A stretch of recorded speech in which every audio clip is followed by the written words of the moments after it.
On the day of the wedding, Jiang Ning stood on the elevated platform in her wedding dress, yet the groom called out the name of the bridesmaid.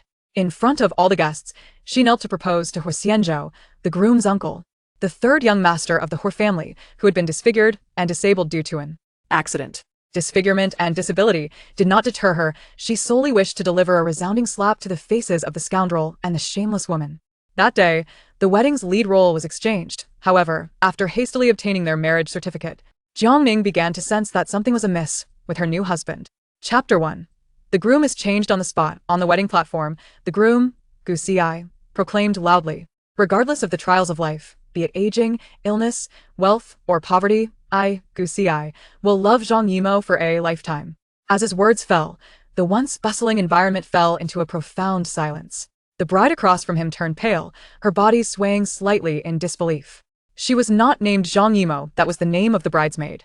The video displayed a scandalous entanglement between the couple, their intimacy appalling to behold. The individuals in the video were none other than Gu Xi and the bridesmaid, Zhang Yimou. Damn it. Turn that off immediately. Gu Xi rushed over and smashed the screen. Jiang Ning felt a wave of dizziness wash over her, her shame and fury reaching a peak, rendering the surrounding sounds nearly inaudible. With reddened eyes, she gazed at the man before her, scarcely able to believe the unfolding events. Her grandfather and Gu Xi's grandfather were close comrades, having fought side by side in their youth, and had thus orchestrated the union of their families. The two had endeavored to date for over half a year. While their love was not profoundly deep, they had invested considerable emotions into it. Now, before all the guests, she had received a stinging slap to the face. Unable to hold back her tears, Jiang Ning lifted her skirt and turned to leave. Yet, in the aisle, she encountered a man seated in a wheelchair, unable to evade him in time. The man possessed strikingly handsome and resolute features, with a prominent nose adorned by a pair of gold-rimmed glasses. He looked up to meet Jiang Ning's gaze despite his nearly perfect visage. A large red scar marred the right side of his face. Jiang Ning halted in her tracks, recognizing the man before her, Gu Xi's uncle, the most enigmatic young master of the Huo family. Having graduated from business school at the age of 20, he had taken over the family business and multiplied its worth tenfold within 3 years, ascending to become one of the most prominent figures in Haiqing. Yet, this rising star had suffered a tragic fire 3 years prior, leaving him disfigured and reliant on a wheelchair for the rest of his life. Uncle, Huo Xianzhou was born in the year of the old master Huo's 50th birthday, making him only 5 years older than Jiang Ning. However, as Gu Xi's fiancée, she was obliged to address him as such. The man gently acknowledged her, having witnessed the entire farce unfold, and inquired, "Where are you headed?" Gu Xi hurriedly caught up. "Xiao Ning, this is all a misunderstanding." Jiang Ning smirked derisively, her beauty tinged with a hint of shatteredness. A misunderstanding? Who is the man in the video proclaiming her as his wife, while engaging in lewd acts? Gu Xi, you truly disgust me. Zhang Yimou followed closely behind, already in tears. Jiang Ning, it's not what you think. I regarded you as a good friend, allowing you to be my bridesmaid, only to discover that you shamelessly seduced the groom. Gu Xi lowered his voice, threateningly, in a tone only they could hear. Yes, I have wronged you. Today is our wedding, and the Huo family is not one to be trifled with when it comes to divorce. Jiang Ning was well aware of the Huo family's influence. Should she choose to annul the marriage today, regardless of the circumstances, it would ultimately reflect poorly on the Huo family. Coming from a humble background with no connections, she could not afford to offend the Huo family. Yet, the thought of marrying the scoundrel Gu Xi was even more unbearable. The elder Huo initially facilitated this union with the understanding that I would marry into the Huo family. Your mother married out, and you do not bear the Huo surname. It is not your place to claim me as your bride. Gu Xi furrowed his brow. What do you mean by that? The meaning is quite clear. I wish to marry into the Huo family, but not to you, Gu Xi. Taking a step back, Jiang Ning suddenly knelt before Huo Xianzhou, producing the wedding ring she had long prepared. Uncle. No. Huo Xianzhou, will you marry me? Chapter 2. A flash marriage. Even Huo Xianzhou was taken aback for a moment. He raised his gaze to fixate on Jiang Ning. It must be said, she was indeed strikingly beautiful, her features exquisitely defined, and clad in a wedding gown, she radiated a pure, ethereal charm. Under such circumstances, with Jiang Ning even taking the initiative to propose, any ordinary man would surely be moved. Yet he was no ordinary man. Reason, he coldly uttered. As I mentioned, Grandfather Huo wishes for me to marry into the Huo family. You are but a few years my senior. If you remain single, would you consider marrying me? I assure you, I will treat you well. I will not deceive you, nor will I be unfaithful. Huo Xianzhou raised an eyebrow. You do not mind that I am disfigured and disabled? Jiang Ning turned her gaze toward him. The left side of his face was handsomely sculpted, nearly flawless. Even the contour of his jaw was divinely formed. However, the right side was marred by a grotesque, dark red scar, which was terrifying to behold. Scars do not signify much, she replied. As for your leg, I possess considerable strength. I can support you should you need assistance. The corners of his mouth quirked upward, ever so slightly, as he extended his hand. Very well, put it on. At that moment, Jiang Ning was gambling with her future, wagering that Huo Xianzhou would be a better choice than the unfaithful Gu Xi. Huo Xianzhou was her only option now. Uncle, Gu Xi called out anxiously. Huo Xianzhou cast a fleeting glance with his narrow, cold eyes, silencing Gu Xi instantly. Outsiders might not perceive the gravity, but Gu Xi was well aware of how formidable this uncle truly was. He felt both awe and fear towards him, rarely daring to utter more than a few words in his presence. Yet today, Jiang Ning was his bride. Jiang Ning slipped the ring onto Huo Xianzhou's ring finger. He tightened his grip, and the wheelchair gently pivoted. Let us go. Where to? She inquired. To obtain our marriage certificate. Once they exited the Civil Affairs Bureau, Jiang Ning, still somewhat dazed, held the marriage certificate. The photograph depicted a striking couple, undeniably well-matched. Yet the groom had shifted from Gu Xi to Huo Xianzhou. She whispered, but the wedding has already been cancelled. And the Huo family. Huo Xianzhou regarded her calmly, his tone light yet unyielding. The Huo family is subject to my command. If a wedding is to be held, I, Huo Xianzhou, would never settle for something preordained. Just as Jiang Ning was about to speak, a luxury car came to a halt before them. Miss, there's discontent from that side. After all, she is Huo Xi's mother. The car door slowly descended, and a suited man assisted Huo Xianzhou into the vehicle. Jiang Ning nodded in acquiescence. All right. Remember what you said today. I will seek you out. Her words? The promise of fidelity and devotion? The Maybach gradually drove away, and the assistant spoke in a low voice. Madam. I am Jian Xinghe, Mr. Huo's special assistant. Greetings. Here is an unlimited credit card, no password required. Jiang Ning was taken aback, realizing that while the Huo family was affluent, it seemed excessive to gift her a grand villa just after their marriage. This is too extravagant. I cannot accept it. Madam, you misunderstand. Since you have married Mr. Huo, it is only fitting that you reside together. You will need the access card to enter and exit the community. Jiang Ning felt a bit embarrassed. It was as she had promised to care for Huo Xianzhou, given his mobility issues. Since they were married, cohabitation was indeed expected. She reached out to take the access card, saying, then I only need this. I won't be using my credit card. I am capable and self-sufficient. Chapter 3. A family of vampires. The car came to a halt, and Jiang Ning bid farewell to Jian Xinghe. As she lifted her skirt and stepped through the doorway, she was met with a finger pointed accusingly at her. What promise did you make to your grandfather before his passing?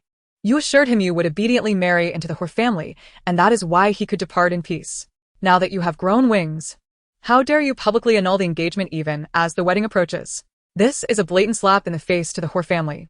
The woman, clad in a Western dress with heavy makeup, spoke in a tone that was both mocking and sinister. Jiang Ning, uninterested in engaging in her nonsense, began to ascend the stairs after changing out of her high heels, only to be yanked back by her arm. Are you deaf? Did you not hear my mother speaking to you? She halted and regarded the woman before her, who was half a head shorter and bore a slight resemblance to her. That is your mother, not mine. Why should I speak with her? My marital decisions regarding Gu Xi have nothing to do with you.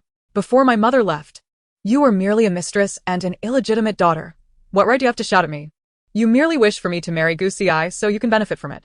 I have not wed yet, and the household expenses are supported by my elder brother and me. Even your education, Jiang Jun, has been financed by my earnings. I do not seek your gratitude. But do you truly think you have the authority to criticize me? The woman trembled with anger, wailing, husband, please take a stand. Is what Jiang Ning says reasonable? She is not even human. Dad, she disgustingly called us dogs. Jiang Ning met his gaze directly, speaking calmly. Did you not witness her infidelity at the wedding? She paused, realizing that if they discovered she had registered her marriage with Huo Xianzhou, it might lead to further complications. It was best to keep that information concealed. Her uncle, being a kind man, was likely to defend her. Their relationship was purely platonic. Jiang Mingxing concurred, believing that Huo Xianzhou could never genuinely marry Jiang Ning. Then you should not act in such a manner. Jiang Mingxing pointed at her, but Jiang Ning defiantly raised her chin. The man, exasperated, lowered his hand, saying, your temperament is entirely inherited from your mother. Hurry and change your clothes.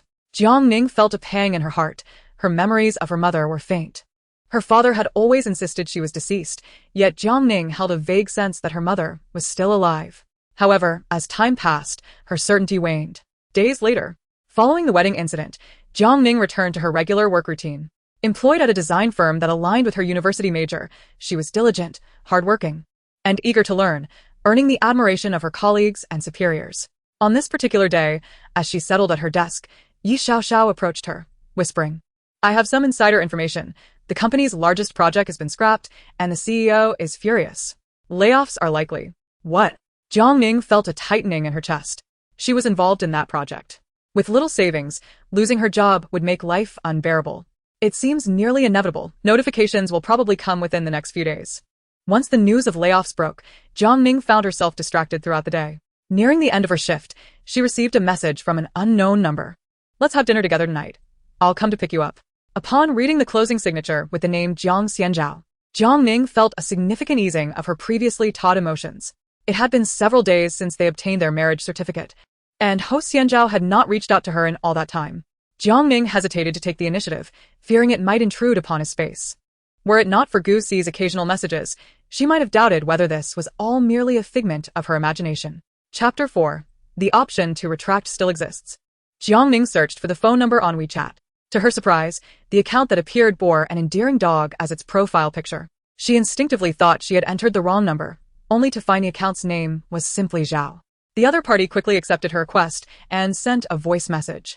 Putting on her headphones, Jiang Ning was greeted by the man's deep, melodious voice. "When do you finish work?" It felt as if Huo Xianzhou was whispering in her ear, causing her cheeks to flush with warmth. "I will arrive punctually to pick you up." As she exited the company, Jiang Ning was engaged in light conversation with Yi Xiaoxiao when a flamboyant woman approached from a distance, her narrow waist and ample hips accentuated by her waves of hair and fair looks. She halted before Jiang Ning and asked, "Waiting for a rideshare?" Jiang Ning silently rolled her eyes, unwilling to engage with her. Runaway had been subtly undermining her since she joined the design department, leveraging her connections to create obstacles for Jiang Ning. "No, Jiang Ning replied softly, tossing silence at her. It's rush hour. It's difficult to hail a cab. I remember your family's situation isn't particularly affluent, and taxi fares are steep now. Perhaps you should take the subway instead," Runaway remarked with a mocking laugh. One must recognize their own circumstances. If one's family is not wealthy, one should be frugal, as society has its hierarchies. With a toss of her long hair, a pungent cloud of perfume enveloped Jiang Ning. "My father just acquired a new BMW. Would you like a ride?" "No need, I have someone coming for me," Jiang Ning replied, stepping back into space to widen the gap between them. Runaway giggled behind her hand. "Who is picking you up? It can't be that boyfriend who exists only in your words, right?" Just then, a BMW 5 Series pulled up before them, and a middle-aged man appeared from the partially lowered window. "Daddy, you're 5 minutes late." Runaway pouted, swaying her hips as she hurried forward. Jiang Ning felt a wave of revulsion, exchanging a helpless glance with Yi Xiaoxiao. Jiang Ning was nearing her limit, while she couldn't afford an extravagant car. It didn't mean she had never experienced riding in one. Before she could voice her thoughts, a familiar Maybach rolled to a stop in front of her. Its understated black exterior stood in stark contrast to the ostentation of the BMW, akin to royalty in the automotive realm. The door swung open, revealing Jian Xinghe in a tailored suit, who approached Jiang Ning with a courteous demeanor. "Miss Jiang, please get in." Luiyue's jaw dropped, astonished by the sight of such a successful man, who appeared to be of considerable age as well. "Oh my, Jiang Ning, are you being supported?" She paused, realizing that if she didn't clarify the situation today, the entire office would be abuzz with rumors by tomorrow. "I apologize, but this is my boyfriend's car," she said, waving goodbye to Yi Xiaoxiao before stepping into the vehicle. Huo Xianzhou sat in the back seat, his gaze shifting from the iPad to her. "Your outfit today suits you well. Has work been arduous?" In contrast to the splendid wedding gown she wore during their first meeting, Jiang Ning donned a simple floral dress today, exuding a vibrant youthfulness. With a smile, Jiang Ning shook her head, her fair cheeks untouched by makeup, her ponytail swaying slightly with her movement. "It's not hard. I've grown accustomed to it. Where are we headed now? You haven't visited the new house yet, do you cook?" As Huo Xianzhou spoke, he turned slightly one side of his face, scarred by fire, facing Jiang Ning, causing her to instinctively recoil. This was a natural physiological response, one she did not consciously consider at the moment. A fleeting look of disappointment crossed Huo Xianzhou's eyes before he swiftly returned to his usual demeanor, his tone becoming stern. "If you regret marrying me, there is still time to turn back." Suddenly, Jiang Ning leaned closer to him, the refreshing scent of his presence lingering in the air. She cautiously placed her hand on Huo Xianzhou's face, her eyes wide and glimmering with unshed tears. "Does it still hurt?" Chapter 5. I promise to protect you. Huo Xianzhou's hand, which hung at his side, paused momentarily. Since that devastating fire, Jiang Ning was the only person to inquire about his pain. It doesn't hurt. I promised you that I would protect you. The coldness in Huo Xianzhou's eyes softened, a hint of a smile gracing his lips, yet his expression remained frosty. The car came to a stop at the entrance of the community. Being a local, Jiang Ning had heard of this neighborhood, rumored to have shattered the housing price ceiling of Haicheng. The area was expansive, filled with standalone villas. Merely possessing wealth was insufficient to reside there, as it was home to society's elite. Upon entering, they discovered the interior was adorned in a minimalist style, resonating with Huo Xianzhou as persona. Equipped with essentials, yet lacking warmth. Jiang Ning furrowed her brows slightly. It feels like something is missing. Huo Xianzhou wheeled himself over. What is missing? A sense of liveliness. Jiang Ning replied, placing her bag down and opening the refrigerator. Wow, the ingredients are so plentiful. Tying on an apron, she selected a few vegetables and meats. Turning around with a smile, she asked, Xianzhou, do you have any dietary restrictions? Huo Xianzhou gazed at her, the warm glow of dusk filtering through the window, enhancing her beautiful eyes and illuminating her bright smile. For a fleeting moment, he wished to freeze the scene in time. Anything is fine. Jiang Ning set the ingredients down, saying anything is the most challenging. Jian Xinghe, will you stay for dinner? Miss Jiang, you may call me Xinghe from now on. All right. Then you must call me by my name too. As Jian Xinghe departed, Jiang Ning began her flurry of activity, swiftly preparing rice, washing, and chopping vegetables. Huo Xianzhou watched as she worked. Do you often cook at home? Yes. Jiang Ning, focused on her tasks, continued, I've been cooking for myself since middle school. Everyone who's tasted my food has praised it, so you're in for a treat. Huo Xianzhou chuckled softly. You're quite the treasure. His voice was low, and Jiang Ning didn't quite catch his words. With just the two of them, she prepared a modest spread of 3 dishes and a soup. She raised her hand in satisfaction, taking care to arrange the dishes properly before calling over Huo Xianzhou. Look, what do you think? Huo Xianzhou lifted his gaze to find Jiang Ning feigning indifference, yet clearly awaiting praise. It had been so long since his mother's passing that he had not experienced such a domestic life. Jiang Ning's affable nature made their interactions comfortable, and he found himself genuinely fond of her. It looks quite appetizing. Of course, I'm going to take a photo for my social media. Jiang Ning set down her phone and helped him serve rice. Let us dig in together. All right, I'll give it a try. Huo Xianzhou smiled gently. If this smile were to be witnessed by Jian Xinghe, it would surely leave him astonished, questioning his very existence. When had their president ever smiled so tenderly? There existed a saying in the shopping malls of Haicheng regarding Huo Xianzhou. It is preferable for him to maintain a cold demeanor than to smile. Once he smiles, it is akin to a death sentence or, at least, a severe consequence. It's delicious. Hearing the compliment, Jiang Ning beamed, biting her chopsticks as she looked at Huo Xianzhou. We are now husband and wife. Shouldn't we consider changing our titles? Huo Xianzhou paused for a moment, having never contemplated this aspect. He countered with a question. Have you thought of any? I have a few. Could you choose one? Chapter 6. Ning Ning, help me take it off. Jiang Ning felt a deep sense of gratitude for marrying Huo Xianzhou. Firstly, in light of her circumstances at the time, it spared her from marrying Gu Xi and falling into a perilous situation, effectively granting her a second chance at life. In today's society, the standards for women are particularly stringent. Marrying a scoundrel would not only bring heartache, but could also lead to domestic violence and, ultimately, divorce would leave her branded as a divorced woman. Secondly, marrying into the Huo family was her grandfather's dying wish. Yet, the most significant reason was that she did not harbor aversion toward Huo Xianzhou. She had heard countless negative rumors about this man, disfigured, disabled, cold, and cruel. However, upon spending time in close proximity, she intuitively sensed that he was not the person the rumors depicted. Though his exterior was indeed frosty, his character was not malevolent. In fact, he treated her rather well. Moreover, considering her status, aligning with the Huo family was undoubtedly an elevation in her social standing. Furthermore, many modern individuals embark on marriage before love. Thus, they could gradually nurture their feelings over time. All right, Huo Xianzhou nodded. Uncle, brother Huo Xianzhou, Zhouge, baby. The first few titles seemed acceptable, but upon hearing baby, Huo Xianzhou's lips twitched in disbelief, questioning whether he had misheard. What was that last one? Baby. Jiang Ning stifled a laugh, covering her mouth. I never expected President Huo to enjoy such a title. Huo Xianzhou clenched his fist, nearly breaking his chopsticks. Let us stick with Zhouge. Jiang Ning tilted her head. Then, do you want to call me Ning Mei? Huo Xianzhou restrained his irritation. Ning Ning. Huo Xianzhou raised his head, his phoenix eyes deep and bright. From now on, I shall call you Ning Ning. Very well. 秋叶 After finishing their meal, Jiang Ning washed the dishes while Huo Xianzhou worked in the living room. Although they did not converse, an unspoken harmony enveloped them. She dried her hands and emerged from the kitchen. "Zhou Ge, come here." Huo Xianzhou looked up at her. Jiang Ning observed his face. The scar was indeed intimidating. With his elongated phoenix eyes narrowing slightly and his brows arching, exuding an imposing aura without even directing his gaze at her. "When do you plan to go to bed?" Jiang Ning shyly inquired. Huo Xianzhou, somewhat perplexed, wondered if she was afraid of him. "Are you scared of me?" Jiang Ning quickly shook her head, the motion vigorous enough to resemble a rattle. "Of course not, I am simply a bit bashful." "Bashful about what? Afraid to sleep beside me? It must be inconvenient for you to bathe like this. Do you need my assistance?" Upon uttering those words, she dared not raise her gaze to meet his. Yet from his vantage point, he could still see the rosy hue of her cheeks extending to her ears, a playful impulse to tease her stirring within him. Huo Xianzhou's voice was low and devoid of discernible emotion.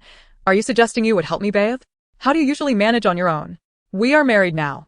It is only natural for me to assist you." "All right," Huo Xianzhou replied coolly. Jiang Ning was taken aback by his nonchalant agreement. "Ah, what? Are you unwilling?" The man raised an eyebrow. Jiang Ning immediately stood up. "Of course not. I shall run the water now." Huo Xianzhou, with his back to her, smiled subtly. "The first room on the right." "It's perfectly fine, Jiang Ning. Such contact between spouses is entirely normal." It was only reasonable for her to help him bathe. Given his inconvenience, Jiang Ning continually reassured herself as she made her way to the bathroom, filling the tub and adding bath balls.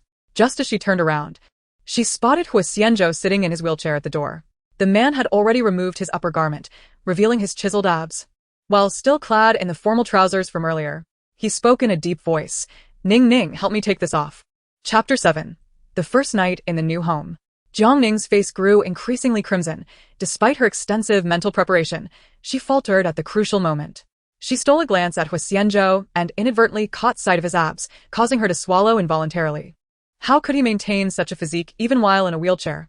Huo Xianzhou observed her subtle movements, amusement twinkling in his eyes, though his expression remained impassive.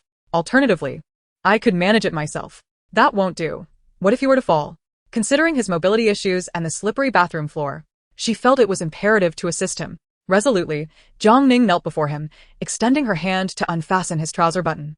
As she pulled down the zipper, her entire face flushed with warmth. From Huo Xianzhou's perspective, he could see her delicate earlobes turning crimson. The corners of his mouth lifted slightly, making him appear rather charming. "Brother Zhou, could you brace yourself a bit? I'm having trouble removing these." Huo Xianzhou placed his hands on the armrests of the wheelchair and exerted a slight force to lift himself. Jiang Ning seized the opportunity to remove his trousers. It turned out that not only was his physique admirable, but every aspect of him was equally appealing. Jiang Ning felt her entire body ablaze. Unsure whether it was from heat or embarrassment, in that moment, she found herself utterly incapable of proceeding further. What to do? Only his underwear remained. "Stay calm. Do not panic." She raised her hand, poised to remove the last item, but was halted by Huo Xianzhou's grip. Jiang Ning looked up to meet his gaze, confusion evident in her eyes. Huo Xianzhou spoke in a low tone. "I can manage this myself." "But I can do it. I usually do it alone." Jiang Ning remained motionless. "I promised during the proposal that I would take care of you, if I cannot handle such a trivial matter." "Nink nink." Huo Xianzhou suddenly called out to her softly. "There is plenty of time ahead." "All right." As Jiang Ning stepped out, she closed the bathroom door behind her, prompting Huo Xianzhou to shake his head in resignation. Just moments ago, when she had brushed against him, even his formidable self-restraint nearly faltered. It would have been somewhat awkward otherwise. He exhaled gently. She truly is a captivating enchantress. Jiang Ning surveyed the bedroom, which was adorned in a simple yet elegant palette of black, white, and gray. The few pieces of furniture, though limited, exuded an air of sophistication. And the minimalist decor resonated with Huo Xianzhou's own persona. Taking a seat on the sofa, she retrieved her phone and opened WeChat, noticing a flurry of comments on her recent post. "Quickly confess, have you already moved into Gu Si's marital home to indulge in sweet cooking together?" The sender accompanied her message with 3 playful emojis. Jiang Ning chuckled as she glanced at the contact name. When Xin, her closest friend. "Jiang Ning, I got married." Xin. When Xin, "I know you got married. So, have you moved into Gu Si's place?" Jiang Ning, "No, I married someone else." When Xin, "What? Don't scare me. Such jokes are not to be trifled with." Jiang Ning sighed. "You are busy with your exams these days. I didn't want to distract you." When Xin, "Who did you marry?" Jiang Ning, Huo Xianzhou, Gu Si's uncle. When Xian, I will be in Haiqing on Sunday afternoon. You better explain everything to me in person. Upon sending the message, Jiang Ning promptly stood up. Zhou Go, you are done washing. Chapter 8. I am accustomed to sleeping without clothes.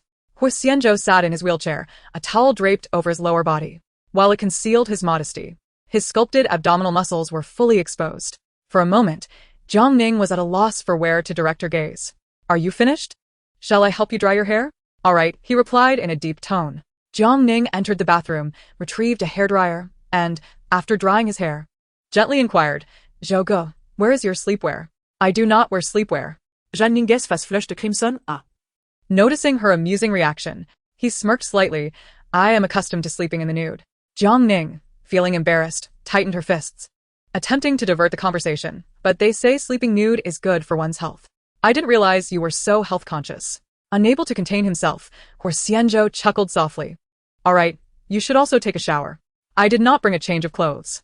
There are some in the wardrobe.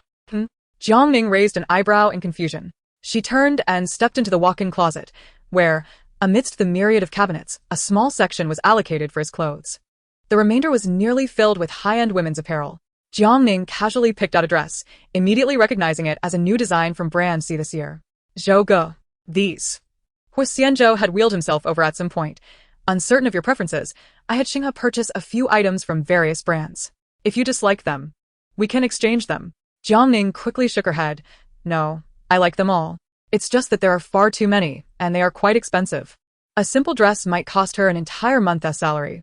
Huo Xianzhou looked up at her, his expression cool, his voice consistently low. Ning, these are of little concern to me. Indeed, he was the president of the Huo Corporation. Upon reflection, Jiang Ning ceased her internal turmoil and selected a set of sleepwear. I shall take a shower first, she announced. Very well, came the reply. After completing her ablutions, she emerged to find Huo Xianzhou reclining on the bed. Hearing her movements, the man lifted his gaze, and at that moment, Jiang Ning's fair complexion was adorned with droplets of water, her long hair gently cascading over her shoulders. The air was infused with the fragrant essence of her post-bath freshness, rendering Jiang Ning irresistibly beautiful. Huo Xianzhou had encountered numerous stunning women, yet few possessed the pure and unblemished allure that she did. Jiang Ning stood still, her voice tremulous as she inquired, Brother Zhou, where shall I sleep? The man retorted, What do you think? He lifted the covers beside him, his voice low and inviting. Come here. With a flutter of anxiety, Jiang Ning took a step forward and lay down beside Huo Xianzhou. Turning her head, she was met with the sight of the jagged scar marring his handsome face. It must be painful. Burns are the most tormenting afflictions. A pang of sympathy surged within her, and she wondered why such an admirable man had to endure such suffering. Brother Zhou, let us sleep, she suggested, her emotions unmistakably etched upon her face, and Huo Xianzhou noticed.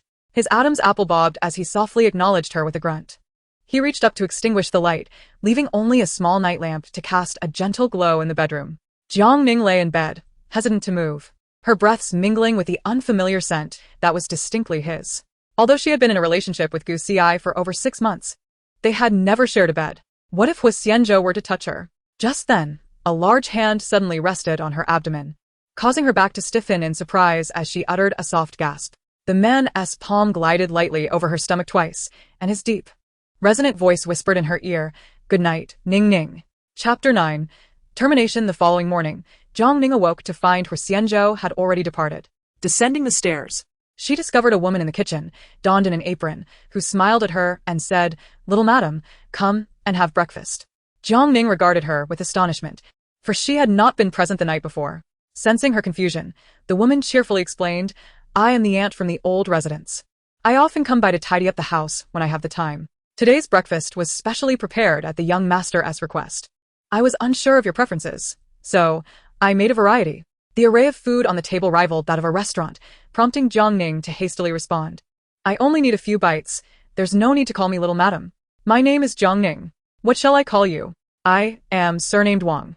May I call you Aunt Wang? Aunt Wang beamed with warmth, pleased to see a woman in the young master's home. Certainly, that is perfectly fine. As Jiang Ning sat down to eat, she received a WeChat message from Huo Xianzhou. I left for the morning meeting early, after you finish. The driver can take you to work. Jiang Ning replied, No need, I can take the subway myself. Having been chauffeured in a luxury car the previous day, she wished to avoid any potential gossip. Society is not particularly kind to women. Upon arriving at the office and settling in, she received a message from Yi Xiaoxiao. To confess is to be lenient. Is that handsome elite from yesterday your boyfriend? Jiang Ning pondered for a moment. Since Huo Xianzhou had not exited the car, they should not have seen him. Surely, the inquiry was about Jian Xinghe. That is not the case. He is my boyfriend's assistant, she clarified. Yi Xiaoxiao exclaimed, is there no justice left in the world? Could that assistant driver possibly be a high-ranking executive? As the two engaged in their lively conversation, Jiang Ning caught sight of her supervisor approaching and swiftly shifted her screen to an office interface. Jiang Ning, come to my office, the supervisor called. A sense of foreboding washed over her. With the company currently embroiled in a massive layoff, she feared for her own position. As she rose, she noticed Yi Xiaoxiao's concerned gaze and the malicious smile of Lu Yue in the distance. Taking a deep breath, she forced herself to calm down, hoping that misfortune would not befall her. Upon entering the office, Jiang Ning stood still. The supervisor gestured, don't just stand there, have a seat. After sitting down, the supervisor inquired, if I recall correctly, you have been with the company for 2 years now. Nodding, the supervisor continued, you've done well over the years and have shown consistent improvement. However, given the current unfavorable climate and the company's financial instability, the leadership has decided to proceed with layoffs. You're on the list. Jiang Ning froze, a chill creeping down her spine. She could not afford to lose this job. Supervisor Lin, you mentioned my progress. And I still have ongoing projects. Yet, realizing the futility of her protest, she conceded, all right, please direct me to the HR department to complete my resignation. After finishing the departure formalities and packing her belongings, Jiang Ning felt an overwhelming emptiness, unsure of where to go next.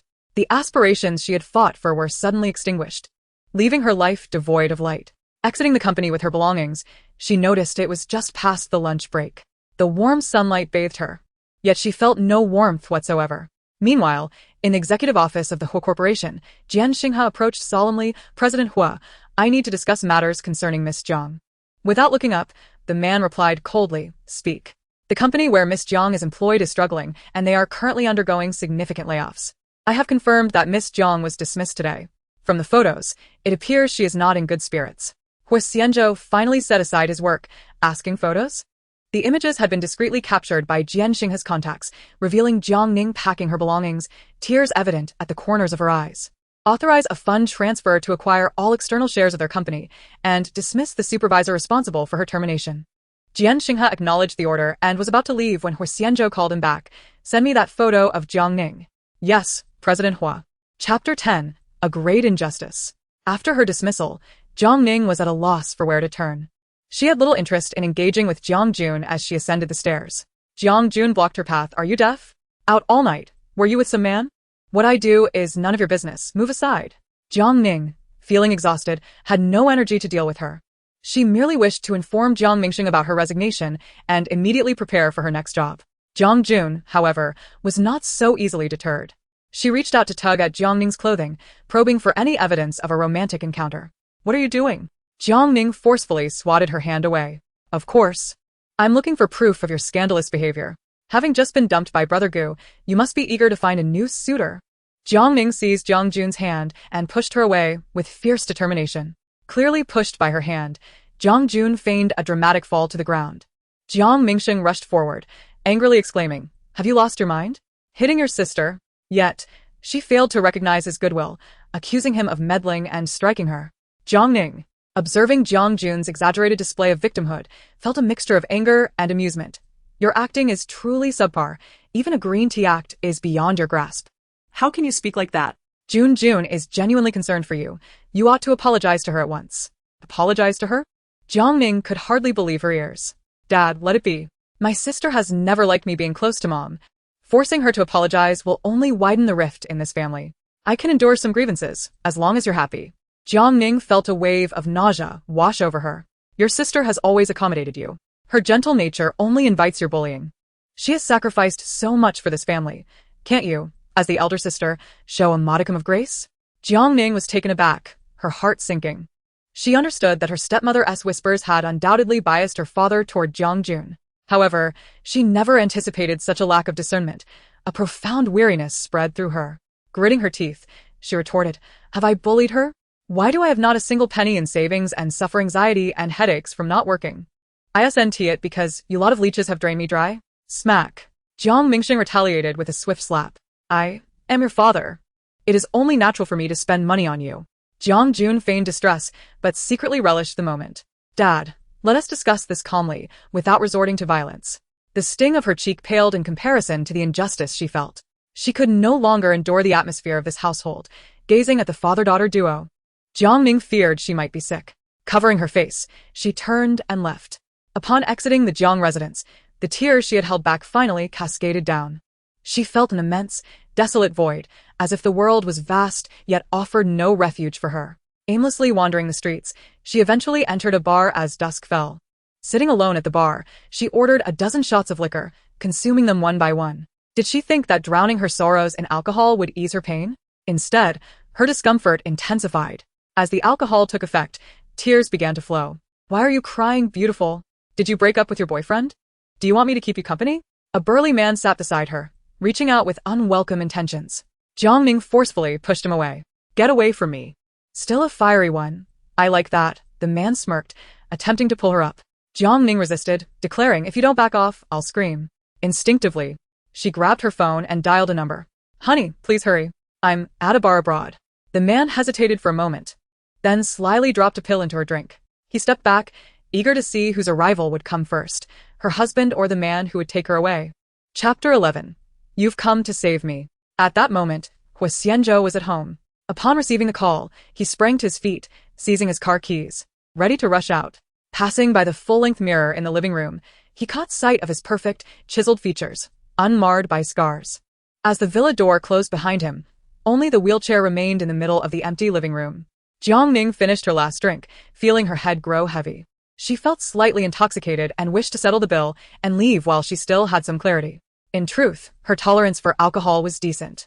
Perhaps the spirits she had consumed that evening were particularly potent. Jiang Ning attempted to evade, to free herself, but her brother was unwilling to let her go. With a firm grip, the man yanked her towards him. Jiang Ning, lacking the strength to resist, was dragged forward, her body heavy with fatigue. In a state of panic, she cried out for help. Someone, please. Let me go. Passers-by glanced over, but the man displayed a menacing grin, barking, What are you looking at? Just a quarrel with my girlfriend. No one dared to intervene. Jiang Ning clung desperately to the car door, summoning all her strength. The man twisted her fingers painfully, and just as despair began to settle in, a large hand clasped her arm. In the next moment, she was enveloped in a warm embrace. The familiar scent was unmistakable. It was Huo Xianzhou. She looked up, locking eyes with his deep, starry gaze. From her vantage point, she caught a glimpse of his left cheek, radiant as a celestial being. It was him. He had come to rescue her. Quickly grasping his arm, she urged, Take me away. Sensing her fear, Huo Xianzhou kicked the car door with force. The door slammed shut on the man's hand, eliciting a pained scream. Huo Xianzhou's expression hardened. He showed no sign of relenting, instead applying more pressure on the door. The man collapsed to his knees, his right hand broken, nearly losing consciousness from the agony.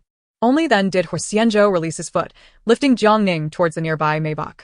Once inside, she clung tightly to Huo Xianzhou's arm, pleading, Don't leave me, save me. Noticing her consciousness wavering, he softly reassured her. Do not fear, you are safe now. He placed her in the passenger seat and fastened her seatbelt, declaring, I will take you with me. Jiang Ning held onto him stubbornly. Huo Xianzhou leaned in and gently kissed her cheek, saying, Good girl, you are safe now. Release your grip, so I can drive. Upon hearing this, she resolved to comply. After all, obedience would earn her a reward in the form of a kiss. Instinctively, she loosened her hold and murmured, Okay, I will be good. The matter of her disfigurement was one she could not yet be made aware of. Given her inebriated state, by the time she awoke the next day, she likely would not remember who had rescued her. However, as they journeyed to the hotel, Jiang Ning began to feel increasingly unwell. The vehicle came to a halt, and as Huo Xianzhou lifted her from the car, she clung to his clothing, unwilling to let go. Ning Ning. Huo Xianzhou grasped her small hand, attempting to restrain her movements. She, however, uncontrollably nestled into his embrace. With her eyes open, she noticed the way his Adam's apple bobbed, and suddenly, he tilted his head back. Huo Xianzhou's entire being tensed, while Jiang Ning remained blissfully unaware of the peril. Chapter 12. She had erred. Jiang Ning. Huo Xianzhou caught her hand, calling her name in a deep, urgent tone. Her almond-shaped eyes widened slightly, her innocent gaze glistening with tears, her voice barely a whisper. Huo Xianzhou's brows furrowed in anger. It was evident that she had been drugged. I feel unwell. Once inside the room, Huo Xianzhou swiftly laid her on the bed, finally able to catch his breath. The warmth abruptly vanished, and Jiang Ning opened her eyes. Her beautiful gaze clouded with a hint of sorrow. Don't go. Huo Xianzhou inhaled deeply. Jiang Ning, please calm down. Yet, Jiang Ning's consciousness was hazy, and she began to weep unconsciously. Huo Xianzhou, at a loss, stepped closer. As he settled on the edge of the bed, she grasped his arm. He endured the moment, intending to summon a doctor, when he heard Jiang Ning cry out, "Zhou." This utterance of Zhou acted as a potent catalyst, prompting him to pause. By both sentiment and reason, he was indeed Jiang Ning's lawful husband. He gazed at her, softly inquiring, "You do not regret it?" A single word escaped Jiang Ning's throat. Huo Xianzhou's rationality crumbled. He turned off the room lights and leaned down to kiss her. The following day, Jiang Ning awoke, her head pounding intensely. She found herself in an unfamiliar environment, clearly a hotel. Sitting up, the covers slipped away, revealing numerous amorous marks on her skin. Ah! Jiang Ning screamed in terror. She quickly clutched her chest and glanced around the room. The man was no longer in sight. The figure bore a striking resemblance to Zhou, and it seemed she had mistaken him for Huo Xianzhou last night. In her memory, the man was undoubtedly Huo Xianzhou. Yet Zhou could only sit in a wheelchair, his face marred by scars. The man from last night was not only able to walk and dance, but had also carried her upstairs effortlessly, his complexion remarkably smooth. It was impossible for him to be Huo Xianzhou. He was merely someone who resembled him. So, who was he? They had clearly engaged in an intimate relationship last night. Jiang Ning lamented, clutching her head. How could she have acted so recklessly? Having just married Huo Xianzhou, she had committed infidelity. What was the difference between this and being with that scoundrel Gu Xi? A wave of self-reproach and regret threatened to engulf her. She should never have consumed alcohol the previous night. Overwhelmed with guilt towards Huo Xianzhou, she had no heart to dwell on the identity of the man from last night. Losing her innocence was a consequence of her own actions. What she needed to do now was find a way to salvage the situation. However, the deed was done, and she could not deny it. The only course of action left was to confess. She resolved to disclose everything to Huo Xianzhou. Concealment would only lead to greater harm. Before leaving, Jiang Ning went to the bathroom to freshen up. Just as she was about to depart, her foot struck something hard. Looking down, she discovered an antique ring. As she held the ring in her hand, a wave of familiarity washed over her. This ring seemed unlike any ordinary piece of jewelry. It resembled a token of identity. But how could her mother's possession be here? What connection did it have to the man from last night? Was this mere coincidence? A shiver ran through Jiang Ning as she hesitated for a few seconds before placing the ring into her bag. Regardless, it could at least serve as proof of the man's identity. She could not afford to lose her innocence without knowing who he was. Exiting the hotel, she called Huo Xianzhou. "Zhou, are you free now? I wish to meet with you. Come to my company." All right, I shall find you now. Jiang Ning ended the call and took a taxi to Huo's enterprise. Chapter 13. Let us get divorced. When Jiang Ning arrived downstairs, she was overwhelmed by a singular sensation, the profound disparity between herself and Huo Xianzhou. In terms of family background, connections, and a myriad of other external factors, she found herself woefully inadequate compared to him. Just as she was about to enter, the security guard intercepted her. He scrutinized Jiang Ning from head to toe, noting not only her disheveled appearance, but also the telltale marks of passion upon her neck. How ludicrous it was to venture out in broad daylight. Had someone forgotten to settle their dues, prompting a lady of the night to chase after them? With a dismissive wave of his hand, he ordered, "Leave at once." "I am here to see Mr. Huo," Jiang Ning replied, standing awkwardly in place, her cheeks flushed with embarrassment from the disdainful gaze directed at her. If even a mere security guard looked down upon her, how could she ever be deemed worthy of Huo Xianzhou? "Manager Wang, it's nothing serious. Just a woman trying to sneak in," the guard reported. Wang Dong lifted his gaze to Jiang Ning, who, despite her bare face, possessed an alluring beauty that stirred something within him. Affecting a calm demeanor, he inquired, "Who are you here to see?" How absurd. There was no way Mr. Huo would ever associate with a woman of her ilk. Yet, Wang Dong himself could. With a seamless shift in conversation, he declared, "Xiao Chun, I know this lady. Allow me to take her inside." "Know her?" The guard hesitated, instinctively stepping aside. Jiang Ning hurried forward, momentarily believing he truly recognized her. Wang Dong led her to the elevator and then to a small conference room tucked away in a corner, seldom visited by anyone. "You think," he began, adjusting his tie, "that just because you're pretty, you can entice Mr. Huo? If you serve me well, I assure you, the financial rewards will be substantial." As he spoke, he began to unfasten his trousers. "How much do you charge?" Hurry up. Jiang Ning instinctively began to retreat, but Wang Dong seized her arm. Let go. I am not that kind of woman. What? Is the money insufficient? Do you want 5,000 or 10,000? You're not satisfied with just one encounter? He attempted to restrain her, but she screamed in desperation. In a panic, Wang Dong covered her mouth, fearing the commotion would attract the attention of his colleagues. You're asking for trouble. He raised his hand, ready to strike. But before he could act, the door to the conference room was kicked open from the outside. Jian Xing had charged in, delivering a swift punch to Wang Dong's face. Huo Xianzhou followed in a wheelchair, his gaze immediately landing on Jiang Ning. Concern etched on his face as he asked, Are you all right? I'm fine. Jiang Ning stammered, relief washing over her at their timely arrival. Huo Xianzhou then turned his icy glare toward Wang Dong. It seems the company has been too lenient with you, allowing you to grow so brazen as to engage in such behavior. Xinghe, fire him immediately and have him taken to the police station. He is not to be released without facing criminal charges. Understood, Mr. Huo. Wang Dong, terrified, opened his mouth to plead for mercy, but before he could utter a word, Jian Xinghe struck him again. Shut your mouth.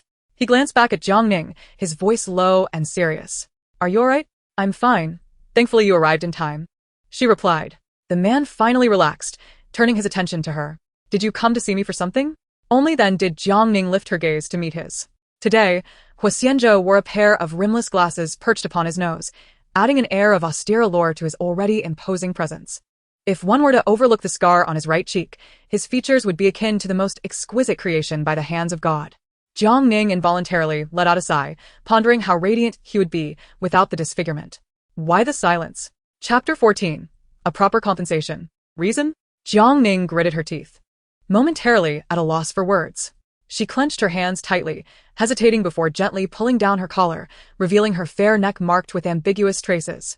Huo Xianzhou raised an eyebrow, well acquainted with the sight, as it was indeed his handiwork from the previous night. I wronged you last night.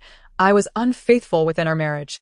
No amount of reasoning could change the truth, so Jiang Ning decided against making excuses for herself. With her gaze lowered, she fought back tears, whispering, I'm sorry.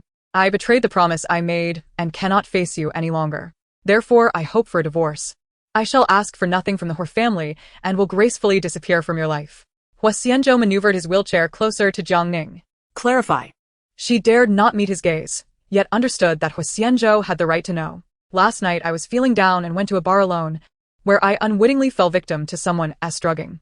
Later, a man who resembled you saved me, and in that moment, I mistook him for you. Jiang Ning found herself unable to continue. With reddened eyes, she bowed an apology to Huo Xianzhou. It was entirely my fault from the beginning. I should not have proposed to you, nor should I have acted in such a manner. I am truly sorry. I never intended to cause you distress. Upon witnessing her tears, Huo Xianzhou felt a pang of guilt. It was indeed him from last night. Jiang Ning had not wronged him at all. However, he was now in a state of disfigurement and disability, having concealed the truth until now, and he could not reveal it without jeopardizing everything.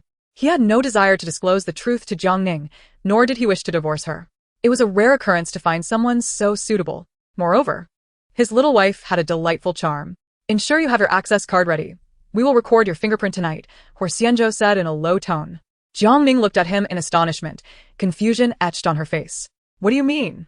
You proposed, and for the divorce, it must be you who brings it up. Jiang Ning was taken aback. But I was with another man. You mentioned you were drugged and misidentified me. In truth, you were the victim. I cannot demand a divorce from you when you have already suffered. Jiang Ning covered her mouth, tears finally cascading down. She understood Huo Xianzhou was a good person, yet she never anticipated him to be such an extraordinarily magnanimous man. No man in this world could bear the shame of infidelity, yet he was willing to forgive. Jiang Ning's gaze drifted to his lower half, pondering if his disability had led him to forgive her. Stunned into stillness, she said, You must be furious. There is no need to suppress your anger. You may hit or scold me. I will accept it. I would never lay a hand on a woman. If you wish to apologize, then compensate me properly moving forward. What kind of compensation do you desire? Huo Xianzhou paused before adding, Think carefully. Jiang Ning was utterly bewildered by Huo Xianzhou's reaction. She had braced herself for a severe reprimand. To her surprise, not only did he not blame her, but he also offered his forgiveness. In this world, where could one find a husband capable of tolerating such matters? Was it possible that Huo Xianzhou was not an ordinary man? Indeed, he was no common individual, holding a high position yet bearing the scars of disfigurement and disability. Could it be that this was the reason for his magnanimity toward her? A wave of compassion washed over Jiang Ning, and she resolved to care for him more diligently, paying closer attention to his physical and mental well-being. Huo Xianzhou continued to immerse himself in his work, while Jiang Ning needed time to sort through her thoughts. She bid him farewell and exited the conference room. Shortly after her departure, Jian Xinghe entered. Wang Dong had already been taken to the police station. The man lifted his gaze and inquired, "So, what about the ring? Have you found it?" Jian Xinghe lowered his head apologetically. "We searched the hotel inside and out, but there has been no sign of the ring. Keep looking. It must be found." Huo Xianzhou's voice turned cold, his gaze stern as it fixed upon Jian Xinghe. Chapter 15, Initiative. The vague memories of the previous night lingered. After being drugged, she had acted on her own volition, and the man had explicitly refused her advances. Yet she had clung to him relentlessly. Thus, Jiang Ning found herself devoid of any grounds to blame him. The fault lay entirely with her. Yet she had not anticipated that Huo Xianzhou would so readily forgive her. They had only recently married, and their emotional bond was still in its infancy. Why would Huo Xianzhou refrain from probing deeper into the issue? Could it truly be due to his insecurities stemming from his appearance and disability? Jiang Ning felt a pang of sadness, uncertain of how to make amends. Huo Xianzhou lacked for nothing. Contemplating the situation, she realized that if his feelings of inferiority were indeed the root cause, what he truly required was the affection or perhaps the preferential treatment from others. Suddenly, Wang Ma's voice echoed from the kitchen, "Miss Jiang, are there any dietary restrictions?" A thought struck Jiang Ning as she saw Wang Ma. Wing Ma. "Please take the day off. I will prepare dinner for Zhou Ge." Her culinary skills were commendable, and cooking for him would be a positive start. Wang Ma, who had been employed by Huo Xianzhou, hesitated to allow Jiang Ning to take charge. "No, let me handle it. You should rest well." "I desire to personally prepare a meal for Zhou Ge," Jiang Ning insisted. Wang Ma, recognizing her intentions, responded, "Very well, I shall inform you of all of Mr. Huo's preferences."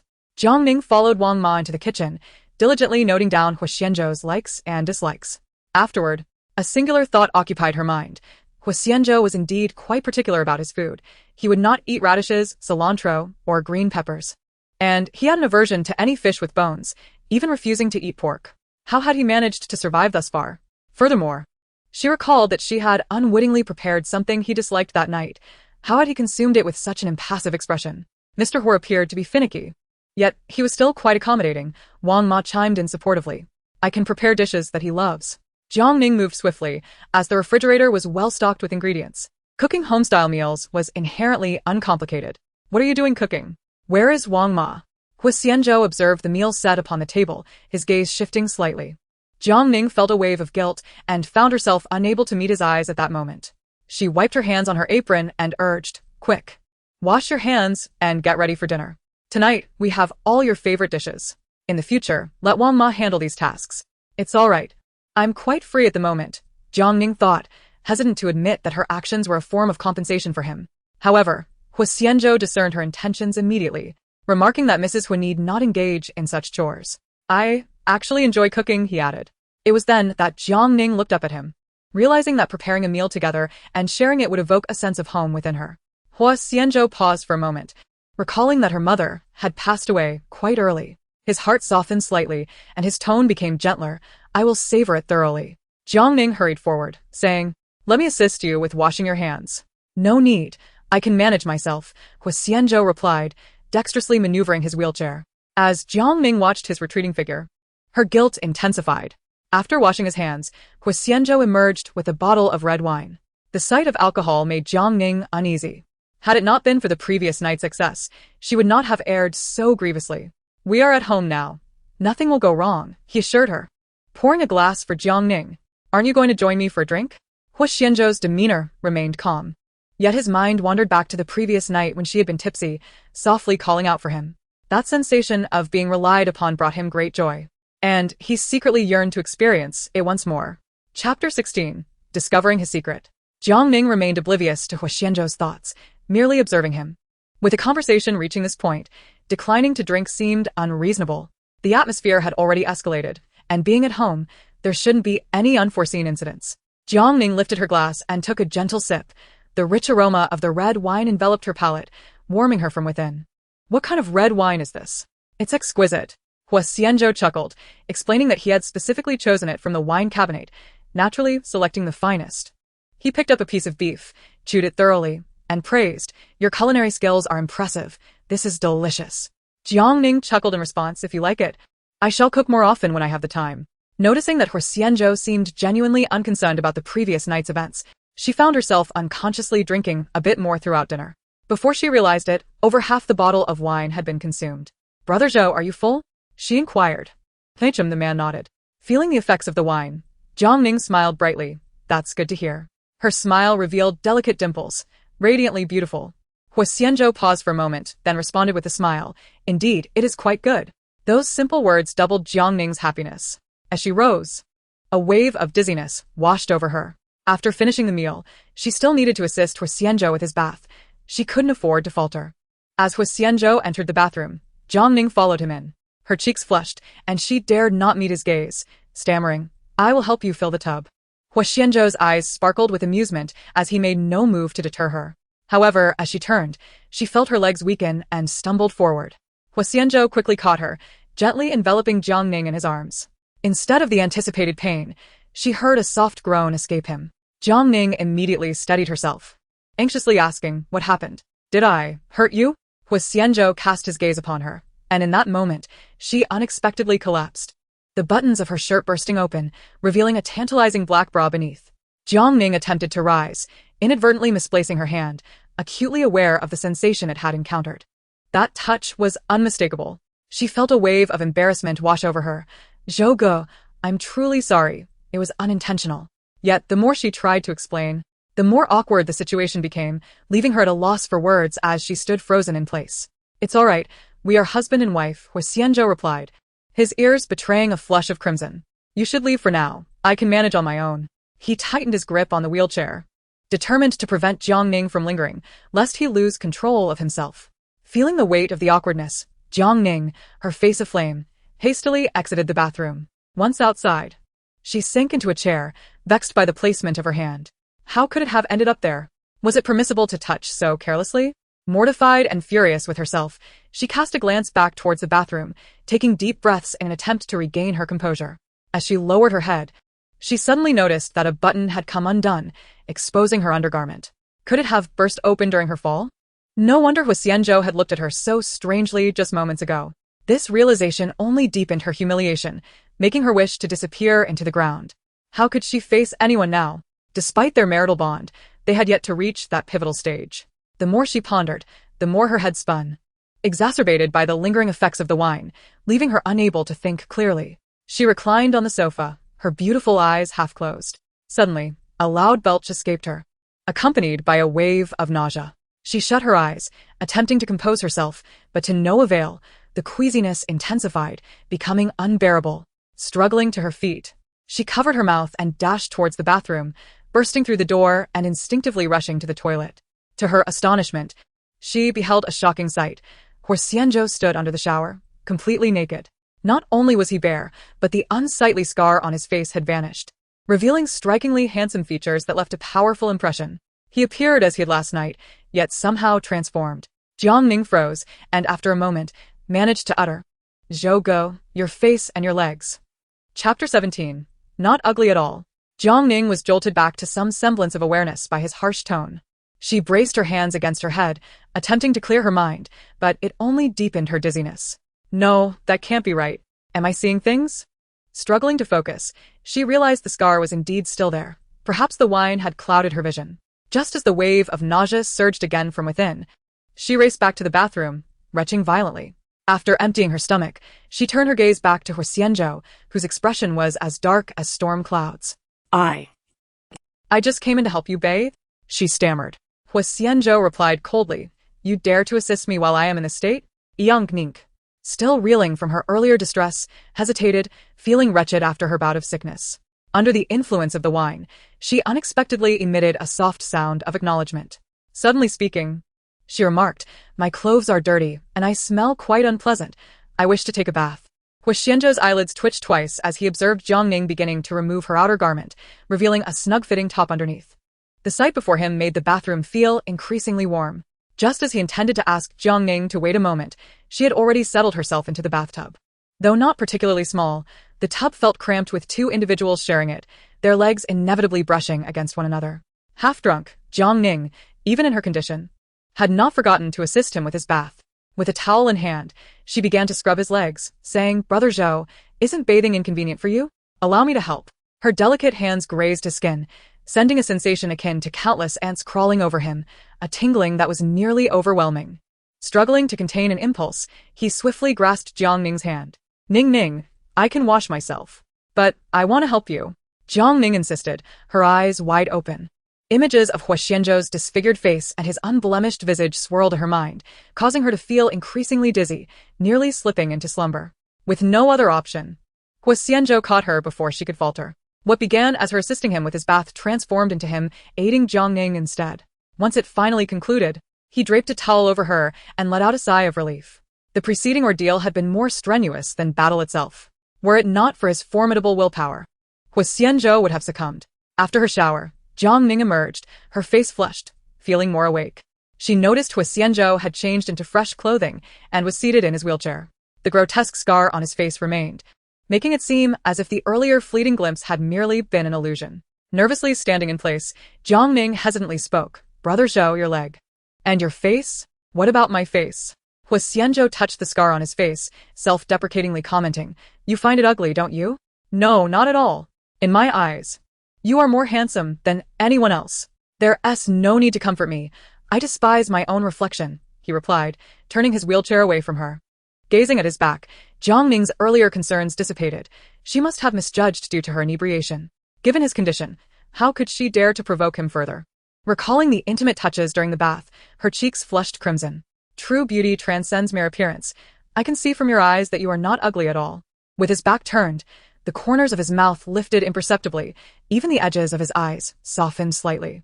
Jiang Ning approached him, crouching down, emboldened by her intoxication, declaring, "I do not care how others perceived you in the past, but from now on, I shall protect you and ensure that no one ever uses your appearance against you.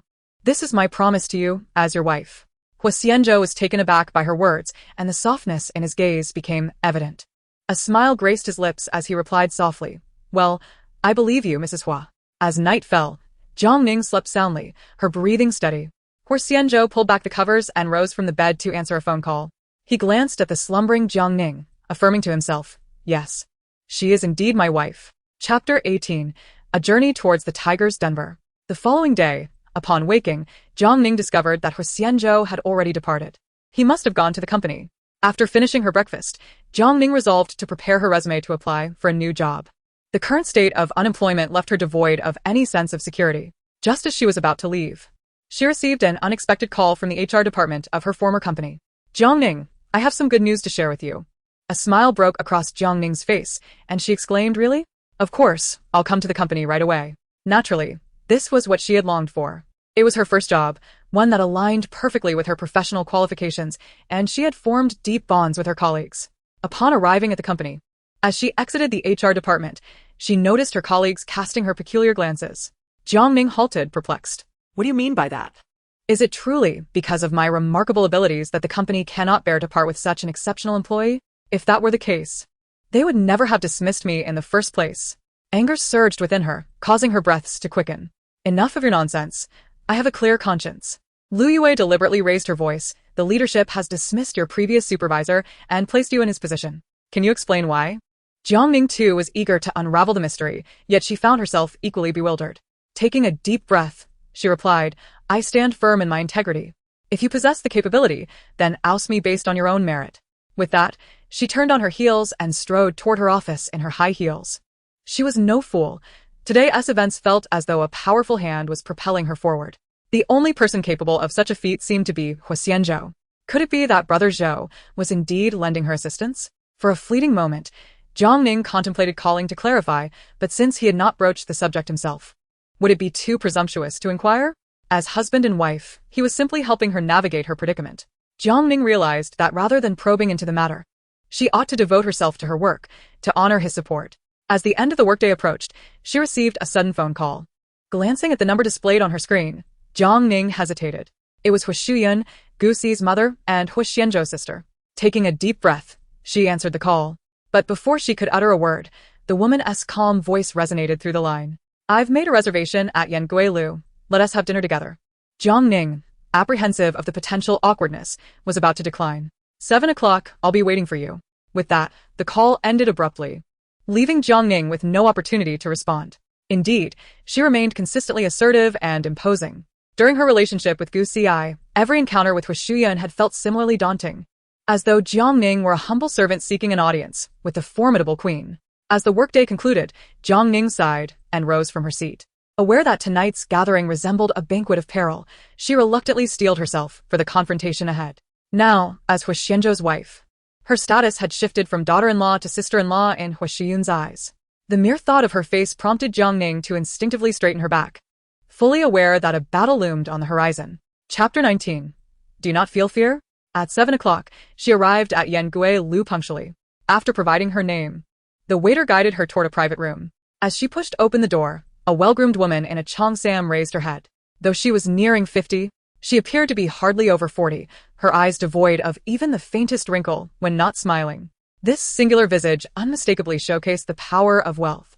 Jiang Ning drew out a chair and seated herself, politely addressing her, Aunt Hua. Huo Xianzhou's lips curled in a sardonic smile. I cannot bear the title of aunt from you, especially since you have broken off your engagement with Gu Zihui to marry Xianzhou. Under these circumstances, you should rightly call me sister. She was the eldest daughter of the Huo family, nearly 20 years senior to Huo Xianzhou. Jiang Ning felt a twinge of embarrassment and a natural apprehension towards her. From the onset of her relationship with Gu Zihui, Huo Xianzhou had harbored a subtle disdain for her, always presenting herself with an air of superiority during their encounters. Now, After publicly ending her engagement and striking Gu Zihui's pride, her status had shifted from junior to peer. Empathizing with her situation, it was clear that Huo Xianzhou's animosity towards her had intensified, likely reaching a boiling point. Once seated, Jiang Ning straightened her back and altered her address to align with Huo Xianzhou's implication. Sister, did you summon me for something today?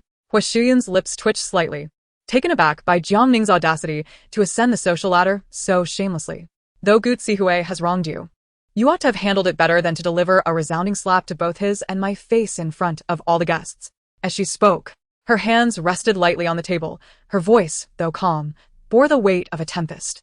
Jiang Ning felt a mix of amusement and indignation. A woman like her, who had been coddled by her parents since childhood, had the support of the Huo family even after marriage, and had faced no grievances post-divorce, could only ever consider her own interests, utterly oblivious to the fact that she was the true victim that day. With a cold laugh, Jiang Ning retorted, Does Gu Zihui seek to preserve his dignity, while I am to forgo mine? The groom calling the bridesmaid's name at the wedding. The video of their intimate moments displayed on screen. Wasn't he that a blow to my face as well? How is it that you feel wronged? I know what you desire, Huo Xianzhou declared, producing a check from her bag and placing it on the table. Your immediate proposal to Xianzhou that day was merely a ploy for money. I can offer you this sum, provided you distance yourself from Xianzhou and the Huo family. This 5 million is yours. Jiang Ning glanced at the string of zeros on the check. While 5 million was but a drop in the bucket for the Huo family, she had never laid eyes on such a sum before. I am not motivated by money. Huo Xianzhou frowned, the most expressive she had been all day. You are quite young, yet have a rather grand appetite. Are you dissatisfied with 5 million? If you are willing to leave Haicheng, I shall add another 5 million. Jiang Ning felt as though someone was attempting to feed her excrement, albeit gilded. However, no matter how it was adorned, it remained excrement at its core. Hence, she felt a wave of revulsion, an overwhelming disgust. She was not the type to passively endure blows. Her proposal to Huo Xianzhou at the wedding had been a retaliatory strike. Today would be no different. Sister, there is something Xianzhou may not have had the chance to inform you, but it is equally pertinent for me to share. Jiang Ning wore a perfectly measured smile as she declared, I have already obtained a marriage certificate with Xianzhou. Legally, I am now your sister-in-law. Not someone to be easily dismissed with a mere 500 or a million. With a resounding thud, Huo Xianzhou slammed her palm on the table and rose to her feet, exclaiming, You lie. With that despicable demeanor, how could Huo Xianzhou ever marry you? Jiang Ning frowned, as no one could feel joy when insulted. She promptly took out her phone and placed a photograph of their marriage certificate on the table.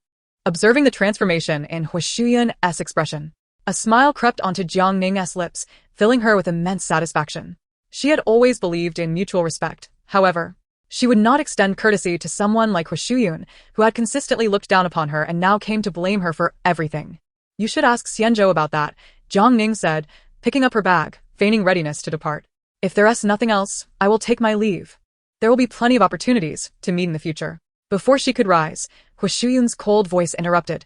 Marrying a disfigured cripple, you must not be sincere. Don't you feel fear every night gazing at his face? Chapter 20. Like mother, like daughter. Jiang Ning's anger surged as she could hardly believe that Huo Xianzhou's own sister would utter such words. Just like your shameless mother, truly, like mother, like daughter. A bad bamboo cannot produce good shoots, Huo Xianzhou mocked vehemently. Trembling with rage, Jiang Ning clenched her fists tightly to suppress the urge to strike back. You may insult me, but I will not allow you to demean Xianzhou or my mother. Huo Xianzhou is my beloved brother. What I say is none of your concern. Huo Xianzhou stood up, sneering, I nearly forgot. You've probably never even met your real mother. Leaning closer, she spat, let me tell you. Your mother is nothing but a promiscuous harlot. Jiang Ning's composure shattered, and she raised her hand to Red Ali. However, Huo Xianzhou was quicker, seizing her arm and delivering a resounding slap to her face. The force was substantial, leaving Jiang Ning's cheek ablaze with pain, her vision momentarily clouded. I've known your mother since childhood. I know exactly what kind of person she is, a woman who delights in stealing men. Huo Xianzhou continued. Do not think that marrying Xianzhou means you have triumphed. This matter is far from over. She returned to her seat, feeling a wave of unjust sadness wash over her. It was entirely plausible that her grandfather and the old man who were war comrades, and thus Huo Xianzhou's acquaintance with her mother was unsurprising. Yet, she had not anticipated such disparagement. Disbelief enveloped her as Jiang Ning exited the restaurant, momentarily lost as to where to go. Above all, she yearned to confront her mother and questioned why she had left. Yet, she did not even know whether her mother was alive or dead.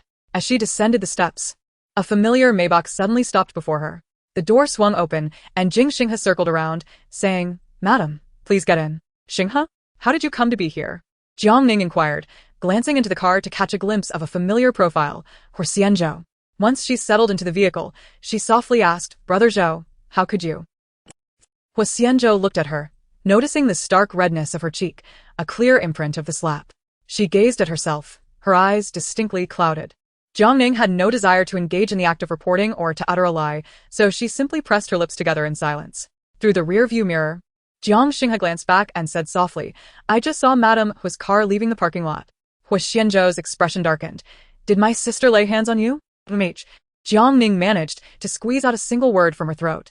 She understood that it would be challenging to confront this matter alone. Huo Xianzhou had not only insulted her today, but the words she spoke bore no semblance of sisterly affection towards Huo Xianzhou either. More importantly, she had slandered their mother. Jiang Ning had never met her mother, yet she could not accept the derogatory terms used to describe her. She claimed I was only after money.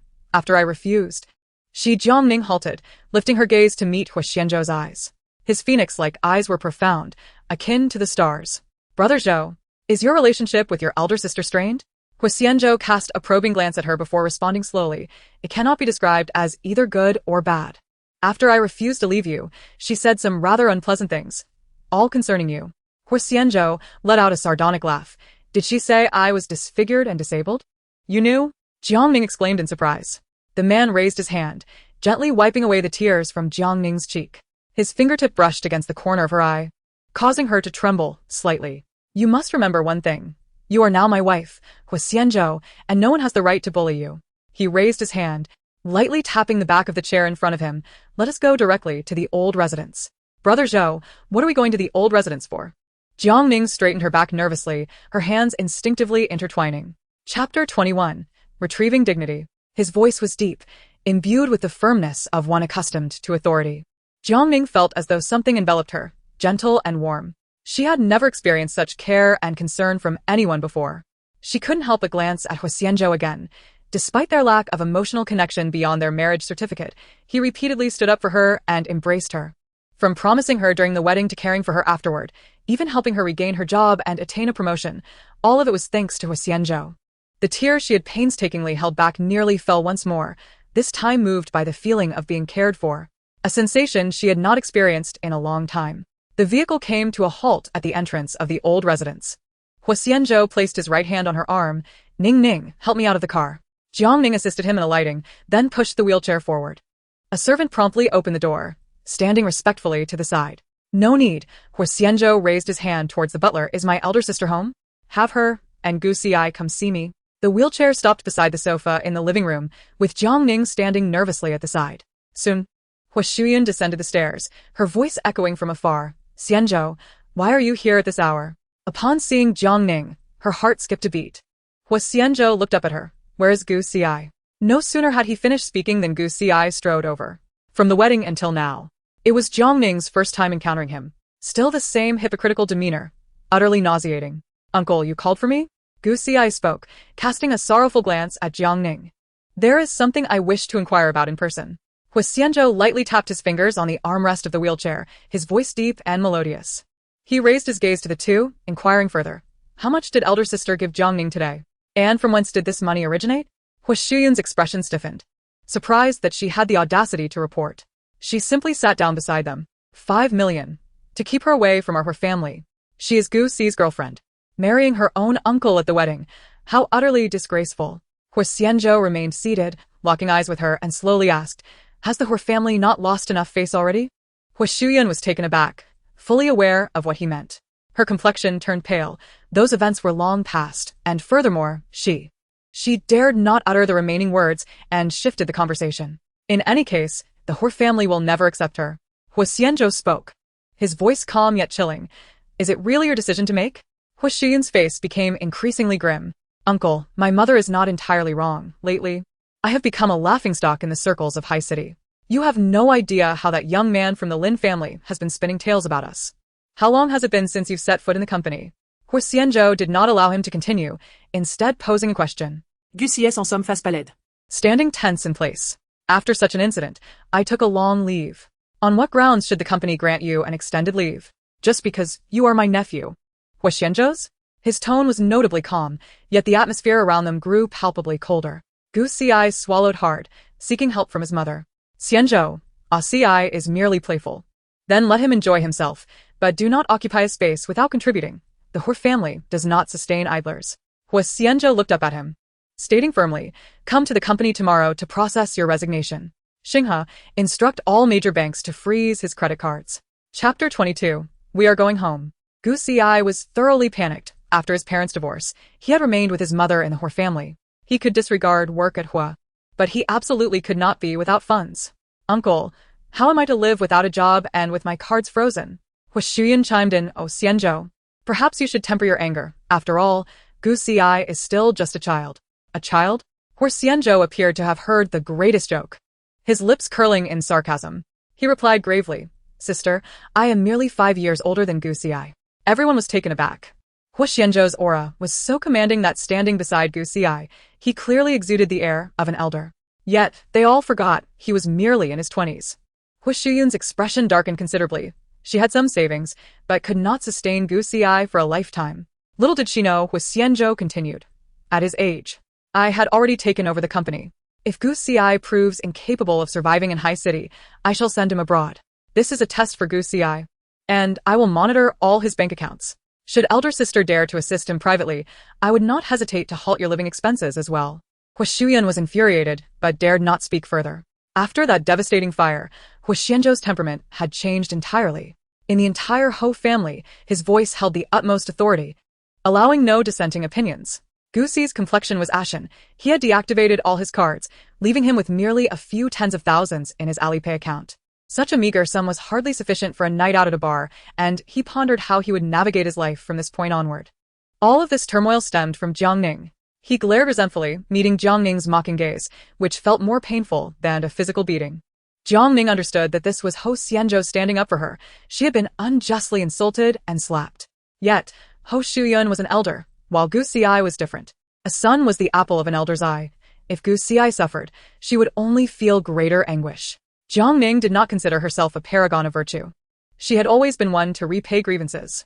Witnessing their pained expressions brought her immense satisfaction. Xianzhou was right. Gu Xi was no longer a child. He could not endlessly rely on his parents. If this opportunity could spur his growth, it would be all the better. Jiang Ning placed a hand gently on Huo Xianzhou's arm, smiling as she said, Why don't you hurry up and thank your uncle for his thoughtful intentions? Gu Xi abruptly stood, the fury in his eyes seemingly ready to engulf Jiang Ning. He said nothing further and turned away in rage. Achi. Huo Xianzhou called after him, hastening to follow. With everyone gone, Jiang Ning finally allowed herself to relax. She glanced at Huo Xianzhou, her lips pressing together lightly. Zhou Ge. Thank you. She had endured considerable humiliation that day, initially intending to swallow her pride, never anticipating that Huo Xianzhou would witness it. Even more surprising was his immediate decision to stand by her side. Huo Xianzhou turned to her, gently grasping her hand. "We are husband and wife." His calm words echoed like a mundane remark, yet they enveloped her in warmth. For the first time since their wedding, Jiang Ning felt the tangible reality of their union. In the journey ahead, she would walk hand in hand with the man before her. Chapter 23. It must be a wreck. After that incident, Jiang Ning devoted herself almost entirely to her work. Having recently been promoted, she had been assigned several employees, and amidst the office gossip, she needed to exert herself even more to secure her position. While immersed in her tasks, a voice call notification popped up on her computer as WeChat.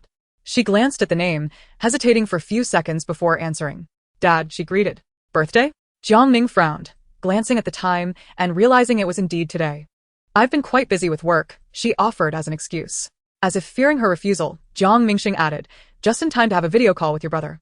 Stunned, Jiang Ning could only respond with a subdued okay. She found it peculiar that Jiang Mingxing would voluntarily soften his stance, though it was strange. She was willing to trust him this time. Externally, she pretended to be indifferent to her family of origin, claiming that the absence of paternal affection did not matter. Yet deep down, Jiang Ning yearned for genuine love and care from Jiang Mingxing. Therefore, if anything urgent arose, she always informed him in advance. At this moment in the Jiang family, Jiang Jun sat on the sofa, grasping the arm of a middle-aged man. Dad. "I heard she has been promoted to a leadership position. I have been searching for a suitable job for so long without success. You must help me later," she implored. "Rest assured," Jiang Mingxing replied, gently patting her hand. Upon her arrival, Jiang Ning attempted to unlock the door with her key, but it would not budge.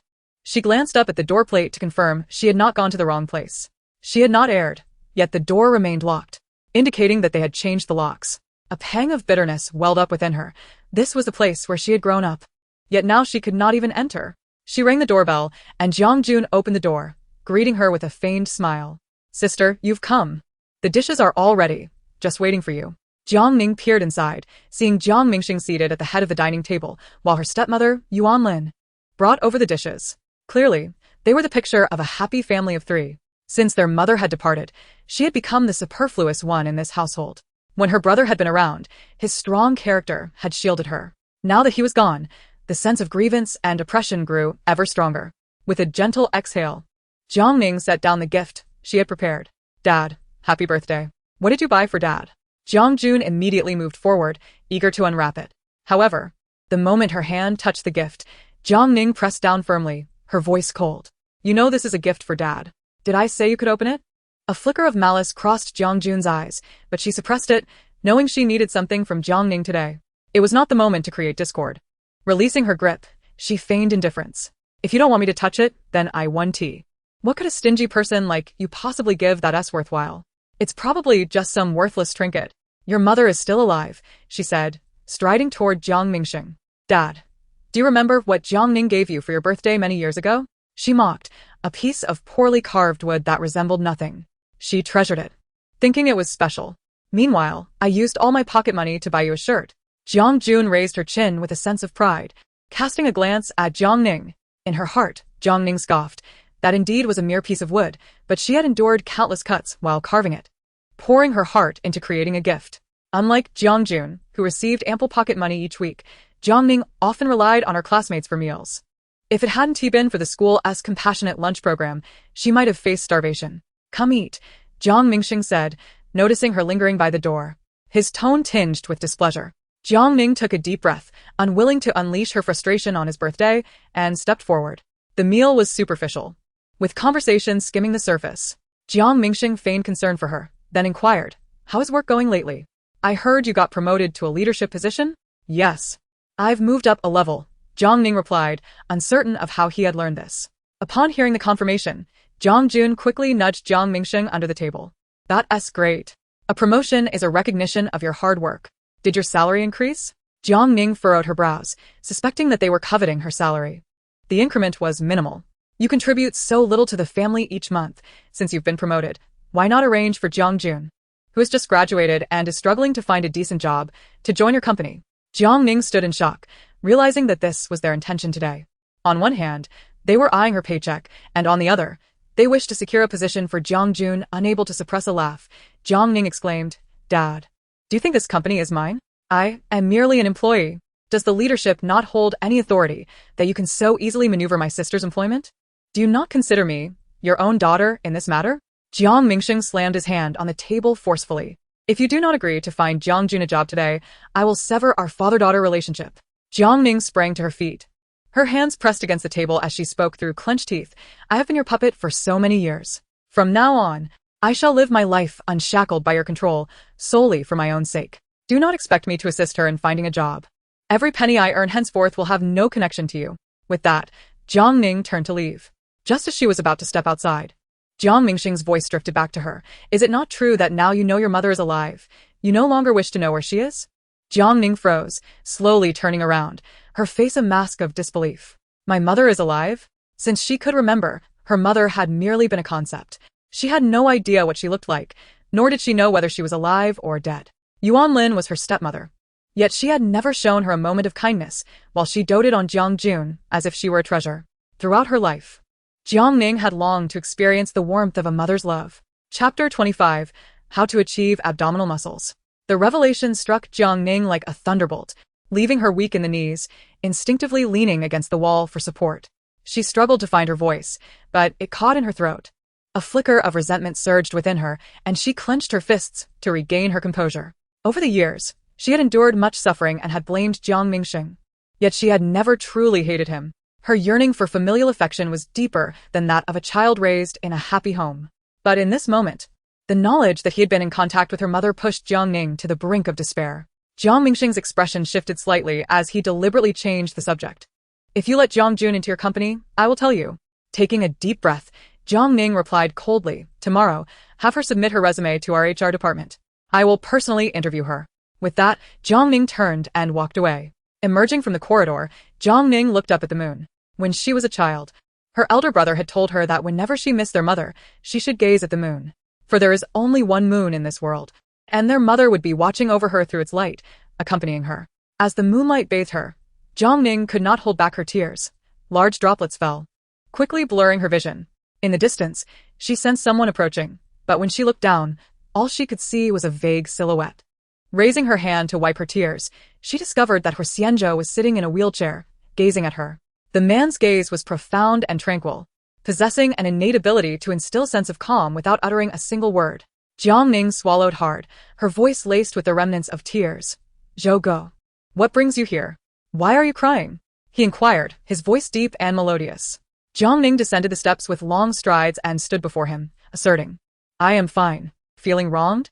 he asked again. Despite the similarity in tone, the tears Jiang Ning had valiantly suppressed cascaded down her cheeks once more. She managed to squeeze out an affirmative sound from her throat, nodding slightly. Huo Xianzhou took her hand, his rough fingertips gently grazing her palm. "Talk to me," he urged. A warm sensation blossomed within Jiang Ning, as if she had suddenly found a source of support. In times of distress, her elder brother had always been there to comfort and protect her. However, ever since he went abroad, she had endured all her hardships alone. Feeling the warmth emanating from his hand, Jiang Ning realized she was no longer solitary. In this world, there was now someone standing beside her, her husband, her anchor. Having endured some grievances at home, Jiang Ning crouched down to meet Huo Xianzhou's gaze. "Zhou Ge, I'm really hungry. Shall we go eat noodles together?" Huo Xianzhou studied her, his bright eyes glistening with tears that rendered her even more pitiable. He wished to shield her, yet he understood that this was a personal matter for Jiang Ning. If she did not wish to speak, he would not press her. Huo Xianzhou glanced up at the illuminated windows above, knowing that whoever had wronged her would eventually meet their comeuppance. "All right, I will take you."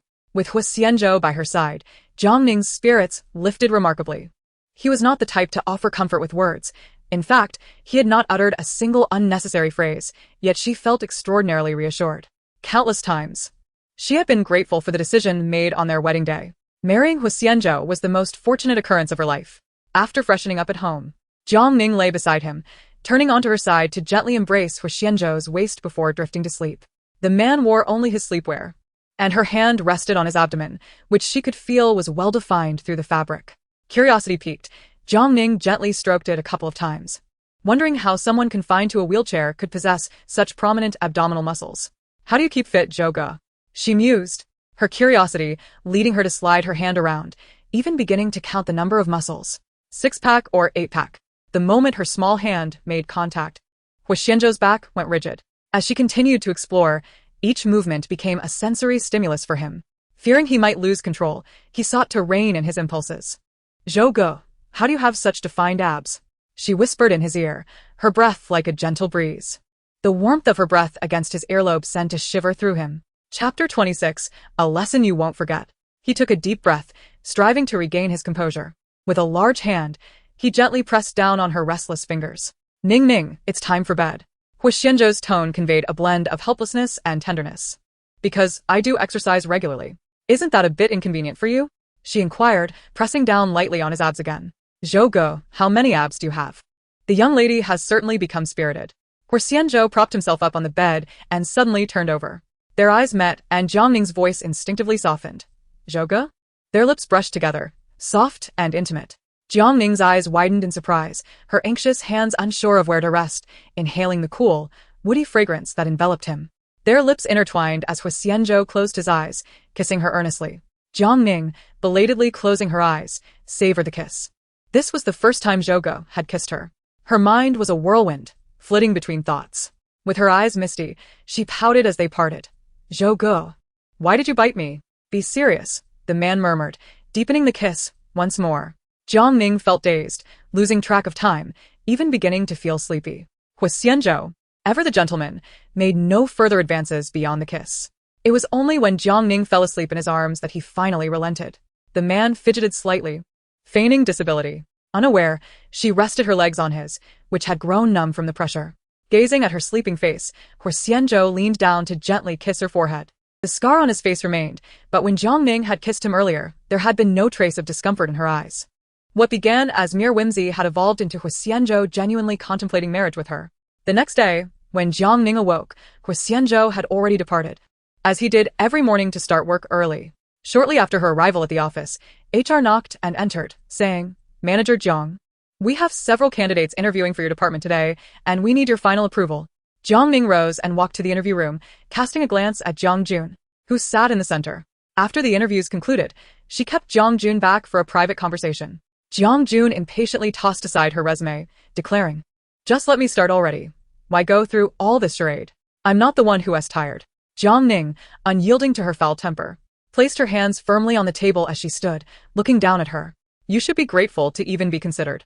Your salary will adhere to the standards for new hires, and you are prohibited from disclosing our relationship within the company. Otherwise, I will ensure you are promptly dismissed." Jiang Jun sprang to her feet. "Who do you think you're threatening? Don't you want to know where your mother is? Dad made it clear that if I'm wronged, I won't tell you." Jiang Ning, filled with rage, felt the urge to slap her. "Do you think I'm made of clay? I do want to know my mother's whereabouts, and allowing you into the company is already a concession. If you dare to overstep, I will make sure you regret it." Each department head holds the authority to select interview candidates, and Jiang Jun was placed in her department. Jiang Ning assigned her an experienced employee to guide her, intending to avoid unnecessary conversation. Meanwhile, during the lunch break, she went to the rooftop to call Jiang Mingsheng. "Jiang Jun has started working. Tell me where Mom is?" Her tone was steady, yet her hand trembled slightly at her side. Chapter 27. Is it a trap? Jiang Ning was so enraged that she nearly smashed her phone. She suppressed her voice and shouted, "You must let Jiang Jun in. I risked expulsion to make it happen. You have stated that my mother transfers money to you every few months. How could you possibly not know where she is?" Jiang Ning's father replied, "I wish for her return even more than you do. It is impossible for me to know her whereabouts and not inform you." She retorted, "You clearly said that was for Jiang Jun. She is your biological sister. Can you not be so heartless?" In a fit of anger, Jiang Ning hung up the phone. Her chest felt constricted, as if a heavy stone lay upon it. She was not only furious but also deeply distressed, struggling to breathe. She understood that Jiang Mingsheng spoke the truth. This man was exceedingly selfish. If he truly knew her mother's location, he would have long since sent her and her brother away, rather than raising them for so many years. Yet, she was unwilling to accept this reality. She truly could not bear it. Previously, the lack of any leads was one thing, but now that she was certain her mother was alive, the absence of any information was unbearable. Leaning against the rooftop railing, Jiang Ning gazed into the distance, momentarily at a loss for what to do. After much hesitation, she finally decided to call Huo Xianzhou. As soon as she dialed, he answered promptly, his deep and familiar voice resonating. "What is it?" At that moment, Huo Xianzhou set aside his critical work, his tone grave. Jiang Ning rarely called him at such an hour. Could something have gone awry? While speaking, he gestured for the nearby Jian Xinghe to come over. Brother Zhou, may I trouble you with something? She asked. Speak. I would like you to help me inquire about my mother's whereabouts. She's been missing for many years. I understand that searching for someone without any leads is akin to finding a needle in a haystack, but I truly do not know what else to do. Huo Xianzhou was familiar with her background and knew that Jiang Ning's mother had divorced Jiang Mingsheng when she was very young and had since vanished without a trace. Upon hearing Huo Xianzhou's assurance, Jiang Ning felt an inexplicable sense of relief. Deep down, she believed that if Huo Xianzhou promised to help, he would undoubtedly succeed. Thank you. Brother Zhou, truly, thank you. Please share any clues you uncover. She continued. The only information I have is that there is an account from Country M that transfers child support to my father every 3 months. Beyond that, I possess no additional leads. Huo Xianzhou furrowed his brow and softly replied, I will do my utmost to investigate.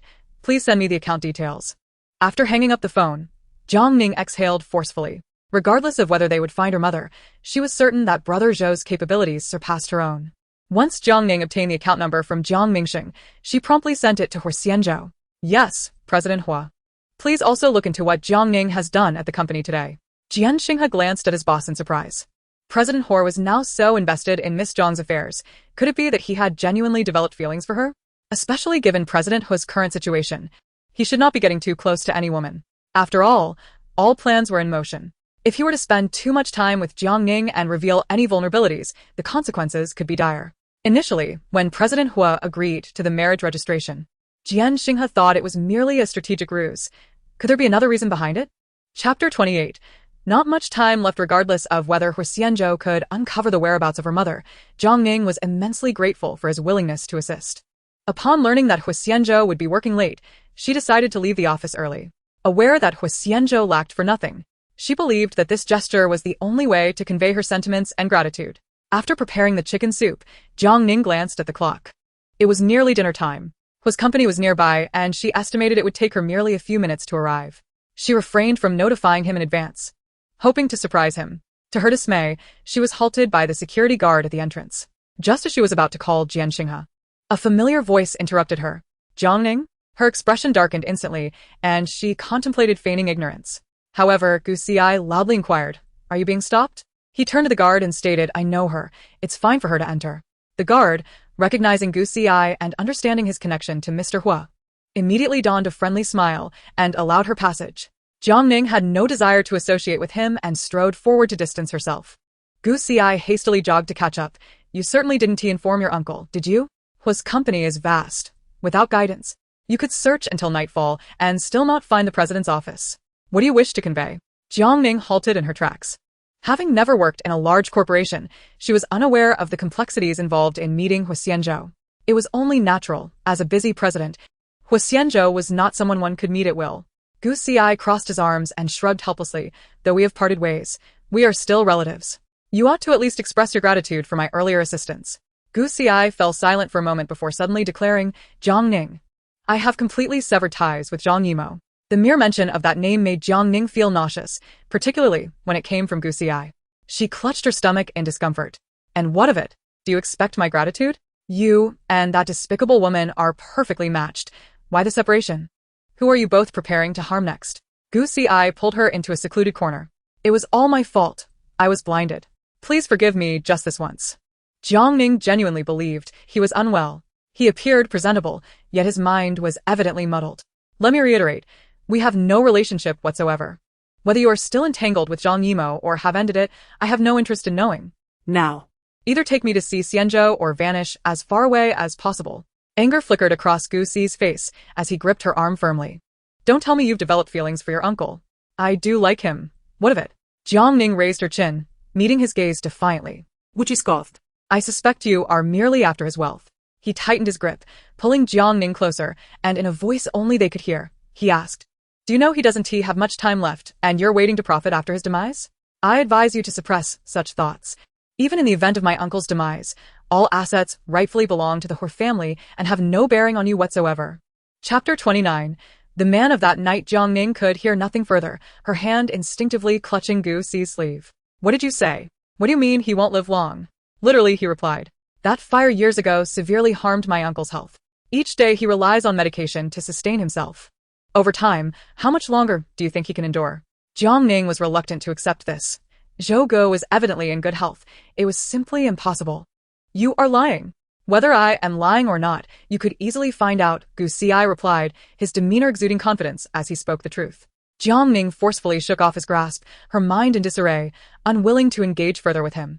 Gu Xi intended to reach for her again, but his gaze suddenly fell behind Jiang Ning, and he called out solemnly, "Uncle." The man stood at a height comparable to Huo Xianzhou.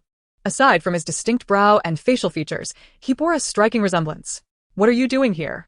The man's elongated eyes focused on Jiang Ning, revealing a hint of curiosity. She recognized that face. He was the man who had rescued her that fateful night while she was intoxicated, and they had inadvertently become entangled. Jiang Ning's complexion drained of color, her legs trembling slightly. She had assumed she would never encounter him again, yet here he was. Why had Gu Xi referred to him as uncle? Huo Xianzhou was the third in line of the Huo family, with an elder sister, Huo Xuyun, and a second brother. Could he be the one? He was aware that Huo Xianzhou had recently wed, the bride being Gu Xi's former fiancée. Curiosity had piqued regarding the identity of this remarkable woman. Could it be the one before him? She was undeniably beautiful, a quality that would naturally attract Gu Xi. Yet, why had Huo Xianzhou chosen to marry her? The name of that woman seemed to be Jiang Ning. Jiang Ning? Huo Chu called out to her. In an instant, Jiang Ning felt engulfed in darkness. That voice was identical to that of the man from that night. It was him. He recognized her. A chill ran down Jiang Ning's spine as she feared he might disclose their encounter. Grasping Gu Xi's arm, she urged, "Take me to Zhou Ge." With all her strength, she pulled Gu Xi along, who could only nod at Huo Chu, saying, "Uncle, I will take her with me." As they entered the elevator, Jiang Ning finally exhaled, with some relief. Observing her peculiar reaction, Gu Xi inquired, "Have you met him before?" "No, how could I have?" Jiang Ning quickly denied, lowering her gaze to conceal her anxiety. Jiang Ning remained silent, and as they neared the top floor, Gu Xi spoke in a low tone. "I won't accompany you any further. I know your marriage to my little uncle is an act of defiance against me, but I hope you reconsider. Do not gamble away your future. My little uncle is not as simple as you think, nor is the Huo family." Gu Xi cast a deep glance at her, saying, "Jiang Ning, I fear for your life." Jiang Ning met his gaze, and just then, the elevator doors opened. "Miss Jiang?" The voice of Jian Xinghe called from outside. "What brings you here? Is he present?" As he spoke, he glanced at Gu Xi, wondering how the young master could be at the company. If memory serves, President Huo had already dismissed him. Gu Xi's expression stiffened. How dare a mere assistant speak to him in such a sarcastic manner? "I came to find my second uncle." Jiang Ning couldn't find her way, so I brought her along and won't be coming out, he declared before promptly shutting the elevator doors. Jiang Ning followed Jian Xinghe inside. Just as President Huo concluded a remote meeting, upon pushing open the office door, Jiang Ning caught sight of Huo Xianzhou holding a medicine bottle. Upon noticing her, he swiftly tucked the bottle into a drawer. A chill ran through Jiang Ning. Why was Zhou Ge taking medication and hiding it from her? Was it truly as Gu Xi had said? Was his time limited? Chapter 30, Being Needed. At this moment, Jiang Ning's heart was in turmoil, yet she maintained her composure. As long as Huo Xianzhou did not broach the subject, she ought not to pry further. "What brings you here?" Huo Xianzhou inquired calmly, as if the earlier act of concealing the medicine had never occurred. Jiang Ning took a moment to collect herself, forcing her thoughts into submission. She raised the thermos she held, smiling as she said, "I got off work early and made some chicken soup." "Especially brought for me?" he asked. "Indeed. My home isn't far from your company." Jiang Ning approached and opened the thermos, the rich aroma of the chicken soup wafting towards them. "I added a bit more medicinal herbs so it might taste slightly bitter." She ladled out a bowl, her eyes sparkling as she urged, "Zhou Ge, you should have some while it's hot."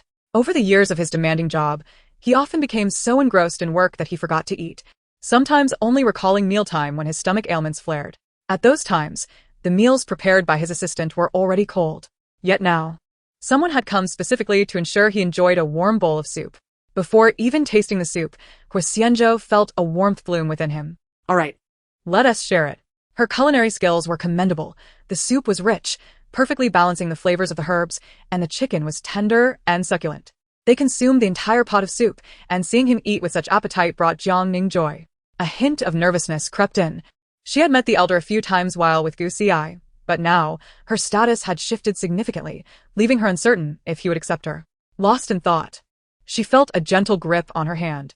Don't worry, I'm here, Huo Xianzhou reassured her with his bright gaze, easing her anxiety. I'll have Xinghe see you home. It's just a 10-minute walk. I'll take a stroll after finishing my meal. Jiang Ning stood and carried the thermos outside. As soon as the office door closed, Xinghe approached quietly, saying President Huo Xianzhou came by today to see the second young master. During that time, Miss Jiang spoke with him for a few moments. They seemed to know each other. A flicker of expression crossed the man's stern face as he lightly tapped his fingers on the desk, instructing to investigate further. Looking at her reflection in the mirror, Jiang Ning saw her half-dry hair and fair complexion, her features striking and poised. Yet, her eyes were clouded by an inescapable sorrow. Two questions consumed her thoughts. What did Gu Xi mean by saying Zhou Ji's time was limited?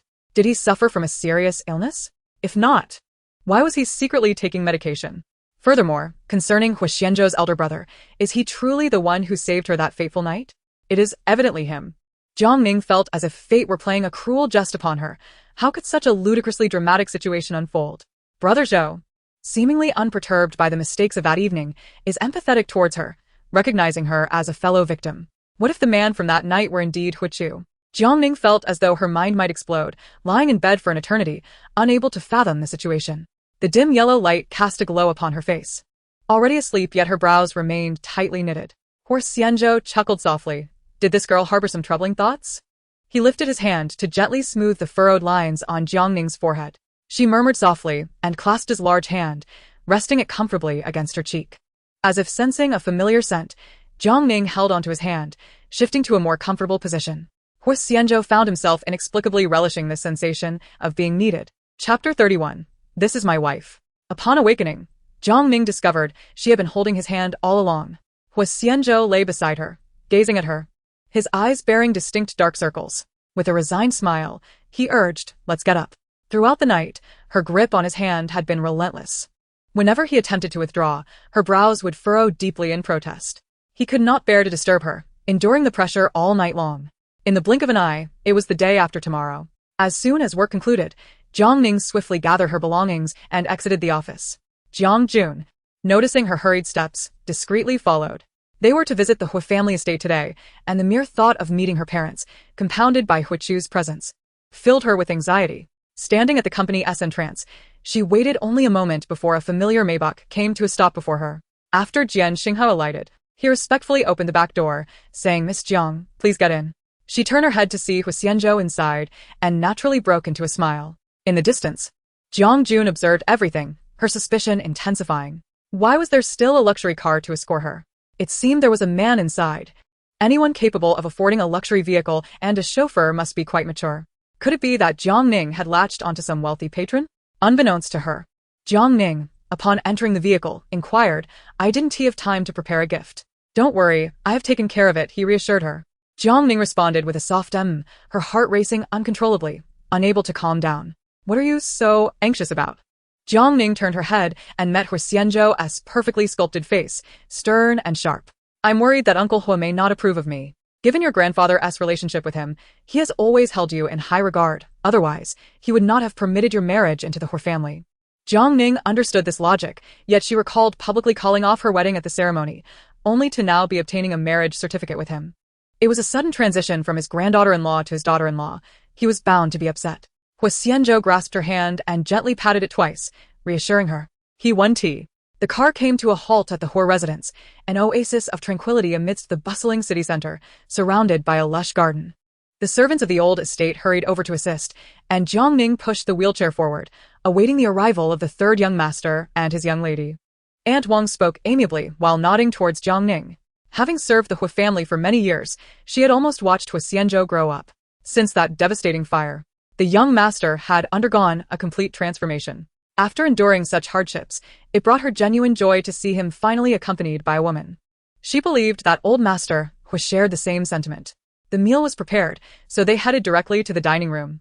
The estate was deep and expansive, with the dining room nestled beneath a canopy of ancient eaves. The Huo family's old residence was designed in a traditional Chinese garden style. Yet the stone pathway now featured a newly paved path, evidently created for Huo Xianzhou's convenience, allowing for wheelchair access. Upon entering the dining room, all eyes turned towards them. Jiang Ning quickly surveyed the surroundings. Old Master Huo sat at the head of the table, exuding an air of authority. To his left were Huo Xianzhou and her son Gu Xi, while to his right sat his younger brother, Huo Qingji, alongside his new wife, Zheng Pan. Jiang Ning had previously met both of them. "Welcome, please take your seats," Huo Qianzhou spoke in a deep voice. Jiang Ning hurriedly pushed Huo Xianzhou forward, uncertain of how to address him. The last time they met, due to her engagement with Gu Xi, she had referred to him as Uncle Huo. Now, As Huo Xianzhou's wife, that title seemed inappropriate. Unexpectedly, Huo Xianzhou grasped her hand and declared, "Father, this is my wife, Jiang Ning." Chapter 32, The Huo Family Feast. Jiang Ning straightened her back in nervousness, her heart racing at the thought of old master Huo's possible displeasure. "Uncle Huo, Are you still calling me Uncle Huo?" Huo Qingshan feigned displeasure. Zheng Pan, perceptive as ever, stifled a laugh and teased, "You've already registered your marriage with Xianzhou. How can you still call him uncle? That would surely confuse the hierarchy." Jiang Ning blushed, realizing that Huo Qingshan truly harbored no resentment. She quickly addressed him, "Father." A rare smile graced Huo Qingshan's face as he replied, "Xianzhou has a temper. I hope you can bear with him. The past is behind us. Now that you are married to Xianzhou, you are my daughter-in-law. From now on, focus on your life together. And it would be wonderful if you could give me a grandson." His words signified a new beginning, regardless of her previous relationship with Gu Xi. Jiang Ning would henceforth be solely recognized as Huo Xianzhou's wife. "Why didn't you wait for me before starting?" A deep male voice suddenly resonated from behind. Upon hearing that voice, Jiang Ning straightened her back in tension. She had just been relieved not to encounter Huo Chu earlier, yet he appeared unexpectedly soon. Huo Xianzhou noticed Jiang Ning's unusual demeanor, and a subtle shadow crossed his gaze. Huo Chu, merely 2 years older than Huo Xianzhou, was strikingly handsome, a trait common among the Huo family. He sat down beside Jiang Ning, propping his elbow on the table and resting his chin in his hand, staring intently at her. "Miss Jiang, we meet again." Jiang Ning was so nervous that her palms began to sweat. She dared not look at Huo Chu, instinctively believing that his remark about meeting again alluded to that night. "Last time, I didn't have the chance to introduce myself. My name is Huo Chu, the second brother of Xianzhou." He extended his hand towards Jiang Ning, his expression casual, yet his eyes held a hint of curiosity. Everyone watched as Jiang Ning could only extend her hand to lightly shake his, saying, "We are family now. Please take care of me." "Family?" Huo Chu raised an eyebrow and smiled. Even Xianzhou did not regard me as family, yet the brother-in-law was being overly polite. "If you possess this self-awareness, why not keep your mouth shut?" Huo Xianzhou interjected coldly. Tension simmered between the brothers as Jiang Ning found herself wedged uncomfortably in the middle. She felt restless and was unaware of the undercurrents swirling between them. "Everyone, let us keep our comments brief. Let us have the kitchen serve the dishes," Huo Qingshan declared, halting the imminent conflict. During the meal, Jiang Ning found the food tasteless. After dining, Huo Qingshan gestured to Huo Xianzhou, "Come with me to the study. You two keep Ning company and explore the old residence." Rest assured, Jiang Ning managed a strained smile. Once the two departed, the atmosphere in the dining room lightened considerably. Zheng Ban was quite curious about Jiang Ning.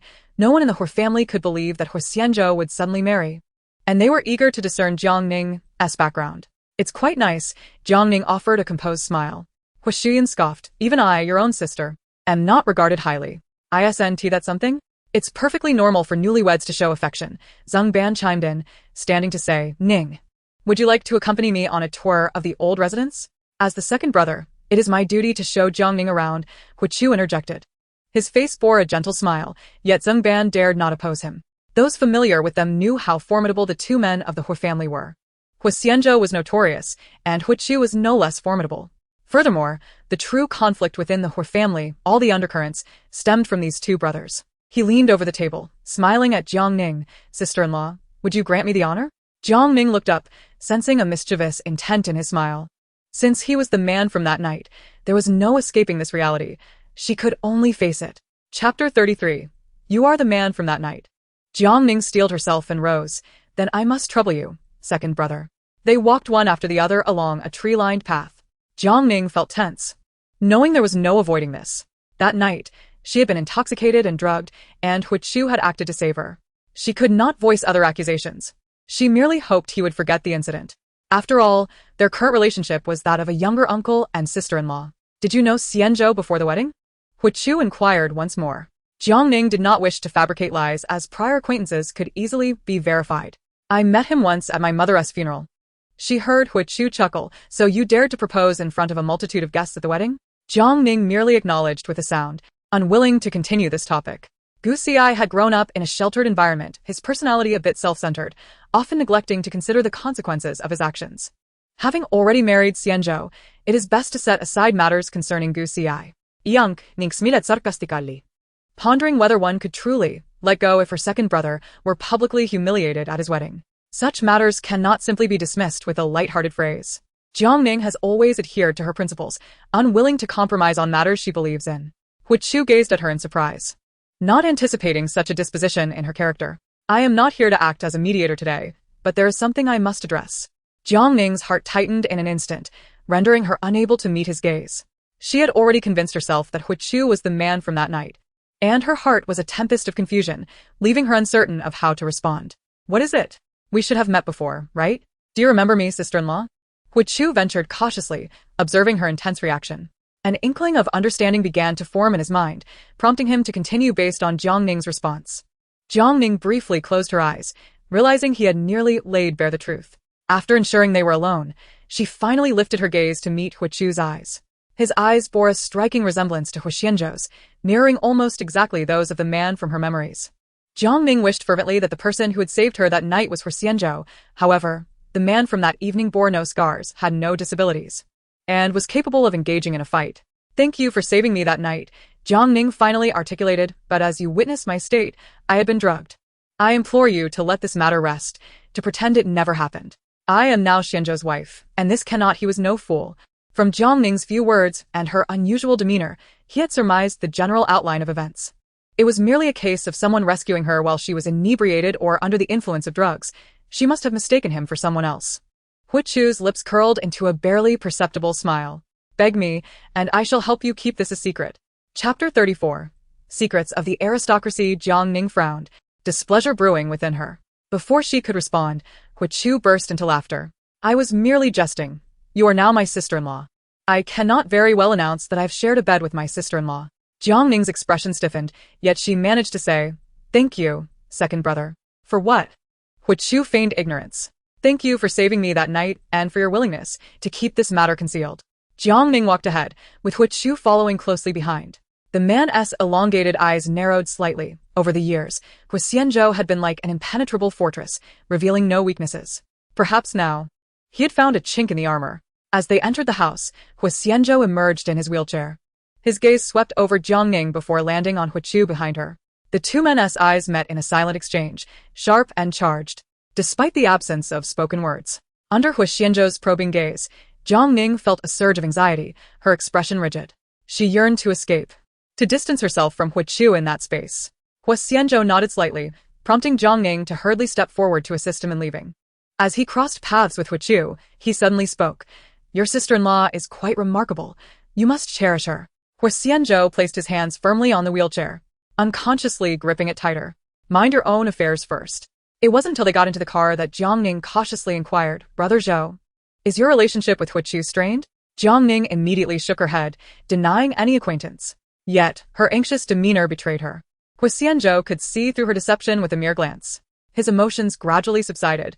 He is not my biological brother. Not? Jiang Ning was taken aback. It was evident that this was a family secret, one that Gu Xi had never alluded to before. After my mother gave birth to my elder sister, she suffered an injury that prevented her from conceiving for many years. My father, being rather traditional, believed that the Huo family required a male heir. So he sought a woman outside of marriage. My mother, not particularly assertive, had endured years of pressure from her in-laws, feeling that her inability to bear a son was her own fault. Thus, she turned a blind eye to this woman, until that woman became pregnant and moved into the Huo household, assuming the role of the mistress. Once Huo was confirmed to be a boy, she disregarded my mother entirely. Fortunately, by then my elder sister had reached adulthood. Her strong-willed nature provided support for our mother. Perhaps my mother was unwilling to accept her fate. She longed for another child and, after years of treatment, finally became pregnant with me. However, being an elderly mother, she faced immense challenges, and that woman would not wait idly for my arrival. Huo Xianzhou let out a sardonic laugh. She was secretly administering medication to my mother, which caused severe hemorrhaging during childbirth. At this point, his voice faltered, heavy with emotion. She grasped the doctor's hand, insisting that I must be saved. The outcome was that I survived, albeit frail and sickly from a young age, while my mother was lost forever on the operating table. Nink nink. Do you believe that under such circumstances, that woman would allow me to grow up healthy? Jiang Ning's heart ached, and she shook her head affirmatively. No, she would not. That woman was so ruthless that she would dare to harm a pregnant woman, and surely would not tolerate her Xianzhou in Huo Xianzhou's eyes. But didn't he, Uncle Huo, punish her? Punish? Huo Xianzhou laughed, as if he had heard the biggest joke. He never loved my mother. Why would he punish her? Besides, there was no evidence. If my sister hadn't discovered the truth later, I might have lived my entire life in ignorance. Without needing to think, Jiang Ning understood that her Xianzhou had undoubtedly endured immense suffering throughout his life. Then you endured humiliation and borne the burden. Huo Xianzhou simply stated those 4 words. I strive to live as best as I can. Fortunately, my sister is no fool. After marrying, she will advocate for me. Jiang Ning hadn't expected him to be so candid about his struggles. She had assumed that Huo Xianzhou enjoyed a life of luxury, only to discover that his experiences were not so different from her own. Where is that woman now? Huo Chu's mother. Chapter 35. Unwilling to suffer loss. He spoke with an unsettling calmness, yet Jiang Ning could sense the tumult within his words.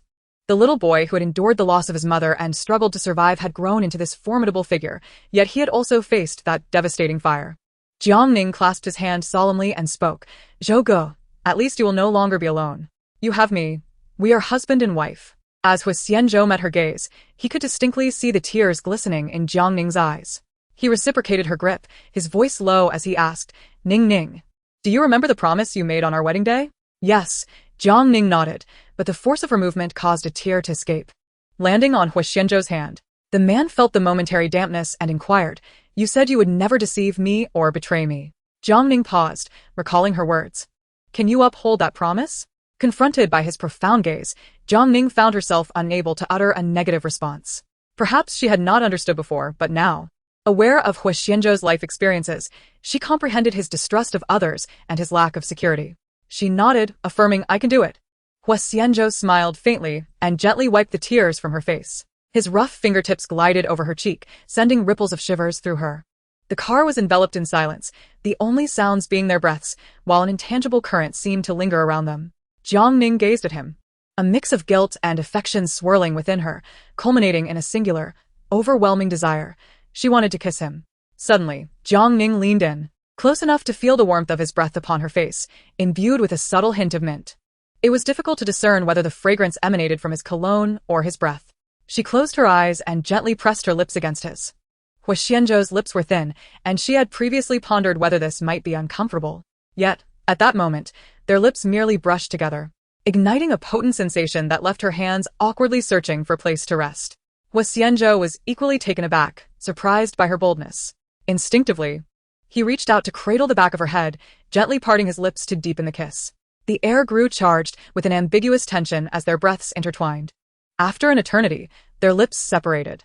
Now, Jiang Ning felt too shy to meet Huo Xianzhou's eyes. Noticing her bashful demeanor, Huo Xianzhou's lips curled into a gentle smile, his expression one of delight. Why did you suddenly kiss me? He asked. Jiang Ning, feeling embarrassed, pouted and stealthily glanced at the driver, Jian Xinghe, uncertain whether he had witnessed their moment.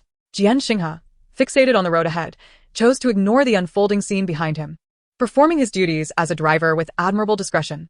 We are husband and wife. Is it not permissible for me to kiss you? Jiang Ning retorted. Huo Xianzhou chuckled softly. It is allowed, but there is a price. What price? Jiang Ning raised her head, her eyes wide with innocent curiosity.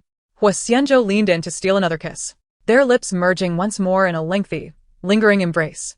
Jiang Ning's cheeks flushed crimson, yet seeing Huo Xianzhou in such high spirits, she felt a wave of relief. Then, is our debt settled now?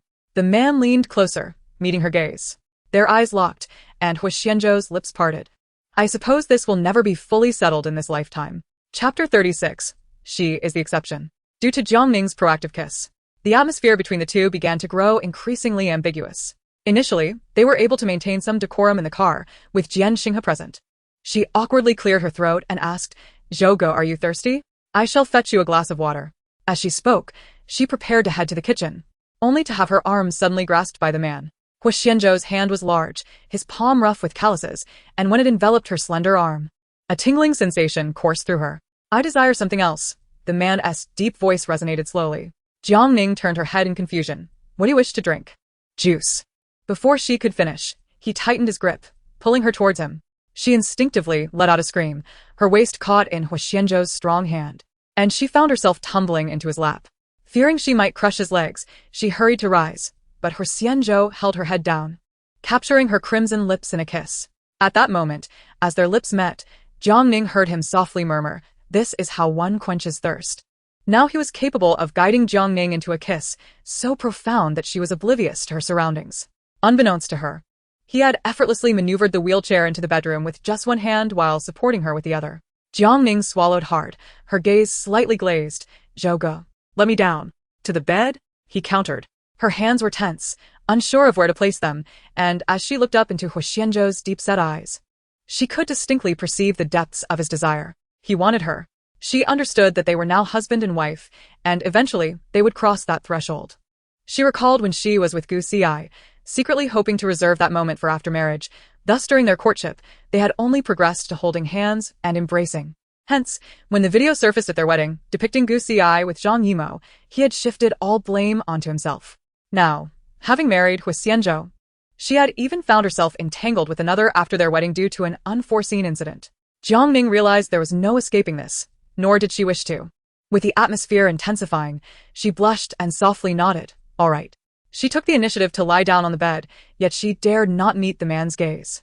This scene unfolded before Huo Xianzhou, and even her casual gesture of tucking her hair behind her ear seemed to tug at his heartstrings.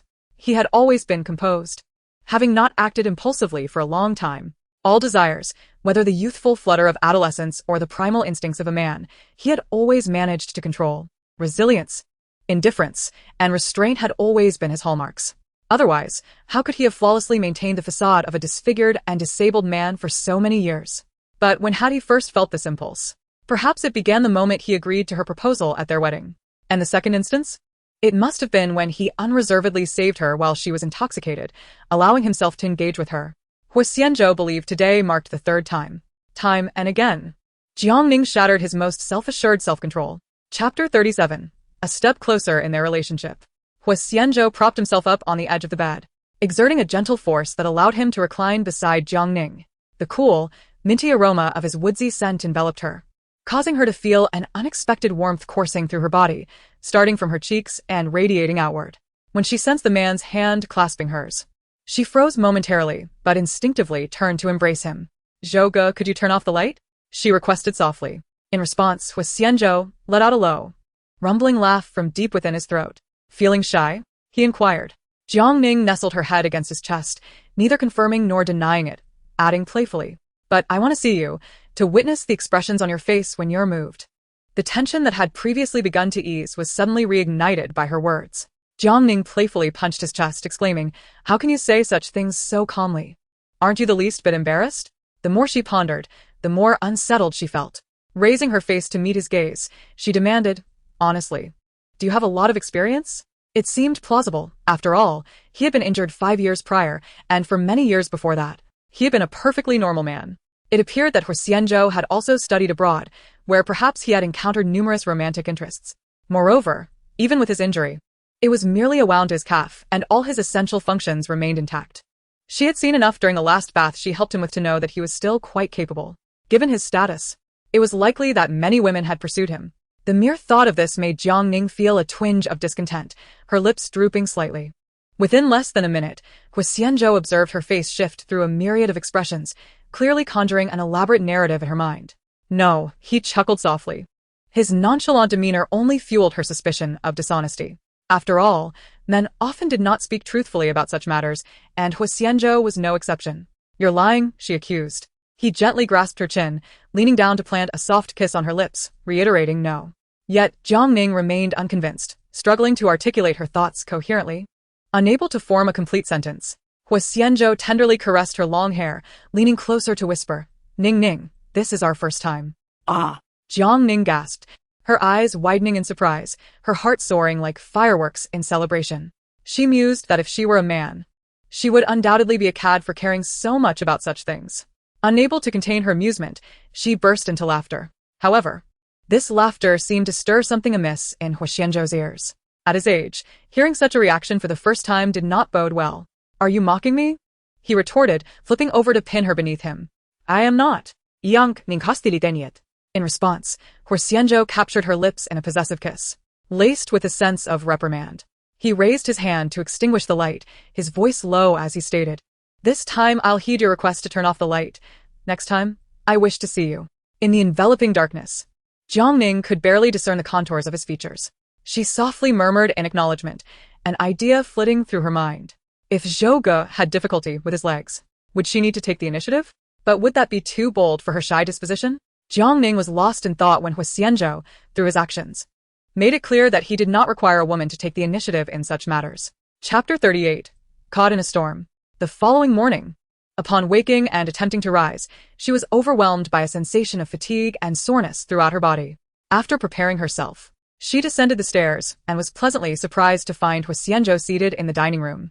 He typically left for work quite early, so it was unexpected to see him still there at this hour. The events of the previous night flooded her mind, particularly the embarrassing position she had taken out of necessity due to Huo Xianzhou's leg discomfort, causing her cheeks to flush with heat. "Ning, come and have breakfast." Huo Xianzhou invited her. Jiang Ning rubbed her face with her hands and stepped forward, taken aback by the lavish spread before her. "You worked hard last night. You should replenish your energy," he remarked with a smile.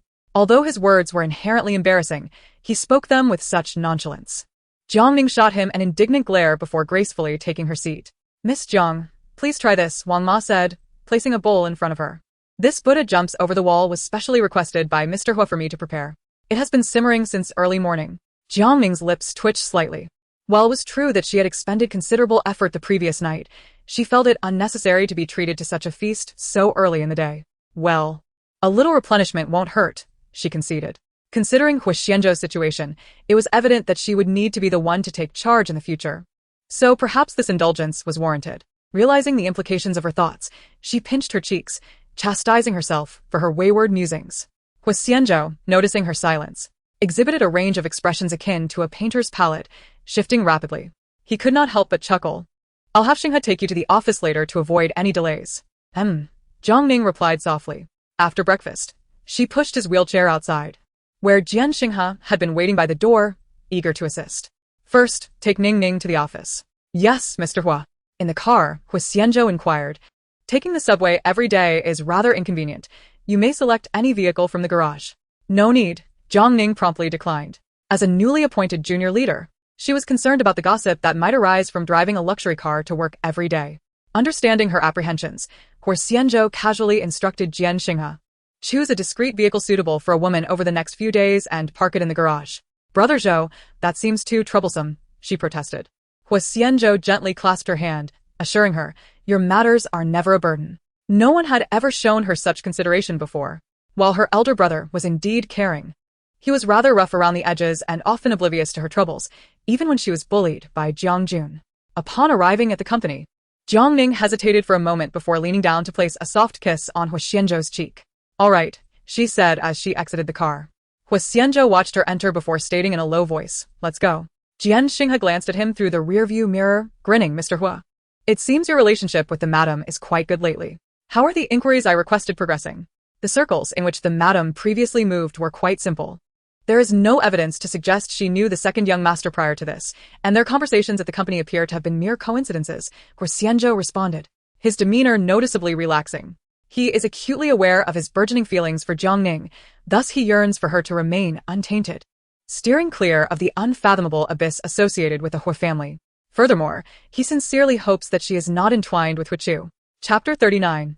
Will a girlfriend get jealous? Her position is considered one of the foundational sales roles. It does not permit her to merely sit in an office, but necessitates engaging in face-to-face discussions with suppliers regarding collaborations. Jiang Ning meticulously organized the materials required for the day and turned to leave. Xiao, Chen Sheng, and Lu Yue were to remain behind, as they needed to meet with the supplier. "All right, Supervisor Jiang," they replied in unison. Upon her entrance, Lu Yue scoffed dismissively. What is she so proud of? Just because she's got a man backing her now, she thinks she has something special.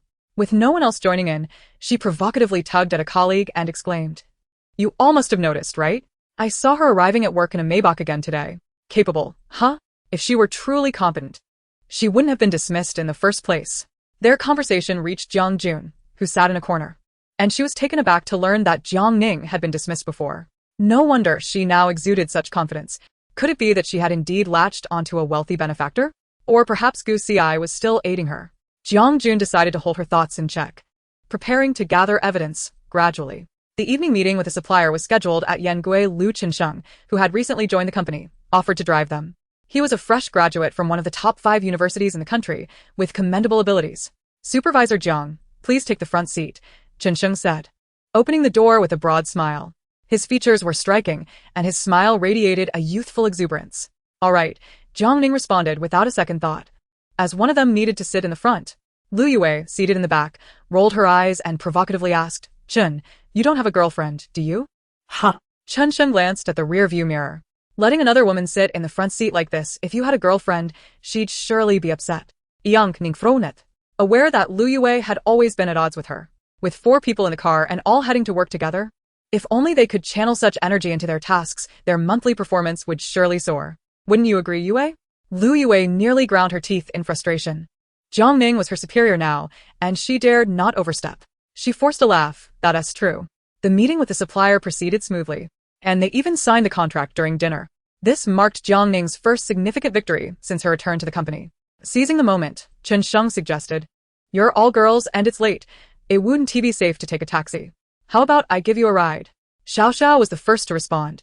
No need for that. My home is nearby, just a 10-minute walk. What about Supervisor Jiang and Sister Yue? Then we'll trouble you. Lu Yue replied without hesitation.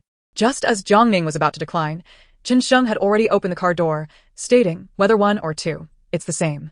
Get in, quickly. He opened the door to the passenger seat and gestured to Jiang Ning. After casting a glance at Lu Yue's expression, she hesitated for a couple of seconds before taking a seat in the front, preferring not to share the back with her. Jiang Supervisor and Sister Yue, could you please share your residential addresses? I would like to see how to navigate most conveniently. Lu Yue promptly replied, I reside at Shengqing International. Wow. The properties in that community are rather expensive, aren't they? I believe the smallest units are 2-bedroom apartments. How much does one spend monthly? He was merely a recent graduate. Although his family was well off, his monthly salary was not substantial. The car he drove was also a gift from his parents. This is my own home, so I don't have to pay rent, she added, lifting her chin with an air of pride. The expression on her face was unmistakably one of self-satisfaction. The rental prices at Shengqing International exceeded 10,000, and the property prices had reached at least 50,000 per square meter. Jiang Ning was aware of her affluent background. The last time, her father had come to pick her up from work in an Audi. I wonder where Jiang Supervisor lives? Lu Yue inquired, deliberately emphasizing her tone. I reside at Yihua Courtyard, which isn't too far from here. Yihua Courtyard? It's not some remote corner, is it? Lu Yue suddenly paused, as if recalling something. Yihua Courtyard? You must be referring to the Haiqing Tower King, Yihua Courtyard. Chapter 40. She lives in the Tower King? When it initially launched, it shattered the housing price ceiling in Haiqing, requiring potential buyers to undergo a background check by the developer. It was not a property that could be easily acquired simply by possessing wealth. Furthermore, the residence was situated by the Bund, providing a panoramic view of the Huangpu River from the upper floors. My goodness, Jiang Ning, you are quite the hidden gem, Chen Sheng exclaimed, unable to contain his surprise. I merely reside there. It is not my property, she clarified, as this was indeed Huo Xianzhou's home. Lu Yue finally let out a sigh of relief. But then, as if struck by a thought, she provocatively asked, it wouldn't happen to be your boyfriend's place, would it? Indeed, Jiang Ning admitted. Lu Yue scoffed, falling silent, her expression rife with sarcasm. It was merely a matter of leveraging her beauty to ensnare a wealthy older man. Perhaps he even had a family, simply keeping her hidden away in Yihua Courtyard as a secret mistress. Chen Sheng pursed his lips, realizing so. Jiang Ning, you have a boyfriend, and he is quite wealthy. Lu Yue detected an undertone of something amiss, pressing her hands on the seat as she teased. Oh, you aren't developing feelings for our Jiang Supervisor, are you?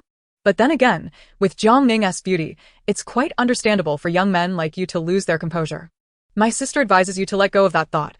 I have met Jiang Ning's boyfriend, and he is exceedingly affluent. Jiang Ning rolled her eyes, unwilling to engage further. No, I was just inquiring. Chen Sheng awkwardly clarified. It's perfectly normal for someone as beautiful as Jiang Ning to have a boyfriend. Not a boyfriend. Jiang Ning suddenly interjected, seeking to clarify. Lu Yue's expression brightened, as she expected Jiang Ning to boldly admit to being a mistress. Instead, Jiang Ning continued. He is my husband, I am already married. Chen Sheng couldn't help but express his disappointment. From that point onward, silence enveloped the journey, creating an atmosphere steeped in awkwardness. The vehicle halted at the entrance of the #1 courtyard, where outside vehicles were prohibited. Jiang Ning expressed her gratitude before alighting.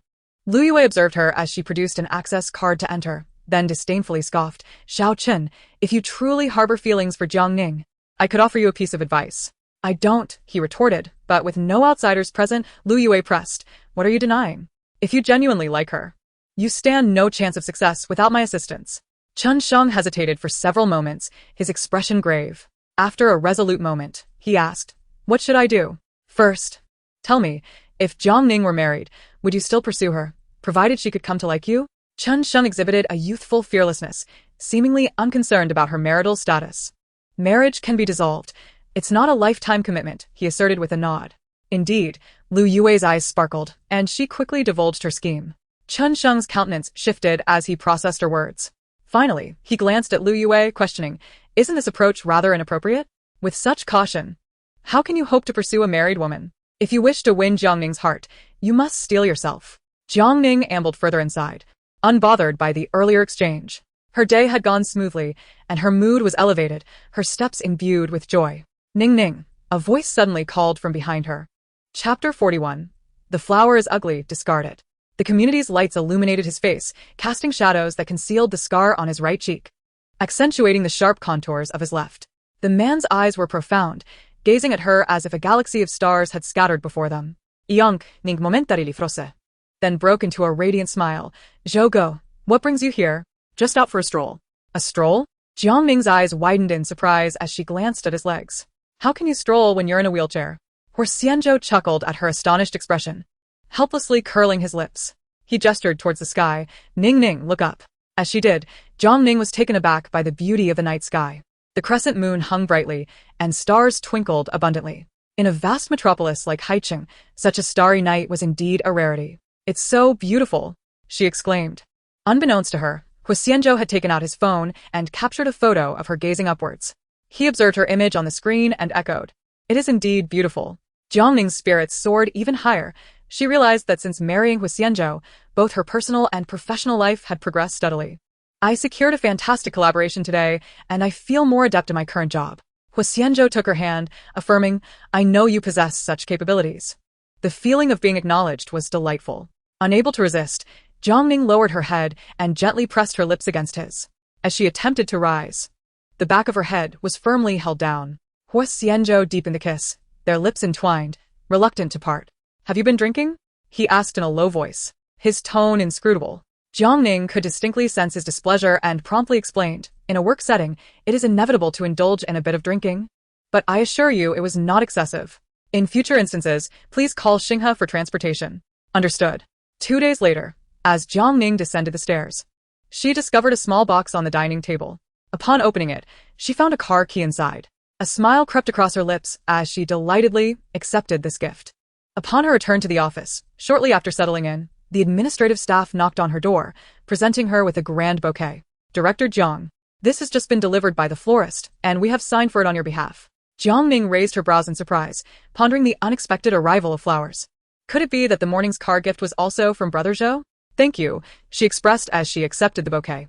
The accompanying card bore a single phrase, "Flowers for a beauty." Who could it be from? Jiang Ning snapped a photo of the flowers and sent it to Huo Xianzhou. "Brother Zhou, did you send these?" At that moment, Huo Xianzhou was in a meeting. He glanced at his phone during a brief lull and, in a fit of frustration, crushed the pen in his hand. The employee speaking suddenly halted, and an eerie silence enveloped the room, as everyone assumed something was amiss. However, Huo Xianzhou remained fixated on his phone, his fingers rapidly tapping the screen. "Throw them away." After a moment of contemplation, he deleted the message and summoned Jian Xinghe. "Dismiss the meeting." Once the employees had left, Jian Xinghe cautiously inquired, "Is there an issue, Mr. Huo?" "Arrange for 10 different bouquets for Jiang Ning and investigate who sent her the flowers today." Jian Xinghe was momentarily taken aback. Could it be that Mr. Huo was feeling jealous? He promptly agreed and exited. "The flowers are hideous. Discard them." Chapter 42. Could it be that you are falling for him? She took the flowers outside and casually placed them in a common area. Lu Yui deliberately raised her voice. "Director Jiang, surely these are not from a boyfriend?" No? She replied. "Then they must be from an admirer. But is it truly fair to squander someone else's affection like this?" Jiang Ning recognized her intent, and all eyes in the department were on her. Besides, she had no idea who sent them. Everyone held various bouquets, each more exquisite than the last, clearly overshadowing the earlier red roses. Director Jiang, someone has sent another 10 bouquets. Jiang Ning pursed her lips and glanced at a card she pulled from the flowers. In the future, only accept flowers from me. The signature bore the character for Zhou. Jiang Ning couldn't suppress a smile as she selected the most beautiful daisy from the collection, deciding to gift the rest to her female colleagues, ensuring each received one. How generous of you, Director, one female colleague exclaimed, noting the evident quality of the flowers. No woman could resist such floral offerings. Even Jiang Jun received a bouquet. And as she gazed at the vibrant blooms and Jiang Ning's smile, a wave of jealousy surged within her. To be able to lavish such abundant gifts, one must possess considerable financial means. Jiang Jun's envy reached a boiling point. How could this wretched girl, who had always been beneath her, garner such affection? She swiftly sent a message to Jiang Mingxing. Dad, Jiang Ning seems to be involved with a wealthy older man. Lu Yue also received a bouquet of flowers, the very same red roses from earlier. She cast a subtle glance at Chen Sheng, silently questioning why he would send so many flowers on the very first day. Chen Sheng felt equally bewildered, as he had only purchased a single bouquet. Surely, the pursuit he had barely begun should not be extinguished at the outset. Jiang Ning. This is Gu Xi. I am at the cafe downstairs from your office. Did you not wish to know about your uncle? I can tell you. Jiang Ning initially intended to disregard the message, but the mention of Huo Xianzhou piqued her interest. How could this be? Aside from the scar on his face and his mobility issues, there was nothing else amiss about him. As soon as work was over, Jiang Ning hurried downstairs to the cafe. From a distance, she spotted Gu Xi seated by the window and approached him. Upon seeing her, Gu Xi smiled and asked, "Still the same? An iced latte? I don't drink it." Jiang Ning directly rejected him. "Tell me, what happened to Brother Zhou?"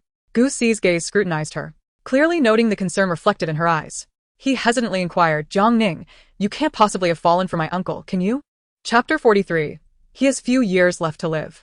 Jiang Ning did not deny it. She was now Huo Xianzhou's wife, the most significant companion in each other's future lives.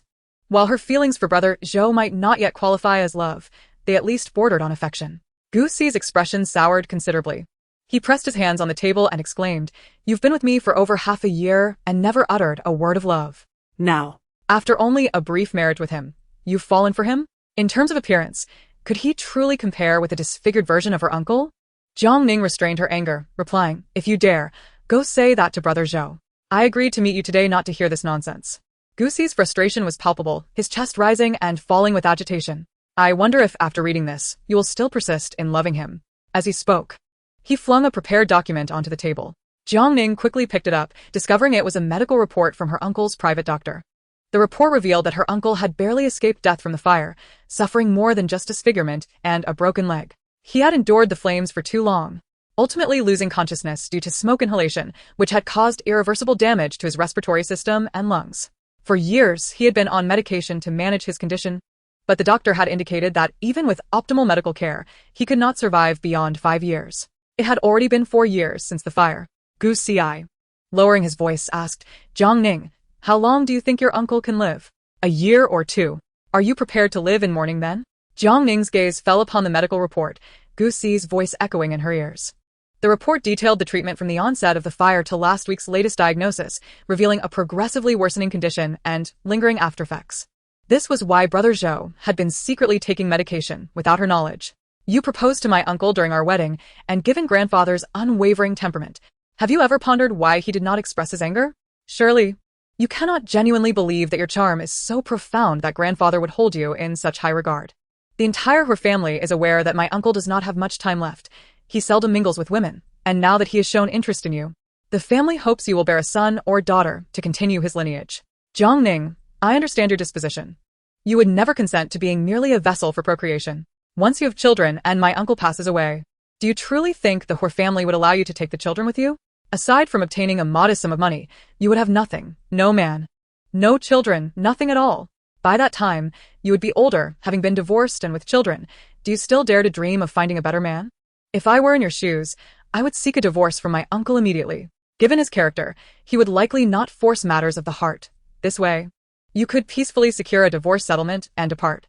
Jiang Ning abruptly stood up, her face cold as she declared, "Give up on that thought. No matter what happens to Huo Xianzhou, I will never leave him. With that, she turned and walked away, fearing that if she lingered any longer, tears would betray her resolve. She was unwilling to accept the reality of the situation, yet Gu Xi's evidence was overwhelmingly compelling, leaving her with no choice but to believe. Disheartened and desolate, Jiang Ning exited the cafe, oblivious to Jiang Jun, who had been hiding nearby. Jiang Jun observed her retreating figure before glancing at Gu Xi within the cafe. Were they still together?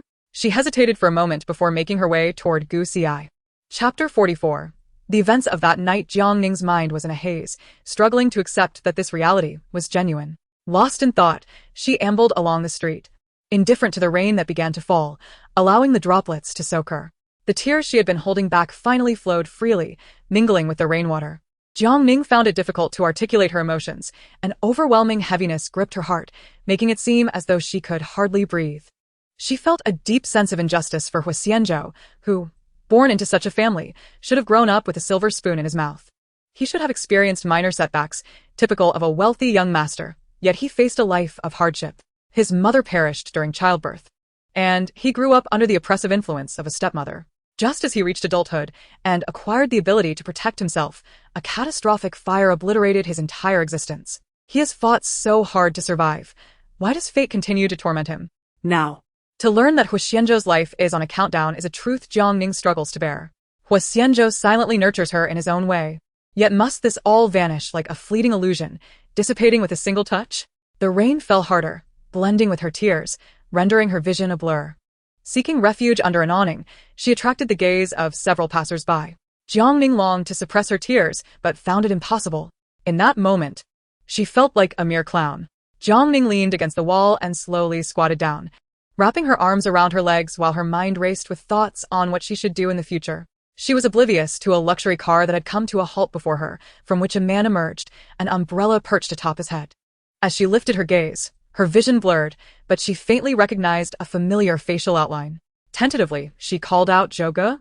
But how could Huo Xianzhou possibly be standing and walking? Had he recovered? Suddenly, Jiang Ning sprang to her feet, hastily wiping the rain from her face. Finally discerning the figure before her, the expression on her face instantly hardened, and the light in her eyes dimmed as if extinguished.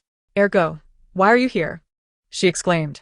Huo Chu, holding the umbrella, possessed an imposing stature. He observed Jiang Ning as fleeting expression and inquired, "Why are you out in the rain? Did you have a quarrel with Huo Xianzhou?" In Huo Xianzhou's earlier life, Huo Chu had also been one of the executioners, which made Jiang Ning reluctant to engage in conversation. Her hair was drenched, water trickling down incessantly. She wiped her face again, only for it to become wet once more.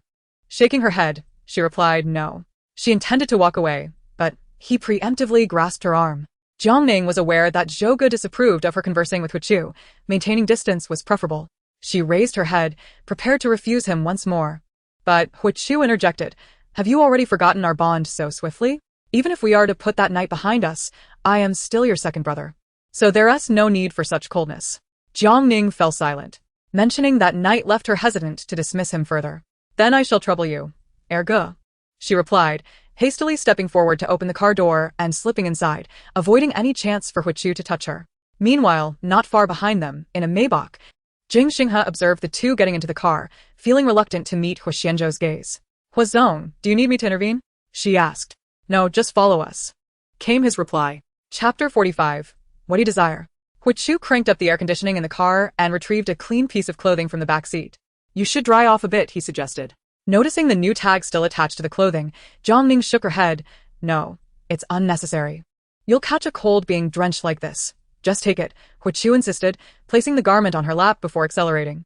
The force of the sports car pushed Jiang Ning back into her seat, prompting her to instinctively lean forward.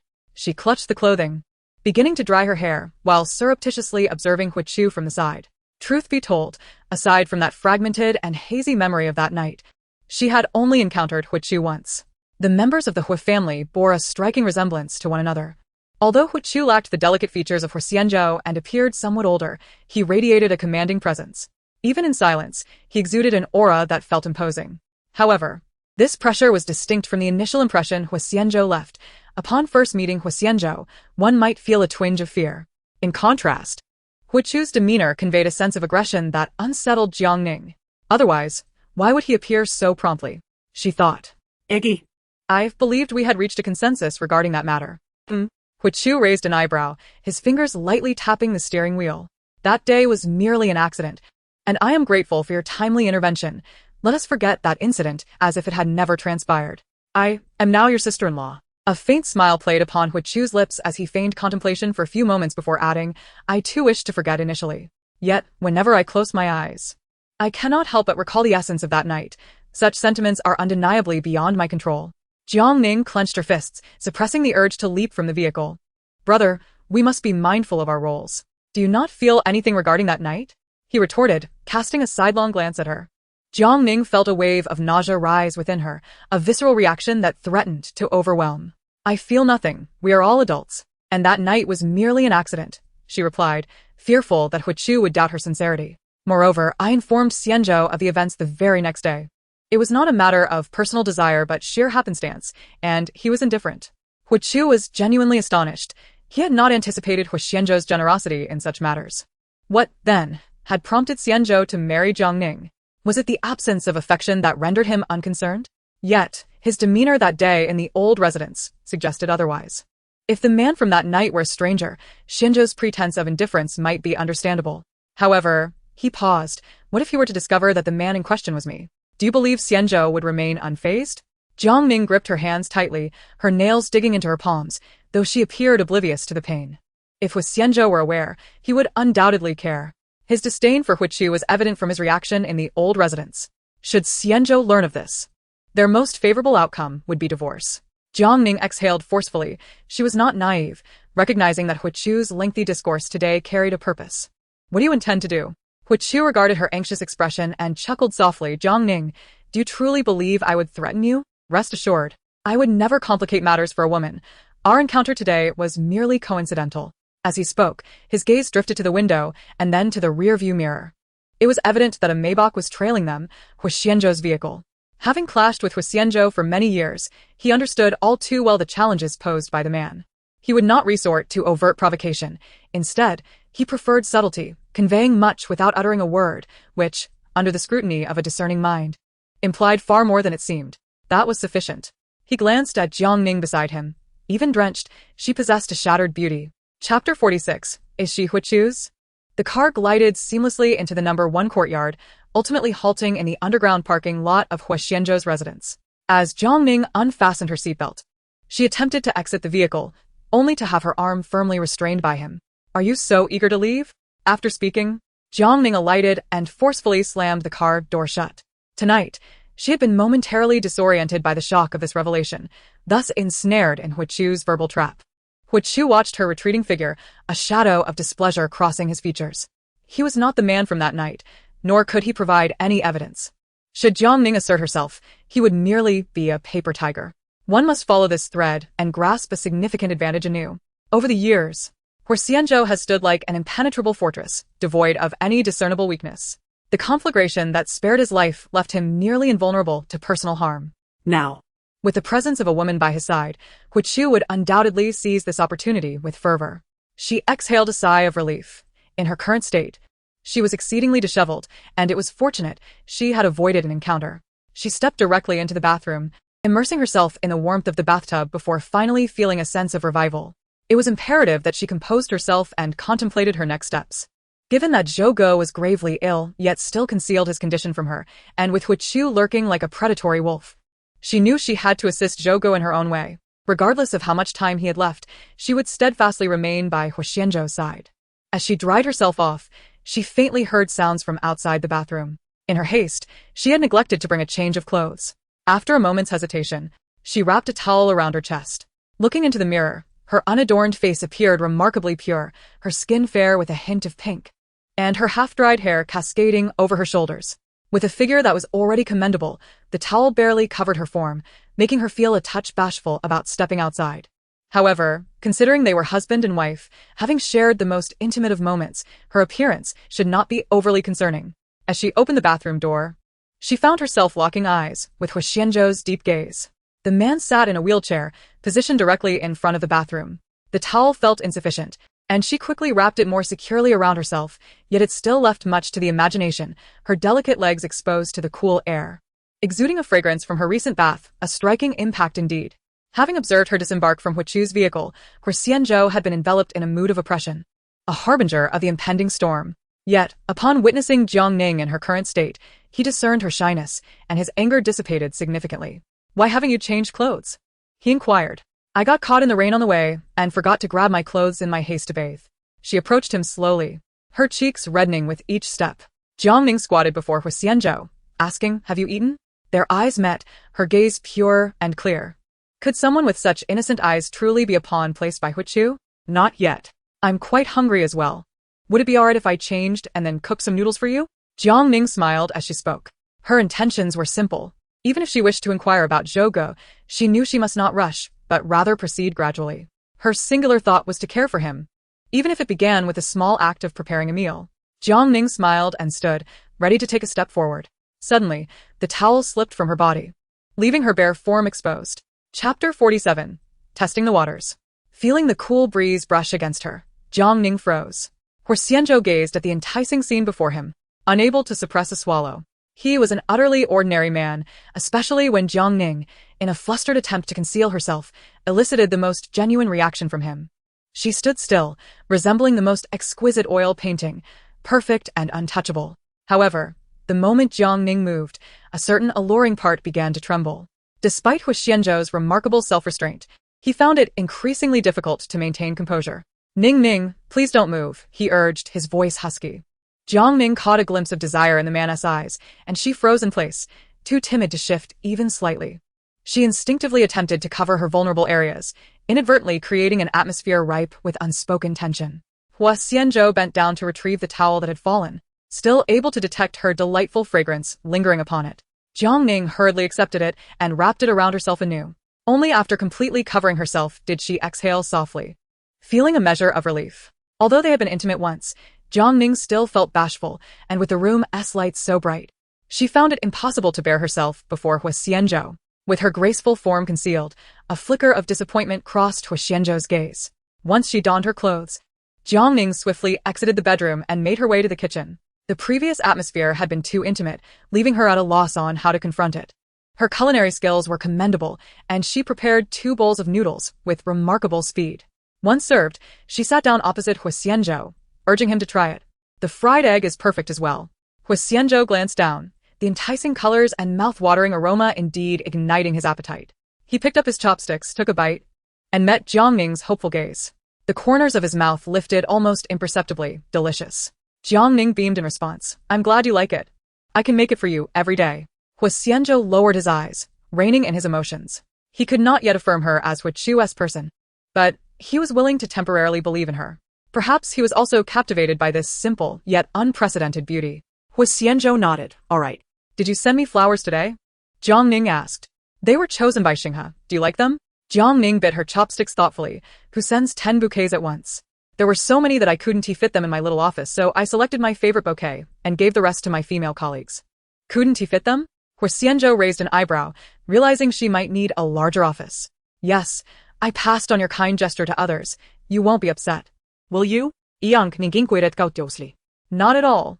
Only then did Jiang Ning smile, noticing that he was nearly finished and appeared in good spirits. After a moment's hesitation, she broached a topic that had troubled her throughout the night. "Zhouge, were there any other injuries from the fire?" Huo Xianzhou paused, his gaze fixed intently on her, as if trying to decipher the subtlest expressions on Jiang Ning's face. Assuming he was reluctant to speak, she steeled herself and continued. "I've looked into it. The aftermath of fire can severely damage the respiratory system and lungs. Should we find time to go for a comprehensive checkup at the hospital?" Huo Xianzhou's disappointment deepened. He could no longer eat and set down his chopsticks. She is indeed one of Huo Chao's people. Unable to suppress her curiosity about his physical condition, she wondered if he was truly on the brink of death. Chapter 48. She had saved his life. "Why are you so concerned about my health?" Xianzhou retorted, his tone growing colder. Jiang Ning, oblivious to his displeasure, responded, "Because we are husband and wife, is it not natural for me to care for you?" She certainly could not reveal that she knew Huo Xianzhou's life was on a countdown and merely hoped to take him to the hospital for a comprehensive examination. Had he already given up? Watching Huo Xianzhou's retreating figure, she sensed his mood had soured. Was he angry?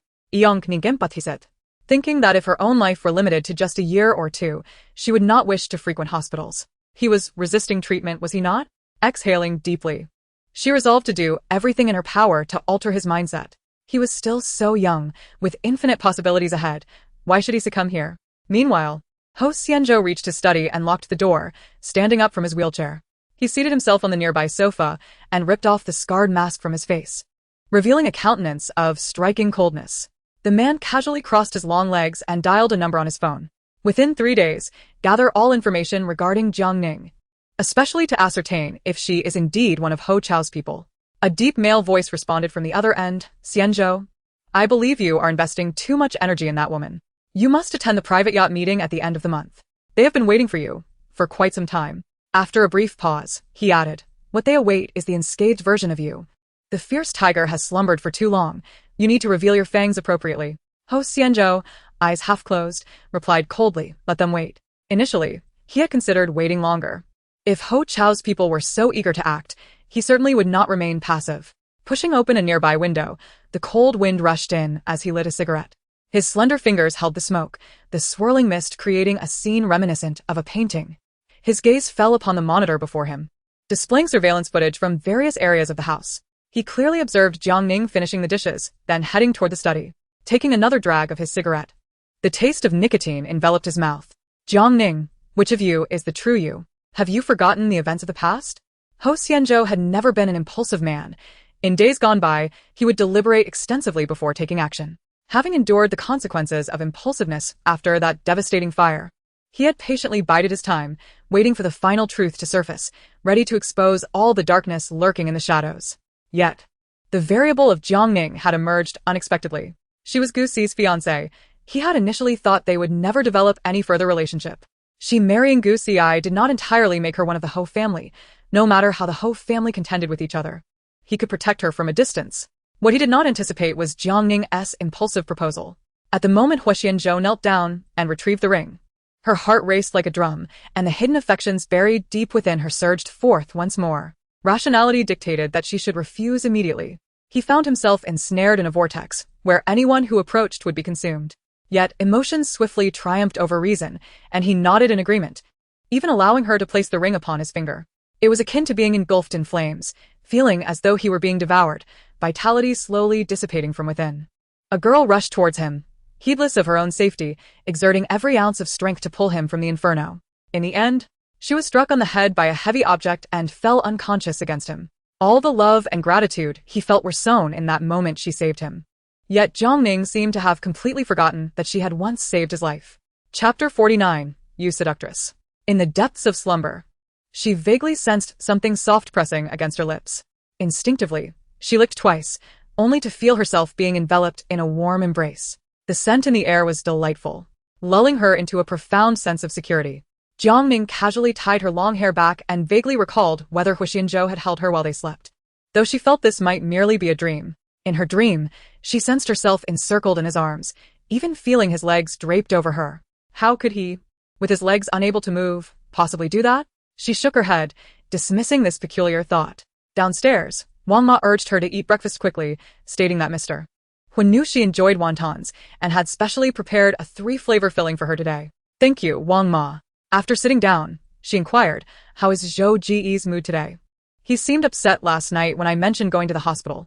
Wang Ma replied, Mr. Huo's emotions are typically quite reserved. I can't always discern them at first glance. But this morning he appeared rather cold, which suggests he is not in the best spirits. Jiang Ning took a bite of her wonton and asked, Wang Ma, having been in the Huo family for so many years, is Zhou Ji's health not very good? Wang Ma paused, recalling Mr. Huo's instructions from morning. The fire had indeed left his health somewhat compromised compared to others. Mr. Huo was confined to a wheelchair, making exercise inconvenient, and his busy work life compounded the issue. Madam, you wouldn't be harboring any disdain for Mr. Huo, would you? Jiang Ning quickly waved her hand. How could I possibly disdain him? I'm merely concerned for his health. Wang Ma's words left her with a sense of unease. With a heart full of worry, she arrived at the office, only to find her colleagues' gazes subtly directed towards her. Some even gathered to whisper as soon as she walked away. The atmosphere felt decidedly off. As she moved forward, she noticed Yi Xiaoxiao waiting at her office door. Confused, she asked, Why aren't you working? Do you need something from me? Yi Xiaoxiao bit her lip. Looking at her with concern, Jiang Ning, we can't stop her. She insists on waiting in the office. Be cautious, she's here to cause trouble. Jiang Ning frowned, uncertain of the meaning behind Yi Xiaoxiao's words. Who is she? Brown liquid trickled down the cheek and onto the shirt, with a chunk of ice clinging to Jiang Ning's head. Yi Xiaoxiao, nearby, was caught in the crossfire and instinctively let out a scream. You shameless mistress. The assailant cursed angrily while swinging a slap. Jiang Ning, having regained her composure, swiftly seized her hand and retaliated with a strike. The sound of the slap echoed crisply in the office. A crowd had already gathered, and Jiang Jun, blending in among them, discreetly began recording on her phone. Jiang Ning wiped the coffee from her face, finally able to discern the woman before her. She was young and unfamiliar. Jiang Ning was certain she had never encountered her before. Who are you? The woman, after receiving the slap, took a moment to react, clutching her face. You vile wretch, dare to hit me. You shameless seductress, I will surely make you pay today. Chapter 50. Capturing the Mistress. As she spoke, she attempted to charge forward again, but was pushed aside by Yi Xiaoxiao. Calm down for a moment. There might be a misunderstanding. A misunderstanding? The woman sneered, her expression turning menacing. I have ample evidence of your clandestine meetings, and you dare to claim it's a misunderstanding. You abuse your position to impose on male employees and even coerced Chen Sheng into delivering flowers to you. Are you so starved for affection? To seduce my boyfriend, you not only threatened to dismiss him but also acted like a lewd harlot, demanding daily attention. Every time you finished, you transferred money to Chen Sheng. Should I thank you for that? He used the money earned from selling himself to buy me a bag. Filthy trash. Nonsense. Rubbish. Wretched woman. The woman screamed a litany of insults, and the mention of Chen Sheng left the crowd in stunned silence, many already convinced of her claims. Chen Sheng had recently joined the company but had quickly gained Jiang Ning's favor, often accompanying her to client meetings. Given her frenzied demeanor, it was clear she possessed irrefutable evidence. Jiang Ning trembled with anger. Aside from work-related discussions, she had hardly exchanged more than a few words with Chen Sheng. How could she possibly be supporting him and playing the role of the mistress? Enough. Jiang Ning's hotet fortsättligt. I am married, and my husband is countless times more accomplished than Chen Sheng. Besides, given my circumstances, is your boyfriend a top celebrity? Do you expect me to financially support him? Jiang Ning pointed an accusing finger at her.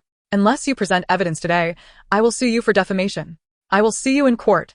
The woman paused, her crazed expression freezing on her face. She sensed something was amiss upon seeing Jiang Ning. She had never encountered such an astonishingly beautiful woman in reality. Jiang Ning's beauty was striking, making her previous remarks seem entirely reasonable and compelling. However, her initial anger had clouded her judgment, leading her to believe Chen Sheng's words and confront Jiang Ning in fury. Your denial is futile. I have plenty of evidence. Bring it forth. Jiang Ning retorted coldly. She quickly scanned the room, noticing colleagues from other departments drawn by the commotion. If this matter was not resolved today, Jiang Ning knew she would not be able to remain in the company any longer. The labels of a mistress maintaining her male subordinate are thrust upon her, yet the onlookers seldom delve into the veracity of the ensuing truth. Jiang Ning may bear these unfounded accusations for a lifetime. No woman can endure such a burden. While Haiching may seem vast, it is also remarkably small. Should this incident escalate, Jiang Ning's prospects for employment will be severely hampered. You seek evidence? Allow me to present it. The woman swiftly retrieved her phone, tapping a few times before turning the screen towards the crowd. Is it not true that good performance at work yields a salary, while good performance in bed warrants a bonus? The crowd gasped in astonishment. Jiang Ning scoffed, starting. I have known Chen Sheng for less than a month, yet the transfers you mentioned can be traced back several months, a time when I was unfamiliar with him. All my colleagues can attest that Chen Sheng has not been with the company long. The woman abruptly began to applaud, exclaiming, what a clever excuse. Now you feign ignorance, making everyone believe that it was only upon his joining that you became acquainted. It was evident that she had been supporting him during his university years, waiting until his graduation to recruit him into the company, thereby brazenly engaging with him. Chapter 51. I have evidence. Jiang Ning was genuinely exasperated, realizing that since the woman had already labeled her as the mistress, no amount of explanation would suffice. At this juncture, arguing was futile. Jiang Ning scanned the vicinity, but could not locate Chen Sheng. Where was he? With the commotion right before me, the truth would be revealed if he simply showed up. With the key individual absent, I am being framed and slandered. I shall not rest until this matter is clarified. Yi Xiaoxiao interjected. Chen Sheng did not come today. I tried calling him, but to no avail. Seizing the moment, Jiang Jun discreetly slipped away to the restroom and anonymously disseminated the video she had just recorded across various platforms, be it Douyin, Weibo, or Xiaohongshu. Almost immediately upon posting, The video began to garner widespread shares and comments. The saga of a legitimate wife confronting a mistress is a timeless spectacle. Moreover, the narrative of a female executive maintaining a male subordinate, coupled with Jiang Ning's striking beauty, one that rivals that of a celebrity, only intensified the public's curiosity. From her vantage point, Jiang Jun could only capture Jiang Ning's profile, yet her beauty alone was sufficiently striking. Why would such a woman need to maintain a man? Viewers were left eager to discover what the male protagonist looked like. At that moment, the confrontation escalated, with the woman incessantly accusing Jiang Ning, who steadfastly denied the claims. The absence of Chen Sheng rendered the truth increasingly elusive. You even sent him nude photos. My phone is filled with evidence, the woman declared, unveiling a bombshell. I also know you have a mole on your chest. How shameless of you to take such photographs. Jiang Ning was genuinely amused by the absurdity. She had never engaged in such behavior, making the existence of such photos impossible. Produce them. If the woman in the photos is indeed me, I will immediately kneel and apologize. The woman confidently opened her photo album, even aiming the screen toward the gathered spectators.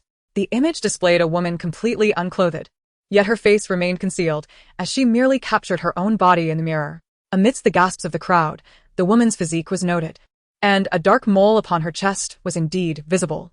Jiang Ning, however, bore no such mark. The location of the woman's mole was exceedingly intimate, making it utterly impossible for her to disrobe in order to prove her innocence. It is quite simple to demonstrate your innocence. Simply remove your clothing and reveal whether or not the mole exists, came the scornful retort from Xian Can. Not only did she insist that Jiang Ning strip for proof, but she hastily transmitted the photograph to the surrounding employees. Jiang Jun, fortuitously engaged in file sharing, received the image on her phone. Excitement coursed through her as she tightened her grip, quickly obscuring the sensitive parts of the picture before posting it on social networks. Accompanied by the caption, nude photograph sent by the mistress to the male counterpart. Concurrently, she glanced at the comments, noting that the likes and shares had already surpassed 10,000 and were escalating at an alarming rate. The term beautiful executive maintaining a relationship with a subordinate had already trended across various platforms. Simultaneously, the door to the CEO's office at the Huo Corporation was flung open as Jian Xinghe rushed in, exclaiming, "President Huo, we have a situation." Typically composed, Jian Xinghe would not have behaved in such a manner unless circumstances were dire. Huo Xianzhou furrowed his brows, inquiring, "What has happened?"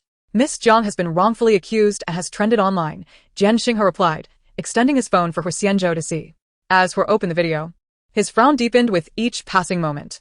A quick glance at the comments revealed a burgeoning tide of public opinion, laden with vile accusations directed at Jiang Ning, igniting a wave of anger within him. With a swift refresh, he discovered an additional post, another nude photograph. Chapter 52. The fermentation of public opinion. Huo Xianzhou's fingers tightened around the device, nearly crushing it in his grip. Miss Jiang would never engage in such behavior, and given her previous financial circumstances, it is implausible that she would possess the means to maintain a university student. A sharp glance from Huo Xianzhou caused Jian Xinghe to realize his misstep, prompting him to amend his words. "What I meant to convey is that Miss Jiang is exceptionally beautiful and possesses admirable qualities. Only one blind to such attributes would act in such a manner. Deploy the public relations department to monitor online sentiment and begin steering public discourse at the appropriate moment. Immediately identify this Chen Sheng. Prepare the car. I am going to Jiang Ning's company." At this moment, Jiang Ning remained oblivious to the tempest swirling around her online. With a calm demeanor, she stated, "This is not me." "If it is not you, then you should disrobe to prove it," Xian Can insisted relentlessly. With a sardonic smile, Jiang Ning retorted, "How utterly absurd. You accuse me with a headless photograph yet demand that I, the victim, strip to prove my innocence. Is this not akin to blaming a woman for being harassed on the street due to her attire? If you claim this photograph is of me, then present your evidence. Do not wield a faceless image as a weapon against me. I shall not bear this unjust burden." Yi Xiaoxiao stood by, her hand unconsciously tightening around Jiang Ning's. She sought to comfort Jiang Ning, asserting, "Indeed. How dare they present such photographs? I could claim this as your selfie, shared with Chen Sheng. If you wish to prove your innocence, do you need to strip and show the birthmark on your chest?" The assembly was composed of adults, capable of independent thought. Initially, some might have believed Xian Can, genuinely thinking Jiang Ning was the mistress. However, as colleagues from the same company and department, they were well aware of Jiang Ning's character. Coupled with her vehement denial, many had already reached a conclusion in their hearts. Someone chimed in, "Unless you provide solid evidence, or bring Chen Sheng forth for confrontation, this is absurd." Indeed, presenting nameless transfer screenshots and unknown photographs as proof of Jiang Ning's guilt was utterly ludicrous. Today. It could be Jiang Ning. Tomorrow, it could be any of us. Every woman risks being labeled a mistress, with no means to vindicate herself. Leave the company, at once. This is not a place for your reckless behavior. 2 male colleagues attempted to usher Xian Can out, but Jiang Ning preemptively restrained them, saying, "Wait. If you expel her, I will truly be unable to prove my innocence." "Manager Jiang, we all believe in you," someone spoke up. Ye Xiao no det vigorously, Jiang Ning. "We trust you." Suddenly, a sarcastic voice emerged from behind. "What good is your belief? The focus must be on winning the original partner's trust." As others turned to look, Lu Yue shrugged. "Why are you all staring at me? I haven't said anything incorrect." "You are mistaken. I do not require her belief, but I must clear my name," Jiang Ning declared, retrieving her phone. "Thus, I choose to call the police. I will leave everything in their hands. I reiterate, should I prove my innocence, I shall pursue legal action against you." Chapter 53. The birthmark on the chest. The police responded swiftly. Both Jiang Ning and Xian Can were taken away. With the involved parties gone, the company remained abuzz with chatter. Lu Yue, seated at her desk, mused that the relationship between Jiang Ning and Qin Sheng was complex. "Stop wrongfully accusing people. They hardly spoke to each other," Yi Xiaoxiao retorted, displeased. "We are all colleagues, and Jiang Ning's character is evident. Why kick her when she is down? Do you not fear retribution? If karma returns to haunt you, you may find yourself in tears." "Then why does Jiang Ning place such importance on him?" "There must be some hidden agenda," Lu Yue replied. "Chen Sheng is not a good person in matters of the heart, but his professional abilities are commendable. Within the company, Jiang Ning values his competency. No one is omniscient. How could she know his true nature?" Lu Yue shrugged dismissively, handing over her phone. "Talking to me is futile. You should check the trending topics." Some so-called genius in the company leaked a video, and it has now topped the trending list, accompanied by a sensational headline. Yi Xiaoxiao quickly opened Weibo and scrolled through the posts. In an instant, her complexion turned pale. The vitriol directed at her online was far more vicious than the earlier insults hurled by Xianzhou. The malice towards women on the internet is already overwhelming, especially for those who, despite their beauty, are unjustly labeled as mistresses. Who was the one that secretly recorded this? Yi Xiaoxiao rose and vociferously demanded an explanation, questioning why the footage was edited, omitting crucial context while only showcasing her being wronged, without including Jiang Ning's words. "I truly had no idea such petty individuals existed within the company." Upon hearing this, Zhang Jun shrank back at her workstation, pretending not to hear. At that moment, at the police station, they were all ushered into a room. A male officer, adopting an official demeanor, inquired, "Is this all the evidence you possess?" "These so-called proofs cannot definitively indicate that it was Jiang Ning. You either need to provide verified identification from Alipay or ensure the photographs authenticate Jiang Ning herself. Do you dare to disturb another's workplace with such flimsy evidence?" Xianzhou was taken aback that the police would side with Jiang Ning. She sprang up in indignation, asserting, "My boyfriend has already admitted it. He explicitly stated it was Jiang Ning, and his superior is supporting him." Jiang Ning promptly produced her phone, declaring, "You may examine all my Alipay transaction records. I have never engaged in any monetary dealings with Qin Sheng. Moreover, the woman in the photograph has a mole on her chest. There were too many colleagues present at the company earlier for me to prove my innocence then, but I am willing to do so now. Please summon a female officer. I am ready to undergo an examination to confirm whether I possess this mole and if I am indeed the woman in the photo." Jiang Ning's demeanor remained composed, suppressing her fury as she spoke. The officer seated in the middle considered this a viable solution and stepped outside to summon a female officer. "You will have 5 minutes. I will stand guard at the door to prevent anyone from entering." Upon his exit, a middle-aged female officer entered. She addressed Jiang Ning. "Just show me the location of the mole in the photo."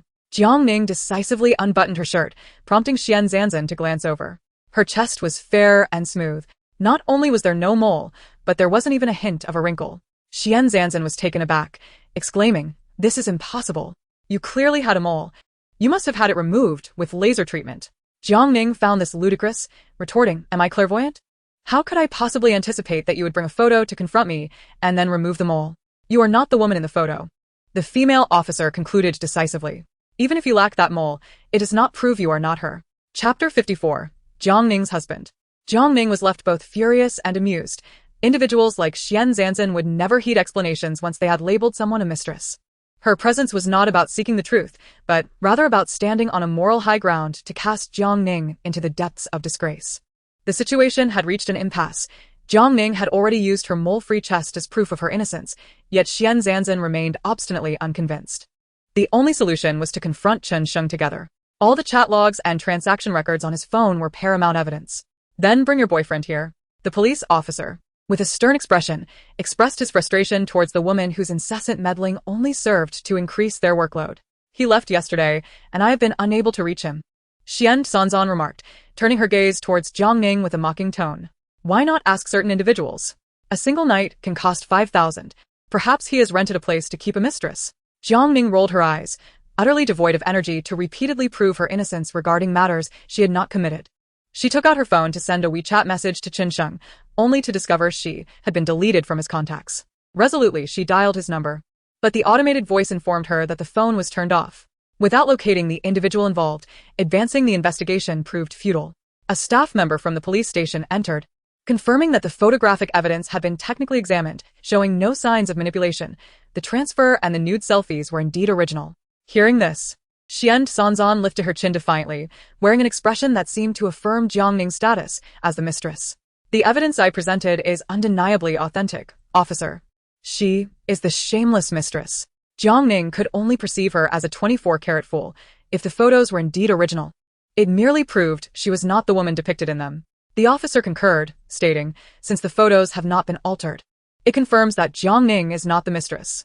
We can now discuss the consequences of your unauthorized intrusion and the chaos you caused at another's company, Ms. Jiang reserves the right to pursue legal action. Xianzhou's face turned pale, disbelief washing over her as she stood up, exclaiming, Are you all insane? I am the most pitiable victim here. How can the police side with the perpetrator? Is there no justice left? The female officer cast a glance at her before turning to Jiang Ning, who appeared thoroughly disheveled. Having been doused with an entire cup of coffee upon arriving at the office that morning, her hair clung to her forehead and visible coffee stains marred her face. In that moment, it was abundantly clear who the victim was and who the aggressor was. Even the police could not overlook Xianzhou's audacity. Our investigations are grounded in evidence. Your proof of her being the mistress is insufficient, yet your disruptive actions at the company are concrete. Should it be found that you have wrongfully accused someone, Jiang Ning could not only sue you for lost wages and emotional distress, but you could also face administrative detention. Xianzhou's complexion drained of color, and after a long pause, she laughed derisively. Is there no law? What have I done to deserve this treatment? You all protect each other. Is it because of her wealth and influence that you have banded together to bully me? Before she could finish her tirade, the office door swung open from the outside. A man in a wheelchair entered, the dark red scars grotesquely marring his face. His eyes icy and piercing as if carved from glacial ice. With a single glance, he could freeze anyone in place. Xianzhou stood speechless, momentarily paralyzed by the formidable aura of Huo Xianzhou. The officer turned, perplexed, and inquired, Who are you? This is a restricted area. I shall introduce myself. I am Jiang Ning's husband. Chapter 55. Your life is forfeit. Upon finishing his statement, Huo Xianzhou's gaze fell upon Jiang Ning, seeing her in such a disheveled state. His brow furrowed involuntarily. His expression shifted, the oppressive aura from his long tenure in power intensifying. Even the police spoke with trepidation, stating that since he was Jiang Ning's husband, he should also be allowed to listen in. Xianzhou fixed her gaze on Huo Xianzhou, feeling an uncanny familiarity with him, yet unable to recall where she had encountered him before. The scar on the man's face was chilling, and seated in a wheelchair, he appeared crippled, which inevitably led her to look down on him. It was evident that he must have been quite handsome before his disfigurement, exuding a commanding presence. Yet what did that matter now? He was nothing but a useless shell. Xianzhou straightened her posture, her eyes sweeping over his expensive suit and the luxurious watch adorning his wrist, further solidifying her conclusions. You are her husband? How fortuitous. Are you aware of what your wife has been up to? She spends her money on other men daily, paying them 5,000 for a single encounter, and even leveraging her position to threaten them. My boyfriend is merely one of her victims. There are likely many others. Jiang Ning's heart sank. She had not anticipated Huo Xianzhou's sudden appearance. Xianzhou's words were fabrications, yet she feared he might believe them. Just the thought of him doubting her sent a wave of despair through her, nearly bringing her to tears. Earlier, she had stood her ground against the accusations of the company, even taking the matter to the police station, but now, in Huo Xianzhou's presence, she felt an overwhelming urge to cry without uttering a single word. Zhou, Jiang Ning called softly, her voice hoarse. Huo Xianzhou did not even glance in her direction. Feigning ignorance, Jiang Ning felt increasingly wronged. Did he not trust her? Did he truly believe her to be that kind of woman? He regarded Xianzhou with a calm demeanor. Are you claiming my wife is financially supporting your boyfriend? Indeed. I have proof. These are the transaction records after each of her escapades, along with her selfies, she retorted. Jiang Ning bit her lip, desperate to deny it, yet found herself unable to utter a sound, fearful that speaking would unleash her tears. This was not the person Jiang Ning knew. Huo Xianzhou, having seen the photos, replied assuredly, my wife possesses a figure infinitely superior to hers. Xianzhou was momentarily speechless. I understand your pride is wounded. After all, a cripple like you married such a beautiful wife. Yet, with beauty by your side and the inability to satisfy her, it is no wonder she spends her money on other men. What a grotesque family. Neither of you are worth much. Before she could finish her sentence, Jiang Ning struck her hard across the face, channeling all her strength into the blow. Xianzhou stumbled backward, collapsing into her chair. You may insult me, but you shall not insult my husband. You are unworthy to even mention his name.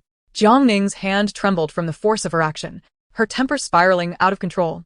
As Xianzhou recovered and attempted to retaliate, the nearby officers rushed in to separate them. This is a police station, not a marketplace. Everyone sit down. No one is permitted to strike. Xianzhou struggled, screaming in fury, you vile wretch, a whore. I will make sure to end you today. As she continued to berate him, the coldness in Huo Xianzhou's eyes deepened. By the end, his gaze upon Xian Cancan resembled that of a man gazing upon a corpse. Huo Xianzhou suddenly spoke, his voice low and deliberate. Utter another word, and I shall claim your life. Chapter 56.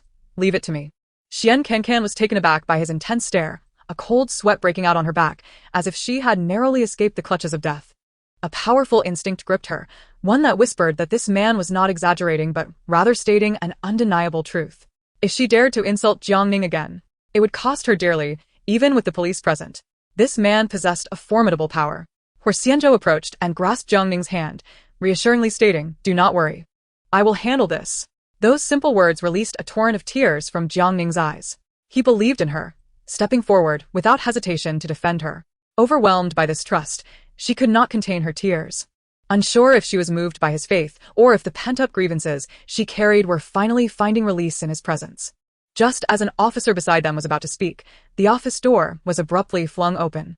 A middle-aged man in police uniform strode in, and upon seeing Huo Xianzhou, he hurried forward, exclaiming, Mr. Huo, what brings you here? Director Li, I require your assistance today, Huo Xianzhou replied calmly, his demeanor unchanged by the other man's status. In contrast, Director Li's expression bore a hint of obsequiousness and respect. Xian Cancan's heart sank. She realized she had encountered formidable opposition today. In a moment of disarray, she dismissed thoughts of any petty rivalries, yearning only to escape the police station as quickly as possible. Resolving to accept her misfortune, she stood and declared, very well. I shall consider this my bad luck. I shall not dwell on it further. If being a mistress is my fate, so be it. As she attempted to leave, Huo Xianzhou's voice halted her in her tracks.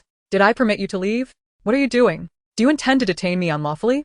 Xian Cancan retorted, her bravado faltering as her panic betrayed her. Director Li interjected, you wish to flee without resolving the matter? The officers, attuned to their superior's orders, moved in. One stepping forward, Miss Xian, please cooperate with the investigation and do not obstruct official proceedings. Throughout, Huo Xianzhou remained steadfast, holding Jiang Ning's hand, silently imparting strength. We only need to locate Chen Sheng. We have already found Chen Sheng. Let us all wait. The truth will soon be revealed. Jiang Ning exhaled deeply, wiping her tears away and softly thanking Huo Xianzhou. Thank you, Brother Zhou. There is no need for thanks between us, he replied. Xian Cancan's complexion shifted from pale to a sickly hue as she recalled all that Chen Sheng had divulged the previous night. She reluctantly allowed her anxieties to subside. Jiang Ning was undeniably the woman in question, and denying it now would prove futile. Once Chen Sheng arrived, the truth would unfold. After approximately half an hour, the principal figure arrived, albeit late. Chen Sheng was escorted into the police station, his face ashen, and upon seeing the crowd, he trembled with fear. Unaware of the chaos Xian Cancan had stirred, he scanned the room, unable to meet Jiang Ning's gaze. Chen Sheng, you have finally arrived. Last night, you explicitly revealed to me that the woman who supports you is Jiang Ning. Not only does she provide you with financial assistance, but she also exploits her position to manipulate you. Truly a disgraceful character. Speak up. Xian Cancan shouted. Chen Sheng remained silent, standing there motionless. Ultimately, it was the police who restrained him, urging him to speak honestly, without any deceit. At this juncture, it was too late for excuses. Chun Sheng, surrendering, lowered his head and quietly confessed, "I'm sorry, I deceived you. That person is not Supervisor Jiang." Xian Kenken staggered back 2 steps, reflecting on her actions that day, and met the piercing gaze of Huo Xianzhou. Trembling with fear, she screamed in anger, demanding the truth. "Why won't you admit it? It is clearly her." Chapter 57, The Truth. Chun Sheng realized that further lies would serve no purpose. So, he divulged the entire truth. In fact, he had been supported by a wealthy woman in her 50s since his university days. After each rendezvous, he received a considerable sum of money. With diligent effort, he could save quite a bit each month, an amount that was undeniably substantial for a college student, allowing him to live comfortably. Thus, even after graduating and starting work, he maintained ties with the wealthy woman, knowing such behavior was socially unacceptable. He pretended to be from a well-off family in front of his girlfriend. The car he drove was also purchased with the money from his benefactor. Last night, Xian Ken had secretly observed his phone, discovering not only his flower orders via a delivery app but also peculiar transactions on Alipay. Cornered and unable to reveal the truth about being supported, Jianxing shifted all blame onto Jiang Ning. At least Jiang Ning, with her impeccable appearance, was willing to financially support him, which satisfied his vanity deep down.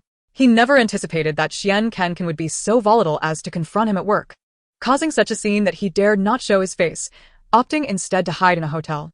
With the truth unveiled, Jiang Ning was entirely innocent and had, in fact, valued Qin Sheng in the workplace. Approaching him, she gazed at his relatively bright demeanor and struck him across the face, declaring, "Qin Sheng, you are fired. As for your girlfriend." Jiang Ning paused, noticing that Xian Ken was now utterly disoriented by the revelations, slumped in her chair, as if drained of all strength. "I will not let this go easily. If necessary, I will pursue her detention, and once released, I will ensure my lawyer claims all compensation for lost work and emotional distress." Jiang Ning wished to leave the police station and never see their loathsome faces again. Huo Xianzhou exchanged a few pleasantries with Director Li before stepping out with Jiang Ning. After the farce, Jiang Ning felt utterly exhausted. She looked down at Huo Xianzhou, his gaze as unwaveringly stern as ever, providing her with boundless energy simply by his presence. Jiang Ning smiled and said, "Thank you for coming, Zhou Ge." She felt reassured knowing she had a reliable support in Huo Xianzhou. With that thought, most of her accumulated frustration dissipated. She once again felt grateful for Huo Xianzhou's companionship.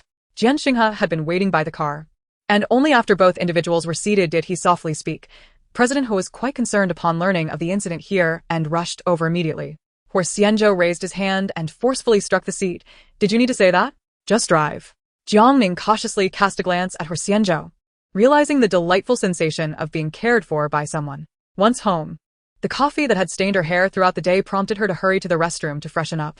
After she left, Huo Xianzhou's expression turned cold as he asked in a deep voice, "What is the current public opinion online?" Initially, the backlash against Miss Jiang was overwhelming, with harsh criticism flooding in, even reaching the top of trending topics. However, after we released the surveillance footage of the entire incident, public sentiment began to shift. Coupled with the efforts of our public relations team, the majority of people are now taking a wait-and-see approach. As long as the authorities issue an official statement clarifying the situation on a blue background, the narrative can truly be turned around. At that point, Miss Zhang's status as an innocent victim will be solidified, and she might even leverage this wave of attention to become an internet sensation. Jian Xinghe's skills were remarkable. Even though public relations was not his specialty, he could analyze the situation rapidly. Huo Xianzhou nodded, realizing she probably hadn't checked her phone. "You must do everything possible to minimize the damage." Chapter 58. Public Condemnation. When Jiang Ning emerged from her shower, she found Huo Xianzhou seated by the sofa. Alone earlier, she had reflected on the day's events. In all honesty, Jiang Ning was not a delicate young girl. She possessed her own principles and convictions. Throughout her life, apart from the support of her elder brother, she had only herself to rely on. Huo Xianzhou's presence today had effortlessly led to finding Qin Sheng and resolving the situation flawlessly. It dawned on her that she had gained an additional shoulder to lean on. From now on, she need not solely embody a strong woman, she could also be vulnerable and reveal her softer side. At that moment, Jiang Ning felt akin to a little kitten, yearning to bask in the sun and present her unguarded self to Huo Xianzhou, simply wishing to be petted on her belly. "Why aren't you drying your hair?" Huo Xianzhou's voice interrupted her reverie. Jiang Ning tugged at her half-dry long hair. Noting its abundance would require a considerable time to dry properly. Feeling a bit lazy, she intended to let it dry naturally. Huo Xianzhou frowned, having heard that not drying a girl's hair could be detrimental to her health. I'll fetch the hairdryer. I'll help you. Jiang Ning looked at him in surprise, a perfect smile blossoming at the corners of her mouth. How kind of you, Zhou Go, she thought sweetly. All right, I'll get it. She nearly skipped into the bathroom, and watching her lively figure, the corners of the man's mouth lifted slightly as well. Oh well, even if she is involved with Huo Xianzhou, I'll accept it. Huo Xianzhou had never dried someone else's hair before, nor had he realized that humans could grow such long and thick hair. He held the hairdryer with gentle and meticulous movements. The sound of the device was loud, and Jiang Ning, believing he couldn't hear her, intentionally whispered, Huo Xianzhou, I have truly fallen for you. He did not hear her. As she was drying her hair, Jiang Ning's cheeks flushed a deep crimson. Why is your face so red? Are you feeling unwell? I shall fetch the family doctor, he exclaimed. Jiang Ning hastily grasped his hand. No need, I am perfectly fine. It was her first genuine expression of affection that had caused her to blush. Surely, it was merely the warmth from her recent shower. There was no need for a doctor. As she spoke, she settled onto the sofa, resting her head upon Huo Xianzhou's arm. How did you know something was amiss so promptly, Brother Zhou? The company Jiang Ning worked for was his, so it was only natural that he would be the first to know of any occurrences. However, he had never acknowledged in her presence that he had facilitated her employment. So, are you the largest stakeholder behind our company? Jiang Ning, perceptive as ever, quickly deduced his unspoken thoughts from his brief pause. Huo Xianzhou smiled, running his fingers through her long hair. At that moment, his phone vibrated twice on the table, and he picked it up to read. Mr. Huo, the official announcement has been released. Public opinion has completely reversed. His expression relaxed as he turned to Jiang Ning. You might want to check Weibo. Weibo? Has something happened? Upon opening the app, she discovered several trending topics concerning her. She silently scrolled through the posts for some time, absorbing the events that had unfolded. As she encountered numerous derogatory comments, her expression darkened. Chapter 59, The Group Photo. Then, she stumbled upon a complete video that unveiled another perspective supporting her. Ultimately, the official statement was released, categorically defining the situation. The online community had scrutinized her closely, even uncovering her Weibo account. Her username was simply Jiang Ning, which also began trending, leading to a significant increase in her followers. Messages flooded her inbox from those who had initially insulted her, now filled with apologies. Even on her latest selfie posted on Weibo, compliments poured in abundantly. Jiang Ning was typically adept at navigating online spaces, though she rarely posted updates. In the year since she registered her account, she had shared fewer than 10 posts, yet now she watched in astonishment as her follower count surged by hundreds of thousands. After a moment of hesitation, she set her phone aside. Huo Xianzhou had been observing her and raised an eyebrow in surprise when he noticed her spirits had not diminished. His little wife seemed to possess a remarkably resilient heart. Brother Zhou, haven't we taken a photo together since the day we registered our marriage? Huo Xianzhou nodded, indeed. He was not fond of photography, especially after his facial injury, which had made him almost entirely averse to cameras. Jiang Ning bit her lip. May I take a picture with you? Are you not concerned that I am unattractive? Huo Xianzhou inquired solemnly. He was all too aware of how terrifying the scar on his face appeared, and at times, he would startle himself when catching his reflection.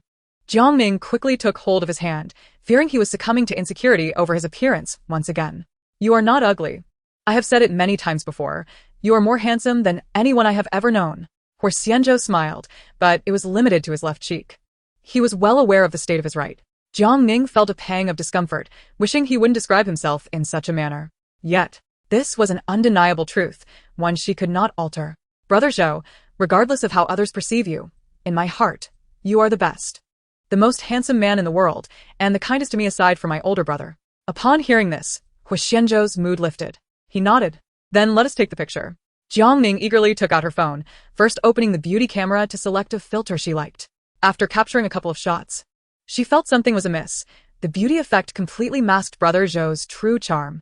She switched to the original camera, positioning herself closely beside Huo Xianzhou until their cheeks nearly touched. Jiang Ning beamed a radiant smile, and when she smiled, the corners of her eyes dipped slightly, revealing delicate dimples. Huo Xianzhou glanced at his reflection on the screen, the corners of his mouth lifting slightly. Perfect!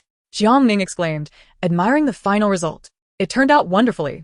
Huo Xianzhou softly remarked, send it to me. Wait! Jiang Ning raised her hand. I can only send it after I edit it. The man furrowed his brow, believing there was nothing about her that required retouching. She was already quite attractive. However, Jiang Ning ignored his objections. What did he know about such matters?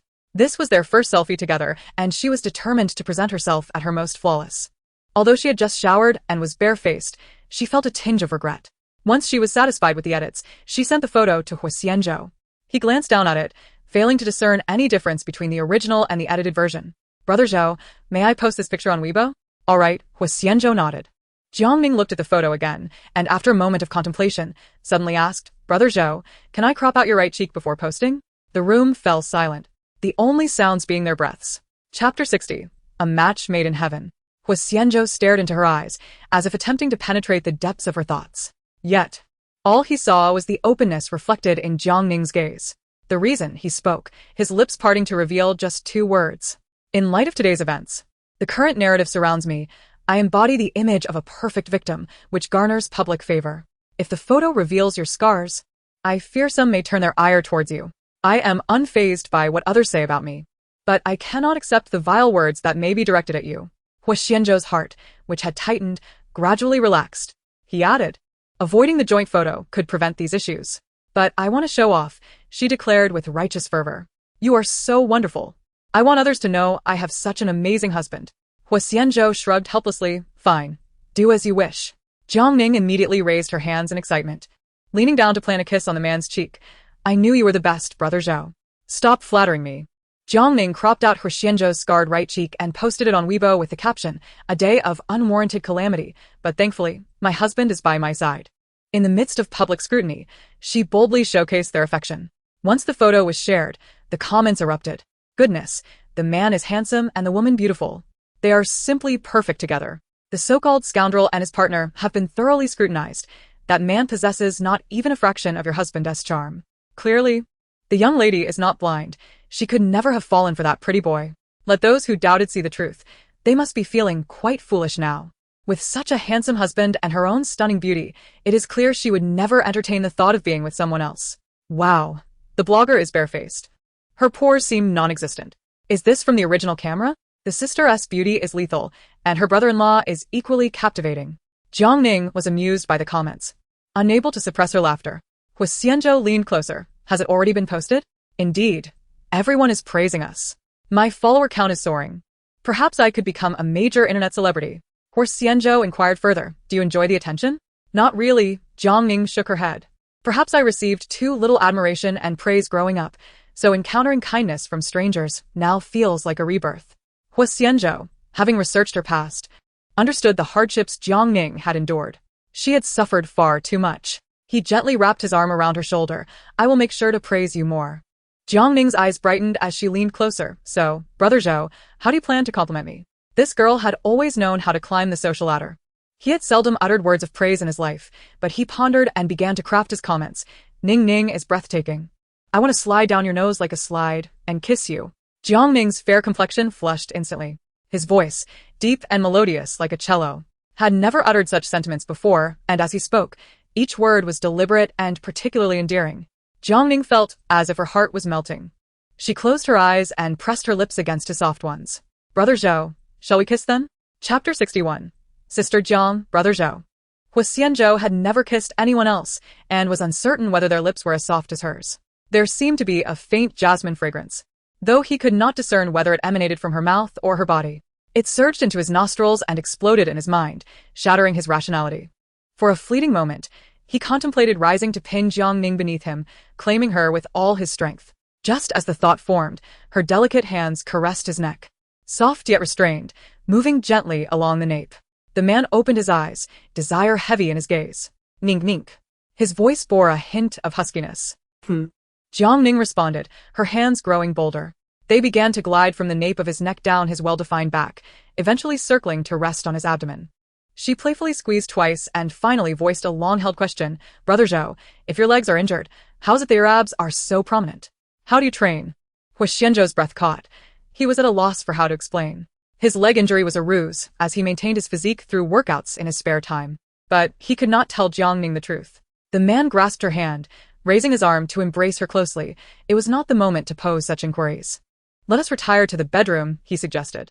Jiang Ning felt her cheeks flush, swayed by his words.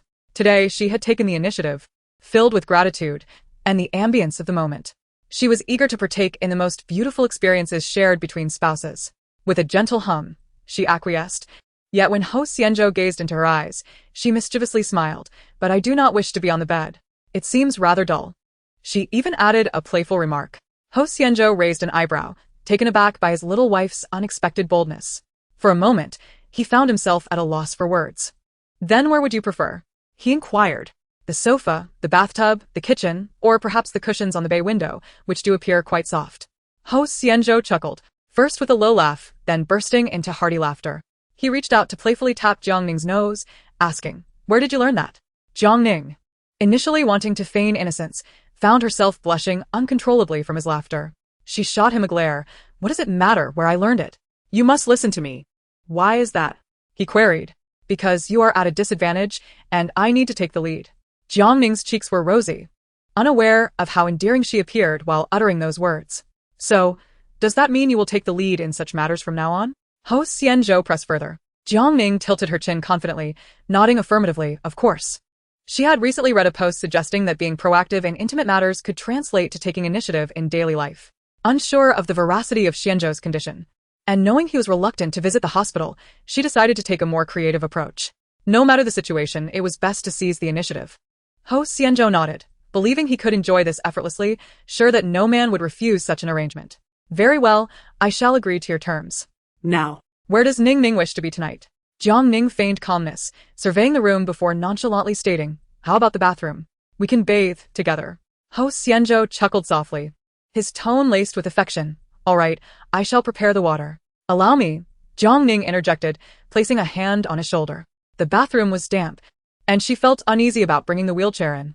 "Since I am taking the initiative, even this small task of running water should be mine," she declared, wrapping her arms around his shoulders, adopting a playful tone. "Just close your eyes and leave the rest to me." The glimmer of amusement in Huo Xianzhou's eyes intensified. "Sister indeed," he teased, acknowledging her youthful spirit. "Thank you, Sister Jiang." Chapter 62. Let me take the lead this time. Jiang Ning prepared the water and then instructed, "Undress." Handsome. She wished to engage in roleplay, and Huo Xianzhou readily complied. "Very well, Sister Jiang." The man's long fingers slowly began to unfasten his buttons, one by one, revealing his well-defined chest, followed by his toned abdomen. Jiang Ning instinctively swallowed hard, her gaze darting around as she attempted to maintain a facade of composure. As his shirt fell away from Jiang Ning's vantage point, Huo Xianzhou's physique was nothing short of flawless. Even the muscles of his shoulders and arms were sculpted to perfection. How had he achieved such a remarkable physique? However, if it is merely a leg injury, one could still train the upper body muscles, though it would undoubtedly require a level of determination and perseverance several times greater than that of an ordinary person. As she lost herself in thought for a moment, she glanced over and noticed that he had also removed his long pants, placing them on a nearby rack. His entire body was covered by only a small piece of fabric, obscuring the most vital areas. Yet, due to the impressive growth of a certain part of him, it was far from adequate. Jiang Ning's cheeks flushed crimson, her lips pressed into a straight line as she feigned nonchalance and asked, "Would you like a bath ball? How about lavender-scented? It might help you sleep better afterward." Upon witnessing her embarrassment, the corners of Huo Xianzhou's mouth curled into a teasing smile. "Sister Jiang, why are you urging me to finish my bath and sleep? Have you forgotten that we have yet to attend to our most crucial business?" She stammered for a moment, unable to utter a second word. Turning away, she found Huo Xianzhou completely devoid of any fabric. He sat in the wheelchair with a calm demeanor, his gaze directed towards her, yet it remained remarkably clear. Jiang Ning extended her hand, saying, "Let me assist you inside." Huo Xianzhou leaned some of his weight onto her as they moved towards the bathtub, and only when he was submerged did she finally exhale in relief. As she lowered her head, she caught sight of the crystalline water, where everything was vividly visible. Her cheeks flushed even deeper, and in a flurry of panic, she seized a bath ball and tossed it into the water until the surface was brimming with bubbles, allowing her to relax completely. "Brother Zhou, shall I help you wash?" Despite her earlier bravado, she felt utterly timid now, desperately concocting various excuses in hopes of bypassing the moment. Yet, Huo Xianzhou was not one to be so easily sidetracked. He was an entirely ordinary man. With the tension palpable, he was compelled to act. Ning, let us share the bath," he said slowly, his voice deep and rich, laced with a hint of seduction. Jiang Ning found herself unable to refuse, gradually shedding her clothes to join him in the warm water. The heat enveloped her body, prompting her to close her eyes in comfort. In truth, the bathtub was quite spacious for one person, but it felt rather cramped with the two of them together. Their legs inevitably brushed against one another, and they leaned in opposite directions, allowing them to clearly observe the expressions on each other's faces. Huo Xianzhou noticed her entire being glowing with a rosy hue from her cheeks to her earlobes and down to her chest, leaving him uncertain whether it was due to warmth or embarrassment. In this awkward moment, Jiang Ning let out a couple of nervous laughs. The water temperature is quite pleasant.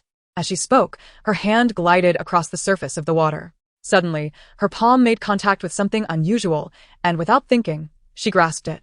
Huo Xianzhou felt the warmth of her hand, his elongated eyes narrowing slightly as he summoned every ounce of restraint within him to remain still. After a prolonged silence, he finally said, "Since you are so eager, why don't you take the initiative?" Chapter 63. The Radiant Beauty. The midday sun streamed onto the bed, and when Jiang Ning opened her eyes, she remained in a daze for quite some time. She only recalled that at the conclusion of their activities, she had propped herself up to glance at her phone, discovering it was already 3 a.m. With a sigh, she felt a wave of soreness wash over her entire body. Glancing at the time once more, she realized it was already 10 a.m.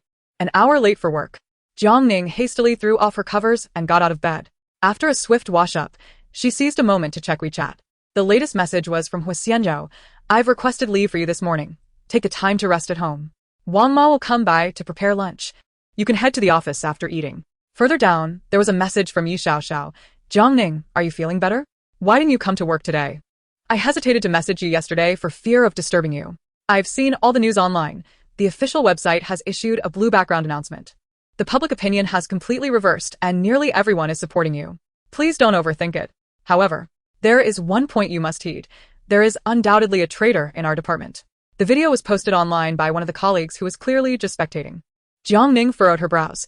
Amidst the chaos yesterday, she hadn't had the time to ponder much. Now, reflecting on the video that surfaced so opportunely, it seemed to emerge at the peak of the uproar when Zhang Ken was at her most vehement. In this age of social media, anyone could be a suspect, and the post appeared to come from an anonymous account, making it impossible to discern the culprit. Yet, with no evidence at hand, she could only suppress her thoughts for the moment. Jiang Ning replied, "Less gossiping, please. It's work time. Miss Yi, should you not be diligently working?" "Understood, Supervisor Jiang." After putting down her phone, Jiang Ning applied a full face of makeup in front of the mirror, ultimately choosing a deep red lipstick that instantly sharpened her presence. Her features were striking and elegant. Without makeup, she appeared soft, but with a bold application, her aura transformed dramatically. She needed to identify the individual who leaked the video, and it was evident that a fierce battle lay ahead. Selecting a fitted business dress from her wardrobe, she slipped on her high heels and descended the stairs. Wang Ma was busy cooking, and upon seeing her, her eyes lit up. "Miss Jiang, you look stunning today. I've prepared bird's nest soup. Have a bowl first, and the dishes will be ready shortly." Jiang Ning smiled wryly, recalling how ever since her encounter with Zhou Ge, he had instructed Wang Ma to concoct nourishing delicacies for her. She feared he was overly concerned about her well-being. "Thank you, Wang Ma." After finishing lunch, Jiang Ning drove to the office. The moment she stepped through the door, she attracted the attention of all around her. Given the commotion from yesterday, it was likely everyone from other departments recognized her. Jiang Ning's expression was stern as she strode briskly into her department, her heels clicking sharply against the floor, which silenced the entire room. Yi Xiaoxiao was the first to rise. "Good afternoon, Supervisor Jiang." Jiang Ning nodded slightly in acknowledgement and casually instructed, "Xiaoxiao, please go to the security office and retrieve a copy of yesterday afternoon's surveillance footage." In the corner, Jiang Jun's fingers paused, her face betraying a look of panic. Chapter 64.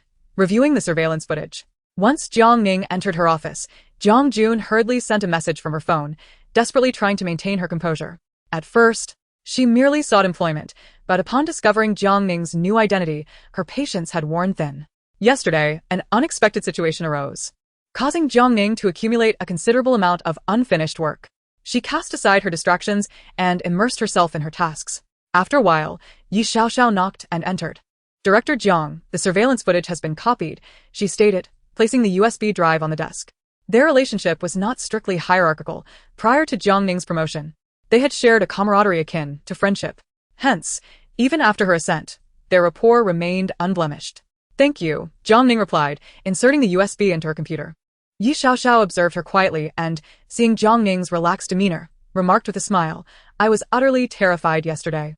If I were in your shoes, I doubt I could have remained so composed. Since my actions are justified, I fear not the slanderous remarks," Jiang Ning responded. "Nonetheless, the power of public opinion is formidable, especially after the video was uploaded online. You should have seen the vile comments. I was so enraged that I trembled while confronting those trolls. Thankfully, the official statement was released in time. Otherwise, I doubt I would have slept a wink last night. Yi Xiaoxiao admitted, her delicate face etched with concern. Jiang Ning chuckled lightly, I am fine. However, Chen Xing truly exemplifies the adage that one cannot discern a person's heart by their appearance. I never anticipated he would engage in such behavior. In the end, this conflict has become a war between two women, while he remains unscathed. Yi Xiaoxiao fumed. Society is far too lenient on men. Even after the video surfaced, the harshest criticisms were directed at women. Both Yu and Xian can faced an onslaught of insults, while the true instigator has disappeared without a trace. The outcry against scoundrels online is almost negligible. Jiang Ning empathized, rest assured. Both Chen Sheng and Xian can have been detained. Really? Yi Xiaoxiao's face lit up. The police seemed to have acted reasonably. Although the outcome was indeed aided by the police, the pivotal force behind it was Huo Xianzhou, whose influence ensured the process was remarkably smooth. As Jiang Ning played the video, she had a suspect in mind and focused intently on Jiang Jun. As she anticipated, she saw her raise her phone to record the footage before stealthily exiting. The evidence was irrefutable. Jiang Jun was the one who had surreptitiously recorded the video. Jiang Ning tapped the screen. Xiaoxiao, please summon her. Yi Xiaoxiao was not well acquainted with Jiang Jun, knowing her only as a recent addition to the department who rarely spoke. Seemingly afflicted by social anxiety, how could she carry out such a clandestine act? Ye Xiaoxiao wanted it. She exited the office and approached Jiang Jun's desk, her tone sharp. Director Jiang requests your presence. Jiang Jun flinched slightly. What does she want? After taking a deep breath, she made a phone call, ensuring the line was connected before tucking her phone into her pocket and slowly making her way to the office. Chapter 65. You're just like your mother. She knocked twice, and a cool voice from within beckoned enter. Jiang Jun stepped inside, her gaze landing on the seated Jiang Ning, feeling distinctly unsettled. From childhood to adulthood, she has always known that Jiang Ning was more beautiful than herself and more favored by teachers and classmates alike. Yet, Jiang Ning soared like an indomitable eagle. Since entering university and subsequently being with Gu Xi, her wings grew ever stronger, allowing her to ascend to greater heights. Her actions rendered Jiang Jun almost incapable of inflicting any harm upon her.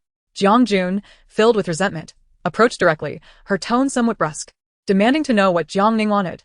Jiang Ning glanced at her, feeling a visceral aversion to Jiang Jun's familiar visage. She resembled their father, Jiang Mingsheng, more closely than Jiang Ning did.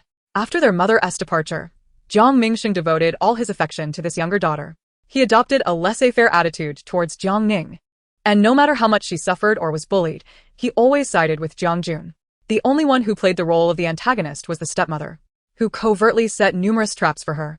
Particularly, Jiang Jun seemed to derive joy solely from tormenting Jiang Ning, reveling in her helpless tears. As such occurrences accumulated, Jiang Ning learned to stifle her tears. If she refrained from crying, Jiang Jun would only escalate her bullying. Any resistance from Jiang Ning would prompt the stepmother to retaliate doubly. Thus, the animosity towards Jiang Jun had long since piled up like a colossal mountain.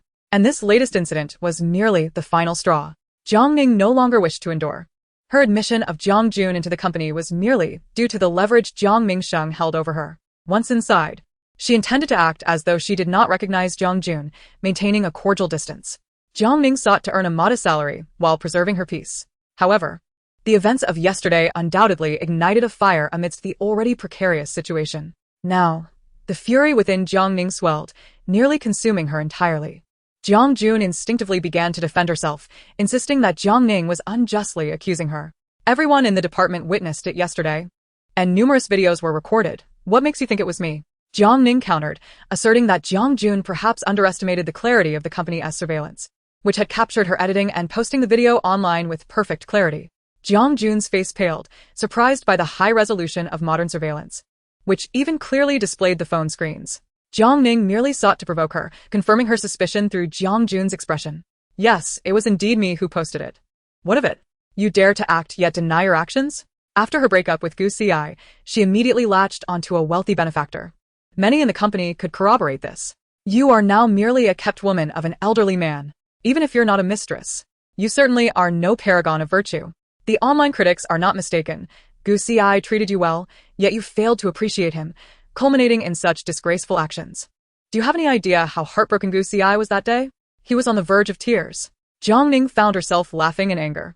This was typical of Jiang Jun's thought process, selfish and absurd, viewing everything solely from her perspective. She seized upon the critical point. So, you've met Gu Xi? Jiang Jun hesitated momentarily before responding. Yes, I have met him, which is why I know how heartbroken he was after your breakup. How could you abandon him for a wealthy old man? Jiang Ning retorted, I've known you were a shameless person since our school days. Seducing teachers back then, and now chasing after wealthy old men.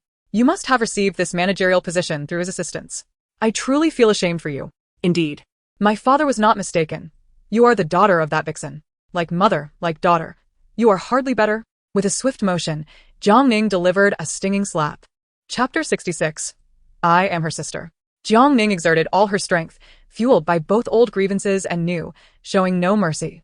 She had endured too much humiliation at Jiang Jun's hands and had hoped that moving out after starting work would sever their ties. But Jiang Jun was unwilling to let her go. Thus, she resolved to confront her openly. Do you dare strike me? Jiang Jun exclaimed, her body spinning from the force of the slap. Her cheek burned with pain, and her head buzzed. Soon, she erupted into tears. How could you hit me? She retrieved her phone from her pocket and shouted into the microphone. Dad, come save me. Jiang Ning is going to kill me. Taking advantage of her current position as my superior, she not only made my life difficult, but now sought to resort to violence. After finishing her outburst, Jiang Jun activated the speakerphone. Jiang Mingxing's familiar voice resonated. Jiang Ning, have you lost your mind? This is utterly outrageous. You dare to lay a hand on your sister. His tone softened slightly. Jiang Ning, your sisters. Is there not anything that can be discussed amicably? Where are you now? I will come immediately to mediate. Jiang Ning chuckled in anger. What a notion of mediation. Throughout her life, justice had never been on her side. Then come straight to the police station, she retorted, hanging up the call. Turning to Jiang Jun, she remarked, haven't you grown weary of this complaint tactic after all these years? Jiang Mingxing can no longer pose a threat to me. With that, Jiang Ning pressed the intercom. Xiao, please help me call the police. No. Don't call the police. Jiang Jun realized she was serious and panicked. If you dare to report this, I will make sure everyone in the company knows about your affairs. Jiang Ning lauket goldli. She felt no shame in her life being known. You are indeed a privileged one, abandoning Gu Xi for another man. That old man is nearing death. And Gu Xi claims you are merely waiting for him to pass to inherit his fortune. With another swift slap, Jiang Ning struck again. She could tolerate Jiang Jun's baseless accusations against her, but she could not stand for her to speak ill of Huo Xianzhou. How could brother Zhou possibly die? He shall live on in health and peace. Jiang Jun covered her face, glaring at her in fury.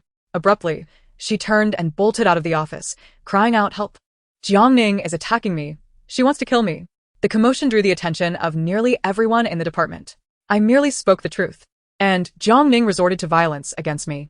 After enduring her assaults for years, I never imagined I would be unable to escape them even in the workplace. Lu Yue grasped the crux of the matter. All these years, what is your relationship with Supervisor Jiang? I am her biological sister. Jiang Jun wept, raising her voice. I am Jiang Ning's sister. I merely asked a question, and she flew into a rage. What did you ask? I simply inquired whether our brother-in-law was upset about such a significant incident, considering it was he who helped us get into the company. I mentioned that even if he were terminally ill, he is not dead yet, and it would be best not to engage in actions that would betray him. However, it was not only that my sister refused to listen, she also struck me twice.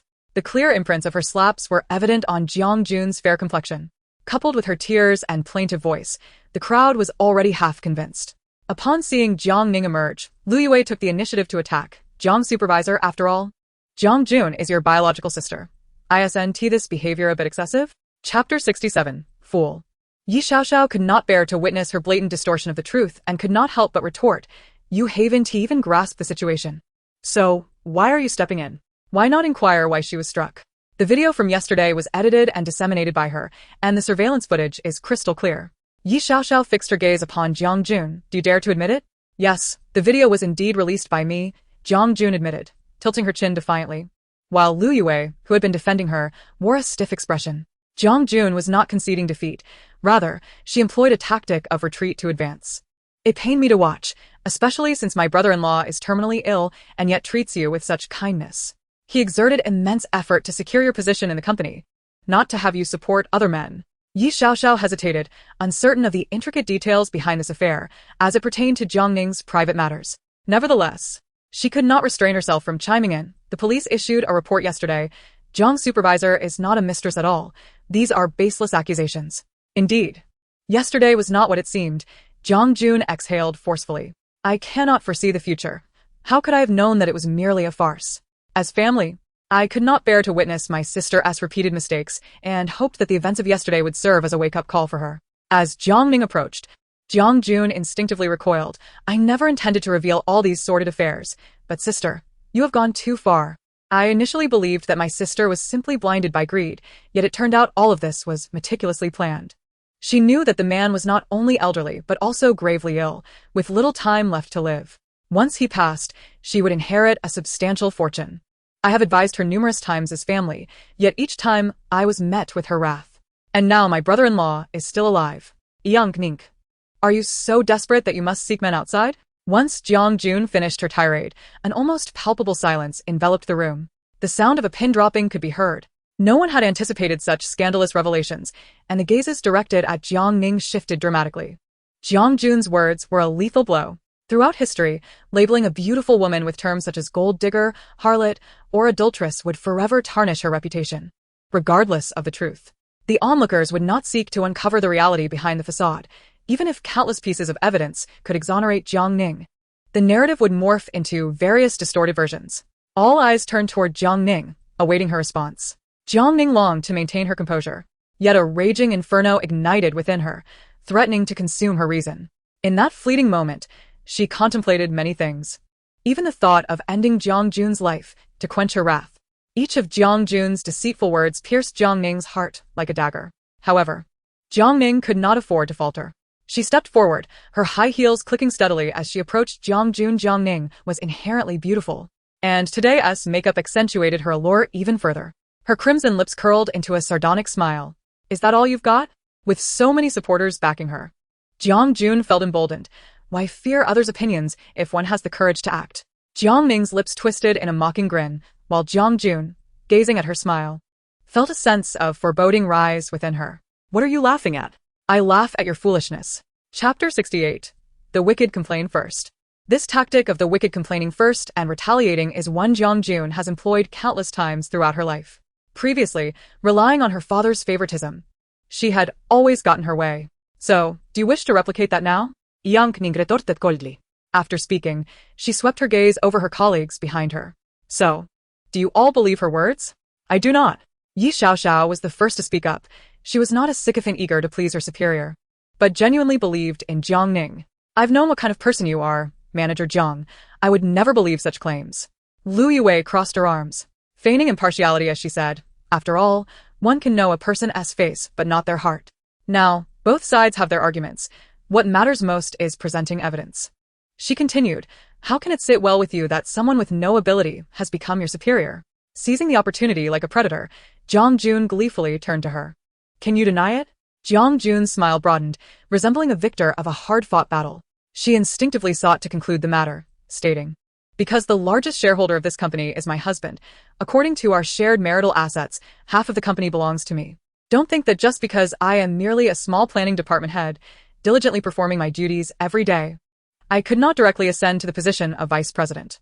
Jiang Ning's elongated eyes scanned the room, taking in the expressions of those present. It's a typical psychological phenomenon. At first, they felt discomfort seeing her transition from peer to superior through connections, naturally siding with Jiang Jun.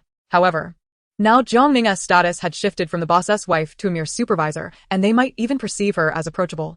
With a sardonic smile, Jiang Ning's eyes gleamed with a chilling sharpness. If I truly treated you so poorly, why would I use my connections to bring you, someone without a job, into the company? ISNT, this the classic case of biting the hand that feeds you? You, a beneficiary, feigning the role of a victim. Who are you trying to fool with this act of being a pure-hearted flower? Jiang Ning gestured around, addressing the seasoned professionals in the room, all capable of independent thought, who would not be easily led by her words. You wanted evidence, didn't you? Well, I shall provide it. As she spoke, she shot a glance at Lu Yue. Retrieving her phone from her pocket, she declared, I had the foresight to record everything. My phone has been recording since before you entered my office, capturing every word you spoke in private just now. Since you wish for everyone to see, let us reveal it all. Jiang Jun's triumphant expression froze, her face paling as she stumbled back, nearly losing her balance. Jiang Ning projected the video onto the large screen in the public area. And only after watching the conversation between the two did she realize that Jiang Jun was utterly distorting the truth. The one who had suffered grievances throughout her life was indeed Jiang Ning, Whether it was yesterday or today, she was the true victim. Ye Xiao tremblet in anger, exclaiming. Are you even human? You are clearly Jiang Ning's biological sister, yet you act in such a despicable manner. It's utterly repulsive. Indeed, at first glance, she appeared quiet and well-behaved, leading one to believe she was a good person. It turns out one can know a person's face, but not their heart, behind the scenes. She was engaged in all sorts of sordid deeds. The cacophony of insults and accusations surged forth, prompting Jiang Jun to cover her ears and scream. What do you know?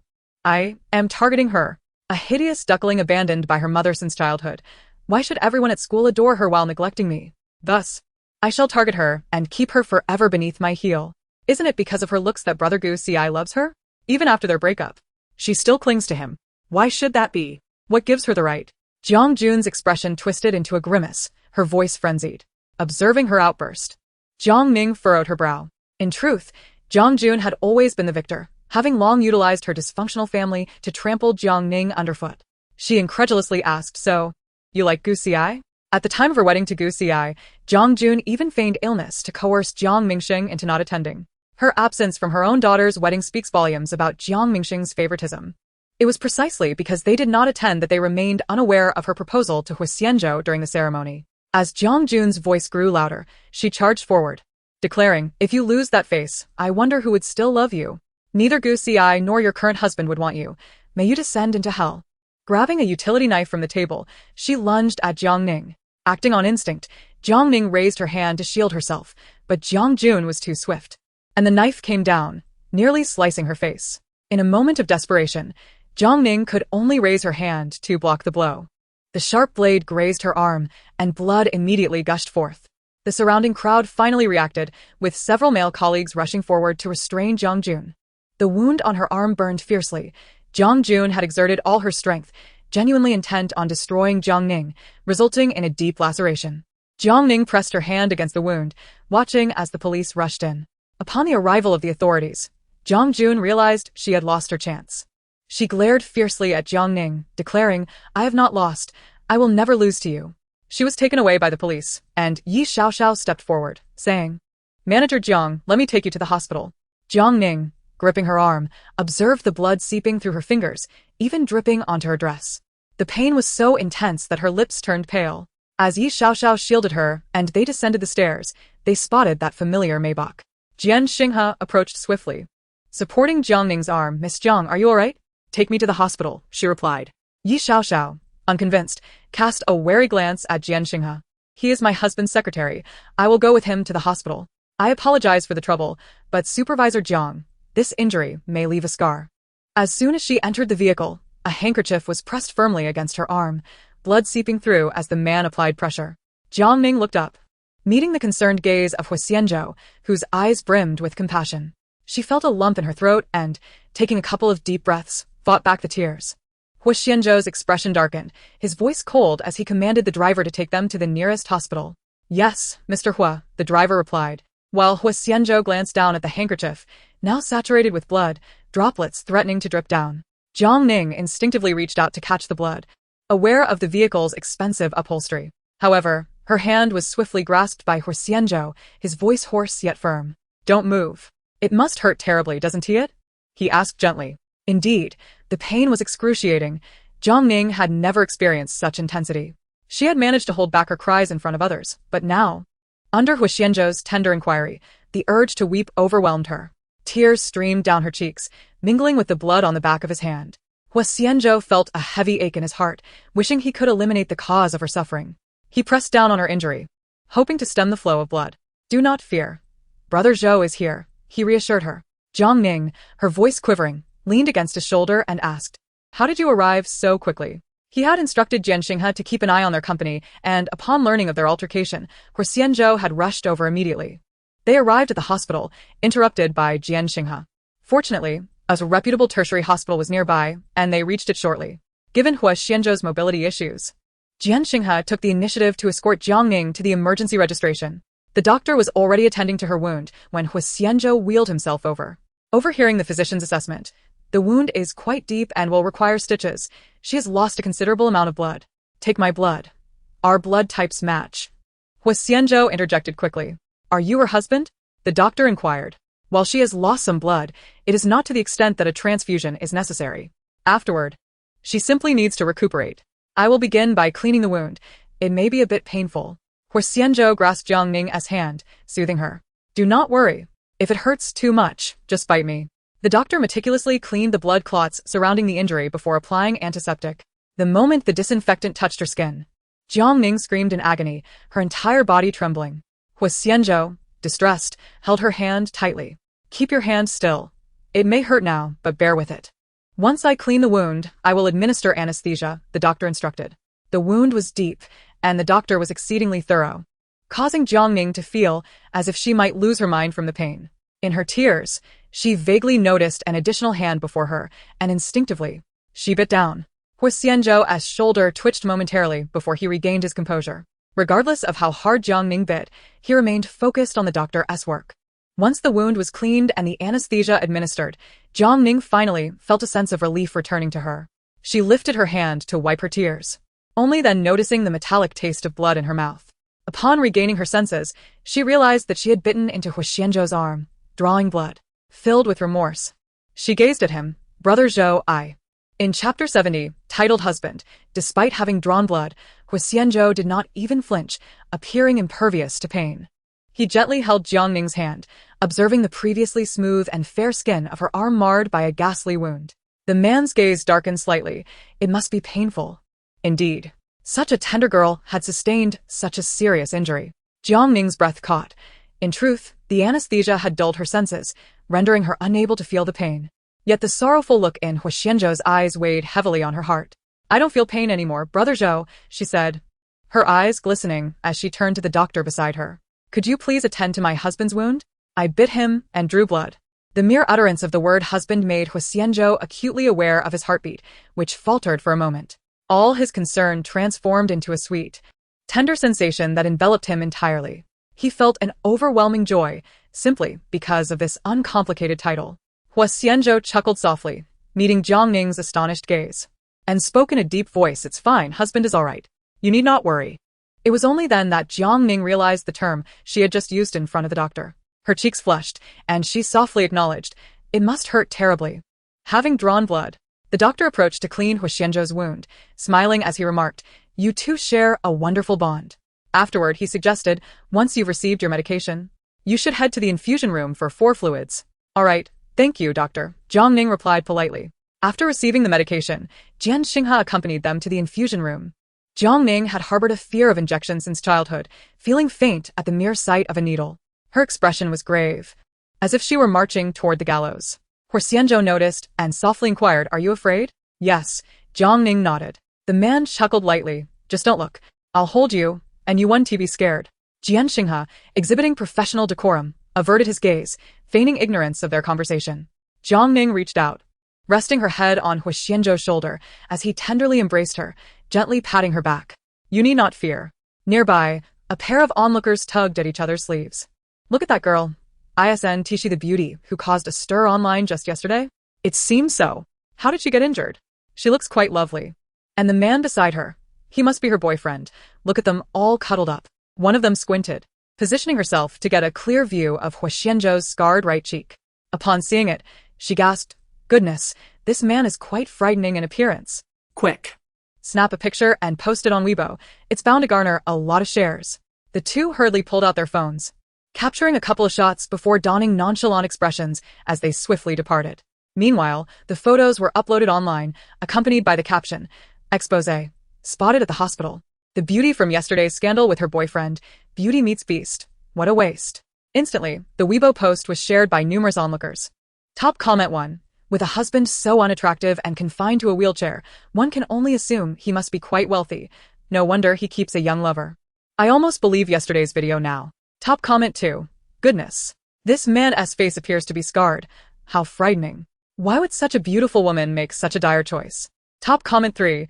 This man must be extraordinarily wealthy. Otherwise, the beauty would have to be blind. I am beginning to doubt yesterday's revelations. Having such a husband makes it reasonable to keep a handsome young man. Chapter 71. Your life is at stake. Jiang Ning was oblivious to the escalating online discussions about her as she leaned against Huo Xianzhou's shoulder, receiving an intravenous drip. The infusion contained a mild analgesic, causing her beautiful eyes to flutter shut with fatigue. Huo Xianzhou lifted his gaze and gently rubbed her cheek, encouraging her to rest. Jiang Ning murmuret softly. Do I need to go to the police station? No need, he replied. You should focus on your recovery. I've arranged for 2 lawyers to assist. They will handle everything. After a brief silence, Huo Xianzhou inquired, She is your half-sister. What do you intend to do? He wanted to leave the decision to Jiang Ning, acknowledging the familial bond despite the circumstances. Let us proceed according to the law. Whatever must be done, let it be done, she stated resolutely. Just then, her phone in her pocket vibrated incessantly. Jiang Ning glanced at the screen and saw it was a call from Jiang Mingxing. Without hesitation, she ended the call. Moments later, he called again. Jiang Ning hesitated for a few seconds before decisively shutting her phone off. She had grown weary of his hypocrisy and favoritism. It was clear this call was merely to blame her. Jiang Mingxing would not concern himself with the extent of her suffering, be it from online harassment or her physical injuries. At most, he would send Jiang Jun a superficial apology or shift all blame onto her. She had had enough, truly enough. Huo Xianzhou remained silent, gently holding Jiang Ning's hand, providing her with unspoken comfort. Jiang Ning smiled softly. Shuye, Yemalrit. Yes, I will stay by your side. As the medication took effect, fatigue overwhelmed Jiang Ning, and she drifted into a deep slumber against Huo Xianzhou. Jian Xinghe hurried over, taking a seat beside them and speaking softly, Mr. Huo, we have a situation. It seems a passerby may have captured something earlier, online.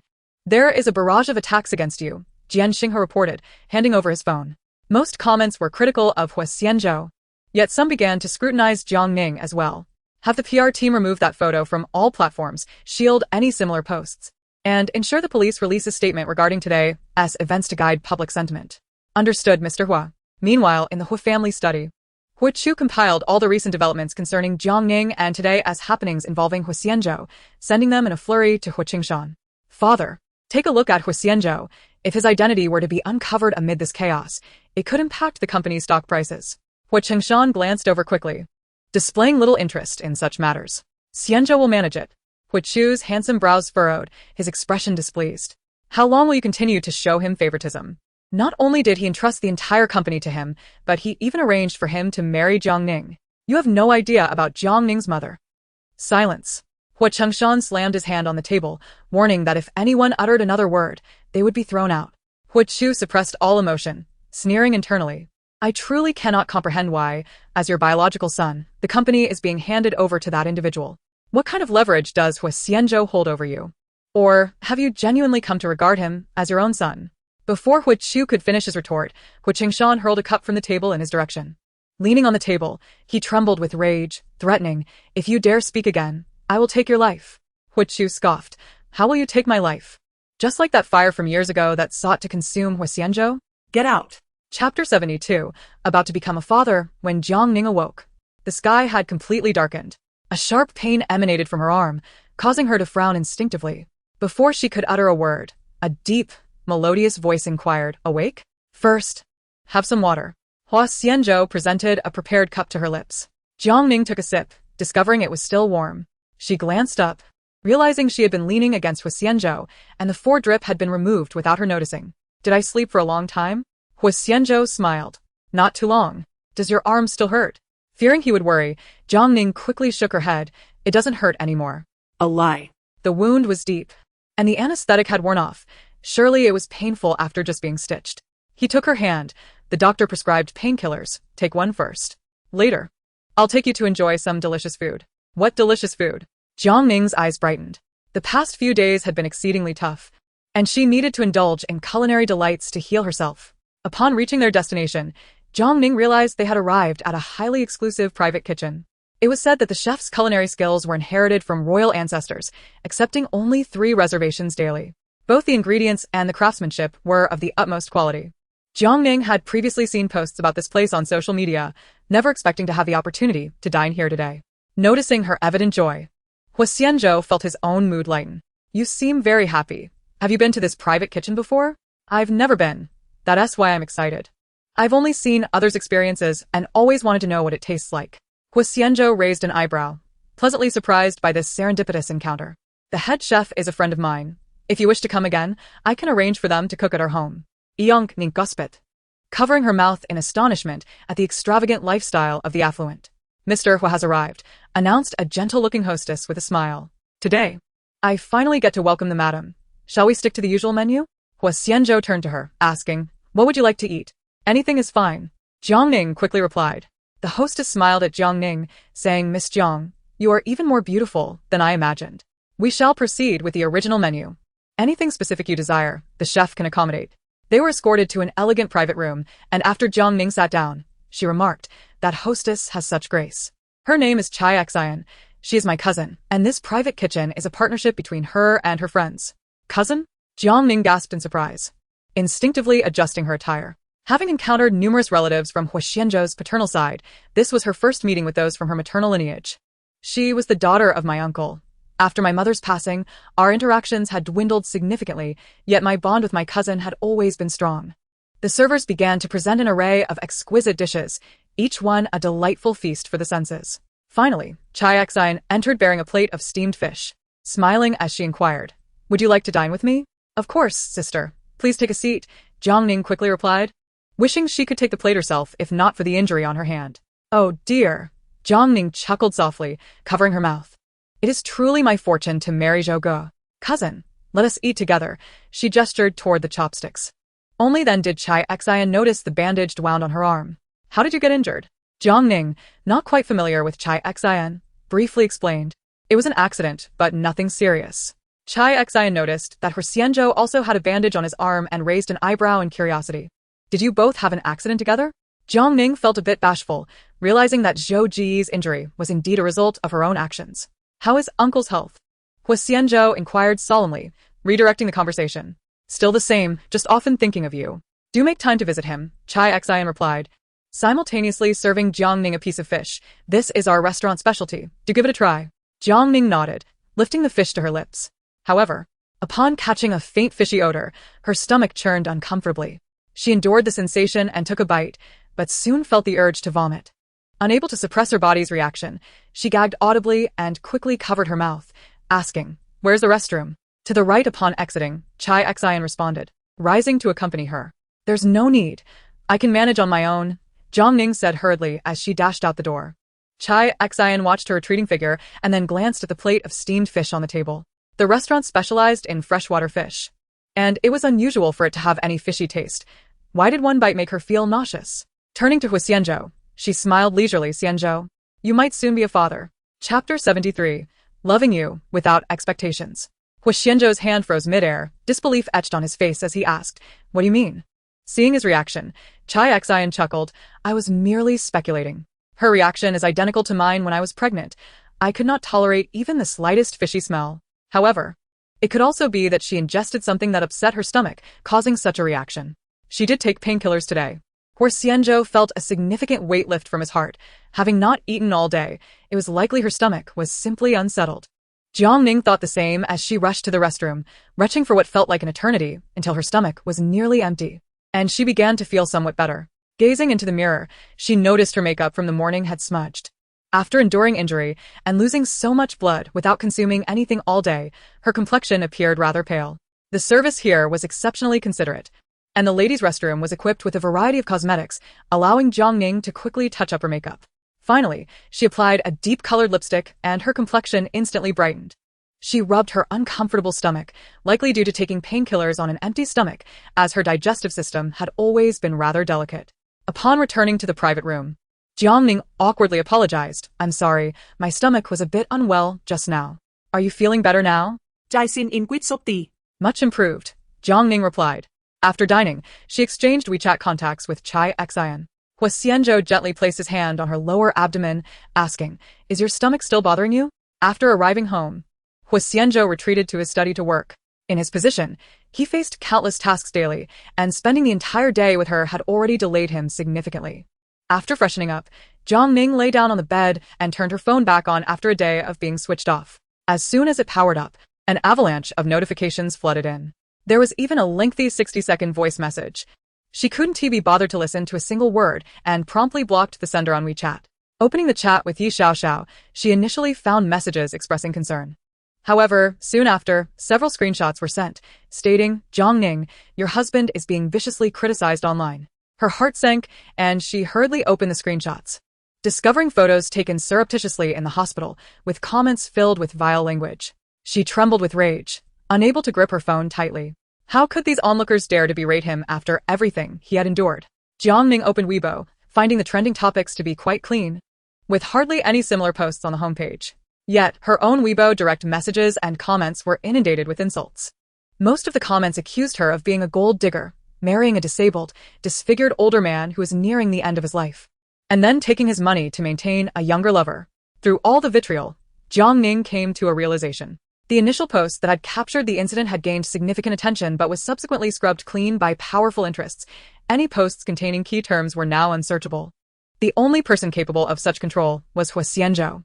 Her distress stemmed not from the insults directed at her, but from the knowledge that he had undoubtedly seen those derogatory words, yet had not revealed any sign of being affected throughout the day.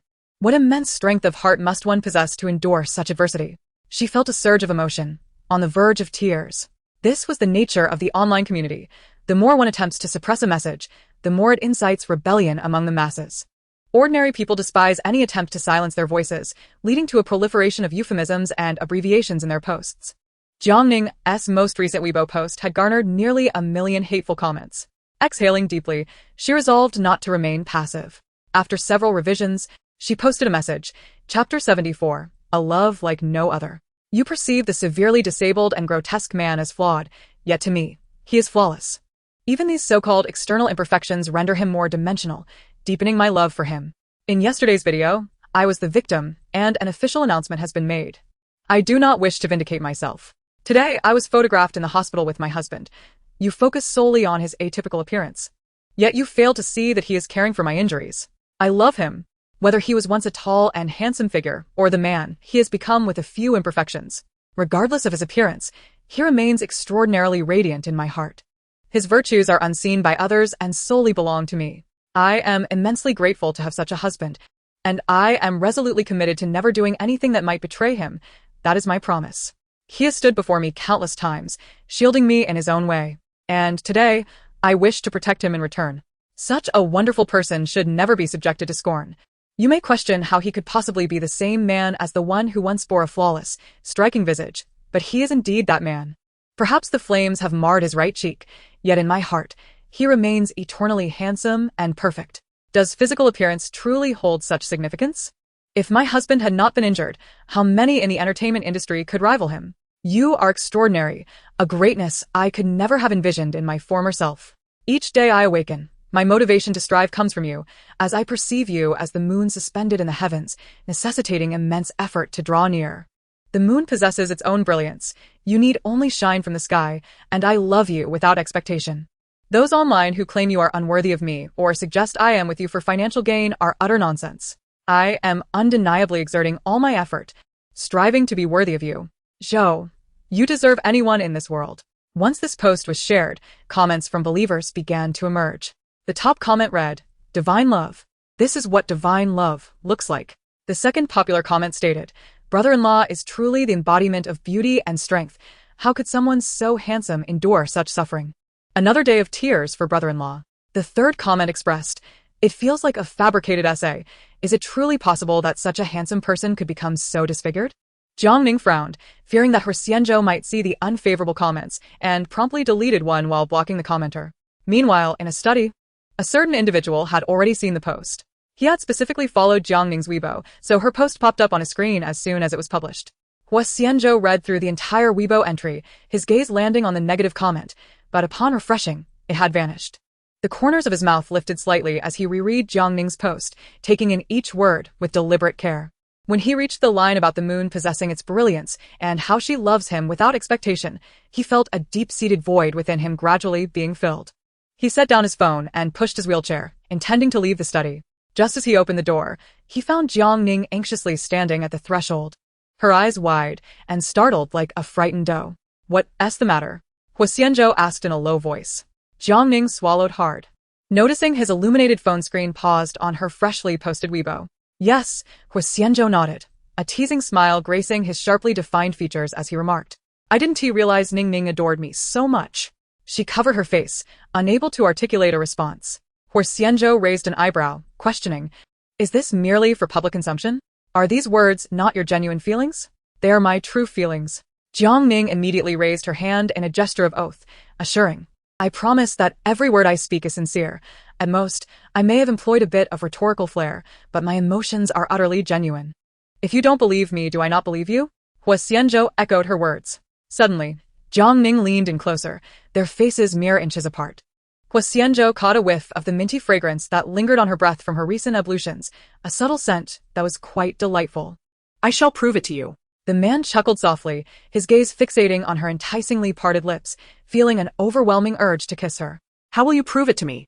With time, I shall demonstrate through my actions before she could finish. Huo Xianzhou silenced her with a kiss. Chapter 75. Embracing the Thigh. At that moment, Jiang Ning was undeniably alluring, and he found it increasingly difficult to restrain himself. With a firm hand cradling the back of her head, he deepened the kiss, as if attempting to meld her very being into his own. The minty aroma swirled between their lips, clouding his reason. Huo Xianzhou's large hand encircled her waist, gently yet forcefully drawing Jiang Ning onto his lap. Ah, she squeaked. Fearful of hurting his leg, she attempted to rise, only to be held in place by Huo Xianzhou, whose seductive voice whispered in her ear, Ning Ning, your husband is not so fragile. It was then that Jiang Ning's remaining rationality recalled that brother Zhou had merely injured his calf. Sitting on his lap should pose no problem. Their lips met again, and they were locked in a passionate kiss, reluctant to part. His hand began to wander restlessly beneath her clothing, deftly unfastening the buttons on her back. Jiang Ning's face flushed as she pushed him gently away, exclaiming, Oh no. Not here. Why? Would you not like to experience the study? Jiang Ning felt a wave of embarrassment wash over her. Yet. She had long since lost any sense of shyness in front of Huo Xianzhou. Resolutely, she wrapped her arms around his neck, deepening the kiss. Very well. Then let it be in the study.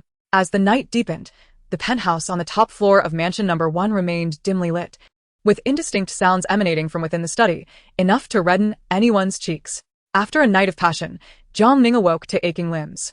Huo Xianzhou, like an indefatigable machine, had clearly perspired profusely the previous night, yet managed to rise early for work. Jiang Ning, however, slept until noon, and when she descended the stairs, Mama Wang had just finished preparing lunch. Upon seeing her, Mama Wang smiled and said, Mr. Huo instructed me to let you rest at home for a few days. At least until your wound has scabbed over. Today, her arm felt considerably less painful, and after sitting down, she replied, All right, thank you, Mama Wang. Jiang Ning raised an eyebrow. Is it Miss Huo's birthday? Is Brother Zhou going to attend? Yes, we should also go, she confirmed. That would be splendid. Miss Huo is the epitome of a sharp tongue with a tender heart. Just the other day, she inquired about your situation, clearly concerned for the well-being of you young couple. Jiang Ning stuck out her tongue, thinking to herself that she was merely concerned about whether they had divorced. If she were to discover that their relationship was untenable, she might well celebrate with firecrackers at the Huo residence. Concealing her thoughts, she obediently resumed her meal. Following that, Jiang Ning rested at home for 3 days, during which a family doctor visited daily to change her dressings. Online discussions had significantly quieted down since her Weibo post, and feeling bored during these days, she occasionally took photos of the meals prepared by Wang Ma, accompanied by a couple of selfies. The comments were overwhelmingly flattering. Even Yi Xiaoxiao sent her a private WeChat message. Is this what a wealthy lady's life looks like? Daily meals prepared by a servant, and when bored, reading at home or singing while posting beautiful selfies. Yi Xiaoxiao added, I detest it. I loathe not being a rich second generation and lacking a wealthy husband. Jiang Ning chuckled, then strived to become a rich first generation. Yi Xiaoxiao replied, In that case, I must cling tightly to your leg. The following day, Jiang Ning arrived at the office. Today, she wore a simple shirt paired with a long skirt, her fair arms wrapped in bandages, exuding a certain shattered beauty. As she stepped into the department, the previously noisy environment fell into an immediate hush. Everyone was now aware that Jiang Ning was the boss's wife, and thus, they could not be as casual. Yi Xiaoxiao tidied up the pile of documents accumulated over the past few days, and was just about to leave when Lu Yue sneered. So eager to cling to the boss's leg? Jiang Ning will surely rise. The next department head won't be you. Furious, Lu Yue cursed under her breath as she watched Jiang Ning's departing figure. What a show. She's just a maid. Just as she was about to knock on the door, the receptionist rushed over and opened the door first. Breathlessly, the receptionist exclaimed, Supervisor Jiang. A man claiming to be your father insists on entering, and we cannot stop him. Before the words had fully left her mouth, a middle-aged man barreled in. Quickening his pace upon spotting Jiang Ning, Jiang Mingxing instinctively opened his mouth to scold her, but was silenced by Jiang Ning's icy glare. She turned and entered her office, with Jiang Ning following closely behind, slamming the door shut. After surveying the room, he questioned, "Now that you're a supervisor, how much do you earn monthly?" Jiang Ning stood frozen for a full 30 seconds before bursting into laughter. What a classic Jiang Ning. "It's none of your business. I am your father. I raised you, and now that you can earn money, you ought to show filial piety every month." "What do you mean it's none of my business? Did you grow up drinking rainwater?" Jiang Ning raised her hand to reveal her injured arm. "Do you see this? If I hadn't dodged quickly, that knife would have struck my face." Jiang Jun was imprisoned not merely for secretly recording a video but primarily for intentional harm. Jiang Mingxing frowned. "You two sisters have fought since childhood. Can you truly hold a grudge?" This time it was Jiang Jun's fault. And I'll have her apologize to you. "As the elder sister, you ought to be more magnanimous." "Enough." Jiang Ning that. "I have never considered Jiang Jun as my sister. I only have my elder brother as my kin." "You're talking nonsense." Jiang Mingxing retorted angrily. "Your mother departed shortly after your birth, leaving you with nothing that requires monetary expenditure." Jiang Ning scoffed, recalling her brother's words that their mother had left behind a savings account containing 1,000,000 yuan, a substantial sum 2 decades ago that could have ensured a life of comfort until adulthood. Yet, what transpired? In her memories, she had never purchased a new garment. She wore only the remnants of Jiang Jun's clothing. During her primary and middle school years, compulsory education bore no tuition fees. Only a modest amount for miscellaneous expenses was required annually. Throughout high school and university, she relied solely on scholarships and part-time jobs for sustenance, spending weekends at her grandfather's home, never once soliciting money from him. "Jiang Mingxing, I owe you nothing. I owe nothing to the Jiang family. Do not presume that I will easily permit Jiang Jun to emerge today. I shall even leverage all my connections and relationships to ensure her downfall, should the law sentence her to 5 or 10 years in prison. Not a single day less shall she spend behind bars." Jiang Ning nearly exhausted all her strength to shout. Jiang Ming, trembling with anger, had not anticipated her fierce rebellion. Raising his hand to strike, he believed she would not dare to retaliate. "If I do not go to the police station to secure Jiang Jun's release today, I will make you regret it. You dare to lay a finger on me, and the security personnel will promptly escort you to the police station, where a professional attorney will pursue charges of intentional harm against you. You and your father will have ample time to reminisce in prison." Chapter 77, Pregnant. Jiang Mingxing was a bully who feared the strong. Previously, Jiang Ning had not dared to confront him, thus enduring his tyranny. Now that she had grown assertive, he resembled a mere paper tiger. "Very well, I can no longer control you. I shall summon others to manage you." Jiang Mingxing stormed off in a fit of rage. She trusted her brother to discern the situation, especially since he was abroad and unlikely to intervene. Putting this farce aside, Jiang Ning returned to her work, now perceived as the matriarch, and was determined to achieve remarkable success. As mealtime approached, Yi Xiaoxiao knocked on the door. "Jiang supervisor, shall we dine together? A new Sichuan restaurant downstairs has delightful cuisine." "Certainly," Jiang Ning replied with a smile, rising to join her. Upon arriving at the restaurant and placing their orders, Yi Xiaoxiao whispered, "You cannot imagine the expression on Lu Yue's face today. It was simply exquisite. In the past, when we were mere workers, she targeted you, and even now that you are her superior, she continues her veiled jabs, seemingly attempting to displace you. Now that she realizes you are the boss, she is utterly flustered." Jiang Ning could envision her demeanor and dismissed it. "You possess a generous heart. Lu Yue, with her petty mindset, likely projects her own insecurities onto you, fearing you may seek reasons to undermine her." As the dishes were served, Jiang Ning selected her favorites. She had always favored spicy food, and Sichuan cuisine was robust in flavor. However, upon the arrival of the dishes and the overwhelming aroma, she felt a wave of discomfort. Enduring the unease, she attempted to sample a side dish from the spicy blood stew, but after only a few chews, she clutched her mouth and gagged. Jiang Ning, Ye shou jiao climate, startlet. Gazing at her in astonishment. With a retch, the feeling of nausea intensified. In a state of panic, Jiang Ning rose and hurried toward the restroom, with Yi Xiaoxiao anxiously trailing behind. She rushed into the stall and began to vomit, only feeling slightly better after expelling the sour bile. Yi Xiaoxiao continuously patted her back, wondering how she could be so ill when she had never experienced such reactions after eating similar foods before. "I don't know," Jiang Ning replied, tears streaming down her face from the force of her retching. "You can't be." Yi Xiaoxiao paused for 2 seconds. "Pregnant, right?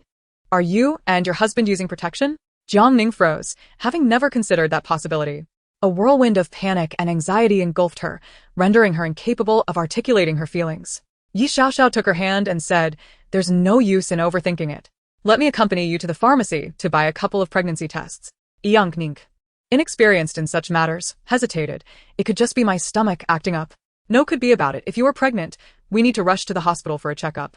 The results from pregnancy tests are now highly accurate. As Yi Xiaoxiao led her to the pharmacy, Jiang Ning was oblivious to a familiar figure lurking behind the shelves.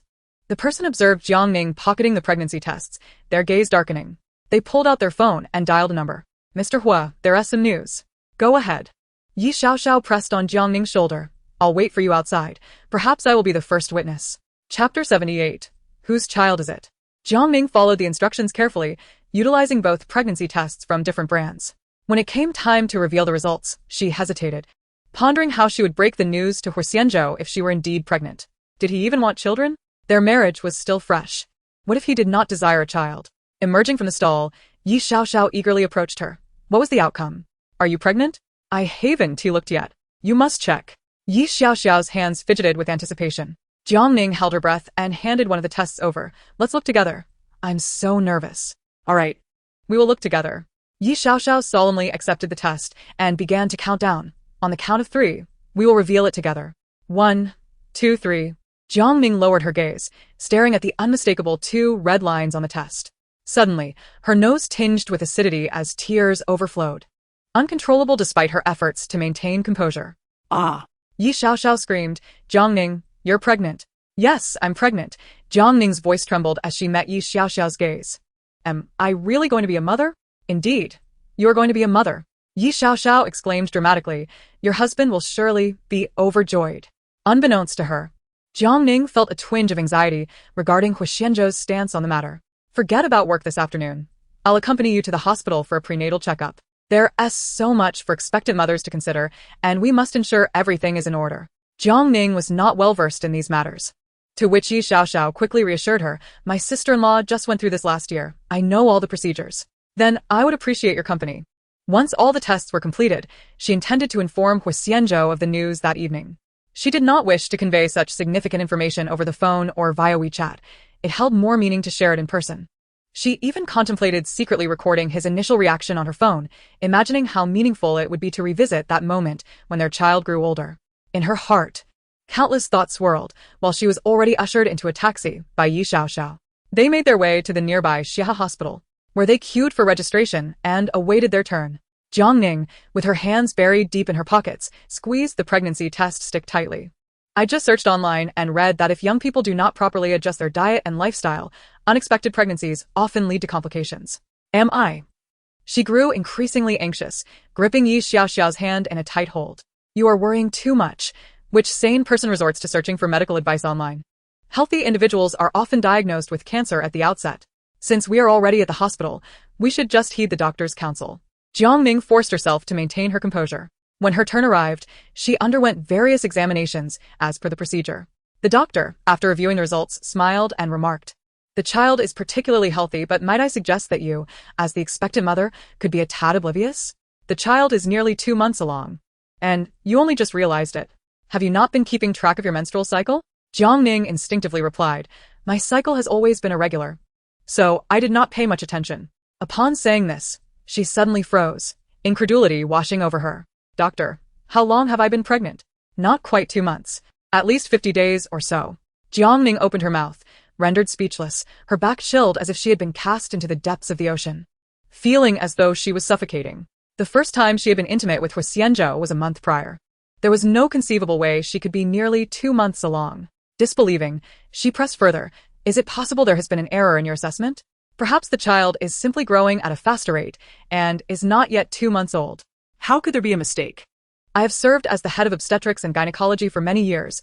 I can estimate the gestational age at a glance, with an accuracy that does not deviate by more than 3 days. Jiang Ning closed her eyes, swallowing all her emotions. After offering her thanks, she stood up in a daze, barely registering what Yi Xiaoxiao was saying. If the doctor was correct, she was pregnant as a result of that fateful night. Thus, the child belonged to Huo Qiu, not Huo Xianzhou. She was carrying Huo Qiu's child. Chapter 79. You went to the hospital? Jiang Ning, congratulations. Noticing her troubled expression, Yi Xiaoxiao hurried to comfort her. It must be quite an adjustment to suddenly learn that you are nurturing a new life within you and are about to become a mother. She linked her arm through Jiang Ning's, adding, "But this is all part of the journey. As you feel the child growing, your sense of motherhood will deepen. I believe you will be a wonderful mother. Are you not eager to surprise your husband? How delightful it would be if the child were indeed Zhou Guo's." But the scenery outside the window blurred as the night wind caressed her face. From the moment she boldly proposed to Huo Xianzhou at the wedding, to moving into his home, she had not only avoided dismissal, but had also been promoted. In both their daily interactions and the challenges of work life, he had silently supported her from the shadows. Zhou Guo had never truly expressed his emotions or his feelings for her. At that moment during the wedding, she had been so eager to free herself from Gu Xi, desperate to avoid a fate of unhappiness in marriage. Thus, as a sacrifice, she made a promise to care for and protect the disabled Huo Xianzhou. Yet, in the days to come, their roles would be reversed. She would become the one in need of protection. Throughout her life, Jiang Ning had never before experienced such a gentle, unspoken affection surrounding her like a soft spring rain. She found herself enraptured, yearning to reciprocate Huo Xianzhou's love equally, particularly after learning of the hardships and injustices that had marked his early life. She was eager to ensure their future together would be one of mutual support and happiness. Therefore, at the moment she realized the possibility of pregnancy, her heart swelled with secret joy. The prospect of a new life would irrevocably bind them together, a connection that could never be severed. Jiang Ning felt fortunate, despite the unexpected nature of this child. But why, oh why, did fate play such a cruel joke on her? Why must the child belong to Huo Xianzhou? Huo Xianzhou's ability to forgive her for that drunken mishap stemmed from his own insecurities and his understanding that she too was a victim, leading him to brush the incident aside. What if he were to discover that the man from that night was Huo Xianzhou, and that she was now carrying Huo Xianzhou's child? The mere thought of the enmity between the brothers sent chills down Jiang Ning's spine. Just as she was engulfed in this emotional tempest, she was jolted back to reality by the ringing of a phone. Glancing at the screen to see Huo Xianzhou's name, her heart tightened instantly. The ringing persisted, yet Jiang Ning hesitated to answer. Huo Xianzhou's deep voice came through. "Ning, are you alright?" Jiang Ning swallowed nervously, uncertain of what he was inquiring about. "I'm fine. I heard your father caused a scene at the company." A sigh of relief escaped her. "He was merely asking about that incident. I've taken care of it, no need to worry." He responded with a non-committal sound, yet her heart, still tense, was once again set aflutter. Huo Xianzhou inquired gravely, "Did you go to the hospital?" Chapter 80. I laugh at your foolishness. Jiang Ning hesitated for a moment, lowering her gaze to the examination report. Huo Xianzhou had no reason to doubt her. He had people in her company, and any significant event would be reported. In the morning, her father had caused a stir, and now, having failed to appear at the company in the afternoon, she had gone to the hospital, which concerned him. Perhaps sensing her unease, Jiang Ning turned her head. The evening breeze tousled her long hair, and the warm yellow light from the courtyard illuminated her face, creating a softly curved shadow that accentuated her exquisite features. Jiang Ning's eyes were striking, with faint double eyelids that sparkled with life, their outer corners slightly drooping, exuding an innocent charm. In that moment, she resembled an ancient maiden, pining for her husband's return in the courtyard. Huo Xianzhou felt a soft spot in his heart stir. He chuckled lightly, wheeling himself closer. "Why are you sitting out here? I wanted to wait for you." Jiang Ning rose and naturally moved behind him, pushing the wheelchair. Once inside, she quietly asked, "Have you eaten?" "Not yet. I made a crab casserole. It's still warm in the pot. Let us eat together." She dashed into the kitchen and quickly returned with a bowl of the fragrant dish. Huo Xianzhou cast his gaze around the room. Since Jiang Ning moved in, the home had accumulated numerous items that belonged to her. The cushions on the sofa, the newly replaced warm-toned carpet, and even the aroma of cooking wafting from the kitchen. These subtle changes had finally imbued the house with the essence of a home. Despite having many places to reside, Huo Xianzhou had never known what it felt like to have a home, until now. Once seated, he could distinctly sense her melancholic demeanor. In a hushed tone, he inquired, "Are you feeling down?" Jiang Ning paused momentarily, her hand gripping the chopsticks, and did not deny it. "Yes," she admitted. "Is it because of your father?" He was aware that Jiang Ning had caused quite a stir, evidently due to the matter concerning Jiang Jun. It was perplexing that both were his daughters, yet they were treated so differently. This thought made Huo Xianzhou pause, reflecting on his own situation. He and Huo Qiu were also the sons of their father, yet Huo Qingshan treated them distinctly. Realizing this, he felt an even deeper empathy for Jiang Ning's current emotional turmoil. Even among blood relatives, the depth of connection often dictated the nature of their relationships. Whether with parents or siblings, one should not always expect too much. Jiang Ning lifted her gaze, tears glistening in her eyes. Huo Xianzhou gently grasped her hand, murmuring, "I am also your family." The simple word family caused Jiang Ning to burst into tears. At that moment, she comprehended the root of her sorrow throughout the night, her fear of losing Huo Xianzhou. She was terrified that he would learn of her pregnancy with Huo Chu's child and seek a divorce.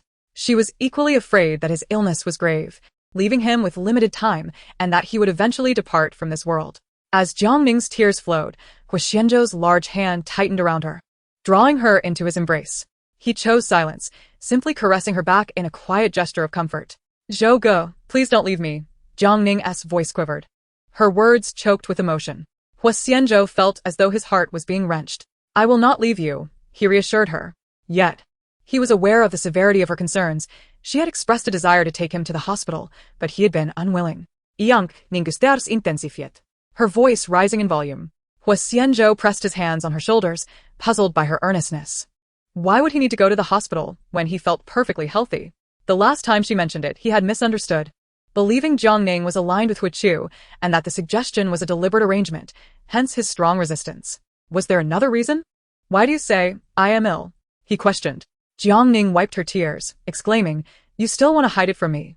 Gu Xi showed me your medical records. The doctor said it's a consequence of the fire. You have at most a few years left." Frustration surged within her as she continued. "And yet you refuse to go to the hospital. Why do you disregard your health? How can someone as wonderful as you not deserve to live a healthy life?" Jiang Ning's cries grew louder, as if she were releasing all the pent-up grievances from her heart. "This wretched fate is so unfair. You have endured so much, and that devastating fire has left you in such a state. Why must you suffer from severe aftereffects? I will not allow it. It should not be so." It dawned on her that it was because of Gu Xi. She was not aligned with Huo Chu. The thorn that had lodged in Huo Xianzhou's throat was suddenly extracted, and he felt a profound sense of relief in his breath. Unable to restrain herself, she let out a soft laugh. Jiang Ning steadied herself, gazing at him with tear-filled eyes. "I was worried you might be in such distress that you could hardly laugh. Huo Xianzhou, do you even possess a conscience?" The man, amused by her antics, gently wiped away her tears and lightly brushed his lips against hers. "I chuckle at your foolishness." Chapter 81, Drowning. Indeed, the fire from years past inflicted wounds upon him, yet the damage was not as severe as one might presume. Whether it be his current disfigurement or the facade of impending demise, both were meticulously crafted to unveil the mastermind behind it all. Huo Chu may have been involved, but he was certainly not the principal architect of this calamity. That individual lurked like a venomous serpent in the darkest corners, waiting for the opportune moment to strike when he least expected it. Thus, Huo Xianzhou endured until now, feigning a deterioration in his condition, all the while anticipating that person's complacency. Were it not for his deliberate machinations, Gu Xi would never have accessed his medical records. Everything that could be uncovered was precisely what Huo Xianzhou allowed them to see. He could scarcely protect himself, much less permit Jiang Ning to wade into this murky waters. The less she knew, the better for her. "Rest assured, your brother Zhou is not so easily vanquished." Though he did not elaborate, he offered Jiang Ning a promise. Observing the certainty etched on his face, her anxious heart found some solace. Yet, why did her inquiry about the medical records remain half-finished, only to be interrupted by thoughts of the Huo family's circumstances? Were the records fabricated? Huo Xianzhou was reluctant to elaborate, simply stating, Ning, you need only to trust me." Jiang Ning fell silent for a few seconds before nodding vigorously. She had complete faith in him. Since their acquaintance, Huo Xianzhou had never disappointed her. This trust was built upon a series of shared experiences. Having resolved a portion of the burdens weighing on her heart, after finishing their meal, Jiang Ning proceeded to massage Huo Xianzhou's calves. The doctor had advised that frequent massages would be beneficial. Even if he could not regain the ability to stand, it could help prevent muscle atrophy. As she lay on the bed, sleep eluded her well into the early hours of the morning. Her hands rested on her abdomen, gently kneading it. Within her now resided a small life gradually growing. She felt no true sense of motherhood, only an awareness that birthing Huo Chu's child would inevitably lead to countless future complications. Lost in thought, she felt Huo Xianzhou's hand upon her. Startled, she instinctively closed her eyes. To her surprise, the man leaned closer, his warm breath mingling with the soft humidity. Ning, why aren't you sleeping?" Suddenly, he licked her earlobe, sending a shiver coursing through her body. Huo Xianzhou chuckled softly. "Why so silent?" His hand's movements intensified, gliding from her abdomen upward, ultimately grasping the gentle slope of her right breast with a tender, yet firm pressure. His large hand, rough at the fingertips, elicited sensations that were difficult to endure. Jiang Ning stifled a moan but kept her eyes shut. Her hand remained on her abdomen, guilt swelling within her as she grappled with how to face Huo Xianzhou. Yet, her body's responses were undeniably honest. Huo Xianzhou grew increasingly bold, and she could feel warmth slowly trickling from her earlobe down her neck, settling upon her collarbone. She was naturally slender, her collarbones remarkably prominent. One could distinctly feel the man's nose pressing against the hollow of her collarbone. His breath, alternating between deep and shallow, brushed against her skin, warm and inviting. Jiang Ning swallowed, sensing herself enveloped by the water of a serene lake, the pressure surrounding her without any suffocating sensation. She stretched out her hands to escape the lake, yet was restrained by Huo Xianzhou. His hand shifted from the slope, firmly gripping her wrist instead. He slowly lowered his head, tracing a path from her collarbone downwards, finally pausing at a sensitive spot.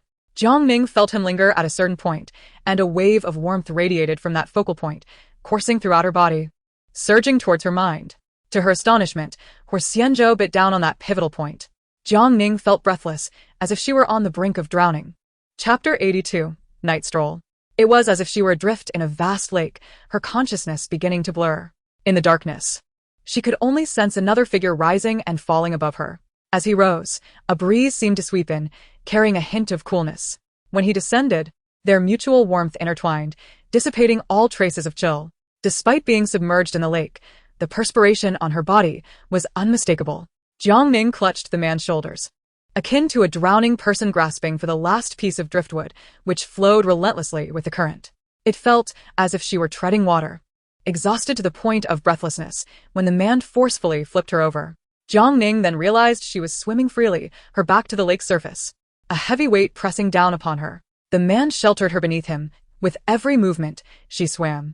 It felt as though they had been navigating the river for an eternity, and Jiang Ning, utterly fatigued, yearned for respite. She attempted to speak, her voice hoarse to the point of near inaudibility. Shu Yi. I don't. What do you not wish? His voice was powerful, laced with an alluring undertone. Jiang Ning longed to articulate her thoughts, yet a wave of warmth surged in her mouth, reminiscent of being nourished by the river. Though perhaps not entirely so. A small fish seemed to beckon her, guiding her onward. She closed her eyes, seeking solace, vaguely sensing someone rescuing her, tenderly tending to her body. Jiang Ning felt the driftwood slip away, the other party enveloped in profound reluctance, likely feeling a pang of sympathy for her.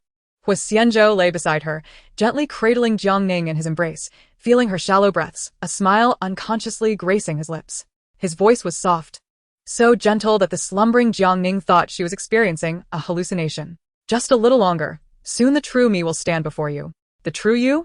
Was the Huo Xianzhou before her a mere illusion? Jiang Ning yearned to inquire, but was overwhelmed by sleep's relentless embrace, unable to hold on any longer. The next day, when Jiang Ning awoke, she instinctively glanced to the side. She had slept deeply, her limbs feeling as if they were disassembled. Despite having rested, she could scarcely muster any strength. She found herself being guided, compelled to cooperate, her mind puzzled as to how Huo Xianzhou, whose calves were supposedly compromised, could execute so many movements the previous day. Was it possible he did not require his calves? With the lights off last night, Jiang Ning could not ascertain. She is rather sensitive. Such matters cannot be brazenly addressed in broad daylight. Today is Saturday, and she is not required to attend the office. However, Huo Xianzhou seldom allows himself a respite, consistently arriving punctually at the company, regardless of whether it is a weekend or a weekday. At this hour, he should already be at his workplace. After completing her morning routine, Jiang Ning gazed at her reflection in the mirror, the bruises on her body vividly evident, a testament to the intensity of the previous day's events. Having resolved not to bear a child, she could no longer procrastinate. Each additional day only inflicts further harm upon her body, a truth she is acutely aware of. The most pressing course of action now is to visit the hospital to terminate this pregnancy and allow this turmoil to pass. She longs to sever all ties with Huichu. Once her health is restored, she can aspire to have a child with her brother Zhou. Chapter 83. Competing fairly with you. At this moment, within Huo Corporation, upon entering the company, Huo Xianzhou encountered numerous employees along the way, each greeting him with utmost respect. He entered the elevator without glancing aside, and after selecting the floor, Jin Xing spoke in a low voice. Young Master Gu arrived at the office early this morning and is currently waiting in the office. Huo Xianzhou glanced at his phone. And indeed, there was a WeChat message from Huo Xian.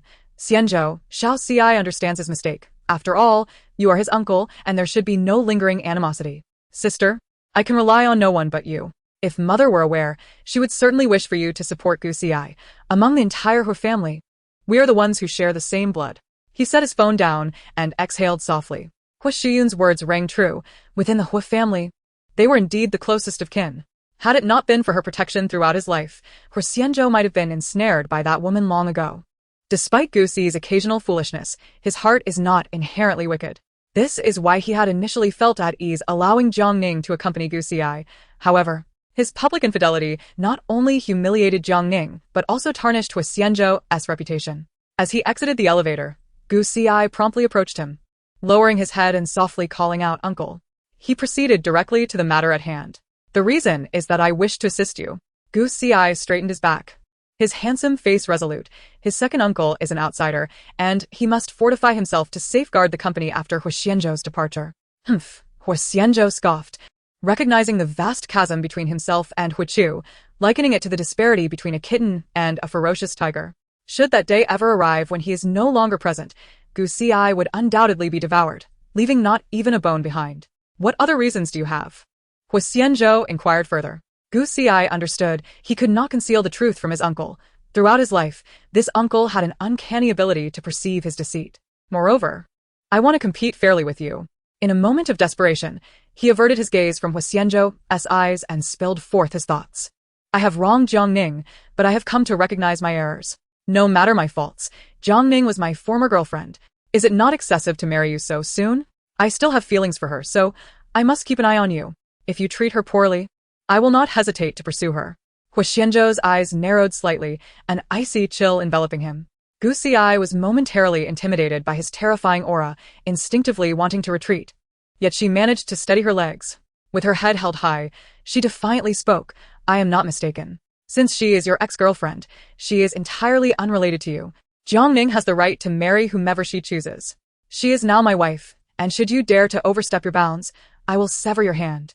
Gu Xi scoffed softly, muttering, "Who are you threatening?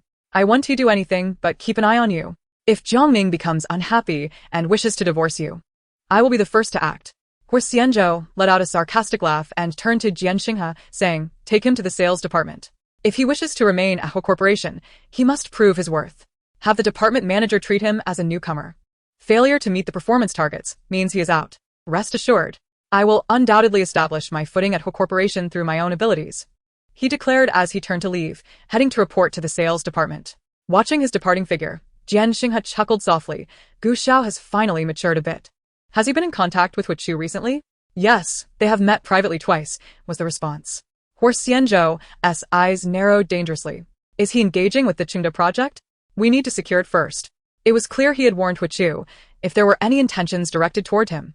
Did he truly believe he was vulnerable enough to attempt to recruit Gu Xi? Indeed, President Hua. Chapter 84. When Xing returns to the country. A black Mercedes glided along the elevated roadway of the city, with Huo Chu seated in the back, swiftly organizing collaboration documents on his tablet. His assistant, in the passenger seat, received a phone call that left his expression grave. He turned to Huo Chu, anxious, and said, "President Hua, there has been a problem. The Qingda representatives have reneged on their agreement. The specifics were unclear, but they claimed a more suitable developer had emerged. After a lengthy preliminary negotiation, they were poised to sign the contract today. How could there possibly be someone more suitable at the last moment?" The assistant glanced at his phone again. "Our informant reports that the other party has offered 50% more funding than us." "Impossible. There are hardly 10 companies capable of handling the Qingda project in Haicheng," Huo Chu retorted, knowing that everyone was aware of the prior negotiations and no one would deliberately offend him. "Do you know who the other party is? Could it be someone from the capital?" The assistant hesitated. "It's a company from Haicheng." "Who?" Huo Chu's tone sharpened. "Who dares? It's the third young master." The assistant spoke hastily, then fell silent. As expected, Huo Chu's expression twisted into a snarl as he gritted his teeth, cursing. How dare he? Huo Corporation has no need for the Qingda project. Huo Xianzhou cannot be ignorant of the saying, "Too much leads to spoilage." Why? Huo Chu paused, gradually regaining his composure. Realizing it was a personal attack against him. "Take the exit directly to Huo Corporation," he commanded coldly. After finishing her meal, Jiang Ning prepared to drive to the hospital. "I just got off the plane. Can you come pick me up?" The voice on the other end was that of when Jiang Ning's mood brightened instantly. When Xing had been her closest friend since middle school, the sole light during her darkest days, when Jiang Jun had conspired with others to subject her to bullying.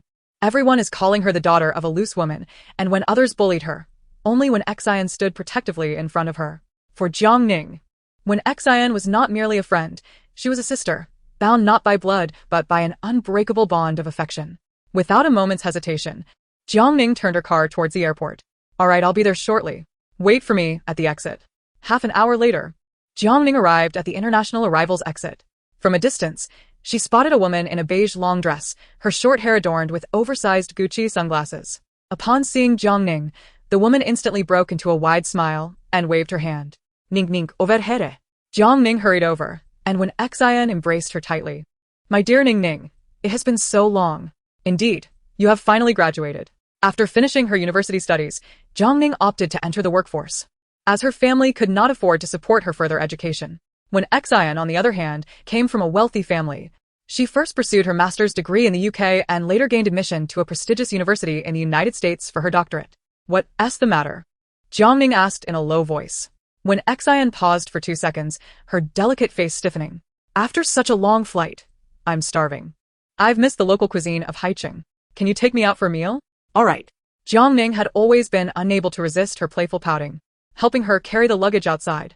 Once in the car, when Xian settled into the passenger seat, after fastening her seatbelt, she asked softly, Did you just buy a new car? It belongs to my husband. Is that fellow Gu Ci treating you well?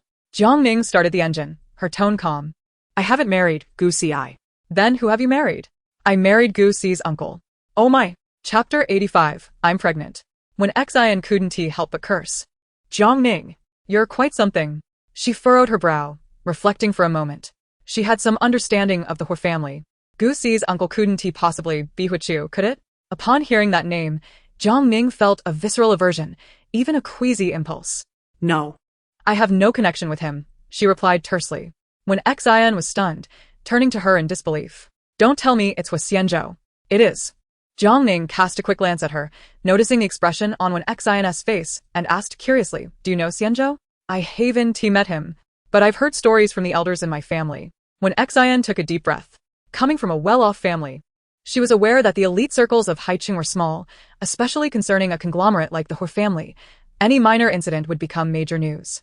Even if she didn't care, she would glean information during casual chats with gossiping relatives. How did you end up marrying him? Huo Xianzhou is hardly a paragon of virtue.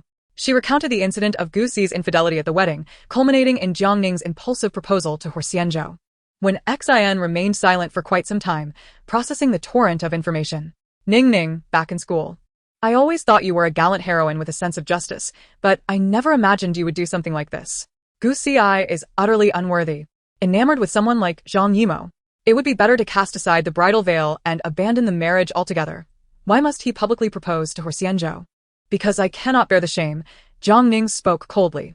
She had never truly articulated the reasons. Even Huo Xianzhou might have thought her anger was merely a momentary lapse. Yet that was not the case. Anger and a desire for vengeance were but one reason. The more significant motivation was to prove herself. Throughout my life, as far back as I can remember, I have sought to validate my existence. I yearn for my father to see that I am more obedient and exceptional than Jiang Jun, striving to excel in every endeavor, whether at school or at home. Yet, it is futile, no matter my efforts. In Jiang Mingxing's eyes, I remain an inconsequential figure. After becoming involved with Gu Ci, I sometimes clung to him as a lifeline, believing that marriage would grant me a home of my own. Yet, this dream was shattered publicly at the wedding, and in that moment of anger, I felt as if I were drowning in an unfathomable sea. The very piece of driftwood I fought so hard to cling to, believing it would lead me to shore, splintered, and I sank into the depths. Reluctant to accept this fate, it was then that Huo Xianzhou appeared, far more dependable than any piece of driftwood. Jiang Ning exhaled softly. There were no feelings between us, thus the proposal was merely a transaction of interests. I offered my heart as proof that I would treat him well, regardless of any disfigurement or disability, desperately grasping at this lifeline. Fortunately, he consented. Jiang Ning smiled at this thought, turning to Xian, saying, Thankfully, I am now quite content. When Xian's eyes glistened with unshed tears, realizing that this revelation had long been pent up within Jiang Ning, she averted her gaze, fighting back the urge to weep. I understand you, Ning Ning. She was Jiang Ning's closest sister, though not by blood. I also have something to share with you. when Xian shifted the topic. What is it? I am pregnant. Ning Ning. Chapter 86. He is ruthless. Jiang Ning immediately pulled over and hit the brakes, her mouth agape as she struggled to find words. In disbelief, she asked, when did you start dating? I am still single. Who is this man? A foreigner? No, he is Chinese. Jiang Ning pressed further. Is he someone you know? How could you be so careless? He is an alumnus. We met at a gathering at the beginning of the school year and then lost contact. So, you have no way to reach him? Jiang Ning was nearly apoplectic. How could one inexplicably bear a stranger's child? Why didn't you take precautions? When sin beluchet? I was inexperienced, it was my first time. Damn. She cursed softly. Then she added, what is his name? I can ask Xianzhou to help locate him. All right. When Xian knew the capabilities of the Huo family, especially Huo Xianzhou. His name is Chengsheng. Jiang Ning noted the name, preparing to inquire with Huo Xianzhou that very night. After hesitating for a few seconds, she revealed her own hidden truth. Xiao Xian, I am also pregnant. When sin gapet? Once you are married, everything changes. The speed at which things progress is astonishing. Has Huo Xianzhou found out yet? He still doesn't know. When Xian had initially hesitated to speak, but upon hearing that Jiang Ning was already pregnant, she resolved to share her thoughts. I have heard some stories about Huo Xianzhou. His life in the Huo family has been quite arduous. After his biological mother passed away, his stepmother ascended to power, appearing flawless on the surface, while engaging in numerous unsavory deeds behind the scenes. Do you know why his stepmother was divorced by old Master Hua and banished from the Huo family for so many years, forbidden to show her face in Haicheng? Why is that? When Xian tugged at her hair, lamenting Huo Xianzhou's misfortune, he had narrowly escaped once but was unable to avoid disaster a second time. The inferno had claimed half of his life. As she spoke, her gaze turned to Jiang Ning with concern. Disfigurement and disability are burdens too heavy for any ordinary person to bear, let alone someone as extraordinary as him. That fire had altered Huo Xianzhou's temperament drastically. Do you know what he did afterward? Jiang Ning's heart skipped a beat, too apprehensive to hear what followed. At that time, his stepmother had already fled abroad. Yet he sent someone to slash her face and shattered her legs. When Huo Chu learned of this and sought revenge, Huo Xianzhou had him laid up in the hospital for over half a year, and upon his return, he found himself completely sidelined at the company. When Xian grasped Jiang Ning's hand, I cannot ascertain what kind of person Huo Xianzhou truly is, but these deeds are undeniably his. He is a ruthless individual. It is said in the circles that one may deceive or betray anyone, but never betray Huo Xianzhou, for he will repay such treachery tenfold. A chill ran down Jiang Ning's spine, and she felt a cold sweat trickle down her back. Chapter 87. I am also pregnant. Perhaps these are merely rumors. Brother Zhou is not that kind of person. Knowing someone's face but not their heart, when Xian remarked, in all of Haicheng, no one faces Huo Xianzhou without feeling trepidation. Your audacity is remarkable. How dare you marry him? Sensing Jiang Ning's tension, she quickly reassured her, is he treating you well? When Xian raised her eyebrows in surprise, but seeing Jiang Ning's vulnerable demeanor, it was only natural that Huo Xianzhou would be affected by such beauty. Doesn't this perfectly illustrate how charming our Ning Ning is? Now that you are carrying Huo Xianzhou's child, he must surely dote on you. For a man like him, physical appearance and bodily imperfections are not significant obstacles. She understood Jiang Ning. Her current reaction implied that she, too, harbored feelings for Huo Xianzhou.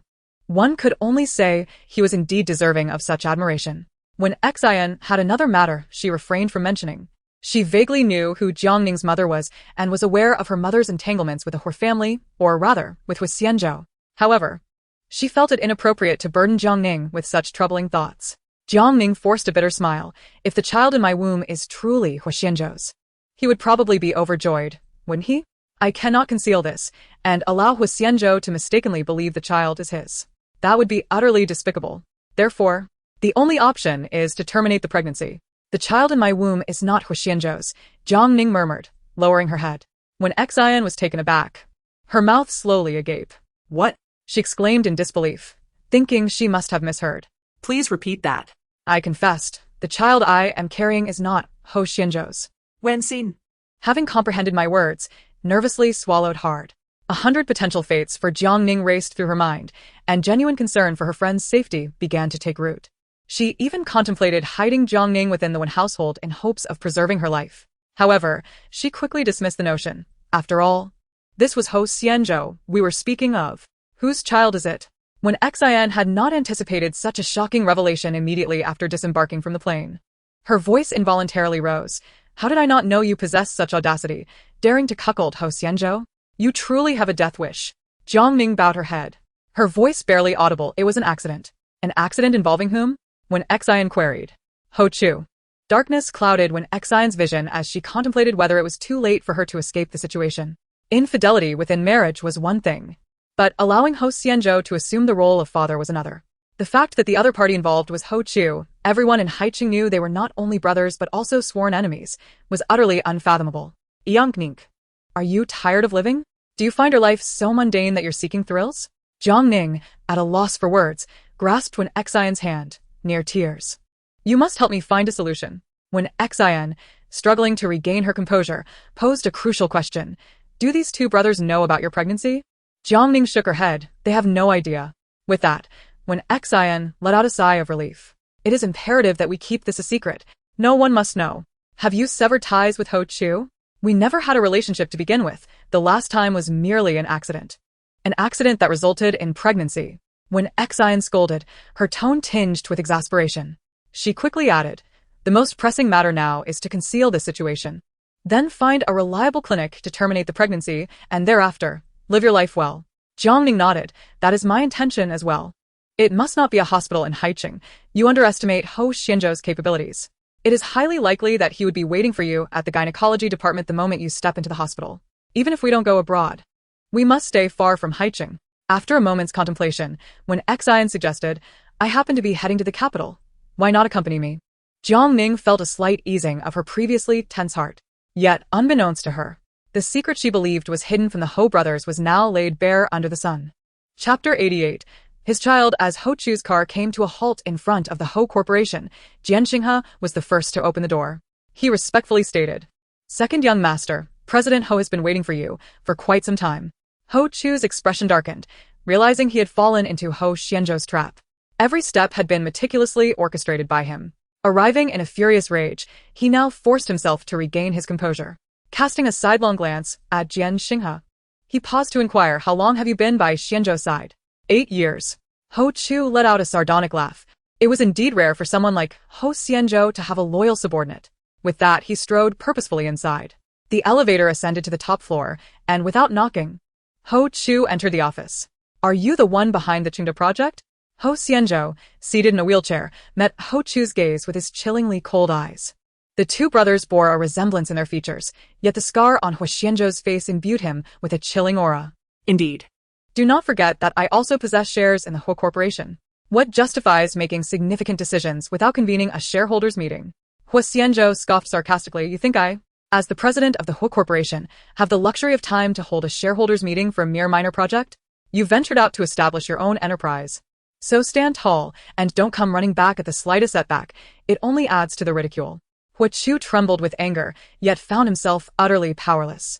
After their fierce confrontation, Huo Xianzhou was left disfigured and disabled, while Huo Chu was forcefully ousted from the company, retaining only a minuscule portion of the Huo family's shares. In the years following, he had managed to carve out his own path, leveraging the connections he had from his time at Huo Corporation, and his business was thriving. If he could secure the Qingde project, it would at least allow him to contend with Huo Corporation's flagship projects. However, with Huo Xianzhou's interference, all of his months of effort were in jeopardy of being rendered futile. Huo Chu, unable to maintain his composure, trembled with rage. With such ruthless intentions, are you not fearful of the vengeance I may exact upon your demise? Huo Xianzhou met his gaze, replying, Your indifference towards my elder sister and Gu Xi over the past few years, bordering on the neglect of familial ties, seems to be a calculated endeavor to convey your lack of concern for them. Ironically, your actions only serve to underscore their significance in your heart. As long as you draw breath, I am unable to act against you. But considering your current condition, how much longer can you survive? Now there's also Jiang Ning to consider. Huo Chu smirked coldly. I wonder how important Jiang Ning is to you. Huo Xianzhou's fists clenched, his body tense with barely contained emotion. He spoke frankly. Taking the Qingde case is a lesson for you to refrain from approaching Gu Xi. Should you dare to harm Jiang Ning. He paused. I will take your life. The threat was delivered with an unsettling calmness. Huo Chu believed him capable of carrying out his words, visions of Huo Xianzhou's bloodied visage and murderous intent flashing through his mind. He was indeed one to act on his threats. I must inform you, it is already too late, Huo Chu retorted coldly. I have long since established a connection with Jiang Ning. This was the intimidation Huo Xianzhou had intended. Upon exiting Huo Corporation, he immediately made a phone call, inquiring about any developments regarding Jiang Ning. Jiang Ning is pregnant. Huo was taken aback, quickly asking, "How far along?" "The doctor says 2 months," came the reply. Jiang Ning doesn't seem very pleased. Not pleased? Huo pondered for a moment before a smile crept across his face. "Continue to nurture your relationship with her. I will ensure this month's salary is transferred to you." After hanging up, Huo chuckled softly. Fortune had not abandoned him. That foolish woman Jiang Ning believed that by sleeping with me, the child must surely be mine. Huo's. Chapter 89. Illness. "Zhou, Jiang Ning softly called, still uncertain of how to confront him. Now pregnant with Huo's child, she felt that speaking with Huo Xianzhou was a grave mistake, her inner guilt and regret nearly driving her to madness. "Working late?" he inquired. Huo Xianzhou furrowed his brow, acutely sensing that something was amiss with her today. She even avoided making eye contact with him, a vague sense of foreboding rising within him, accompanied by an unsettling irritation that surged to the top of his mind. As Jiang Ning entered the kitchen, Huo Xianzhou's voice echoed behind her. "Auntie has prepared Buddha jumps over the wall. Would you care to join me?" A flicker of hostility appeared in Huo Xianzhou's eyes, his heart racing involuntarily, the feeling of frustration intensifying. Jiang Ning was concealing something from him. In that moment, he felt an overwhelming impulse to seize her and demand answers. He hastily retrieved a bottle of pills from his pocket, quickly swallowing 2. After sitting for a while, he finally managed to suppress his agitation. Huo Xianzhou took a deep breath, calming himself under the influence of the medication. Since that incident, he had been plagued by such psychological afflictions. The psychologist had warned him of a physiological aversion to life, even suggesting he might lose control over his thoughts and actions, potentially harming others or even himself. The gravest concern was that he could very well forget his own actions. This was a malady, and it explained why Jiang Ning had previously seen him discreetly taking medication. Huo Xianzhou produced his phone and dialed a number. "I want to know every detail of Jiang Ning's itinerary over the past 2 days." After hanging up, he maneuvered his wheelchair toward the bedroom. A single small lamp illuminated the room, and the sound of running water echoed from the bathroom. The man surveyed the surroundings before gliding his wheelchair forward. Remaining still, he listened to the commotion in the bathroom, his thoughts drifting. A question lingered in his mind. Why, after Jiang Ning had desperately pulled him from the flames, did she act as if she had never seen him again? Even throughout their lengthy marriage, she had never broached the subject. The sound of water ceased, prompting Huo Xianzhou to instinctively distance himself. However, his wheelchair rolled over something, tilting precariously. He looked down to find a white stick-like object. Nearby, on the sofa, lay Jiang Ning's discarded clothing, making it evident that this item had fallen from her garments. Huo Xianzhou picked it up and focused on it, noticing 2 distinct lines clearly displayed. His heart skipped a beat as he incredulously raised his gaze towards the bathroom door. "Ning, are you pregnant?" His hands trembled slightly, a wave of joy washing over him, dispelling all negative emotions. Everything suddenly made sense. Jiang Ning's peculiar behavior today was due to her pregnancy. Huo Xianzhou felt a twinge of panic. He had no idea how to care for a pregnant woman and had never envisioned having children of his own. The home he had built with Jiang Ning was becoming increasingly complete. They were soon to welcome their own child, perhaps a boy, or maybe a girl. Just the thought of it filled Huo Xianzhou with warmth from the depths of his heart. He was elated. Hearing movement from the bathroom, Huo Xianzhou quickly tucked the pregnancy test into the pocket of her clothing. Such a matter should not be inadvertently discovered by him. It ought to be revealed by Jiang Ning herself. When Jiang Ning stumbled upon the scene, her heart sank. "Zhou, what are you doing?" Chapter 90. Bearing a child for you waiting. Huo Xianzhou lifted his gaze towards her, his eyes cold and penetrating. Jiang Ning, however, felt a twinge of unease under his scrutiny, tightening the robe around her. Summoning her courage, she spoke. "Brother Zhou, I have something to discuss with you." Huo Xianzhou, understanding her intentions, surmised she was about to reveal her pregnancy. A faint smile involuntarily graced his lips, his joy evident. "All right," he replied. Jiang Ning stepped forward, retrieving 2 bottles from the refrigerator. After handing one to Huo Xianzhou, she settled onto the sofa. "I wish to visit the capital with my friend for a couple of days this weekend." Huo Xianzhou's smile faltered, his eyes drifting toward her abdomen. Early pregnancy necessitates careful protection. How could she consider traveling? What is the purpose of this trip? "We haven't seen each other in years, so I would like to go." Huo Xianzhou's expression relaxed. It was merely a desire for leisure. "Very well, but do take care." Noticing her hesitance, he added, "Would you like me to accompany you?" "No need." Jiang Ning quickly shook her head. She was planning to visit the hospital in the capital for an abortion. She could not allow Huo Xianzhou to follow her. All right. Huo Xianzhou, unaware of her true intentions, assumed she simply wished for a brief escape with friends. He hoped Jiang Ning could lead her own life, rather than being confined at home like a caged canary. As Huo Xianzhou lowered his head to tap on his phone, Jiang Ning's device suddenly emitted a mechanical female voice. 5 million received. Jiang Ning's mouth fell agape in astonishment as she hastily checked her phone. She had never encountered such a sum of money, her hands trembling slightly. Staring at the plethora of zeros, she looked up at Huo Xianzhou. Brother Zhou, why have you transferred me so much money? Just pocket money, the man replied casually. However, he pressed her hand down. Ning, this is insignificant to me. As your husband, it's merely a small allowance for your travels. Jiang Ning paused for a moment, realizing that for Huo Xianzhou, 5 million was akin to her spending 500. The disparity in their financial capabilities was immense. If she refused again, it would seem pretentious. Yet, she felt uncomfortable spending his money, especially given the purpose of her trip to the capital.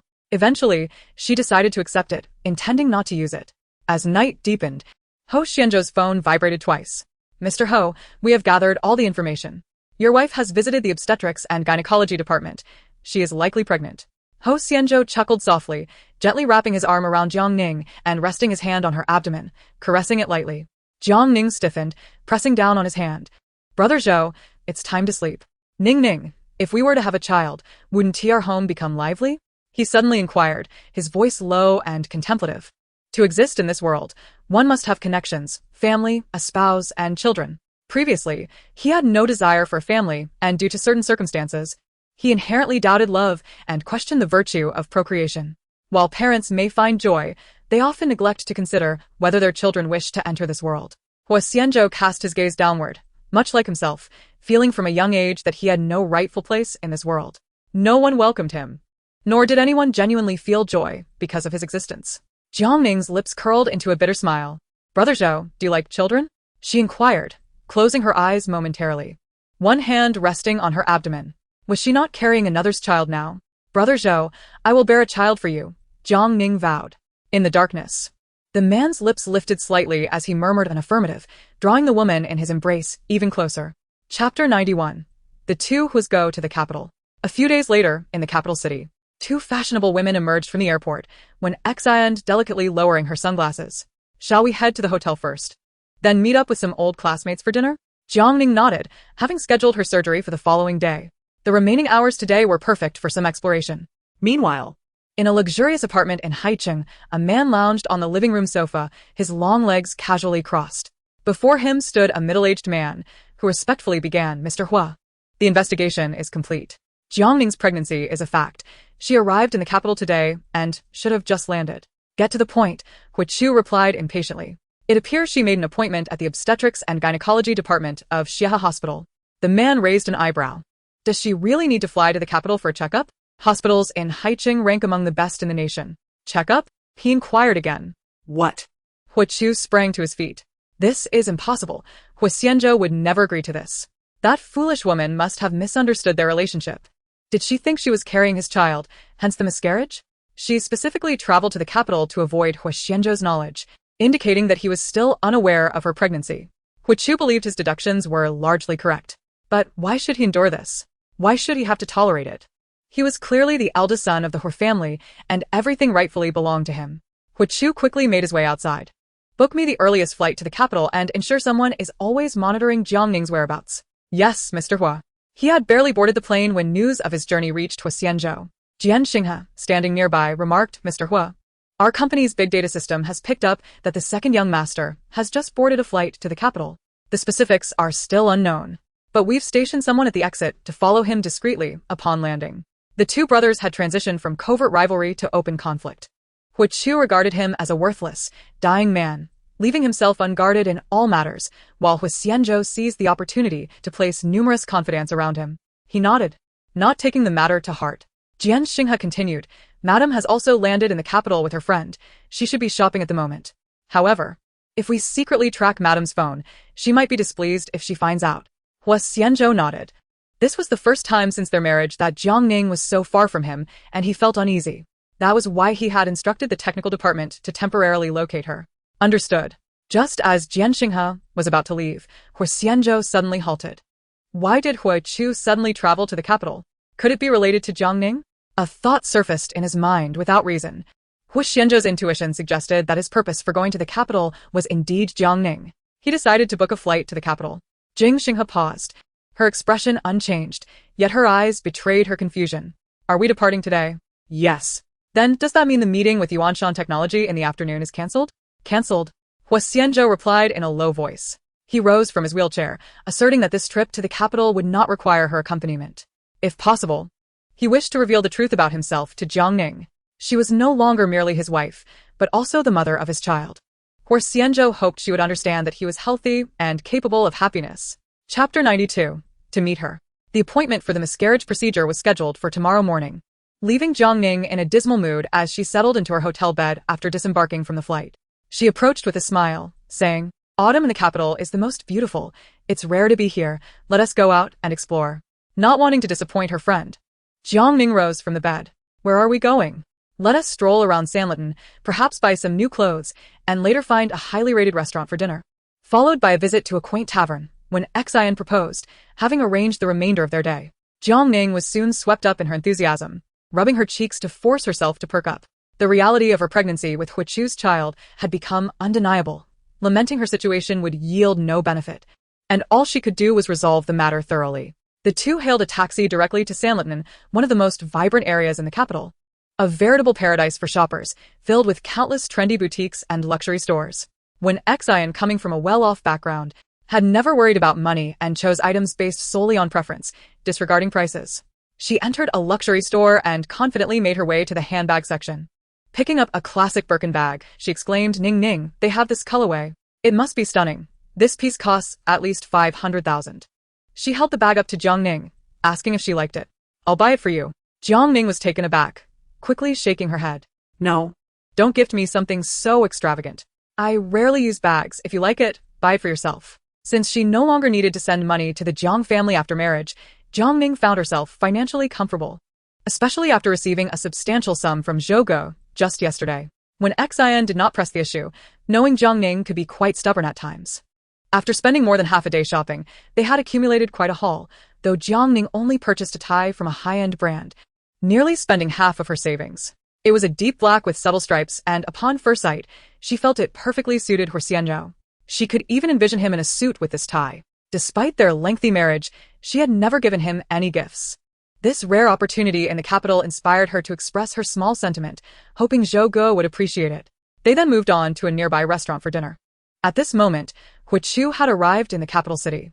The assistant who came to greet him spoke respectfully. "Mr. Huo, shall we head to the hotel first? Have you found Jiang Ning?"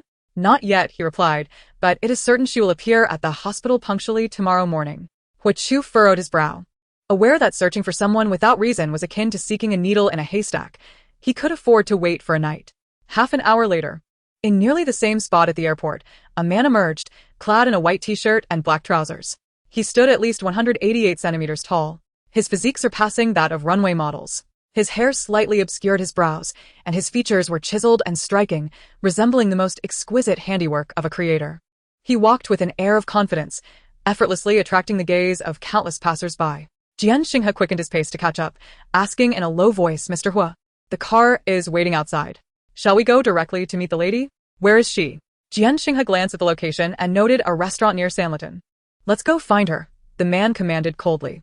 In the car, Jiang Xinghe observed Huo Xianzhou's face. "Are you planning to confront your wife directly, Mr. Huo?" "Yes," he replied, yet fell silent again. He was uncertain. The danger surrounding him had not yet dissipated, and he was still unaware of who was orchestrating events behind the scenes. Deeply mired in his own troubles, he was acutely aware that his enemies knew he had little time left, which would likely prevent them from taking drastic measures against Jiang Ning. If he were not disabled, not disfigured, and free of ailments, they might seek retribution through her instead. Thus, Huo Xianzhou was hesitant, unwilling to let Jiang Ning know the truth. Yet, in his heart, he yearned to present his unblemished self to her, to witness her surprise and joy. His reason and emotions clashed incessantly, leaving him in turmoil. Acting impulsively, he had come to the capital in his current state, yet he dared not appear before Jiang Ning openly. Sensing Huo Xianzhou's dilemma, Jiang Xinghe retrieved a lightweight human skin mask from his bag. "Mr. Huo, this is not the opportune moment. After lying low for so long, we cannot falter at this critical juncture." Jiang Xinghe continued, "Your facial structure cannot be altered. But your nose and lips have undergone considerable change. Apart from your eyes, your entire visage is unrecognizable. Moreover, your long-term use of a wheelchair has created a preconceived notion that even those closest to you would find it difficult to identify you. Huo Xianzhou lowered his gaze to the mask being offered. In Haicheng, he had donned a grotesque facade. Now, in the capital, he too needed to adopt a new face to stand before Jiang Ning. How utterly absurd. He accepted it and gently placed it upon his face. His originally stern features gained a hint of vitality. At first glance, it bore some resemblance to his former appearance, yet upon closer inspection, it was entirely different. He took out his phone to examine himself. His features seemed to align with the golden ratio, and due to the depth of his contours, he even conveyed an impression of mixed heritage. Jian Xinghe smiled. Mr. Hua, it suits you perfectly. Huo Xianzhou preferred silence, and chose to close his eyes for a brief rest. Meanwhile, Jiang Ning had arrived at the restaurant. She picked up a mouthful of stir-fried vegetables and smiled as she said, "It is such a simple dish. Yet it seems impossible to replicate this flavor in the restaurants of Haicheng. Perhaps it is the change in environment. I don't find it bothersome." When Xian was indifferent to food, merely shrugging her shoulders. Jiang Ning, however, was earnest in her eating. After feeling somewhat satiated, she inquired, "Have you gathered any news about that senior?" "Not yet." When Xian sighed. "What if we cannot find him? Are you prepared to carry the child to term, or—" She had come to the capital for surgery, but what about when Xian? Was she really going to bring an unknown man's child into the world without any clarity? Ning, I can feel the presence of this child. It is a living being, and I do not wish to undergo an abortion. Are you really willing to dedicate the latter half of your life to this? Jiang Ning's voice rose involuntarily. You know this is a life, not a mere doll. Once born, it will be your lifelong responsibility. You have never even been in a relationship, you don't know where the father is, and you wish to become a single mother? This is unfair to you. And even more so to the child. When Xian fell silent for a moment, then set down her chopsticks. I am capable of taking care of the child on my own. You are being naive. Jiang Ning, putting herself in when Xian's shoes, felt a surge of anger. She understood all too well the hardships faced by children raised in single-parent households. She had faith that when Xian would make a wonderful mother. However, the future was unpredictable. What if when Xian fell in love and married later? Would her partner treat the child well? What if the father, upon being found, merely regarded it as a fleeting encounter and refused to acknowledge the child? Countless practical issues loomed ahead, which could not simply be resolved by when Xian's impulsive decision to give birth.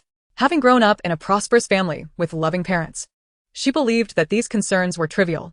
But once the child was truly born, when Xian would come to realize the gravity of her situation, she did not want her friend to become mired in complications due to this unexpected child. You are still young. It is not too late to meet a man you love, to marry, and then have children. Why bring a child into the world when you don't even know who the father is? When Xian lowered her gaze and spoke softly, because I love him. Ning, I have loved the father of this child since the very first day of school. I liked him so much that I was afraid to speak to him. I concealed my affection deep within for 3 entire years, and it has long since fermented. If I did not have feelings for this man, no amount of alcohol would have led me to engage with a stranger.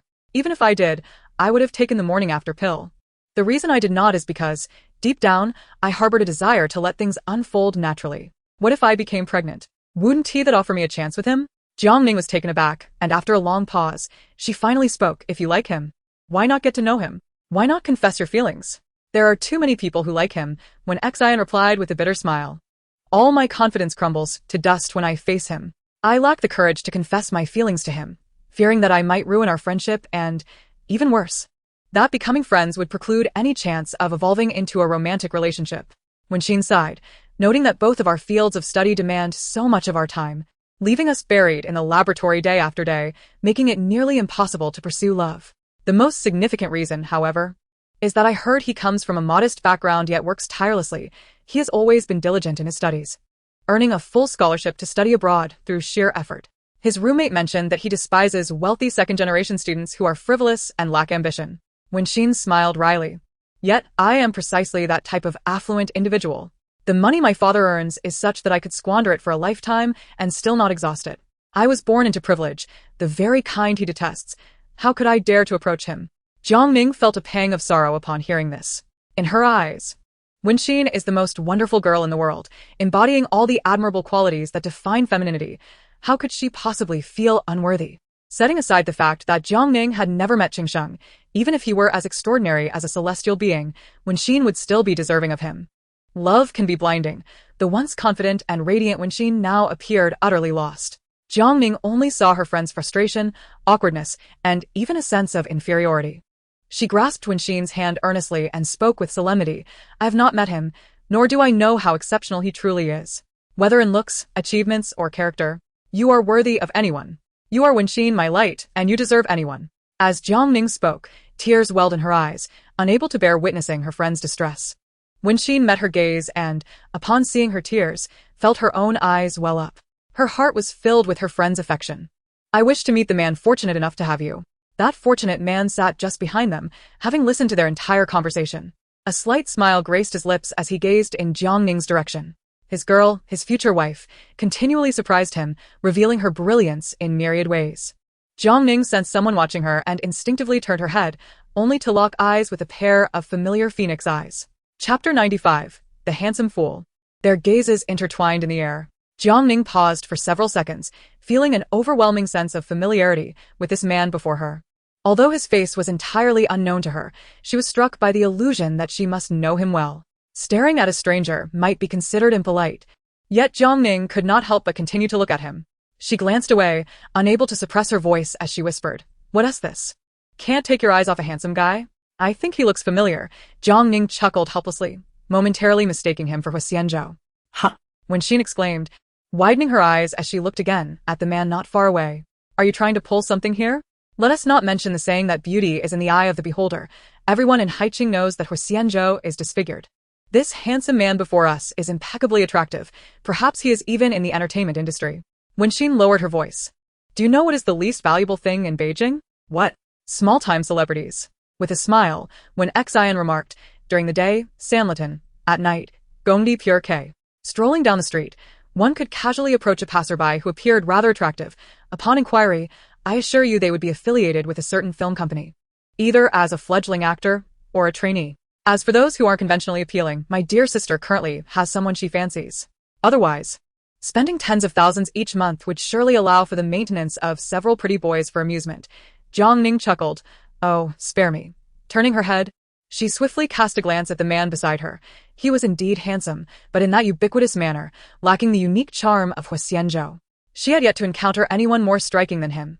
There you go, completely smitten, you foolish woman. Though their voices were hushed, the table was too close, and Huo Xianzhou, with his keen hearing, overheard their entire conversation. Upon hearing Jiang Ning's praise, he couldn't help but let his lips curl into a subtle smile. Jiang Ning exhibited a different demeanor in front of her friends, which felt refreshingly novel to him, even if he could not engage with her openly. Merely being near her brought him immense joy. Out of the corner of her eye, when Xian caught sight of him and shuddered slightly, that handsome guy has nothing but looks. Who would have thought he was such a fool? What? Jiang Ning exclaimed, her eyes widening in surprise. Dining alone, he only ordered 2 dishes, and after all this time, he hasn't touched his chopsticks or looked at his phone, just standing there grinning like an idiot. What else could he be but a fool? His reaction was unmistakably evident, and one could deduce that he had overheard their exchange. When Xian awkwardly sank her head, signaling with her eyes for them to settle the bill and leave. Let us go. Jiang Ning had nearly finished her meal and began to tidy up her spoils from the day. When Xian stood to pay, while Jiang Ning, laden with items, tripped over a chair, heading straight towards Huo Xianzhou. With her hands occupied, she found herself unable to steady herself mid-fall. In that critical moment, she instinctively closed her eyes, cradling her abdomen. Chapter 96. A Stranger. The anticipated pain never came. Instead, Jiang Ning felt her cheek pressed against a firm chest, inhaling a cool, woody fragrance. There was also a faint hint of tobacco on the man's clothing. The strange amalgamation of scents was oddly pleasant, vividly sketching the silhouette of the man. Be careful, his deep voice resonated in her ear. A tone that felt familiar, yet eluded her memory. Huo Xianzhou purposefully altered his voice, a deception he executed with practiced ease. He held Jiang Ning's hand securely, noting her immediate instinct to protect her abdomen, which softened his heart considerably. This proximity allowed her a closer examination of him. The man's features were remarkably handsome, with perfectly sculpted brows, nose, and lips, yet his eyes mirrored Huo Xianzhou's almost perfectly. The moment their gazes locked, she was struck by the illusion that she was standing face to face with Zhou Ge. I see your first instinct was to shield your belly. Might you be pregnant? He couldn't resist asking again. Jiang Ning paused for 2 seconds, taken aback by the man's keen observance. In Haicheng, she had concealed the truth of her pregnancy.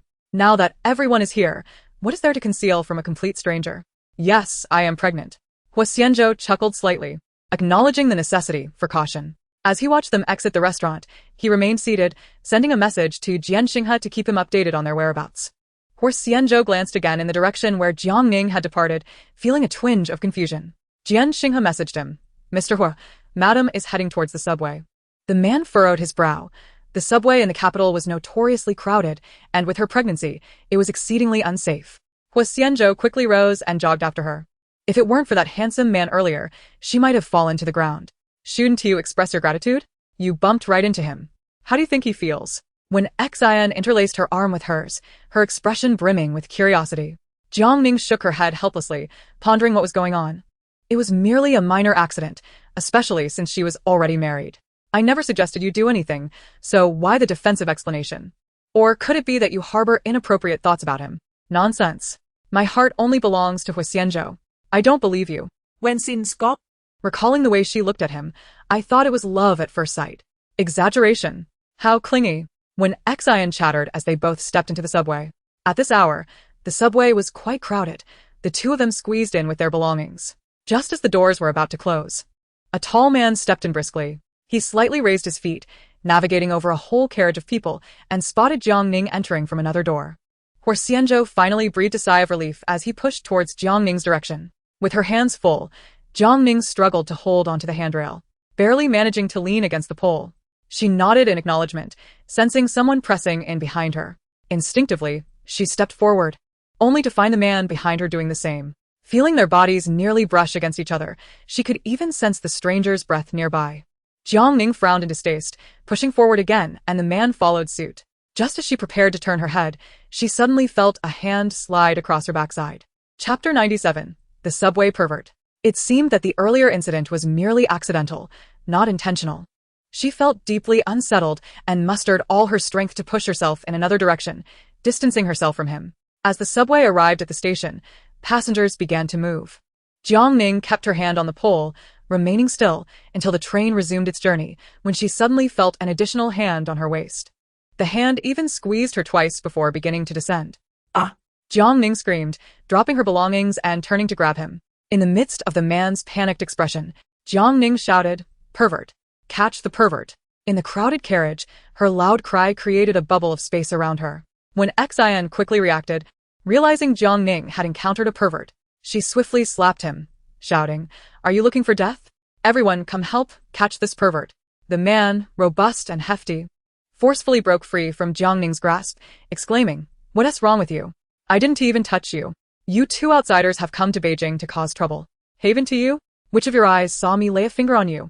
Angered, Jiang Ning feared the man would flee as the subway approached the station, and she raised her hand to grasp his sleeve once more. The onlookers averted their gazes, only to discover the man's zipper was wide open. He hastily covered himself, insisting, "I just came from the restroom and forgot to zip up. Don't wrong an innocent man here." The train's arrival echoed through the station. The man struggled, shouting, "Let go of me." Yet, Jiang Ning held on tightly, her eyes glistening with tears of fury and indignation. She had never been one to endure humiliation. Why should a woman tolerate harassment from a stranger? She refused to be silenced and stood firm, determined to resist with her slender arms.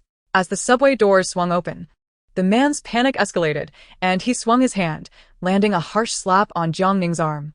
Ah! A sharp pain shot through her, rendering her grip weak. Finally, he seized the opportunity and bolted out of the train, his rotund form surprisingly swift. Jiang Ning felt an overwhelming sense of frustration, fearing this wretch might escape. Just as she began to speak, a tall figure emerged from the subway, moving with remarkable speed. He not only caught up with the man but also delivered a powerful kick to his chest. As Jiang Ning rushed over, she caught sight of the man's repugnant face as he lay on the ground, wailing in agony. He struggled to rise, only to find a pair of black shoes forcefully pinning him down. The assailant exerted considerable strength, and Jiang Ning could even hear the ominous crack of bones. Amid the man's cries of distress, she looked up to meet a pair of familiar, bright eyes. It was the handsome man from the restaurant. With a look of concern, Huo Xianzhou asked, "Are you all right?" He quickly scanned Jiang Ning, his gaze settling on her reddened arm. His eyes hardening as he intensified the pressure on the man beneath him. The man on the ground writhed in pain, as though weighed down by an insurmountable burden. Huo Xianzhou had heard Jiang Ning's cries for help in the subway, but the crowd had made it impossible for him to reach her. Thus, upon the train's arrival at the station, he had followed closely behind. The commotion attracted the attention of the subway security, who arrived promptly. Jiang Ning, her voice trembling, declared, "This man harassed me on the subway. It was this brave gentleman who came to my rescue." The police soon arrived, instructing them, "Please accompany us to the station for a statement." In the police vehicle, Jiang Ning finally had the chance to express her gratitude. "Thank you so much for helping me today, twice," she said earnestly, extending her hand. "I'm Jiang Ning. Let us get acquainted." She locked eyes with the man. Huo Xianzhou glanced at her outstretched hand, then gently took it, parting his lips to introduce himself. "My name is..." Chapter 98. Do you like her? In that moment, unable to reveal his true identity, Huo Xianzhou opted to use this name. Jiang Ning smiled, remarking that had it not been for your timely appearance today, that lecher might have escaped. She felt that the slap he deserved had been insufficient, and that vile creature was too cowardly to admit his wrongdoing. When Xian could not contain her anger, and then extended her hand, introducing herself, "I am Xian, pleased to meet you." Huo Xianzhou shook her hand briefly. In the presence of her friends, Jiang Ning appeared markedly different. From an outsider's perspective, one could discern a new facet of her character. He felt fortunate to have come to the capital, not only to discover this different side of her, but also to be of assistance today. With surveillance in the subway and witnesses present, the report was completed seamlessly. The lecher was directly detained for 15 days, leaving a mark on his record. By the time they emerged from the police station, it was already past 10 at night. Jiang Ning took out her phone and said to Huo Xianzhou, "Mr. G, let us exchange contact information." He added her as a friend using his WeChat account. "It's quite late today. I must treat you to dinner sometime." Indeed. "I have matters to attend to early tomorrow." He turned and hurried away. Jiang Ning watched his retreating figure, brow furrowed in confusion. Where was he headed? She had a premonition. When Xian, not opting for a taxi just yet, draped her arm over Jiang Ning's shoulder and remarked, "That handsome fellow's gaze towards you is rather peculiar. Do you think he has fallen for you at first sight?" "Please don't be ridiculous," Jiang Ning replied, rolling her eyes in exasperation. "Today was merely a series of coincidences. He seems quite gentlemanly. Perhaps we could become friends." It was only natural for someone as enchanting as Ning to attract admiration. Her gaze fell ahead as she noticed the man striding towards them with long, graceful legs. He was quite the sight even while running. Jiang Ning mused that if Zhou Gu could stand, he would likely be of similar height. If he could run, he would surely be strikingly handsome. Huo Xianzhou halted before her, beads of perspiration forming on his forehead in the crisp autumn air. He handed her a small bag, saying, Take this. "What is it?" She inquired. "Your hand is injured. Applying some ointment will expedite healing." When Xian raised an eyebrow in surprise, her expression suggesting that he clearly harbored feelings for Jiang Ning. Jiang Ning was momentarily taken aback, but accepted his kindness, saying, "Thank you so much, Mr. G. I will transfer the cost of the ointment to you via WeChat." He feared that prolonged interaction might reveal too much, and just then, a taxi arrived. Huo Xianzhou raised his hand to hail it. When Xian pulled Jiang Ning into the car, rolling down the window to wave at Huo Xianzhou. As the driver accelerated, when Xian mischievously asked Mr. G, "Are you smitten with my Ning?" Jiang Ning, flustered, tugged at Xian's arm, exclaiming, "What are you doing? This is so embarrassing. What if he gets the wrong idea? I'm married. Perhaps you may never see him again in this lifetime." Chapter 99. What a coincidence. Upon returning to the hotel, Jiang Ning found herself unable to reflect on the events of the day. Tomorrow's visit to the hospital was the real matter of consequence. She had decided to terminate this unintended pregnancy, knowing that the impact would affect her physically and emotionally. Jiang Ning felt a heaviness in her heart. This was also her child. Regardless of the father's identity, she was the mother, nurturing a life within her. No mother desires to relinquish her child. Such is the essence of womanhood. The young master has remained within the hotel since his arrival in the afternoon. Huo Xianzhou tore away the mask concealing his face, revealing his strikingly handsome yet stern visage. Have we ascertained the purpose of his visit to the capital? He has yet to venture outside, and thus, the situation remains unclear. Jian Xinghe lowered her gaze, unable to meet his eyes. The man cast his eyes downward, lightly tapping his fingers on the table.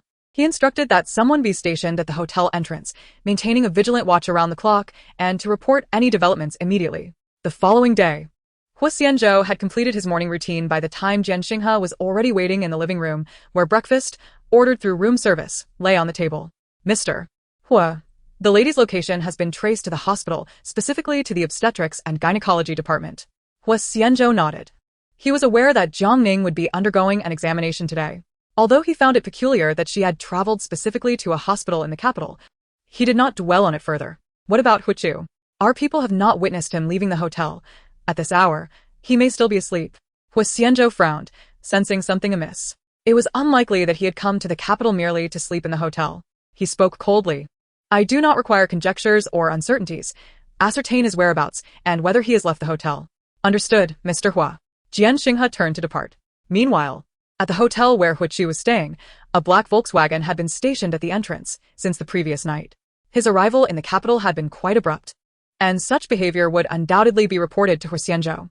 Consequently, he had refrained from leaving the hotel yesterday and was now certain that someone was keeping watch at the entrance. Thus, he opted to exit via the fire escape and slipped out through the back door, instructing his assistant to remain in the room to create the illusion of his continued presence. Had Huo Xianzhou been personally overseeing the situation, Huo Xianzhou would lack the confidence to deceive him. However, with only 2 minor subordinates assigned, who were evidently not Huo Xianzhou's trusted confidants, he believed it would be considerably easier to elude them. Huo Xianzhou hailed a cab, heading straight for the obstetrics and gynecology department at Xia Hospital. At that moment, Jiang Ning had registered and was beginning her preoperative examinations.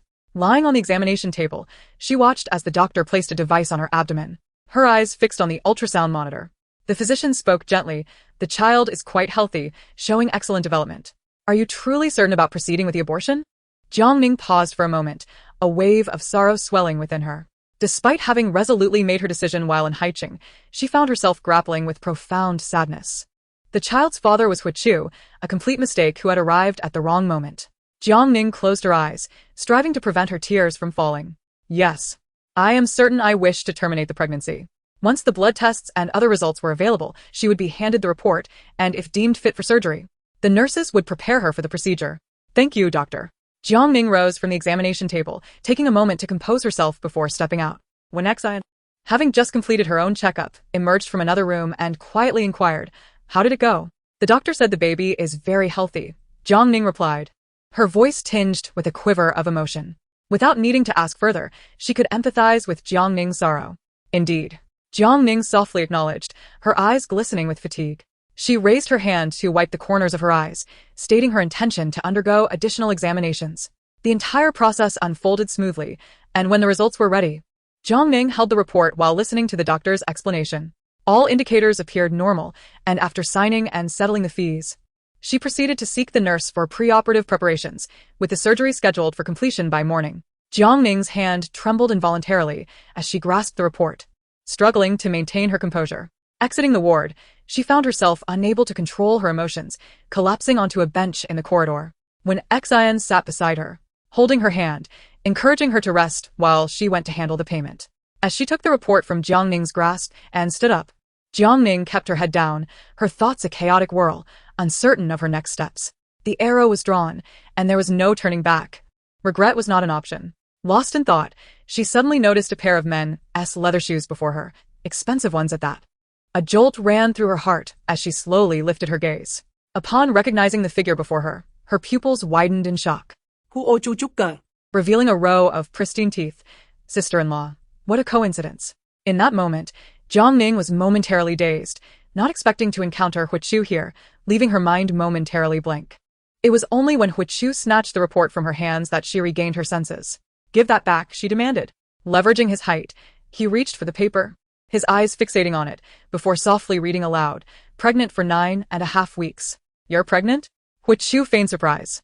Jiang Ning, filled with indignation, snatched back the report, inadvertently letting one slip to the floor. The man swiftly crouched to retrieve it, a mocking smile curling at the corners of his mouth. Are you here for an abortion? What does that have to do with you? Jiang Ning retorted, her anxiety palpable, as she concealed the report behind her back. Her voice tremulous, yet fierce. Huo Xianzhou raised an eyebrow. How could it not concern me? You are the wife of Huo Xianzhou, my dear sister-in-law. Does your husband know about this significant matter? Does my father know? Or is this all merely your own decision? Jiang Ning's mind was in turmoil as she clenched her hands tightly. She feared that Huo Xianzhou might divulge everything, and was even more terrified that he might deduce the child's connection to her.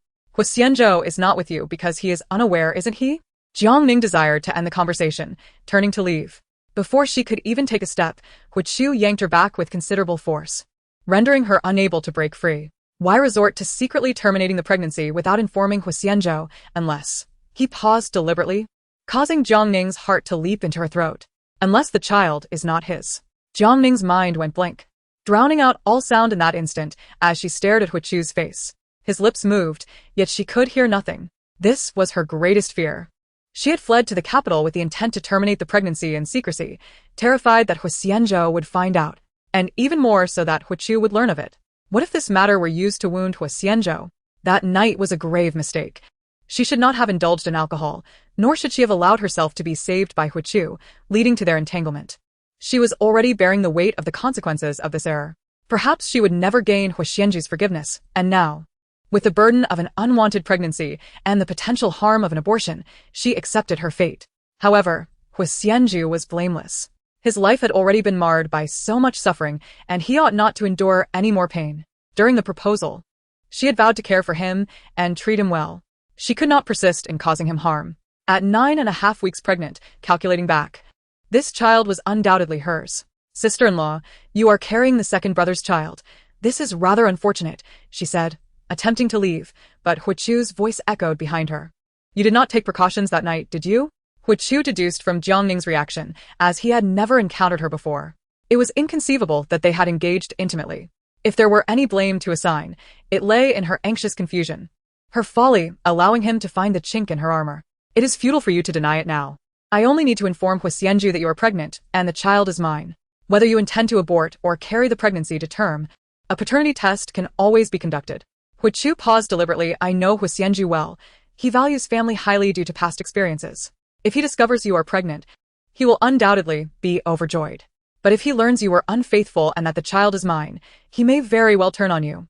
Jiang Ning's body shuddered at the thought. She could not silence Huo. Now that he was aware, the matter would inevitably reach Xianzhou's ears. She turned, her tone heavy. "What do you want?" Chapter 101. Two choices. Only by allowing the child to be born could he hold this leverage over her for a lifetime. An abortion would only inflict temporary pain on Huo Xianzhou. Huo desired for Huo Xianzhou to endure this anguish every moment of his life after discovering the truth. Jiang Ning's complexion darkened. "You will not." Seeing her desperate and grim expression, Huo felt a rush of satisfaction. A person like Huo Xianzhou deserved to live out his days in solitude, dragging that unsightly face and disabled leg, confined to his home in decay. Why should he have the right to marry? Why should a beautiful woman willingly marry him? Huo chuckled to himself as he retrieved his phone and located Huo Xianzhou's number. "Now I present you with two choices. Either I call Huo Xianzhou right now and inform him that you are pregnant with my child, preparing for an abortion in a hospital in the capital, or you obediently carry the child to term, pretending it is Huo Xianzhou's. I assure you, this matter will remain locked within my heart." Jiang Ning gazed at him in disbelief. She could not trust Huo. Once the child was born, he could resurface, wielding that threat against her. The child was not yet fully formed. An abortion could conclude this matter. However, if she brought the child into the world, it would represent a living being, a baby she bore for 10 months, their blood forever intertwined. This would bind Jiang Ning for life, making it impossible for her to move forward. The distinction between what is trivial and what is significant is not lost on Jiang Ning, who scoffs, declaring, "I would never bear a child." In response, she threatens to call Huo Xianzhou, congratulating him on his unexpected fatherhood. Huo steps forward, a dangerous smile playing at the corners of his mouth. Do you think he might be so enraged that he would spit blood? Jiang Ning, infuriated, reaches out to snatch his phone, but Huo evades her grasp. "Why do you consistently target Brother Zhou? Aren't you supposed to be brothers?" "Brothers indeed. Such a fine brother." Huo's expression twists into a grimace. "He nearly caused my mother's demise. When he aimed a gun at me, did he ever claim to be my brother?" His voice, a fierce growl, echoes with vengeance. "I vowed to take revenge. I intend to make him suffer beyond imagination." Jiang Ning, startled, feels a tension coiling in her mind. A realization dawns upon her. "So, that night when you claimed to have saved me and we inadvertently became intimate, was it all part of your scheme?" Huo hesitates momentarily, thinking her naive. At that time, he had no intention of leveraging Jiang Ning. He had always dismissed their sudden marriage, viewing Jiang Ning merely as a shield for Huo Xianzhou. Growing up, he had never witnessed Huo Xianzhou show any interest in a woman. However, as time passed, he gradually recognized that Huo Xianzhou's feelings for Jiang Ning seemed different. leading him to adapt his strategy. I shall grant you but a minute to ponder. If you refuse my request, I will promptly inform Huo Xianzhou, he states firmly. Anxiously, Jiang Ning realizes that she must make a choice. Huo would not let her slip away easily. Suddenly, a voice interrupts from behind. What are you discussing? When Xian approaches Jiang Ning, casting a suspicious glance at Huo, after studying him for a moment, she finally exclaims, You are Huo? The man raises an eyebrow, surveying her from head to toe before responding, The heiress of the Wen family? Chapter 102. One hand cannot clap alone. When Xian, aware of their circumstances, quickly deduces Huo's intentions, she pulls Jiang Ning behind her, tilting her chin defiantly to meet his gaze. What are you doing here? You are friends, I presume?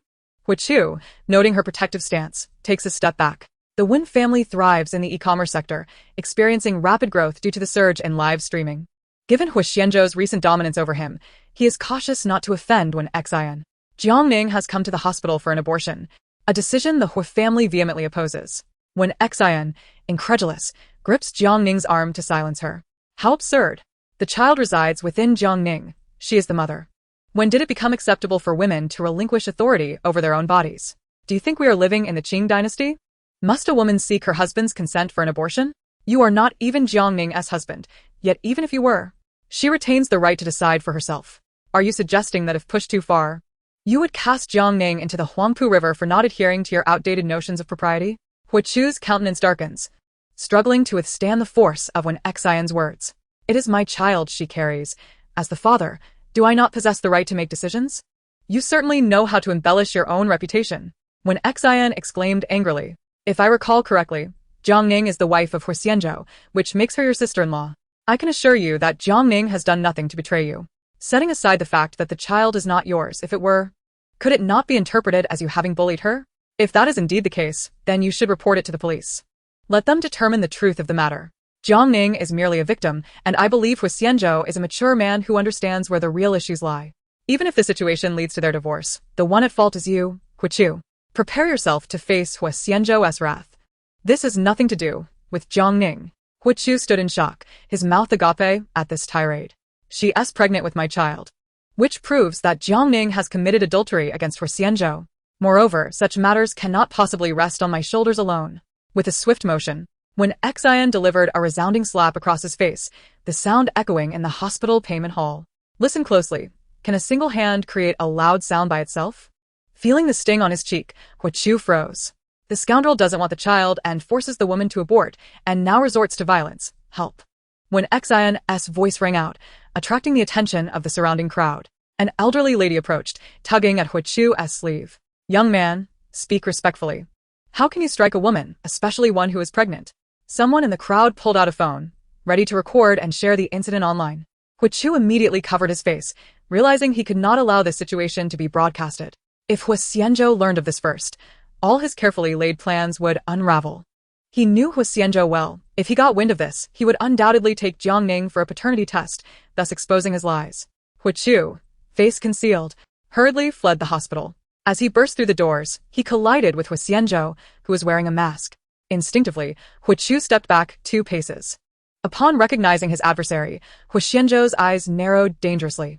Huo felt a chill run down his spine, as if he were being scrutinized by Huo Xianzhou.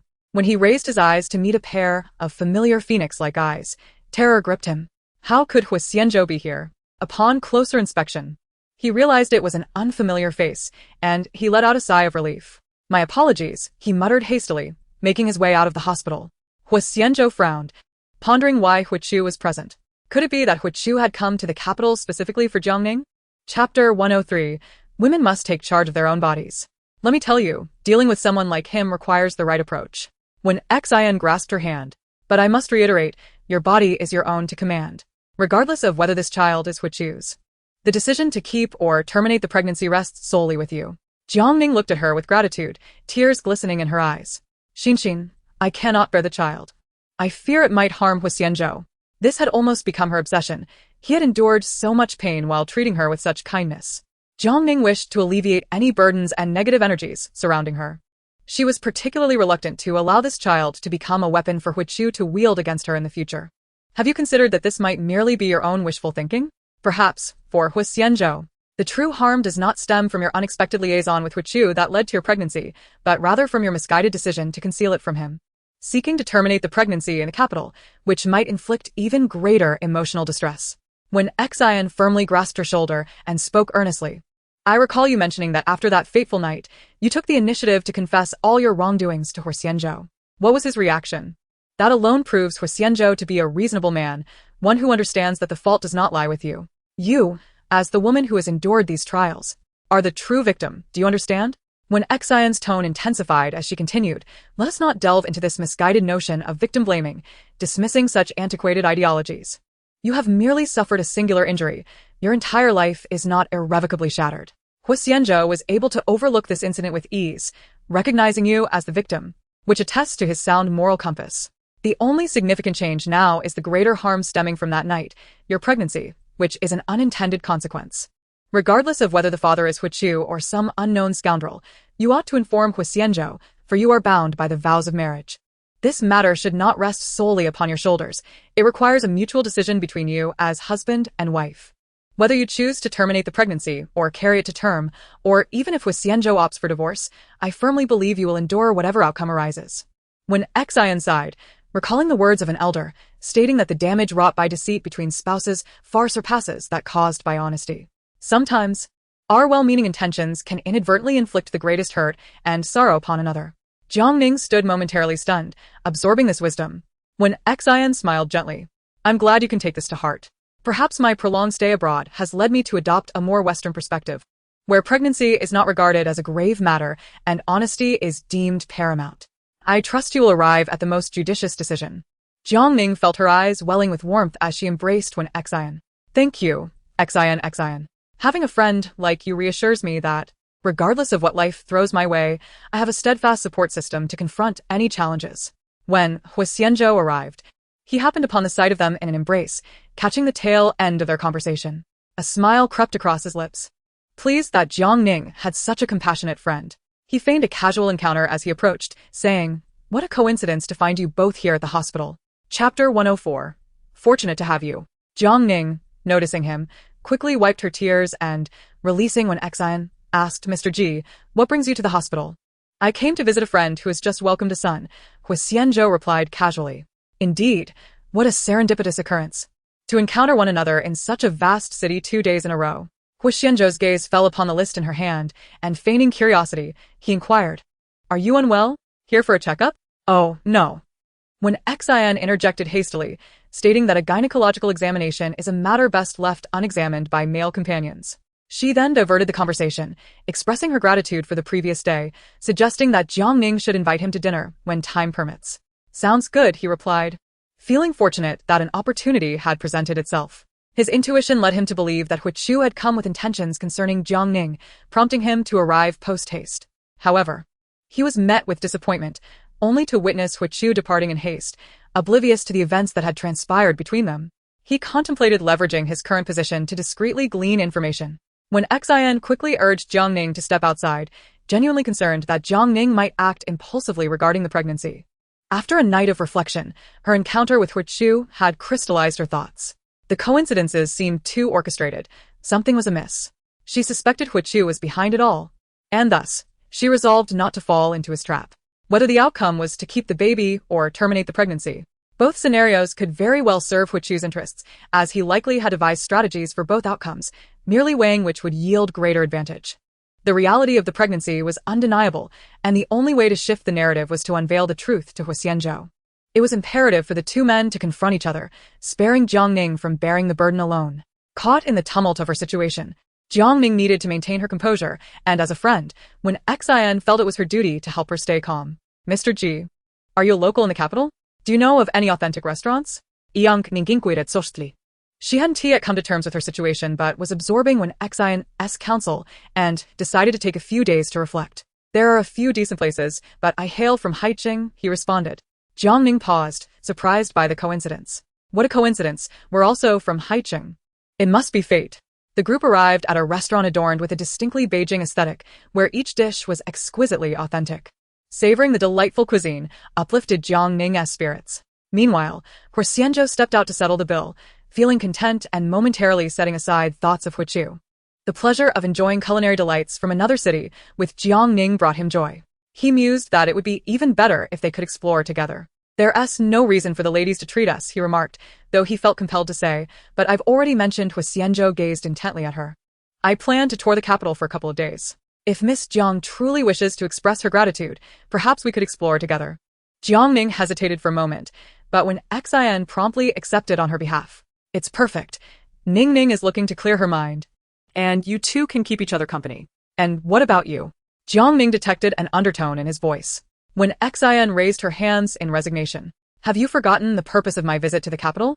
I still have matters to attend to at school and need to meet with my advisor. She smiled at Huo Xianzhou, so, Mr. Ji, I'll leave Ning Ning in your capable hands. This afternoon you could visit places like Hohai and the Summer Palace, which offer a completely different charm from Haicheng. After exiting the restaurant, when Xin made an excuse to depart, leaving just the two of them. Jiang Ning, unaccustomed to traveling with strangers, smiled awkwardly, her personality being rather straightforward.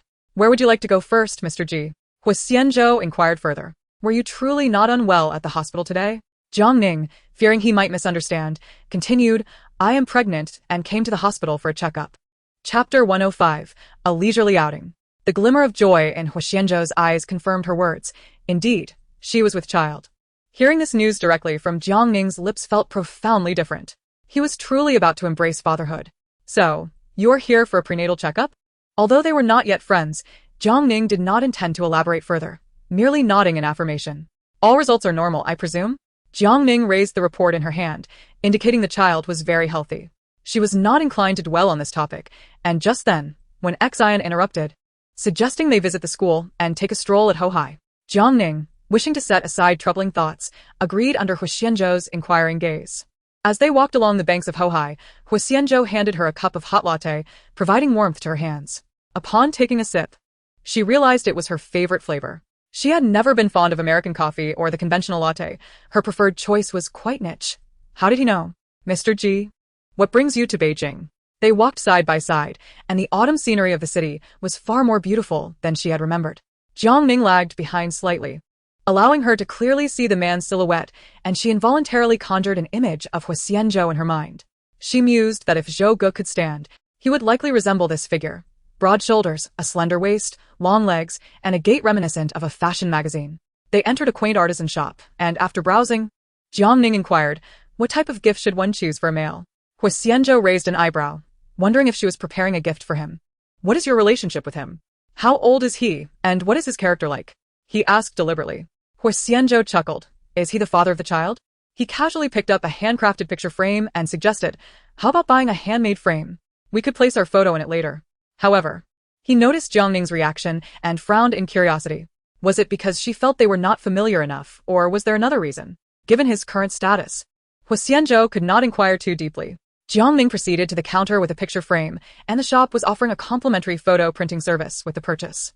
She retrieved a picture from her phone, which she had previously posted on Weibo, and printed it to place in the frame. Huo Xianzhou, observing her, smiled and remarked, your husband is quite handsome. Indeed, he is exceptionally good-looking. She accepted the bag from the shop assistant, adding, I have rarely seen a man more attractive than him.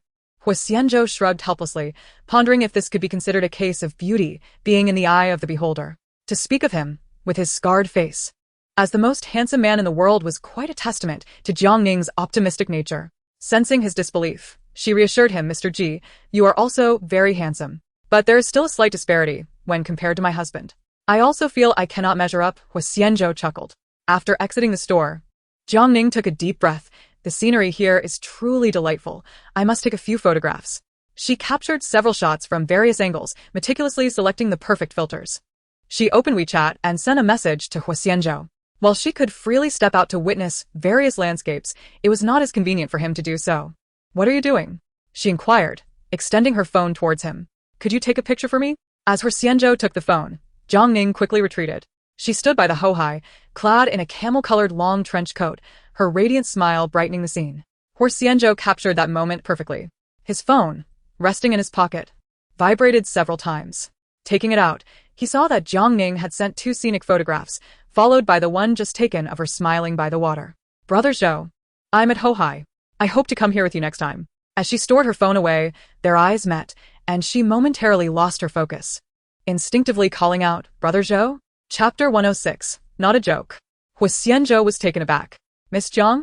I apologize, I was too absorbed and mistook you for someone else." She hastily added, "Mr. Ji, let us head to another location. I'm checking out and might as well stay at this hotel." Jiang Ning felt that after their shared experience today, they had become friends.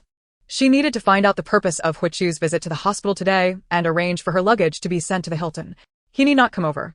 She placed her hands on her abdomen, as if sensing the life within her. The fact that she was carrying Huo Chu's child had become an undeniable reality, regardless of her acceptance.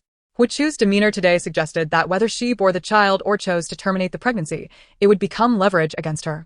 This was something Jiang Ning could not accept. Fearing to hurt Huo Xianzhou, she found herself trapped in a dilemma. There was some truth in Xin's words. To avoid further harm, she needed to reveal the truth to Huo Xianzhou.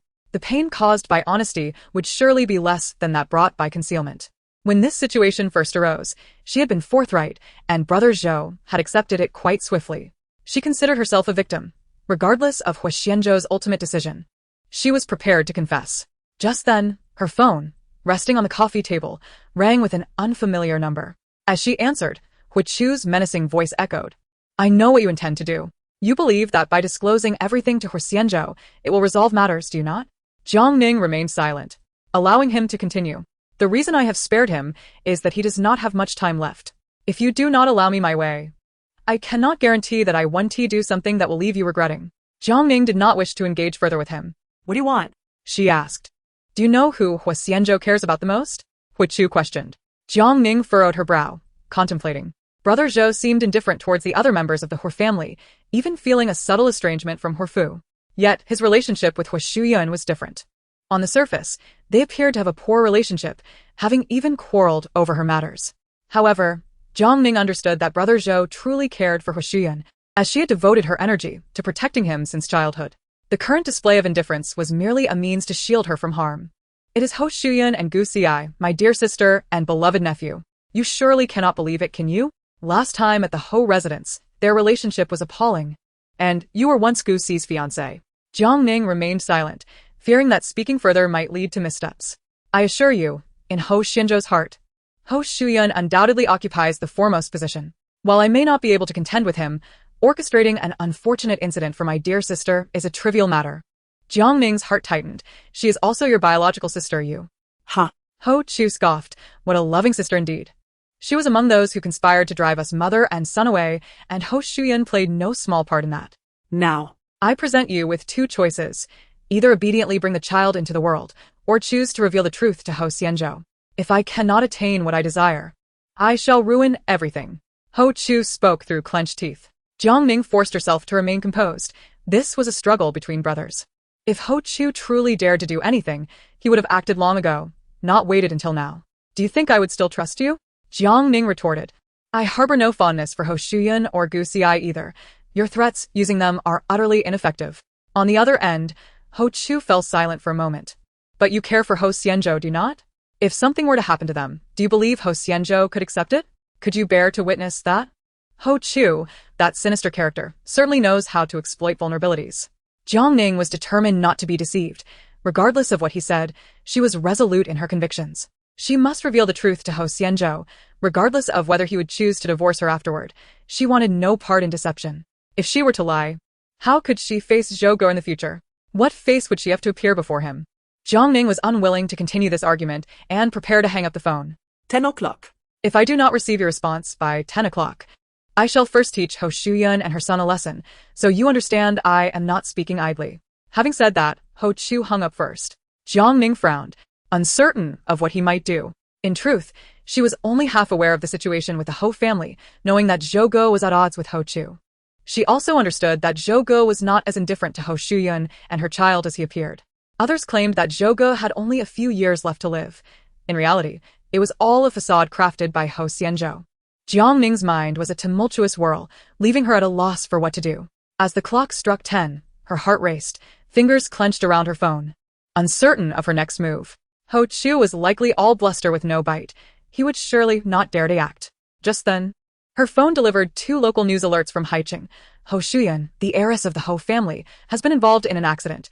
The situation remains unclear. Breaking. The Huo family's heiress and her child have been in a tragic accident and have been rushed to the hospital. Jiang Ning trembled as she opened the news. The images showed two mangled figures, unmistakably Huo Xianzhou and Gu Xiyai. Huo Chu was not jesting. Chapter 107. Returning to Haicheng. In the entire room, Jiang Ning could only hear her own hurried breaths. She never anticipated that Huo Chu would follow through on his words. Vivid images of Gu Xiyai and the bloodied visage of their shared torment flooded her mind, accompanied by his menacing threats. Just as she was lost in thought, her phone rang suddenly, shattering the silence. Startled, Jiang Ning trembled slightly before she shakily swiped the screen. "Did you see everything?" Huo Chu's icy voice pierced through, as if he were discussing something trivial. Her heart twisted painfully as she gritted her teeth and retorted, "Are you even human? They are your family. I warned you. If you do not obediently comply, their injuries will merely be the beginning," he continued ominously. "Whether you plan to carry the child to term or consider confessing to Huo Xianzhou, I will grant you one final day to ponder this. If I do not receive your response by 10 o'clock tomorrow evening, what do you intend to do?" Jiang Ning dared not indulge in the hope that he was merely bluffing. The recent accident had unequivocally proven that Huo Chu was capable of such cruelty. He persisted with his threats. "You might as well attempt to inform Huo Xianzhou and see if he can protect the two of them." Jiang Ning squeezed her eyes shut in anguish, Huo Chu's nauseating voice echoing in her ears. "Consider whether it would be more painful for Huo Xianzhou to witness his loved ones transformed into that ghastly state, or for him to learn that you are carrying my child." With that, he abruptly ended the call. Jiang Ning remained rooted in place for an extended moment before slowly sinking into a seat. She felt utterly bewildered. She had never envisioned the situation spiraling to this extent. Her journey to the capital was meant to rectify this mistake, to keep it from Huo Xianzhou's knowledge, and certainly from Huo Chu's awareness. Yet, this error had now been magnified beyond measure. She had intended to disclose the entire truth to Huo Xianzhou, allowing him to decide their future together. Whether to stay or to part ways, she would have accepted either outcome. However, now that Huo Xianzhou and Gu Xiyai had been involved in an accident, would Huo Xianzhou ever be able to forgive her if he discovered that the root of it all lay with her? The thought was unbearable. She exhaled forcefully, compelling herself to regain her composure. Meanwhile, Huo Xianzhou was almost immediately informed of the news. "Mr. Huo, they're still in the operating room, and the media are gathered outside the hospital." Jiang Ning, his secretary, had already received word from his subordinates. "And what of the lady?" he inquired, wary of the lurking dangers that might threaten those close to him during his absence from Haicheng. "Yes, Mr. Huo." Huo Chu's actions were utterly reprehensible. When Xian was incensed, fully aware of how tenuous familial bonds could be among the wealthy, where many would not hesitate to resort to violence for their own gain. Yet, those who truly would kill were a rare breed. Individuals like Huo Chu, devoid of conscience, were even scarcer. "What do you plan to do?"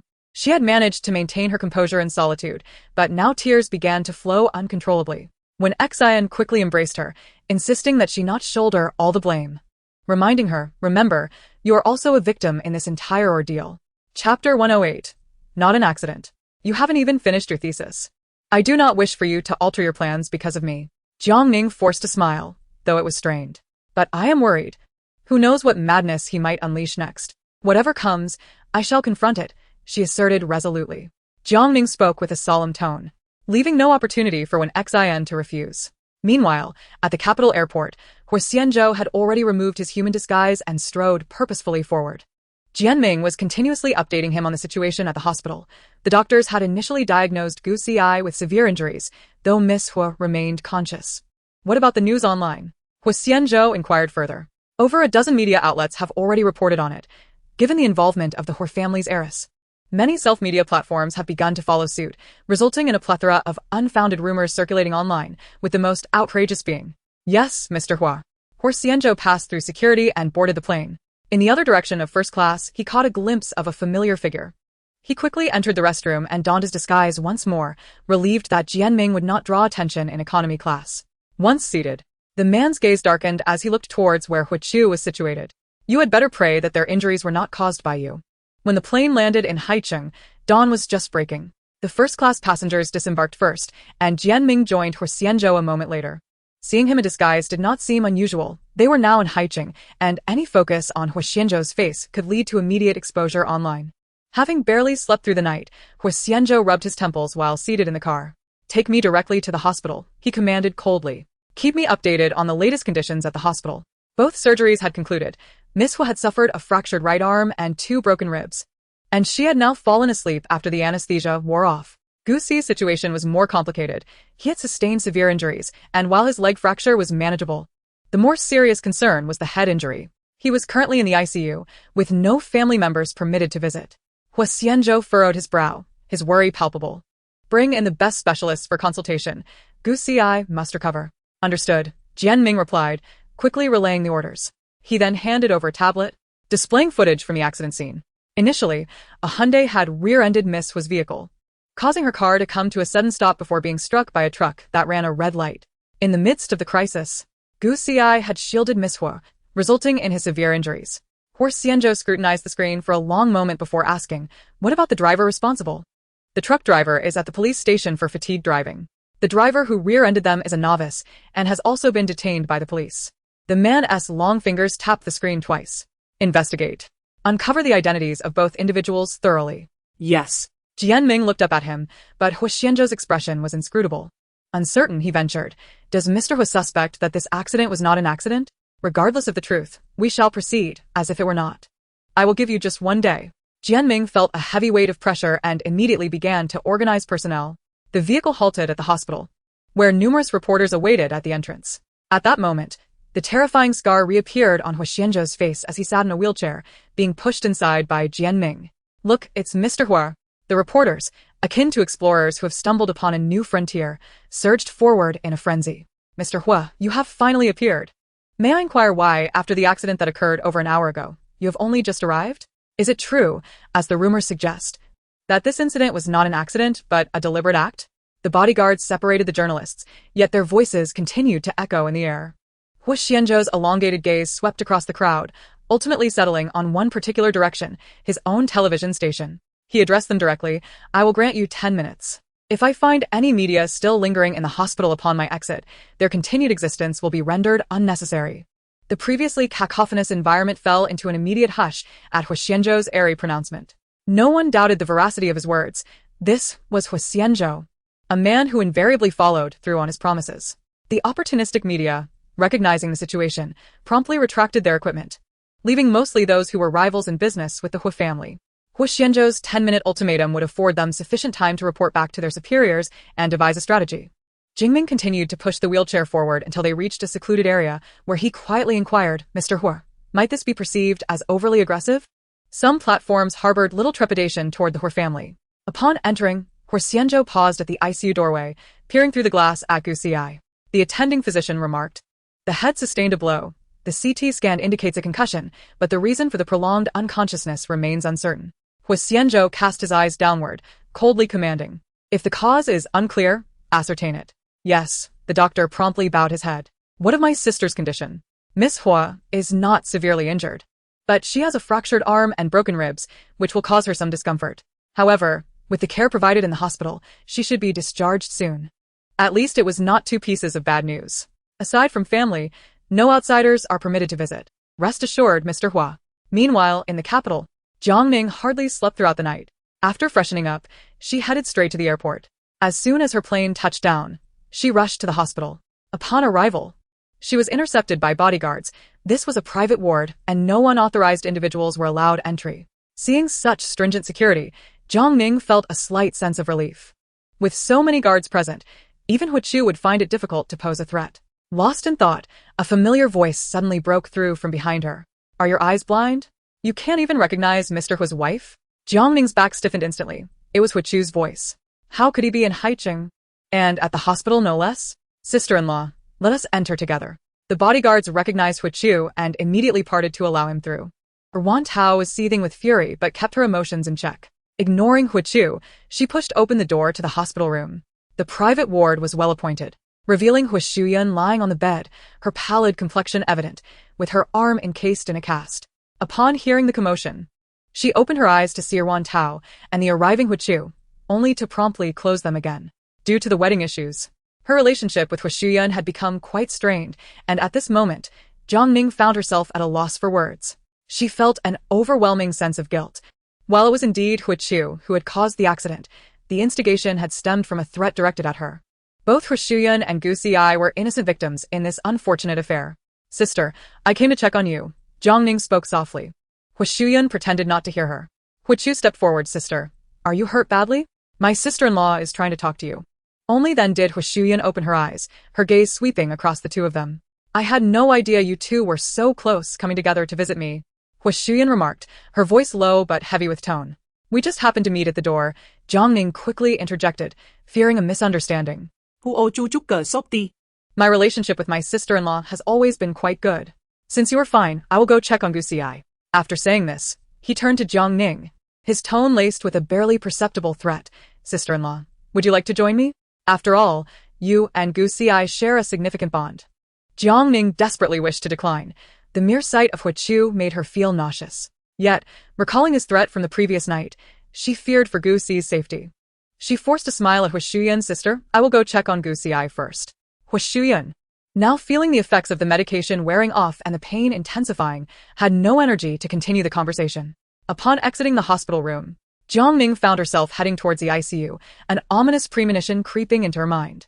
Why was the situation so severe that Gusiai needed to be admitted to the ICU? Taking advantage of the deserted corridor, Jiang Ning halted, gritting her teeth as she confronted Huo Chu. Is this enough for you? Do you have to push it to this extent? His chiseled features bore a smile that could be deemed charming by an innocent girl, potentially earning him the title of a male god. However, to Jiang Ning, he resembled a demon. Huo Xianzhou and Gusiai were utterly blameless. Gusiai was still lying in the ICU, uncertain of when he would awaken. Doesn't your conscience ache? Huo Chu? They're your blood relatives. Huo Chu's smile faded as he leaned closer. You are mistaken. They are Huo Xianzhou's relatives, not mine. Jiang Ning trembled with anger, suppressing the urge to strike him. Xianzhou has done nothing to deserve this. Huo Chu seized her collar, gritting his teeth in fury. His existence is the greatest mistake. If it weren't for him, my life would not be as it is now.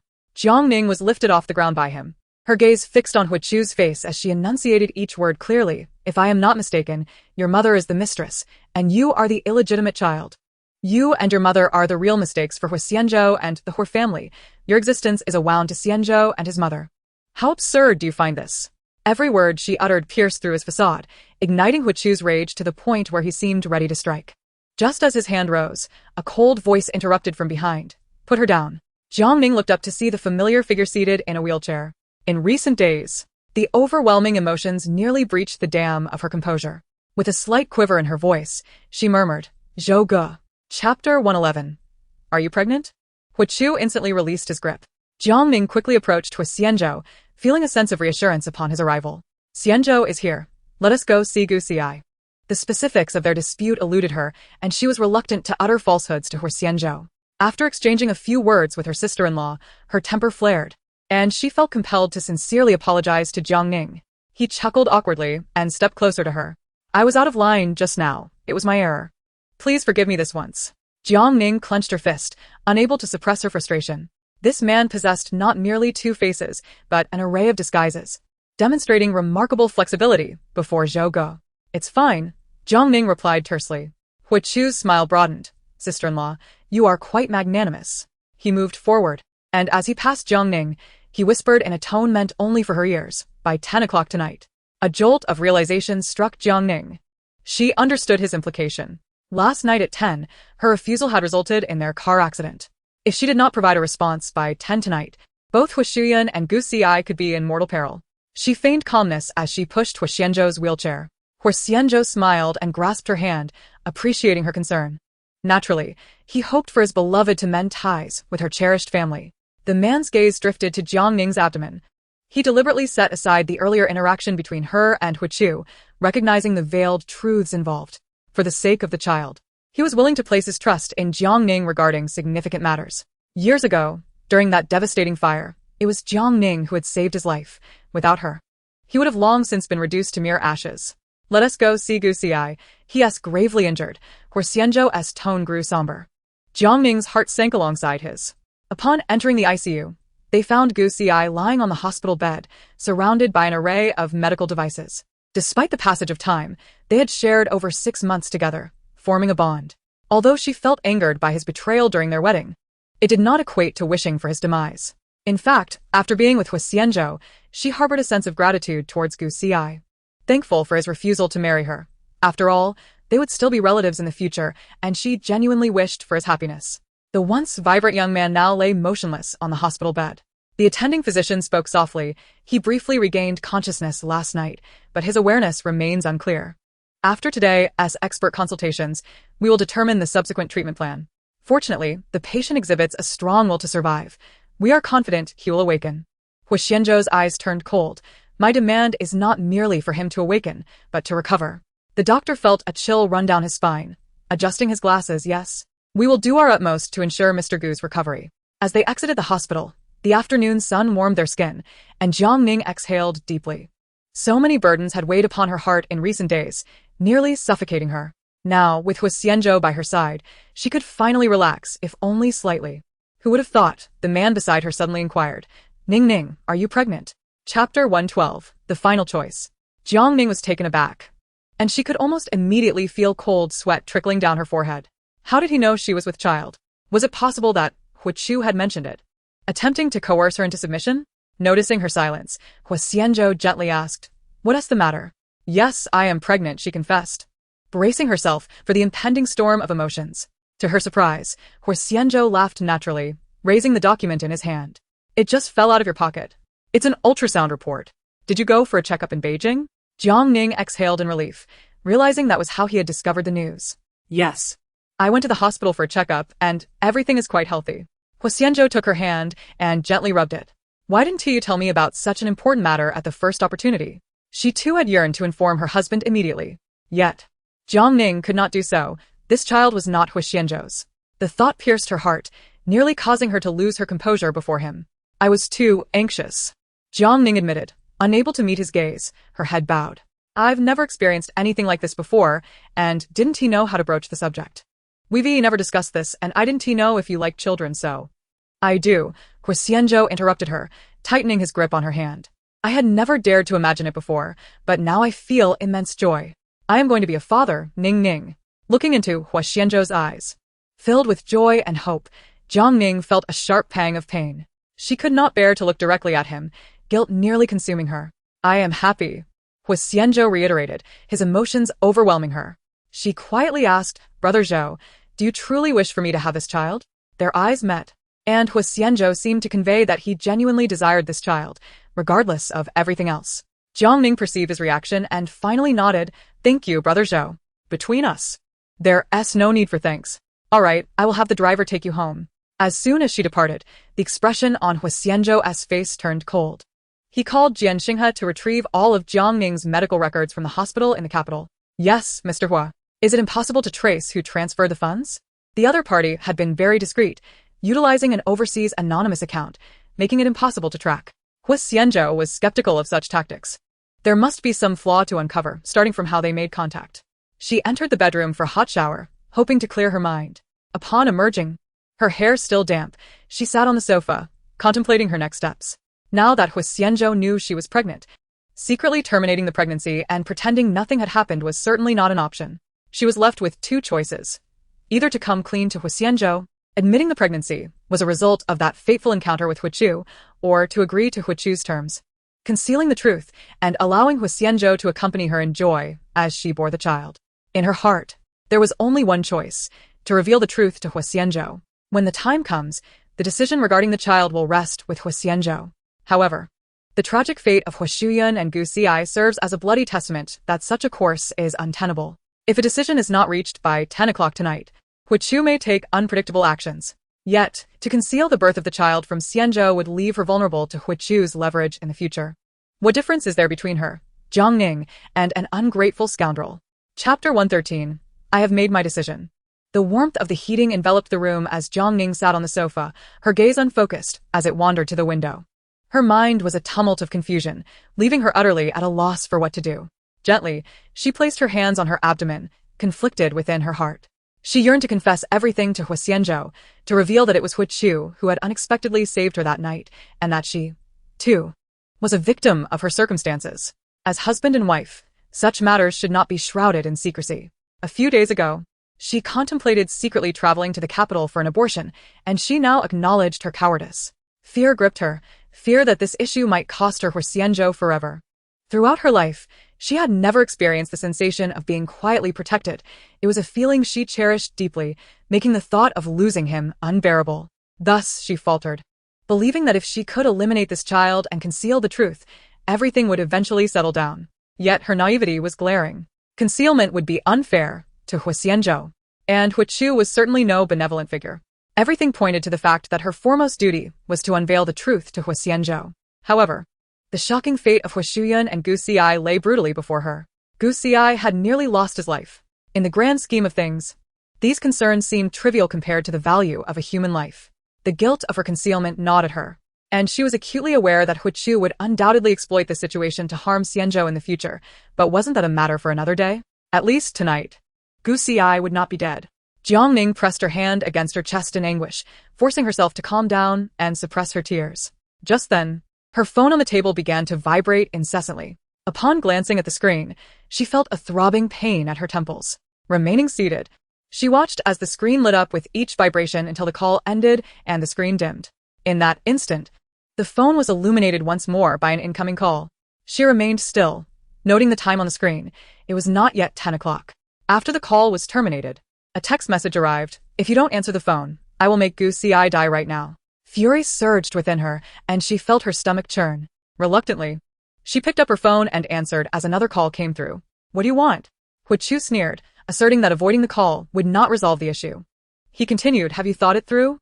Will you tell Huo Xianzhou the truth, or will you obediently bring the child into this world?" Jiang Ning closed her eyes, overwhelmed by a wave of nausea upon hearing Huo's voice. The psychological revulsion morphed into a physical reaction, and she covered her mouth, gagging audibly. On the other end, Huo frowned, recalling that she was with child, and he restrained himself. My people are at the hospital right now. "Give me an answer. Do you want Gu Xi to live or die?" He even changed his approach to inquire. Jiang Ning felt a throbbing headache, making a final struggle. What relation did Gu Xi have to this matter, and why must the innocent be harmed? Thus, I relinquish the decision-making power to you, allowing you to determine whether to inflict harm upon the innocent. Jiang Ning painfully closed her eyes. The hospital was swarming with bodyguards, preventing your entrance to the ward.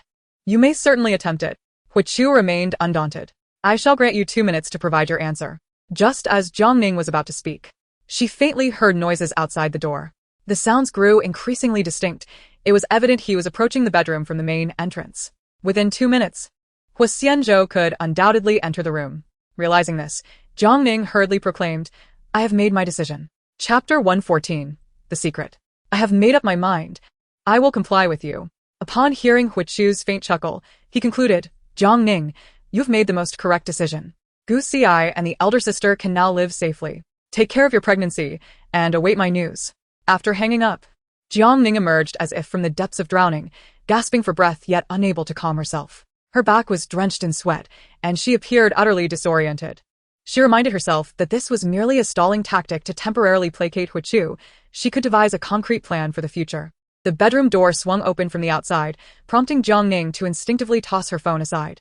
Huo Xianzhou, seated in a wheelchair, observed her unusual behavior, his gaze drifting to the phone she had just discarded. The man spoke in a low voice. "What is the matter?" Jiang Ning nervously responded. "The heating in the room is too strong. It feels a bit warm. Are you hungry? Shall I prepare you a meal?" Huo Xianzhou nodded slightly, and Jiang Ning, feeling as though she had been granted amnesty, hurried to the kitchen. Watching her retreating figure, Huo Xianzhou furrowed his brow in confusion. Since their time at the hospital, Jiang Ning had exhibited peculiar behavior, particularly regarding her relationship with Huo. He pondered the underlying issues, clearly sensing that there was something she was concealing from him. Confirming that Jiang Ning had entered the kitchen, Huo Xianzhou decisively stood up from his wheelchair. He moved aside and picked up the phone from the sofa. Upon unlocking it, he discovered a vibrant selfie of Jiang Ning on the screensaver, radiating sunshine and cheerfulness that could uplift anyone's spirits. The phone was password protected. After contemplating for a few seconds, he tried Jiang Ning's birthday and was surprised to find it unlocked. The interface lingered on the call history, with Huo's name glaringly displayed at the top. They had just concluded a phone call. A wave of disappointment surged from within. He wanted to trust Jiang Ning, yet that did not render him a fool. He pulled out his phone and called his assistant, instructing him to assign someone to monitor Huo's whereabouts 24 hours a day, reporting every detail of whom he met and what he did. After dining, the two sat together on the sofa in the living room, streaming a Hong Kong film from the 1990s. Jiang Ning brought over some cut fruit, softly saying, "Zhougo, would you like a piece of watermelon?" "Yes," Huo Xianzhou replied, taking a piece and placing it in his mouth. At that moment, The film depicted a heartfelt confession between the lead characters. As the male protagonist declared that there would be no more secrets between them, Huo Xianzhou seized the moment to inquire, Ning, do you harbor any secrets from me? Jiang Ning's hand trembled slightly as she forced a chuckle in response. Why do you suddenly ask that? She had certainly learned this from the movies. Indeed, she possessed secrets that could potentially jeopardize their relationship. Jiang Ning was reluctant to speak the truth, and she truly wished to refrain from deceiving Huo Xianzhou any further. Concealing the matter of the child was merely a temporary strategy for self-preservation, also for the safety of Gu Xi and Huo Xun. As for everything else, she would lay bare her heart to Huo Xianzhou without reservation. Everyone likely harbored unspeakable secrets, even from their closest companions. Jiang Ning gazed at him. Brother Zhou, you must have some as well. Huo Xianzhou was momentarily taken aback, then nodded. You are right. After watching the film, let us retire early for the night. While Jiang Ning prepared for bed, Huo Xianzhou received a text message. Wuochu's arrangements have successfully evacuated the hospital. Chapter 115. The Culprit. However, Jiang Ning understood that matters were far more complicated. From the moment she acquiesced, Wuochu had become a sword hanging over her head, poised to strike without warning. It was easy to imagine the gruesome scene that would unfold when that blade finally fell. At work, Jiang Ning immersed herself completely in her tasks, refusing to relax despite her pregnancy. Only through such distraction could she temporarily avoid confronting other pressing issues and fully abandon herself to her responsibilities. As lunch approached, Ye Xiaoxiao gently knocked twice on the office door, peeking her head inside. Sister Ning, shall we go out for lunch? Let us opt for something light. You don't seem to be in the best shape, perhaps due to your pregnancy. Just as the two were about to step outside, a delivery person hurried in, holding a package. Which one of you is Jiang Ning? Your lunch has arrived. Jiang Ning furrowed her brow in confusion. That's me, but I didn't order lunch. How foolish. Ye Xiaoxiao quickly nudged her arm. It must be a thoughtful lunch from your husband. Upon receiving the meal and opening it, Jiang Ning discovered a lavish spread from Yan Guilu, 5 dishes and a soup, far more than she could consume alone. Let us share. I can't finish this by myself. Ye Xiaoxiao licked her lips. Then I shall not hold back, enjoying a pregnant woman's lunch. Unable to resist, Ye Xiaoxiao remarked. This scrambled egg with tomato couldn't possibly have been made by a professional, right? The packaging looks different, and the eggs lack any allure. Meanwhile, Jiang Ning received 2 messages from Huo Xianzhou via WeChat. I had the chef prepare a nutritious meal specifically for your pregnancy. I will have it delivered on workdays from now on. How does the tomato and egg taste? Jiang Ning glanced again at the oddly presented scrambled eggs, her lips curving into a gentle smile. The pent-up emotions she had suppressed for days began to lighten, all due to this simple dish.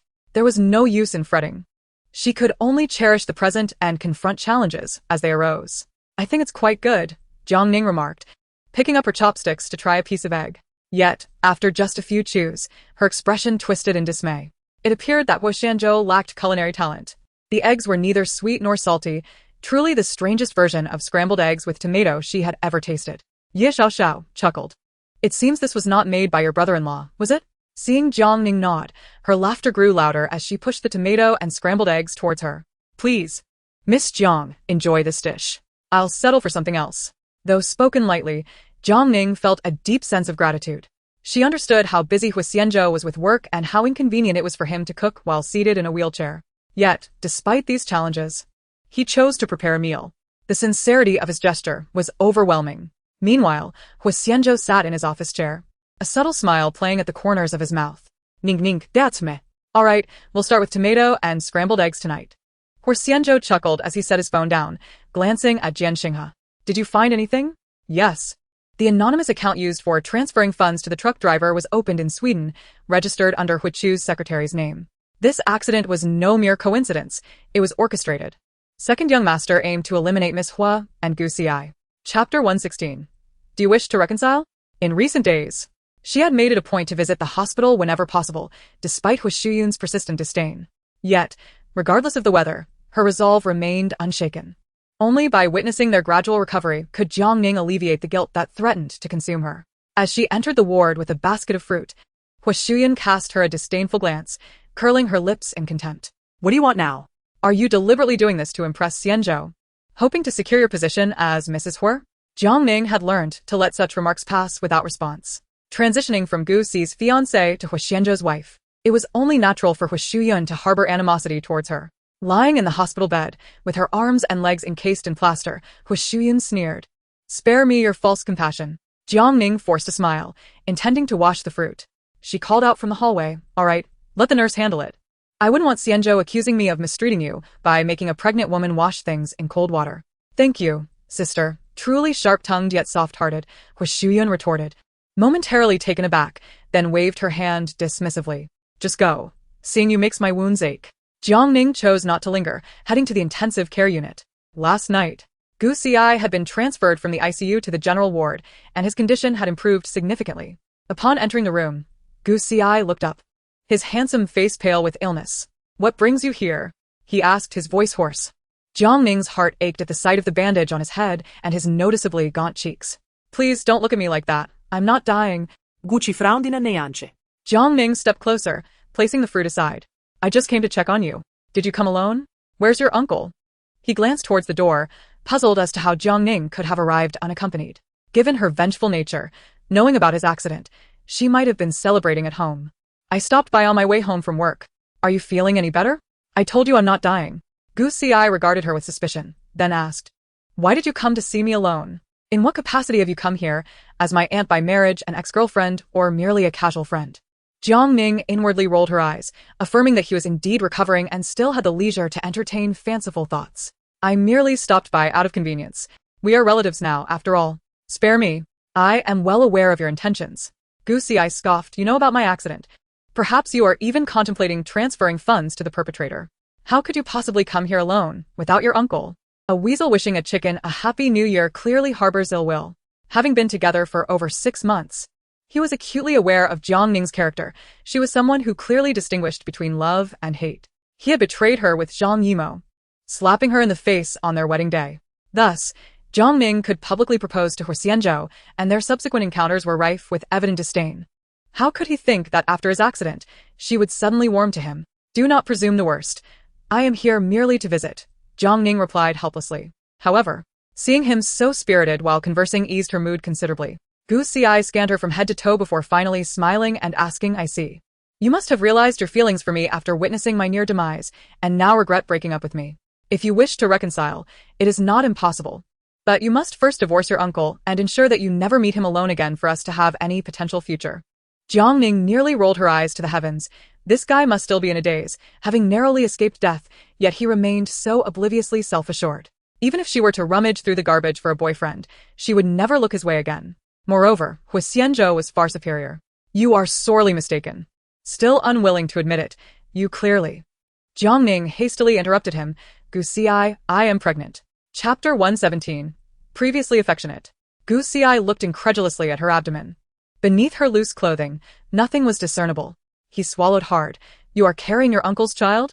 Jiang Ning opened her mouth, but could not bring herself to affirm it. Yes. She was pregnant, but it was not Huo Xianzhou's child. She shifted the subject. I have come to visit you as your aunt by marriage, with no ulterior motives. I do not believe you. You still harbor feelings. Feelings for what? Suddenly, the door to the ward swung open, and Huo Xianzhou glided in his wheelchair. His voice was deep and melodious as he directed his gaze toward Gu Xi. Are you suggesting that Jiang Ning still has feelings for you? Gu Xi propped himself up on the bed, retracting his neck. Uncle, what brings you here? How else would I hear you speak? Jiang Ning approached Huo Xianzhou. Brother Zhou, Gu Xi and I have long ceased to have any connection. Do not listen to his nonsense. What do you mean, no connection? Gu Xi wore a defiant expression.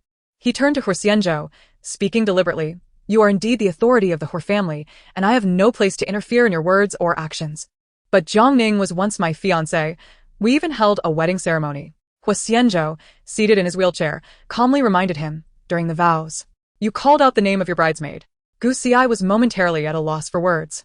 After a brief silence, I resumed speaking, acknowledging the price I paid that day by enduring Jiang Ning's wrath, which ultimately prevented me from marrying her. However, this does not signify a lack of affection between us.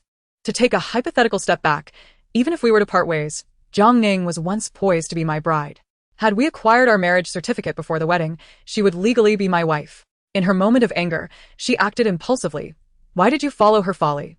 Jiang Ning inexplicably proposed to you, and you acquiesced. You, the esteemed heir of the Huo family, should not fear the prospect of finding a spouse. Gu Xi expressed the pent-up frustrations he had harbored for so long. Jiang Ning clenched her fists lightly, wanting to interrupt, but ultimately refraining. She too yearned to comprehend Huo Xianzhou's true thoughts, for no ordinary man would have accepted such a proposal. Yet Huo Xianzhou, being exceptional, indeed consented, leaving Jiang Ning in a state of bewilderment as she unwittingly obtained a marriage certificate with him. Gu Xi's anger intensified upon hearing this. Why did you agree? We are family. From the moment Jiang Ning rescued him from the flames, he resolved to protect her. At that time, he was ensnared in a quagmire, and even now, he felt a metaphorical gun pressed against the back of his head, rendering him too fearful to reveal himself. Gu Xi had watched him grow up and knew his character was not malicious, thus he sought to unite them, allowing him to keep Jiang Ning close and safeguard her in a different manner. Yet, the human heart is inscrutable. He never anticipated Gu Xi would err in matters of romance, for she deserved someone far better. Clenching his fists, Gu Xi questioned, "What makes you a better person?" "Because I love her." Huo Xianzhou met his gaze, asserting that he would never betray her or cause her sorrow, as you have. Gu Xi was momentarily taken aback, feeling the wound on his head throb. "What do you mean by loving her?" "Jiang Ning was my girlfriend. How could you possibly love her?" He faltered mid-sentence, incredulity washing over him. "Uncle, did you have feelings for Jiang Ning all along?" Chapter 118, Unworthy. Even Jiang Ning gazed at him in astonishment. The man's flawless profile was directed toward her, leaving her momentarily dazed. Does this mean he had feelings for her even before? Yet, they had scarcely met, hardly exchanged more than a few words. Had she forgotten her act of saving him? Yes, he admitted candidly. Now that Jiang Ning is his wife, he no longer wishes to conceal his feelings. Gu Xi's eyes widened in disbelief. He even abandoned the term uncle, exclaiming, "Huo Xianzhou, how can you act in such a manner? She was your nephew's girlfriend." "Therefore I did nothing," Huo Xianzhou replied. Gu Xi opened his mouth but found no rebuttal, as he understood Huo Xianzhou's nature. Even if he genuinely loved Jiang Ning, he would not act upon it while she was still his girlfriend. In revealing this, Huo Xianzhou had committed no wrongdoing. At most, it would simply irk him. "On what grounds do you believe that being with you would be beneficial for Jiang Ning? Given your current state, how can you possibly treat her well?" Gucci queried coldly. Jiang Ning furrowed her brow in displeasure and interjected, "Whether he treats me well or poorly, I am the one most qualified to speak on the matter." However, she interrupted him with indifference. "Are you implying that his disfigurement and wheelchair define him? I was already aware of those aspects. He has not deceived me in any way. External flaws are inconsequential. His inner richness and perfection far outweigh the deceit I suffer from being with you, a so-called healthy person who engages in underhanded acts right under my nose. This is why I am more familiar with the room's layout than you are, which explains the presence of unfamiliar hair in the bathroom. At that time, lacking evidence, I sought to extend you the most basic trust, only to be treated in this manner. Gu Xi, be honest with yourself. In comparison to Huo Xianzhou, who is the better man? Is disfigurement and disability truly of such paramount importance? Even in his condition, he surpasses you 100-fold." Having expressed her thoughts in one breath, she observed Gu Xi's increasingly grim expression and continued, "Take care of your health. My husband and I shall take our leave for now. We shall visit you again another day, dear nephew." As she pushed Huo Xianzhou out, the man couldn't help but chuckle. "You are on the verge of driving a CI to his wit's end. He deserves it. Who told him to utter such words?" Jiang Ning still felt anger simmering within her. She understood that Huo Xianzhou genuinely regarded Gu Xi as family, and although he could be somewhat stern, his intentions were fundamentally good. Yet, Gu Xi repeatedly inflicted the most hurtful words upon Huo Xianzhou. No person with a disability is immune to such matters, especially when the barbs come from a loved one. Were it not for Gu Xi's injuries, she would have been tempted to deliver him a couple of resounding slaps. Fortunately, Huo Xianzhou was not truly disabled, and thus the points of Gu Xi's attacks did not deeply affect him. Huo Xianzhou staple de manor gradually calmed Jiang Ning. Only then did she have the capacity to ponder his earlier words. What did he mean by having liked her before? "Brother Zhou, did you like me previously?" Chapter 119, Affection. Jiang Ning awaited his answer, her heart inexplicably filled with anticipation. "Affection?" Jiang Ning echoed those words, her brow furrowing in confusion. "We have hardly seen each other before. Our interactions were primarily in the presence of Gu Xi and others. How could you have any affection for me?" Huo Xianzhou raised an eyebrow, perplexed by her lack of mention of the day he was rescued from the fire. Since she did not bring it up, Huo Xianzhou saw no need to elaborate. He was aware that inquiries were still being made into why he had survived the fire. Should it come to light that it was due to Jiang Ning, she might also be at risk. "It is because Ning Ning is beautiful." Jiang Ning was momentarily taken aback, her cheeks flushing. She had not anticipated such a superficial response, especially coming from Huo Xianzhou, which lent it an air of unreality. People are naturally drawn to beauty. Thus, he felt an affinity for Ning Ning. All right. She continued to push Huo Xianzhou's wheelchair forward. Though a sense of trepidation lingered within her, unsure of when it might strike, Jiang Ning resolved to prioritize her own life for the time being. Pregnancy is an established fact, and should Huo Xianzhou discover it, their relationship would undoubtedly crumble. She yearns to cherish the present moment and savor the simplicity of their daily life. Nearby, there exists a large imported supermarket, and upon entering, Jiang Ning feels her spirits lift. In her youth, she envisioned numerous romantic scenarios, and shopping for groceries with her beloved was one of those blissful options.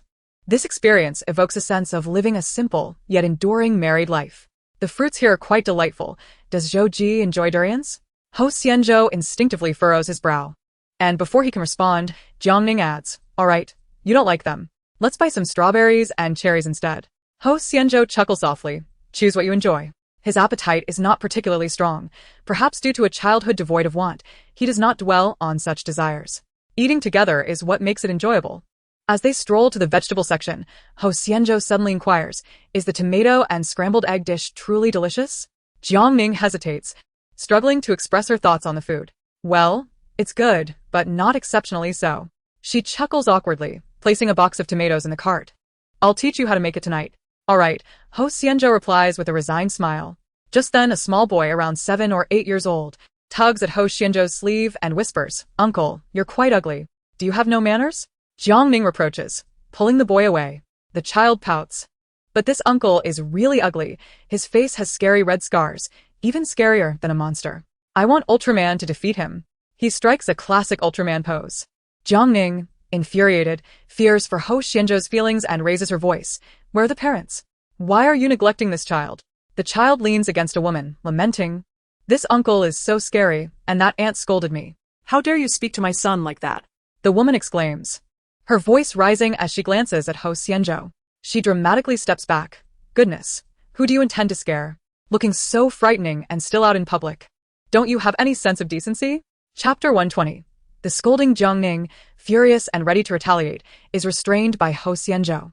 They had already stirred up trouble online before, and with so many onlookers in the supermarket, he fears that someone might capture the scene and post it online, subjecting Jiang Ning to further online harassment. Many people on the internet are quite one-dimensional, and Huo Xianzhou wishes to shield her from harm. "Everyone, come and take a look. This man with such ugly scars should be at home, not out scaring children and insulting them. What does a child at that age understand? If something frightens you, simply keep your distance rather than rubbing salt in the wound." The child, frightened by their argument, begins to cry, further enraging the woman. "What do you mean rubbing salt? This ugly creature should just die. Living is a waste of air and resources." She cast another glance at Huo Xianzhou, wondering if he might still be a cripple. "Would you marry a disfigured invalid?" The woman seemed to have stumbled upon a scandalous piece of gossip. "He must be wealthy," she thought. "You shameless gold digger. Do you truly believe you have fallen in love with him? Isn't it merely for his money? You are merely putting on a show of loyalty to your benefactor, hoping for a monetary reward later that evening. I tell you, I have seen countless women like you." Jiang Ning trembled with anger. She was not overly concerned with the slander directed at herself, but could not tolerate the insult towards Huo Xianzhou. He was clearly a good man. Why should he endure such baseless vitriol from a stranger? Slap. Unable to restrain herself, Jiang Ning swung her hand, striking the woman. The woman was momentarily stunned, falling to the ground while clutching her child. "You've hit me. Someone is bullying a single mother. You shameless scoundrels. How could you be so brazen?" Huo Xianzhou had remained silent until now, finally uttering his first words. His lips parted slightly. "Ning Ning, call the police." Upon hearing this, the woman's cries grew louder. "Hurry and call the police. Let them judge this matter. You've frightened my son and laid hands on me. No one here is leaving today." The commotion attracted attention, and some bystanders recognized Jiang Ning and her companion. "Isn't she that internet celebrity who was recently involved with a mistress?" "I think so. I follow her on Weibo." "That man must be her husband. I heard her husband is incredibly wealthy. He is the CEO of the Huo Corporation." "The Huo Corporation? Which Huo Corporation?" "The one that has interests in various industries. He must be Huo Xianzhou." The murmurs grew louder, and the woman overheard the conversation. Her eyes lit up, realizing she had stumbled upon an unexpected opportunity. "You've hit me. You've bullied me," she shouted, amplifying her cries. "I won't let anyone leave without compensation today." Jiang Ning, realizing they had been recognized, feared it would bring trouble to Huo Xianzhou and quickly said, "Brother Zhou, let us leave." "Leave? After hitting someone?" You still want to go? The woman immediately grabbed Jiang Ning's clothing and shouted to her son Linlin, hold on to her tight. Don't let her escape. The little boy obediently wrapped his arms around Jiang Ning's leg, declaring, you hit my mother. You can't leave. It was a case of a flawed foundation leading to a crooked structure. Jiang Ning, having acted out of anger, found herself at a loss in the face of this woman and child. Just then, she spotted a man in a suit pushing his way through the crowd. Make way. Jian Xinghe shouted as he approached, I apologize, Mr. Hua, I'm late. He had remained in the car at the mall, wanting to provide the couple with some privacy. Upon receiving a message from Huo Xianzhou, he rushed over. Unclear of the current situation, he glanced at the woman on the ground. Seeing him, the woman instantly stood up. Who are you? No one is leaving after this incident. Jian Xinghe, composed and capable, replied, if there is something to discuss, I'm here. Surrounded by so many people, Huo Xianzhou felt uncomfortable and gently lowered his hand on Jiang Ning's arm. Ning, let's go. But what about this situation? Leave it to Xinghe. Regarding the capabilities of his longtime assistant, Huo Xianzhou felt an immense sense of reassurance. The woman was reluctant to let them depart, but was intercepted by Jian Xinghe. He whispered into the woman's ear, suggesting that he might yet resolve her issues, but warned that if she angered Mr. Hua, she might lose more than just her dignity. Chapter 121. Empathy. Instantly intimidated, the woman dared not utter another word, watching helplessly as Huo Xianzhou and his companion left. Jian Xinghe was somewhat satisfied with her reaction and spoke in a low voice, you may rise. Jiang Ning pushed his wheelchair into the elevator, which descended directly to the underground parking garage. Once inside the vehicle, she remained still, her expression one of deep frustration. Was it because she had lost an argument that her spirits were so low? Huo Xianzhou gently inquired, there is no need to waste words on such individuals. Nor should one resort to violence. You are simply not of the same world. However, Jiang Ning, feeling aggrieved, retorted, I cannot tolerate her speaking of you in such a manner. She is merely a stranger, utterly insignificant. What does she know? As her agitation mounted, her voice grew louder. You are so wonderful, and no one should be allowed to bully you. The pent-up emotions burst forth, and tears streamed down her cheeks. Between sobs, she exclaimed, I truly despise this. I cannot bear it. This was merely a glimpse into the larger picture. Just accompanying her to the supermarket had led to such an exasperating encounter with a passerby. How many grievances had Brother Zhou endured in places unknown to her? Surely, it was not just this one incident. He worked daily, managing numerous employees and meeting countless partners. How many disapproving glances did he endure? And how much vitriol did he bear behind closed doors? Jiang Ning had never before contemplated these matters deeply. She felt a pang of sympathy for Huo Xianzhou's disfigurement and disability, yet her compassion had been superficial. She had never truly empathized. How incredibly resilient must he be to transform his pain into strength, becoming the person he was today. Earlier, in the supermarket, he had not even flinched at the woman's insults. Was it due to an inner strength that rendered him indifferent, or had he merely grown desensitized from hearing such words too often? Surely, it was the latter. The thought of this made Jiang Ning's heart ache. She wrapped her arms around Huo Xianzhou, her cries growing louder, unable to contain herself. She felt pain, anguish, and a profound desire to shoulder his burdens. Even if just for a day, Jiang Ning desperately wished for Huo Xianzhou to experience a day free from worry. Sensing the tumultuous emotions of the woman in his embrace, Huo Xianzhou gently patted her back, saying, Ning, I am fine. You clearly are not fine, she insisted. Anyone subjected to such insults would be affected. I will not allow you to disregard it, or to become accustomed to it. No one deserves to be treated this way. None of this is your fault. Why should your existence be viewed as original sin? You must venture out more. If things seem frightening, they ought to cleanse their vision. You are unequivocally the best man in this world. What do they know? The final words were nearly a wail from Jiang Ning. She needed to release all her emotions and, starting today, she would conceal her weakness, striving to become strong enough to truly protect Huo Xianzhou. Very well. I have matters to attend to. Huo Xianzhou spoke softly, I will listen to you. Jiang Ning raised her eyes to look at him, her vision blurred with tears, rendering her speechless. Just as she prepared to speak, the man lowered his head, sealing her crimson lips with his own. Their mouths intertwined, mingling with the salty taste of her tears. Huo Xianzhou closed his eyes, wishing to merge her essence into his very being. He felt it, Jiang Ning's tenderness and affection for him. He yearned to treasure this emotion. As the prolonged kiss came to an end, Jiang Ning blushed and gasped for breath. She gazed at Huo Xianzhou, her hand gently tracing the scar on his face. Brother Zhou, I wish you could recover. Chapter 122. A Family Joke. A powerful impulse surged within Huo Xianzhou. He longed to reveal all truths to Jiang Ning. Yet, he restrained himself. He grasped her hand firmly. Let's go. Teach me how to cook. Once I learn, I can prepare delicious meals for you too. Jiang Ning forced herself to suppress her sorrow, looking back at Huo Xianzhou and softly agreeing. Upon arriving home, a peculiar thought struck her. The tomato scrambled eggs at noon were made by you, weren't they? Huo Xianzhou nodded, inwardly anticipating praise. However, Jiang Ning questioned, you should have been unable to reach them while sitting. How did you manage to cook? Huo Xianzhou fell silent for several seconds. Cooking while seated was indeed inconvenient, but the truth was he had been standing at the time. He faltered, meeting Jiang Ning's genuinely curious gaze, and could only reply, I'm much taller than you. It was manageable. He had once thought that if Brother Zhou could stand, he would be about the same height. So that was it. Meanwhile, in a luxurious apartment in the Huangpu district of Haiqing, Huo stood leisurely at the island counter, preparing himself a cup of hand-ground coffee. A woman sat on the sofa in the shadows, her face obscured from the light. She spoke coldly at this point. You still have no further plans? One word. Wait, Huo replied solemnly. That foolish woman truly believed the child in her womb was his. He intended to wait until the child was born to truly seize her vulnerability. Allowing them time to cultivate their emotions would only deepen Huo Xianzhou's feelings, enabling him to use Jiang Ning and the child against him. If he were truly to live just another year or so, then the child would be born shortly before he would be laid to rest, at which point he would reluctantly take over his wife and child. A sardonic smile crept onto Huo's lips. What was the significance of suppressing him so fiercely now? In death, it would still come down to a mere handful of dust. The entire Huo family remained his domain. Do not forget, even if Huo Xianzhou were to die, he has a sister and a nephew. Should the will specify bequeathal, you would gain nothing.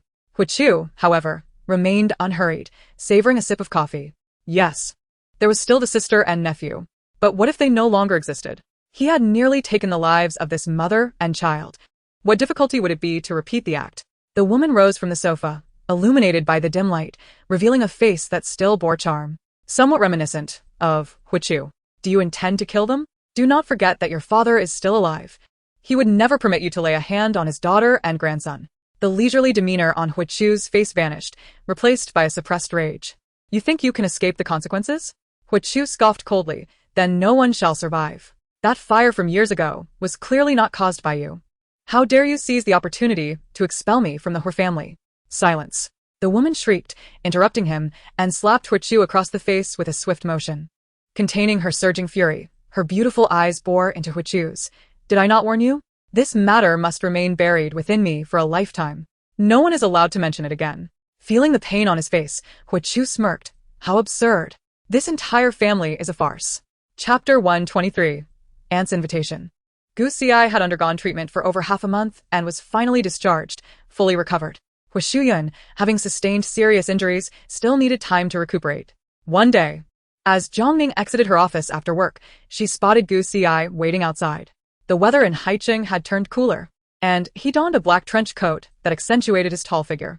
Truth be told, in terms of appearance, the men of the Huo family were indeed exceptional. As Gu Xi approached, he strode confidently towards Jiang Ning. Yi Xiaoxiao, who had been linking arms with her, instinctively released her grip. Surprised that such a handsome man was seeking Jiang Ning. I am Jiang Ning's former nephew.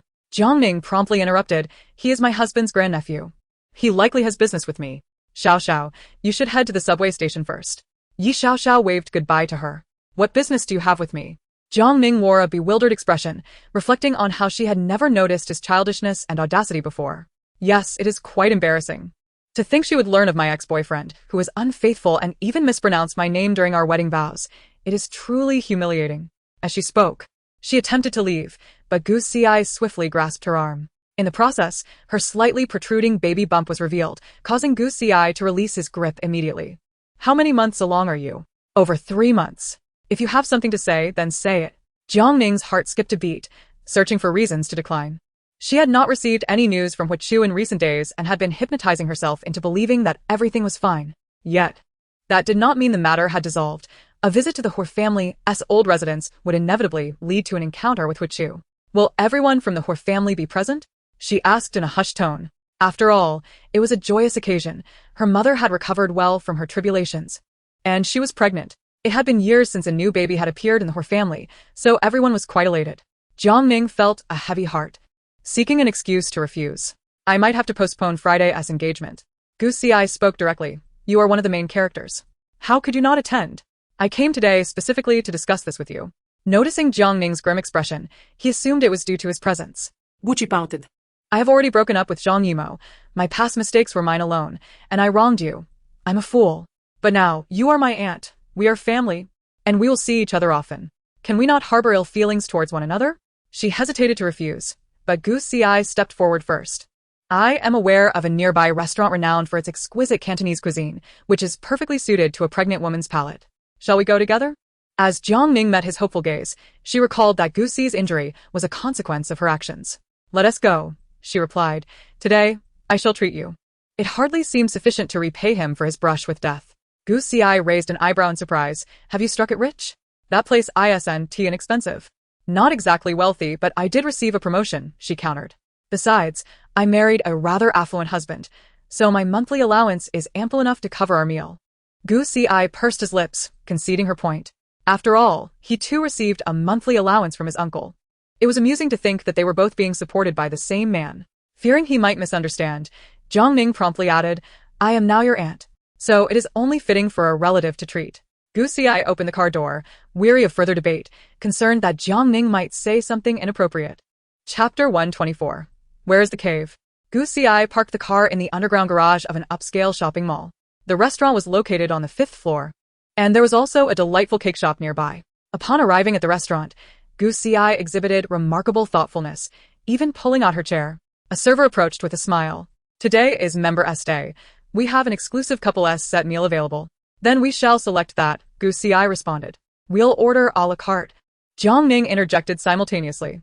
An awkward silence ensued, but the server, maintaining her smile, handed over the menu. Feel free to peruse. The couple S set meal features our signature dishes at a 30% discount. Jiang Ning accepted the menu but ultimately opted for several individual dishes, most of which were included in the set meal. Once the server departed, Gu Xi questioned, Are you a fool? Why not take advantage of the discount? We are not a couple.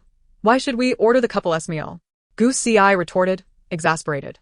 You are so eager to clarify our relationship.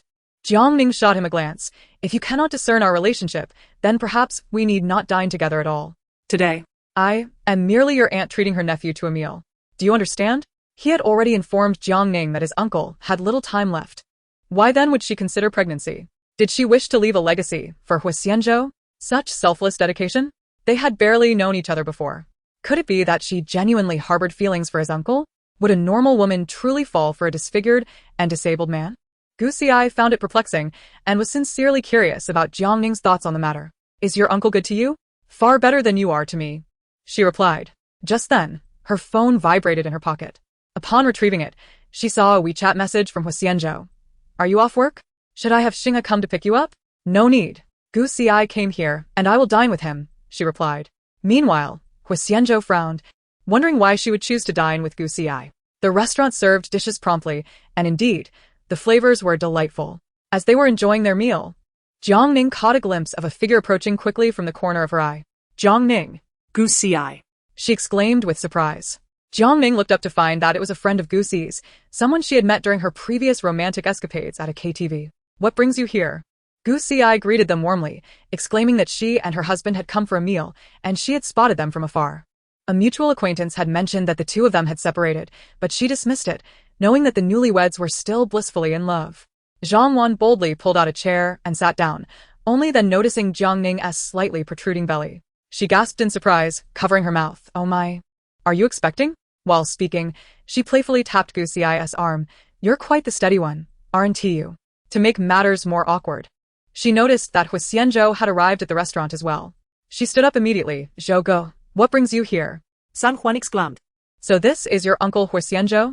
He exudes even more presence than I had heard. Jiang Ning, feeling flustered, scolded.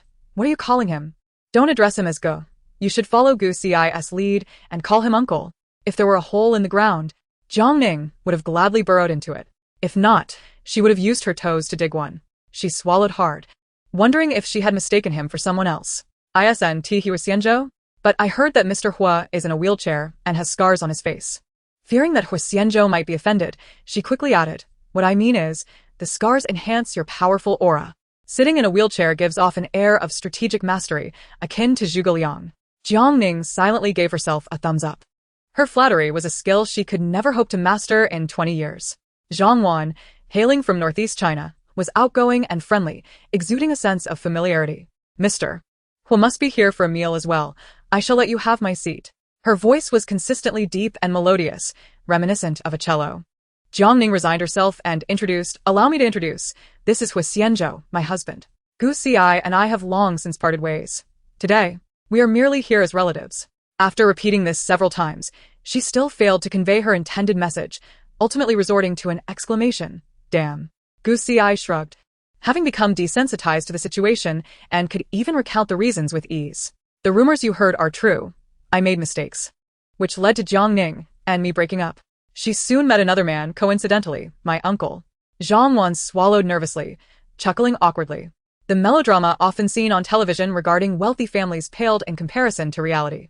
She bowed to Huo Xianzhou, saying, "I must go. My husband is waiting for me over there. Let us meet again soon." With that, she hurriedly left. Huo Xianzhou gently maneuvered his wheelchair, stopping right beside Jiang Ning. "Let us add 2 more dishes." Gu Xi, feeling helpless, took a seat and said, "Uncle, didn't you say you had to work late? Your aunt is here. Is it not acceptable for me to come?" "That is not what I meant." Gu Xi found the term aunt painfully jarring. He wanted to retort but was at a loss for words, helplessly stuffing a piece of roasted pigeon into his mouth. "Understood," Huo Xianzhou replied. After the meal, they all proceeded to the underground parking garage. Gu Xi inquired, "Shall I give you a ride?" "No need. The driver is waiting in the car." Having just been discharged from the hospital and feeling unwell, he decided to hire a driver rather than drive himself. Without hesitation, he entered the car and pressed the accelerator, roaring away. It would suffice to stow him in the trunk. Huo Xianzhou rarely made a jest. Jiang Ning gently placed her hands on his shoulders and, as the driver approached, remarked, "I've noticed you are quite fond of Gu Xi. Your affection for him seems to stem from the depths of your heart." Huo Xianzhou raised an eyebrow but did not deny it. Apart from his deceased mother, the only family he truly cherished was this mother and son duo. "And what about me?" Jiang Ning chuckled lightly. "As for you." She deliberately paused. "I have long been aware of your kindness towards me. Therefore, I must strive to improve myself as well." The remainder of her thought lingered unspoken in her heart. Chapter 126. Family Banquet.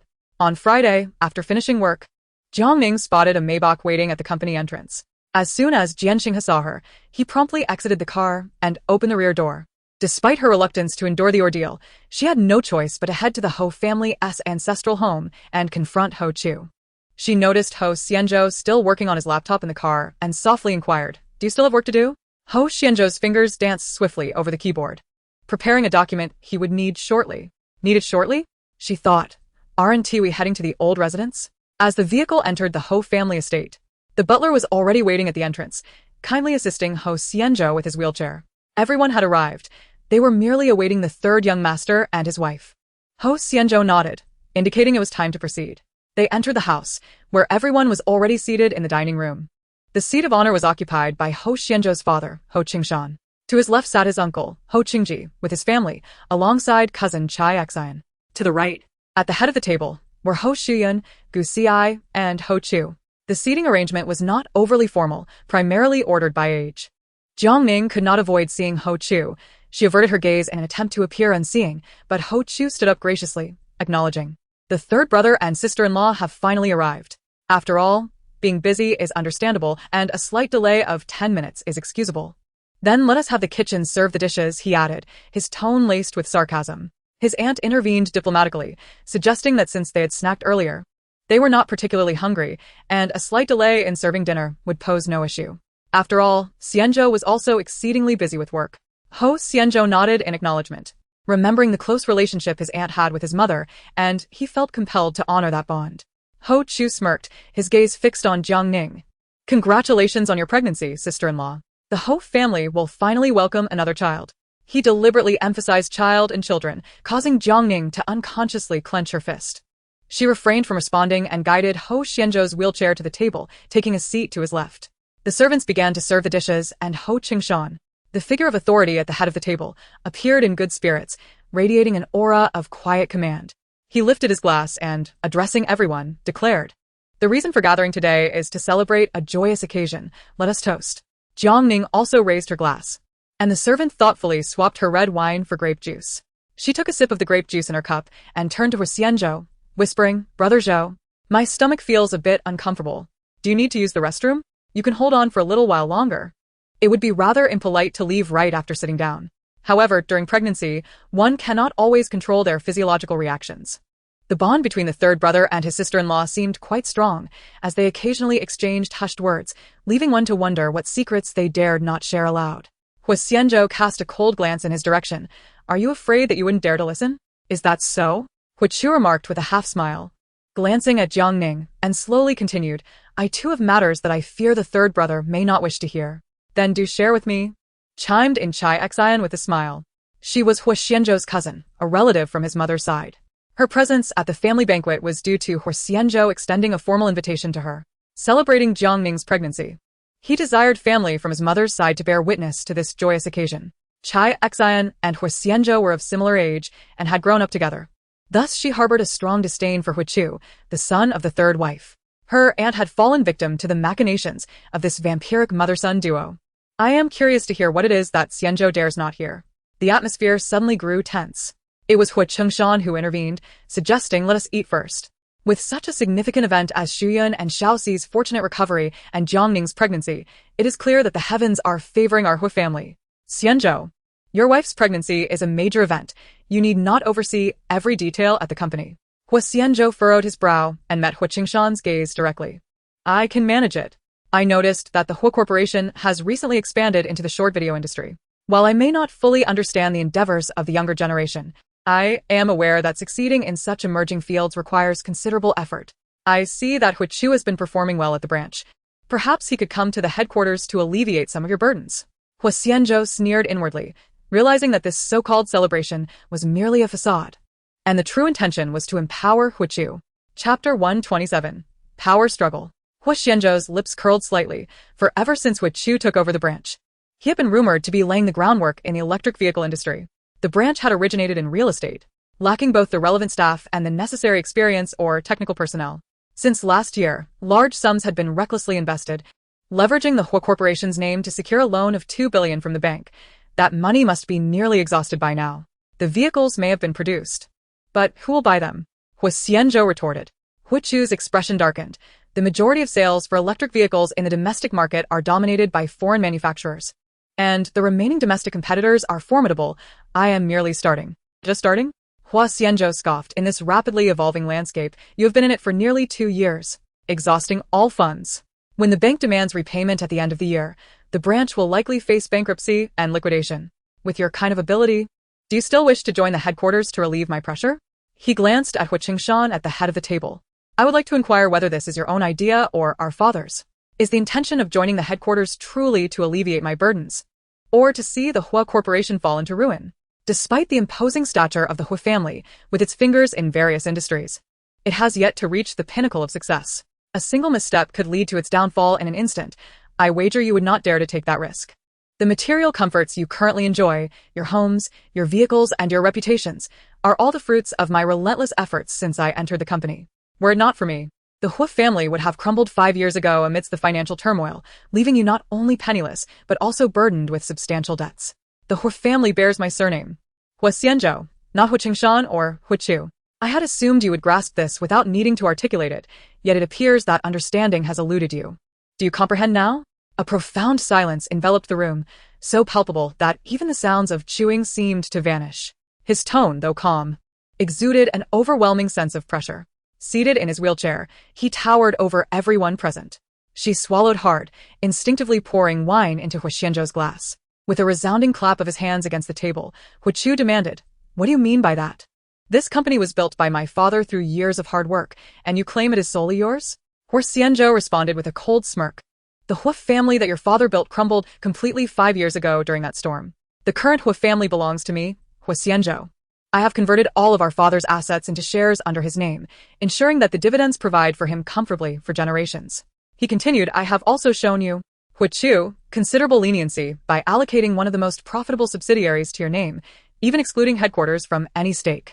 Therefore, everything related to that subsidiary is detached from the Huo family. Should you fail to repay the 20 billion, whether you choose to borrow, declare bankruptcy, or face imprisonment, it bears no consequence for me." Huo trembled with rage, fully aware that Huo Xianzhou spoke the truth. The subsidiary would not sustain itself for long. And he had wagered all his chips on Huo Xianzhou's demise before the company went under. Thus, what was a mere 20 billion? Yet, why was he still alive? In the realm of business, Huo Xianzhou had committed no errors. Even when he was struggling to establish a foothold, he had transferred the profitable subsidiaries into Huo Xianzhou's name. However, Huo Xianzhou's limited capabilities ultimately led to the subsidiary's failure in going public, coupled with ill-advised investments in unsuitable sectors. Father, just look at our third brother's cold-blooded nature. Where did he inherit that from? Huo Xianzhou remarked with a sardonic smile, revealing that his motivations were purely financial. He had wondered why Huo Xianzhou would be so short-sighted as to wish to join the headquarters. Given that the Huo family was now a dictatorship under his command, where no newcomer would fare well, it was evident that Huo Xianzhou was merely attempting to delegate the mess of the subsidiary to him. With a sense of helplessness, he resolved that the Huo family would not engage in ventures destined for failure, and neither would he, Huo Xianzhou. Huo Xianzhou's expression darkened. He had not anticipated Huo Xianzhou's unwavering stance. He had assumed that their father still held authority within the family, only to discover his words carried no weight. Huo Qingshan had always been a figure of absolute authority, even in dealings with Huo Xianzhou. His gaze turned frigid. They were brothers, yet to their father, both hands were equally valued, and he would assist one at the expense of the other. Huo Xianzhou chuckled, knowing that if the headquarters were to release any information, the banks and shareholders would inevitably seek him out. As he pondered the duality of being both the right and left hand, he questioned whether it was fair for the left hand to suffer simply because his father favored the right. Rarely did Huo Xianzhou voice his concerns. He had witnessed his mother's tribulations in silence during his childhood, and he had endured the harrowing experience of escaping a fire without uttering a word of complaint. However, today, he found himself unable to contain his feelings any longer. He could gradually unearth the true mastermind behind the scenes, yet at this moment, he was unwilling to do so.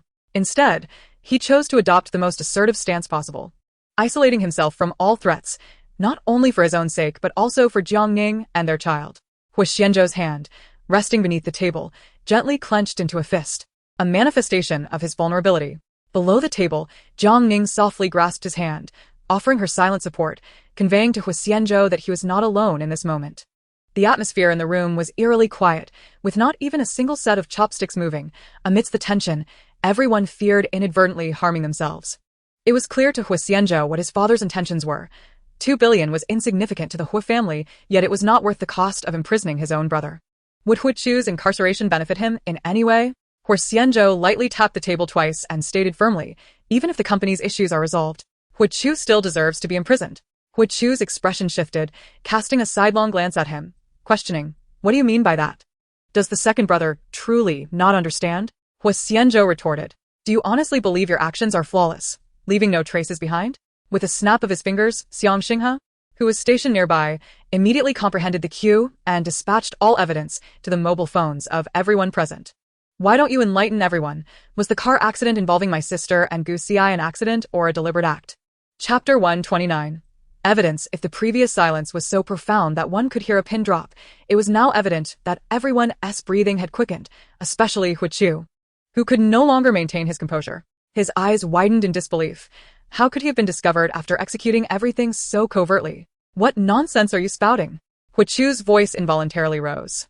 "How could the accident possibly involve me? Don't you dare slander me." If he was unwilling to pay, there was no need to fabricate such baseless accusations against him. Huo Xiuyan had long known that her half-brother was a vile person, but she had never anticipated he would commit such an abhorrent act. It was merely a fracture for her, but Gu Xi had truly brushed against death. If it had been an accident, they could chalk it up to bad luck. It was a misfortune destined to befall them. But now, to learn that it was a man-made disaster orchestrated by Huo Qiu, any mother would find it unbearable. She turned to Huo Qiu, her eyes narrowing. "Second brother, think carefully before you speak. What more should I contemplate? You all have conspired to malign me. What else can I say?" Huo Qingshan understood his eldest son well. Witnessing his reaction, he could ascertain the truth without further deliberation. He had indeed favored Huo Qiu in the past, yet Huo Xiuyan was his firstborn, cherished and nurtured since childhood. The son is on the brink of bringing harm to his own daughter. Huo Qingshan, in anguish, closes his eyes and refrains from uttering a word at this moment.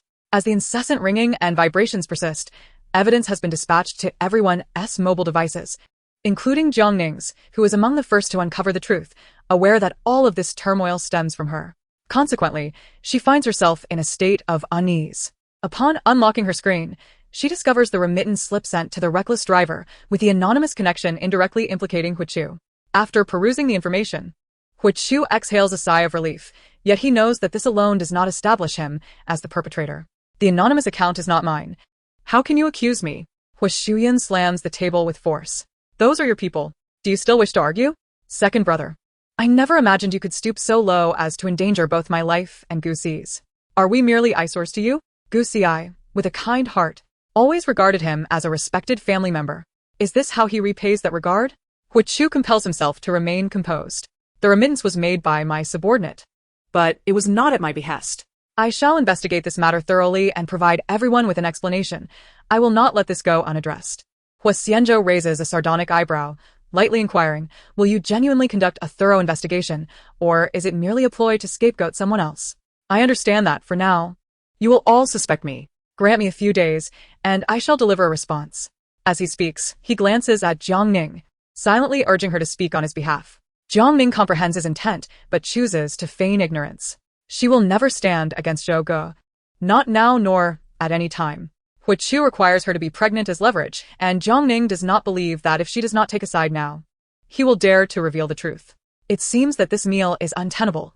I shall take my leave, Huichu declares as he rises, only to be halted by Gu Ci's voice. Second uncle. He looks up, locking eyes with Huichu. Is it truly you? Gu Ci, perplexed and distressed, grapples with the situation. He understands that his mother harbors a disdain for Huichu, viewing him as the son of a mistress who disrupted their family. However, the perceptions of the elders do not entirely dictate his feelings. Since childhood, Gu Ci has harbored a fear of Huo Xianzhou, yet Huichu has always treated him kindly. Despite their minimal age difference, Huichu has been like an older brother. Whether genuine or feigned, Gu Ci considers him family.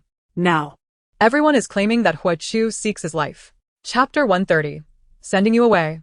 Huo Xianzhou's itinerary has already been sent, the funds have been transferred, and the operation has been conducted with utmost discretion. Rest assured, Mr. Hua, everything is in my hands. No matter how deep the investigation goes, it must not lead back to me. Using a disposable number for communication and a Swedish anonymous account, there will be no issues. As the recording concludes, it is unmistakably Huichu's voice that resonates. Huichu sits pale in his seat, opening his mouth to explain but finds himself at a loss for words. The evidence is irrefutable. He stands without defense. This is a recording made by your subordinate to ensure you do not cast him aside as a scapegoat.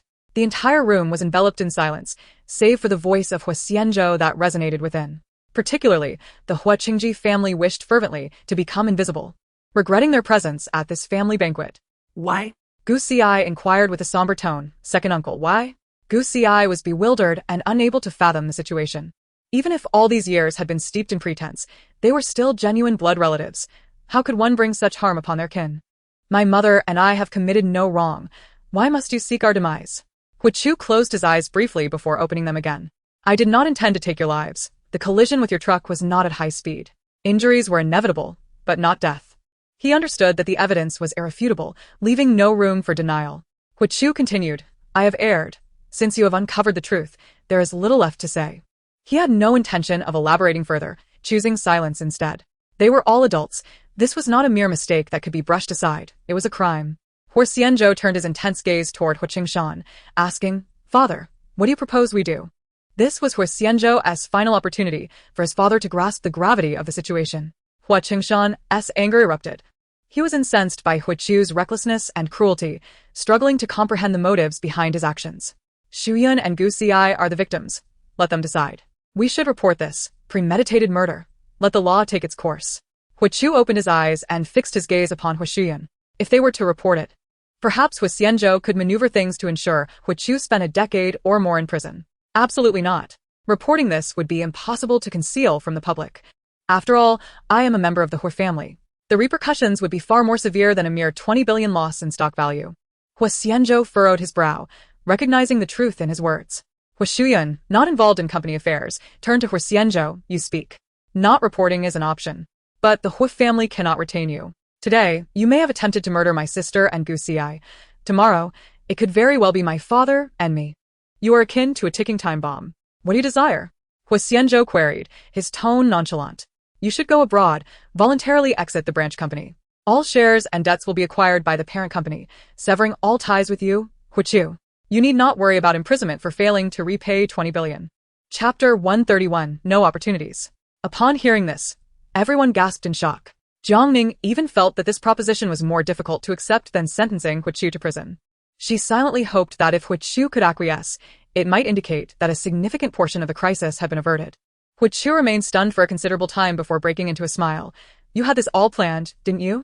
You seized upon my weakness, aiming to swallow the company and cast me out? Huo Xianzhou rose, leaning his hands on the table, towering over Huo Xianzhou. Are you truly so afraid of me? Afraid that my presence in Haiqing poses a threat to you? It seems fitting, considering you are the one with the disability. He glanced at Jiang Ning, a slight smirk appearing on his lips. I suppose I have no choice in the matter. You do, Huo Xianzhou maintained his gaze. You can either go abroad, or spend a minimum of 5 years in prison. Huo Xianzhou nodded, realizing he had made a misstep, driven by impetuosity. In his attempt to intimidate Jiang Ning, he had failed to cloak his actions in secrecy, thereby revealing a flaw. However, as the saying goes, a blessing in disguise. His company was on the brink of collapse anyway. If Huo Xianzhou desired it, let him take it. You have won. Huo Xianzhou uttered those 3 words before resuming his seat. He promptly picked up his chopsticks and began to enjoy the delectable dishes before him, urging the others not to waste such delicious food. He regarded this meal as a farewell banquet, uncertain when they might meet again. The table was filled with astute individuals. Yet only Gu Xi sought to speak, only to be silenced by Huo Xianzhou's timely intervention. Indeed, they were victims, but the true struggle lay between the 2 brothers. Forcing Huo Xianzhou abroad was already Huo Xianzhou's act of vengeance. The mother and son had not encountered any real misfortune. Xianzhou had seized the upper hand. In retrospect, they had achieved a resounding victory. With this thought, Huo Xianzhou felt the pain from her fracture diminish. She lifted her chopsticks and smiled. Today is a rare gathering. Let us enjoy our meal. Opposite her, Chai Xian responded with a smile. Cousin is right. This braised pork is truly authentic, reminiscent of my aunt's culinary skills. Tasting the dish evoked a sense that her aunt was present at the table. Huo Qingshan, seated at the head, trembled slightly before quickly regaining composure. Huo Xianzhou, hearing this, chuckled, noting how Chai Xian had grown more articulate, undoubtedly a result of her cousin's guidance. This time, they had achieved a remarkable triumph. After the meal, Huo Xianzhou was the first to rise. Before he could leave, Huo Xianzhou interjected, within a week, ensure the company's affairs are properly handed over. This time, I will send you to Africa. Deliver your passport to Huo tomorrow. Huo Xianzhou paused, incredulous, and turned around. Where are you sending me? Africa. You dare. Huo Xianzhou shouted, having expected at least a trip to Europe, only to find Huo Xianzhou's decision ruthless, sending him to a nation plagued by poverty. Huo Xianzhou's lips curled slightly. Do you believe you still have a choice? Huo Xianzhou, infuriated, took 2 steps back. Huo Xianzhou, you are ruthless. Huo Qingshan, unable to contain himself, spoke up. Huo Xianzhou realizes his error. Africa is too harsh. Send him to a European country instead. Is father yearning for a European vacation? I can arrange it, Huo Xianzhou replied coolly. Upon hearing this, Huo Qingshan immediately fell silent. Chapter 132, Meeting the Mother-in-Law. Huo Qingji found an excuse to leave, leaving only them behind. I truly did not expect this. I thought my second uncle treated me well, she lamented. You were naive. I've always said you were foolish. Yet you refused to believe it. Your aunt, see things most clearly. Chai xin interjet. Though she was only 2 years older than Gu Xi, she had always wielded her seniority to assert dominance. Consider who raised him. Back when that woman ruled the Huo family's backyard, how much suffering and hardship did your mother and cousin endure? You were old enough to understand. How could you be so oblivious? I couldn't bear to witness it from outside the Huo family. You were clearly entangled in this vortex. How could you still mistake the thief for your father? Jiang Ning couldn't help but let out a chuckle. The phrase recognizing a thief as one's father was not meant to be used in that context. Nonetheless, it conveyed a similar sentiment. Chai Xian then settled beside Jiang Ning and said, Cousin, I don't have your WeChat yet. Let's add each other as friends. Jiang Ning took out her phone and added Chai Xian. At that moment, Huo Xianzhou interjected, I need to go somewhere. You can chat with Chai Xian for now. Where are you going, Brother Zhou? Jiang Ning refrained from asking further, knowing he must have matters to attend to. Once he departed, Huo Xian rose as well. Given her age, she was considered an elder among them. Gu Xi will stay to chat with your little aunt, she instructed. Gu Xi rolled his eyes, acknowledging her request.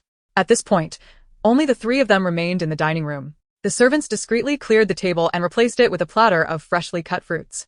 Chai Xian casually plucked a grape and popped it into her mouth, pointing at Gu Xi as she remarked, I wonder if you could be a bit more cautious?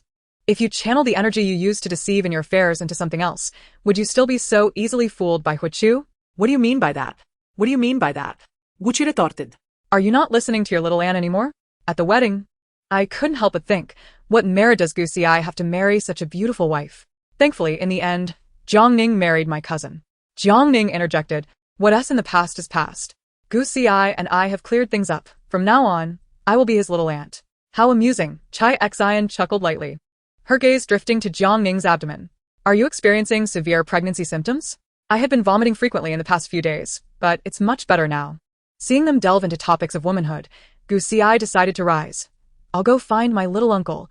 You two continue your conversation. I actually admire you quite a bit, Chai Xian suddenly stated. Jiang Ning raised an eyebrow in confusion. Why is that? You possess a decisiveness that I have never had in my life, the ability to choose the next person right after being hurt. Especially your courage to pursue Huo Xianzhou. It turns out my cousin truly agreed. From that moment on, you became a goddess in my heart. I just never had the chance to get to know you properly. Jiang Ning grasped her hand and said, that was an impulsive decision. We girls should understand one principle. Regardless of whom we are with, we must first ask ourselves if we are happy. If happiness outweighs sadness, then the relationship can continue. But if negativity prevails, one should swiftly disengage. So, how does my cousin treat you? I've always been curious about what his romantic side is like. It wouldn't he be cold, would it? Not at all. Brother Zhou treats me very well, Jiang Ning quickly clarified. Chai xin lâu ghét, bờ đô du. He wouldn't call you Ning Mei, would he? Realizing her anxiousness, Chai Xian continued. The only place my cousin would stay in the old residence for such an extended period is one. Where is that? Auntie's bedroom. There's an altar set up inside. He must be talking to Auntie. Jiang Ning felt inclined to go but hesitated, fearing she might disturb Huo Xianzhou. Chai Xian patted her shoulder, encouraging her. If you wish to go, then go. After being married for so long, you should meet your mother-in-law. Chapter 133. Are you concerned? Chai Xian led her to the door, saying you can go in by yourself. All right. Jiang Ning gently pushed the door open. The bedroom was not large, but was impeccably tidy. The air was infused with the fragrance of incense, and in the center of the room stood a table adorned with a photograph of a woman. The woman's smile was gentle, her features strikingly similar to those of Huo Xianzhou. At that moment, Huo Xianzhou was silently gazing at a photograph. Brother Zhou, Jiang Ning softly called out. The man sat while she stood beside him. He slowly spoke, Mother, this is Jiang Ning, your daughter-in-law. I am doing well now. I know this will bring you joy. You always envisioned me marrying and starting a family. Jiang Ning is pregnant. This is everything you wish to see. I truly hope you could witness it. Jiang Ning straightened her back, thinking of the life growing within her, unable to meet the gaze of the woman in the photograph. Ning, please light an incense stick for Mother, Huo Xianzhou said. Jiang Ning picked up the incense from the table, ignited it, and without hesitation, knelt on the ground. She gently bowed 3 times. Mother, I am Jiang Ning, your daughter-in-law. I know you must be worried about Xianzhou, but please rest assured, he is not alone anymore. Not only is there my elder sister and Gu Xi, but also me. Even if my strength is modest, I will do everything in my power to protect Xianzhou. No matter the challenges we face, we will walk through them hand in hand. Jiang Ning smiled softly, uncertain whether you would like her. I will come often to talk to you. Huo Xianzhou turned to look at her, moved by her words. He felt a wave of emotion rising within him, an urge to shed tears. To be honest, it had been a long time since he felt someone standing behind him in such a way. Huo Xianzhou knew his elder sister cared for him sincerely, yet she had her own family with Gu Xi, and naturally, her son would take precedence over her brother. But now, Jiang Ning placed him first. They had their own family, while this place was not theirs. It was on this day that he suddenly received a text message from Huo. By now, my child should have been born. As a mother, you must take good care of our baby. Jiang Ning clutched her phone tightly, looking up at Huo Xianzhou, who was working in the study. She raised her hand and deleted the message, forcing herself to rein in her emotions. No matter what Huo intended for the future, at least for now, she had triumphed. Huo's attempt to threaten her by harming Huo Xian had resulted in his own departure from Haiqing to Africa. He had shot himself in the foot. Yet Jiang Ning had not disclosed the truth to Huo Xianzhou, nor had she chosen to abort. When considering the timeline, it was indeed difficult to predict who would ultimately prevail. Jiang Ning felt powerless in the present. The only thing she could do was to grow stronger. Whether internally or externally, only by standing at the pinnacle could she be unafraid of Huo's future schemes. Rising, she walked toward the study and asked in a low voice, Brother Zhou, why not take a break? Huo Xianzhou glanced at the time and inquired, "Are you tired?" She looked at his computer screen, hesitating before asking, "Huichu should be on his way to Africa by now, right?"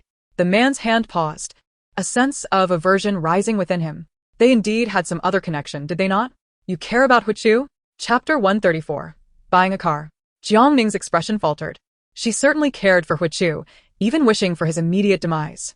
Yet she could not allow such feelings to surface before Huo Xianzhou. "I fear he may still harm you," Jiang Ning whispered softly. This was her heartfelt concern, rooted in the fear that Huichu might inflict pain upon him. Huo Xianzhou gazed deeply at her, striving to suppress the tumult of thoughts within him. "Rest assured, he is already in Africa and poses no immediate threat to me."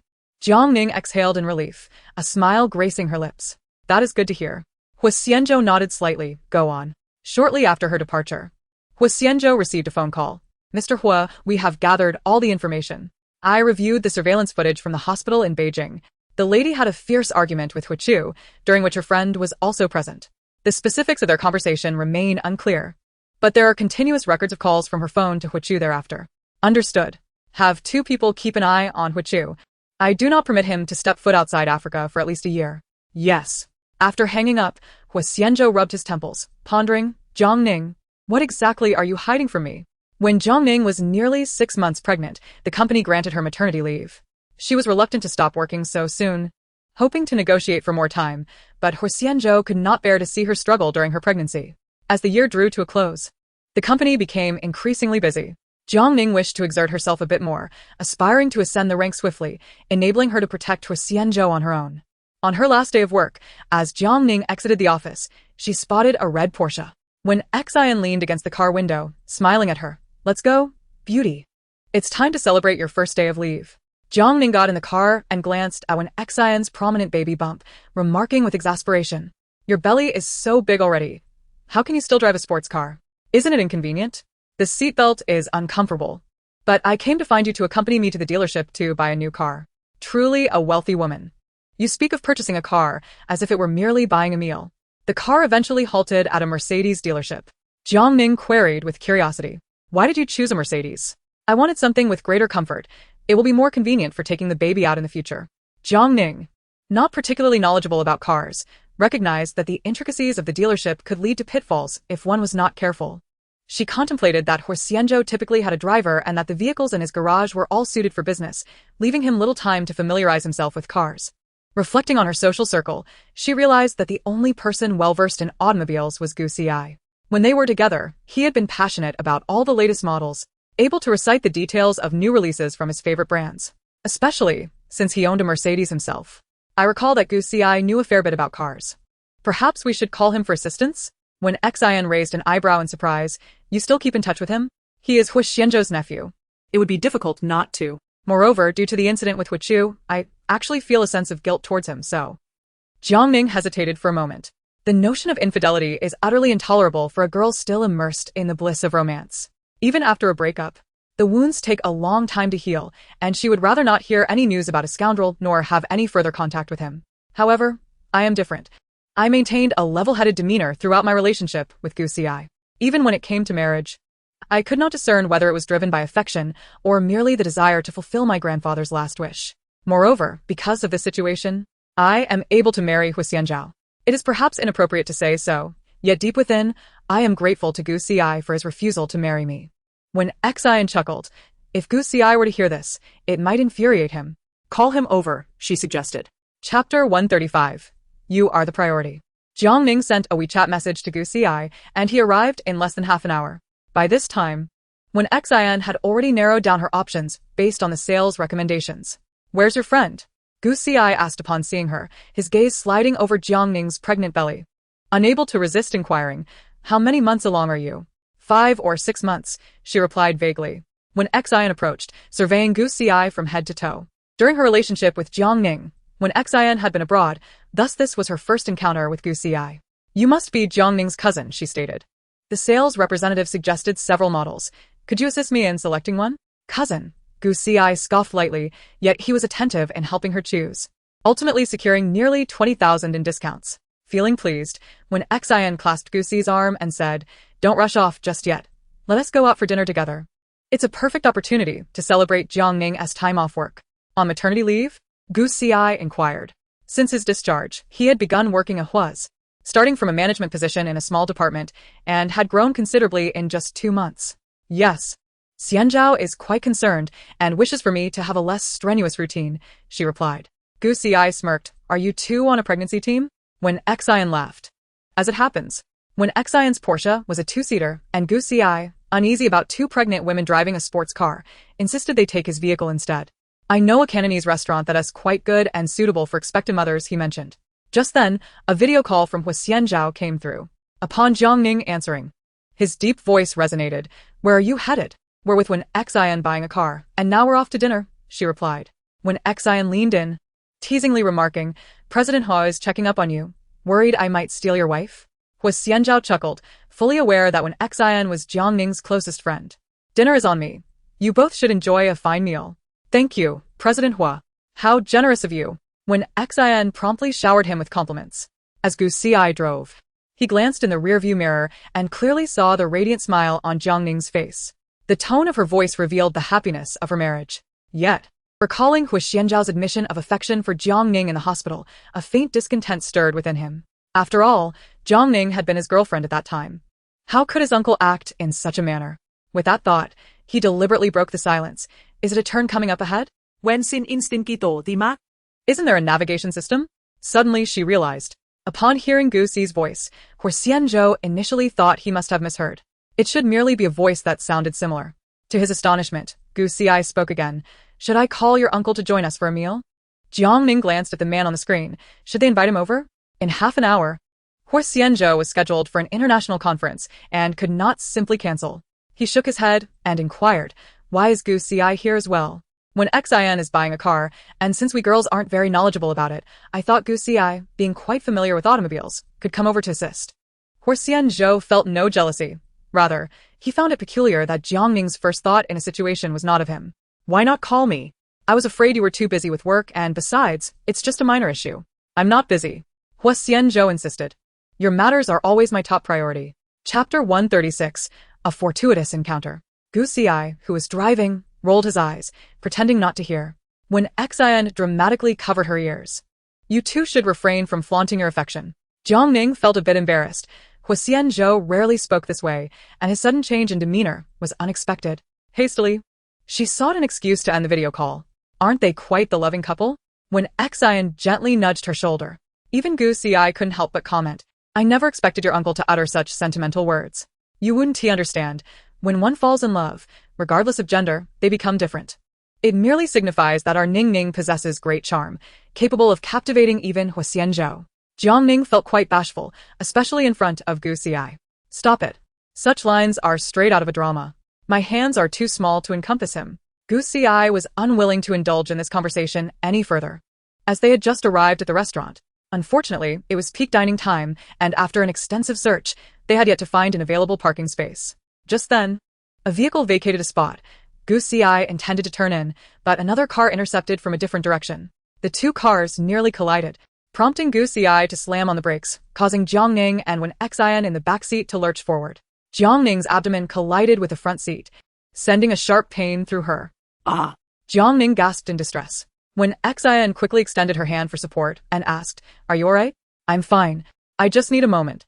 Are you sure? Jiang Ning nodded, asserting it was just a minor bump, and after a few seconds, she regained her composure. I'm okay. Indeed, she was not severely harmed. Meanwhile, Gu Xi was infuriated.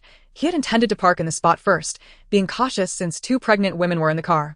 And yet he was thwarted by another driver, resulting in Jiang Ning getting hurt. Angrily, he exited the vehicle and marched over. The other driver had also just stepped out and exclaimed upon seeing him, "Ci?" Gu Xi's expression froze, and he instinctively took 2 steps back. He struggled to utter a name, Zhang Yimo. What are you doing here? After speaking, Gu Xi anxiously glanced towards the car. Zhang Yimo was equally surprised to encounter Gu Xi. Since their breakup, he had blocked all her social media accounts, leaving no room for communication. In a city as vast as Haicheng, it is conceivable that one might traverse a lifetime without ever encountering certain individuals. During a gathering with colleagues, she inquired about him. Gu Xi clenched his teeth. His infidelity with Zhang Yimo during his romance with Jiang Ning at least demonstrated that he harbored feelings for her. However, after being provoked by Jiang Ning and her uncle, and under the stern threat of severing ties from his mother, He resolutely decided to cut off all contact with Zhang Yimou. It was all in the past now. Concerned that his impulsive nature might lead to a confrontation, Jiang Ning hurriedly exited the vehicle once she felt things had settled. Gu Xi, there's a free spot over there. Let's park there, she suggested. Jiang Ning? Zhang Yimou called out, then turned to Gu Xi, questioning how they ended up together. Given the circumstances, shouldn't they have become adversaries, never to cross paths again? Chapter 137, of a narrow path for enemies. Due to this incident, she lost a dear friend in Jiang Ning. Ultimately, she found herself discarded by Gu Xi, blocked and deleted, leaving her to wonder why they had rekindled their relationship. Jiang Ning was equally surprised to see her there. Since the wedding incident, she had removed Zhang Yimou from her life and had no intention of stirring up trouble. What does this have to do with you? She retorted coldly, indicating that her silence did not imply goodwill. Jiang Ning had genuinely valued Zhang Yimou. She had truly considered her a close friend, which was why she had invited her to be her bridesmaid. Hastily, she parked to avoid waiting in line for food. Zhang Yimou had already noticed her prominent pregnant belly, which was quite apparent even beneath her winter coat. Instantly, she rationalized everything, grasping Gu Xi's arm. Is this the reason for our breakup? Because Jiang Ning is carrying your child? Gu Xi frowned, suddenly disliking her tone. No, he replied, shaking off Zhang Yimou's grip as he attempted to leave. But she clung to him tenaciously. Jiang Ning, stop right there. At the wedding, in front of all their friends and family, hadn't she displayed unwavering resolve? Even going so far as to publicly propose to Huo Xianzhou to spite Gu Xi. Are you unable to let go of Gu Xi? Using this child as leverage to make him leave me, or are you simply reluctant to part with the Huo family's wealth? Jiang Ning halted abruptly. Her immediate desire to leave stemmed from a wish to avoid engaging in pointless banter, yet it did not mean she was devoid of anger. Turning around, she approached Zhang Yimou, standing directly before her. She inquired, enunciating each word. Do you wish to know? Zhang Yimou met her gaze, witnessing both fury and composure reflected in Jiang Ning's eyes. What was she so composed about? Did she believe herself to be the ultimate victor? Bearing Gu Xi's child and reconciling with him was her triumph, was it not? With a swift motion, Jiang Ning delivered a resounding slap. Before Zhang Yimou could react, another slap followed suit. What are you, that you deserve an explanation from me? I treated you as a good friend, I was generous, and I even allowed you to witness my happiest moment as my bridesmaid. Yet behind my back, you betrayed me with the groom. And you still have the audacity to question me? I truly do not know whether you are brazen or shameless. After receiving 2 slaps, Zhang Yimou did not retaliate. She retorted with a scream, I am shameless, and what about you? It was evident that the man before her no longer loved her, yet she insisted on binding him to her through their child. At merely 20-something years of age, her future brimmed with infinite possibilities, allowing her to seek out other suitors. Why would she choose to tether herself to a man who no longer cherished her for the remainder of her life? And what about you? You too are only in your 20s. Why squander your potential by becoming a mistress? Jiang Ning found this utterly laughable, as if she were genuinely concerned for her. Deliberately withholding the truth from Zhang Yimou, she intended for her to remain in this delusion. Witnessing her furious yet helpless demeanor, Jiang Ning felt an overwhelming sense of satisfaction, finally alleviating the pent-up frustration from the wedding. Chapter 138. The father of the child. Observing Zhang Yimou rendered speechless, Jiang Ning had no desire to waste more words with her. Intentionally linking her arm with Gu Xi's, she struck a pose of affection and declared, let us go. As Zhang Yimou glared at their retreating figures, she shouted in anger, you will regret this. Jiang Ning, you will surely regret it. This man, who could deceive you once, will do so again. Even if not through me, other women will inevitably appear. Just wait and see as you weep alone at home with your child in the future. Jiang Ning paused momentarily before continuing on. It was not until they entered the restaurant that Gu Xi inquired, you simply let her insult you? Jiang Ning disdainfully released his arm, replying, what else could I do? She spoke no untruth. Infidelity exists only in the realms of zero or countless instances. I already pity your future girlfriend. The initial animosity stemmed from Zhang Yimou's relentless attacks directed solely at her. Ultimately, Jiang Ning felt justified in her remarks about Gu Xi. When Xian, attempting to mediate, suggested, let us find a table to eat. I'm starving. During a brief intermission when she excused herself to the restroom, she returned to find Gu Xi waiting at the door. Is there something you need? I wish to speak with you privately, he replied. Jiang Ning moved a few steps to the side, locking her gaze with his, contemplating that if Gu Xi dared utter any nonsense, she would certainly storm off and report him to Huo Xianzhou. What do you wish to say? I sincerely apologize. Previously, I was misled by my second uncle. which led me to repeatedly harass you. In hindsight, his claim that my uncle would not last long was also a fabrication. My uncle appears quite vigorous. Jiang Ning chuckled at his words. Rest assured, your uncle is in excellent health. There is no need for apologies. Let bygones be bygones. And may we coexist harmoniously in the future. Moreover, it was she who truly owed an apology. Upon entering the room, she found Huo Xianzhou lounging on the sofa, engrossed in a newly released American drama. Why are you so leisurely today? Do you have time to watch television? It's on random play. Huo Xianzhou smiled at her, gently patting the seat beside him. As soon as Jiang Ning sat down, Huo Xianzhou enveloped her in his embrace, his fingers lightly weaving through her long hair. Are you unhappy about being given time off? I understand your concern for my well-being. Pregnancy is no trivial matter, but I can manage my work. Yet I remain worried, Huo Xianzhou confessed. His primary concern was Jiang Ning's potential fatigue. He wished for her not to be overburdened by work. As his wife, she deserved the fundamental privilege of not having to toil endlessly for their livelihood. However, Jiang Ning seemed to eschew such privileges, preferring instead to forge her own wealth and value through diligent effort. It was precisely for this reason that she sparkled ever more brightly in his eyes. After some contemplation, Jiang Ning decided to grant herself a final respite. Once her confinement was over, she would re-enter the workforce. The day after tomorrow, I shall embark on a business trip for a few days. Jiang Ning raised an eyebrow, understanding that his busy schedule necessitated travel. Yet, she harbored concerns about the inconvenience that might pose for Huo Xianzhou. Where to? Not far, just to Hangcheng for a business banquet. Jiang Ning exhaled in relief. As a drive to Hangcheng would only take a few hours, she need not worry about the challenges of air travel for Huo Xianzhou, especially regarding the wheelchair. You go ahead, I can manage on my own. The two nestled together, finishing an episode of their drama when Jiang Ning received a WeChat message from Xian. Urgent help needed. The latest news is that Chengsheng will be arriving in Hangcheng in 2 days. Will you accompany me? Chengsheng? As Huo Xianzhou glanced over, she hastily typed, Isn't he the one you secretly admired for 3 years, the father of your child? Chapter 139. Fear of hurt. Observing her animated reaction, Huo Xianzhou inquired with curiosity, What is the matter? He quickly glanced at Jiang Ning's phone, noting only the dialogue box displaying Xian's name. It's nothing. Jiang Ning quickly shook her head. The Wen family was not an insignificant one in Haicheng. There might even be business collaborations with the Huo family. The complexities of premarital pregnancy, particularly when the father was unaware, were matters Jiang Ning would never disclose, even to Huo Xianzhou. This was a boundary she must uphold in her friendships, especially since Huo Xianzhou would undoubtedly be displeased to learn she was traveling to Hangcheng while heavily pregnant. Caught between her closest friend and her husband, she chose to conceal the matter for everyone's sake. Huo Xianzhou sighed in resignation, opting not to pry further.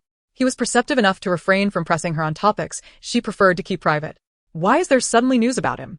I've been keeping tabs through mutual friends. But he was in his hometown in Guangdong before. I didn't wish to rush over, especially since we aren't even WeChat friends. When Xian sighed as she continued, I have a well-connected senior who is starting a business with him. He mentioned coming to Hangcheng for work. Given how close Hangcheng is to Haicheng, and now that I'm 5 to 6 months pregnant, I can't drag this out any longer. He has a right to know about the child. I cannot be selfish. Jiang Ning remained silent for a few moments before gradually responding, You are right. He certainly deserves to know about the child's existence, regardless of his willingness to take responsibility. I shall accompany you to Hangcheng. When Xian exaggeratedly made kissing sounds, You're the best, Ning Ning. But will your strict husband, Huo Xianzhou, allow a pregnant woman to leave? What a coincidence. He also needs to travel to Hangcheng. We can simply stagger our schedules. You truly are a wonderful friend. She remained unaware of how Xian had developed feelings for Chengsheng during her years abroad, harboring a secret admiration for so long without daring to confess. Evidently impulsive and capricious in nature, yet capable of concealing affection deep within the heart for an extended period. This serves as ample evidence of Chengsheng's significance in Xian's life. Jiang Ning exhaled softly, harboring hopes that this trip to Hangzhou would yield a favorable outcome, at the very least granting Xian her heart's desire. Early the day after tomorrow, Jian Xinghe would be awaiting in the living room. Huo Xianzhou had issued numerous instructions, even enlisting a maternity nurse for her dedicated care. I understand, Jiang Ning said, planting a kiss on his cheek. Safe travels. Huo Xianzhou chuckled, feeling an overwhelming softness in his heart. Rest assured, stay at home and await my return. However, just as Huo Xianzhou's car departed, a Mercedes-Benz pulled up. When Xian had deliberately brought along the family chauffeur, she honked the horn, prompting Jiang Ning to emerge with her bag in hand. Let us be off. 2 cars. one trailing the other by a mere 5 minutes, set forth onto the highway, journeying from High City to Hangzhou. During the ride, Jiang Ning inquired, "Have you considered what your first words to him will be?" When Xian tilted her head in thought, "I suppose I would say, 'Long time no see.'" Jiang Ning shook her head. "You are utterly enmeshed in love, yet fearful of being hurt, my dear foolish friend." Chapter 140, The Contest. Hangzhou. Upon arriving at the hotel and depositing their luggage, when Xian softly remarked, "I have discovered that he is attending the technology summit this evening. Then shall we find a way to get in?" Jiang Ning questioned. "Only prominent figures from various fields can enter. Without an invitation, we certainly cannot, and such formal gatherings are not conducive to casual conversation." Jiang Ning furrowed her brow, expressing her concern. "What should we do? We came all this way. It cannot be that we won't even catch a glimpse of him." "Do not worry." When Xian reassured her, "After the summit concludes, there will be a celebration on the hotel's top floor, and I can procure an invitation." When Xian continued, "The celebration begins at 7 this evening, and we need to prepare our gowns beforehand." Jiang Ning glanced down at their bellies. "It would be difficult for us to purchase formal dresses at this point. I know a high-end custom tailor. We can try our luck there." Time was of the essence. And once they made their decision, they headed directly to their destination. The owner of the custom shop was a friend of Xian's, and upon seeing her, he exclaimed, "My goodness, your belly is quite large. I take it your travels abroad were not for studies but rather for pregnancy?" When Xian laughed and playfully swatted him, "Enough teasing. My friend and I require 2 formal dresses for tonight, preferably ones that conceal our baby bumps." The owner assessed their bellies and noted, "Fortunately, you are not too far along. Fitted styles won't work, but a flared gown with a split from the chest down should be suitable." He added, "I happen to have 2 dresses that would fit you perfectly. One is a new Dior autumn-winter collection, and the other is a current Fendi haute couture piece." The owner instructed his staff to retrieve the dresses and pointed to the Dior, saying to Jiang Ning, "This dress aligns beautifully with your temperament." The other is for Xian. Jiang Ning, who rarely donned designer attire, let alone runway pieces so seldom seen in everyday life, discreetly tugged at Xian's sleeve. "Do you think it will be very expensive?" Xian flashed a smile at the owner. "Isn't that right?" Xian is indeed correct. Clothing can be reused. Many celebrities borrow outfits from me for a modest fee. Jiang Ning finally felt relieved and decided on this particular piece. Just as the proprietor was preparing to have the staff package it, a woman's voice suddenly interrupted from behind. "Wait." The woman, draped in an extravagant fur coat and teetering on 10-centimeter stiletto heels, hurried over. "I want that Dior dress." The owner clearly recognized her. "Miss Sheng, I apologize, but this dress has just been selected by another customer." The woman turned to Jiang Ning and promptly offered, "I'll give you 2,000 yuan. Will you let me have this dress?" Jiang Ning couldn't help but laugh in disbelief. She didn't particularly need the dress. The evening's event was merely a backdrop for her. And whether it was this Dior piece or a nameless garment, it mattered little to her. If the woman had approached her more graciously, she might have been willing to part with it. But to offer her 2,000 yuan made her feel as if she were being treated like a beggar. Noticing Jiang Ning's reaction, the woman added, "You must have rented it, right? 2,000 is enough for you to rent another. Choose another dress, and I'll cover the cost." At that moment, Jiang Ning recognized her as Sheng Qianyu, the lead actress from a recently popular web series. Someone she had seen trending on Weibo. "There are so many dresses here. Why do you insist on taking mine?" Jiang Ning retorted, echoing the woman's earlier words. Sheng Qianyu laughed, covering her mouth as she chuckled several times. "Your dress? It belongs to the owner. You merely rented it, thus the decision does not rest with you." Seeing that Jiang Ning was unmoved, Sheng Qianyu turned directly to the proprietor. "You rented this dress to her, right? You could make 2,000 at most. I'll purchase it for 50% more than the official price." As she spoke, she pulled out her phone. "The official price for this dress is 80,000, and I will offer 120,000. This would indeed yield a profit for him, but the owner hesitated. Firstly, he was a friend of Xian, and secondly, he understood the esteemed status of Xian's family in Haicheng. Until now, Xian had remained silent, but upon hearing this, he could no longer contain himself. "Who do you think you are?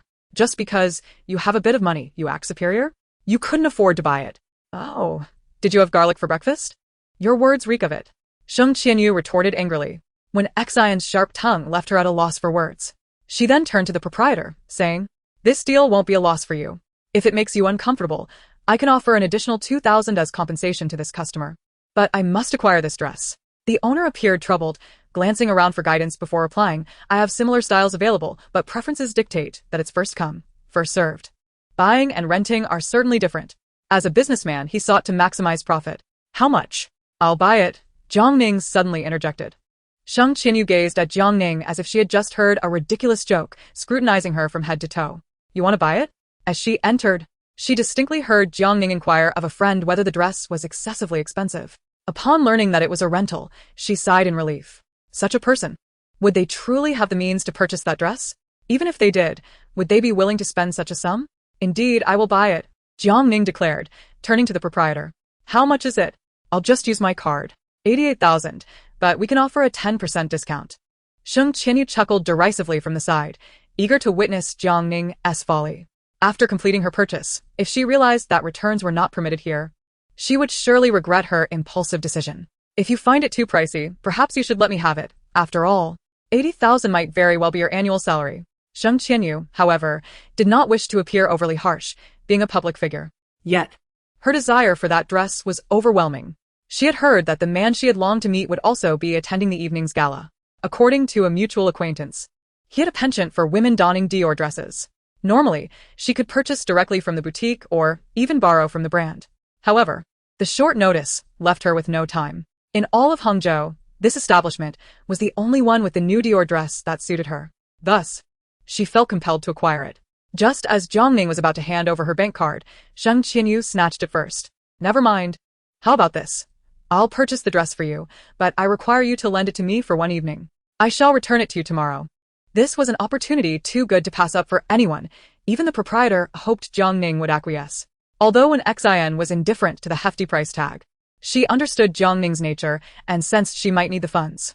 She tugged at Jiang Ning's arm, silently suggesting she should agree. To their surprise, Jiang Ning's clear voice rang out. I insist, there is no need. I have the means to afford it. She snatched her card back from Sheng Qinyu and presented it to the owner. Upon closer inspection, it was an exclusive black card, one of the few of its kind in the world. Chapter 142. She had seen him. The proprietor, clearly discerning, immediately recognized the card's worth. I will process this now. Miss Jiang, would you like to sign up for a membership? Whenever we have new arrivals, a dedicated model can bring the garments for you to try. Jiang Ning raised an eyebrow and replied nonchalantly, Yes, let us get a membership. Sheng Qinyu felt the sting of defeat, realizing she was up against formidable competition. She understood what that card represented. Only the elite few in the country possessed such privilege.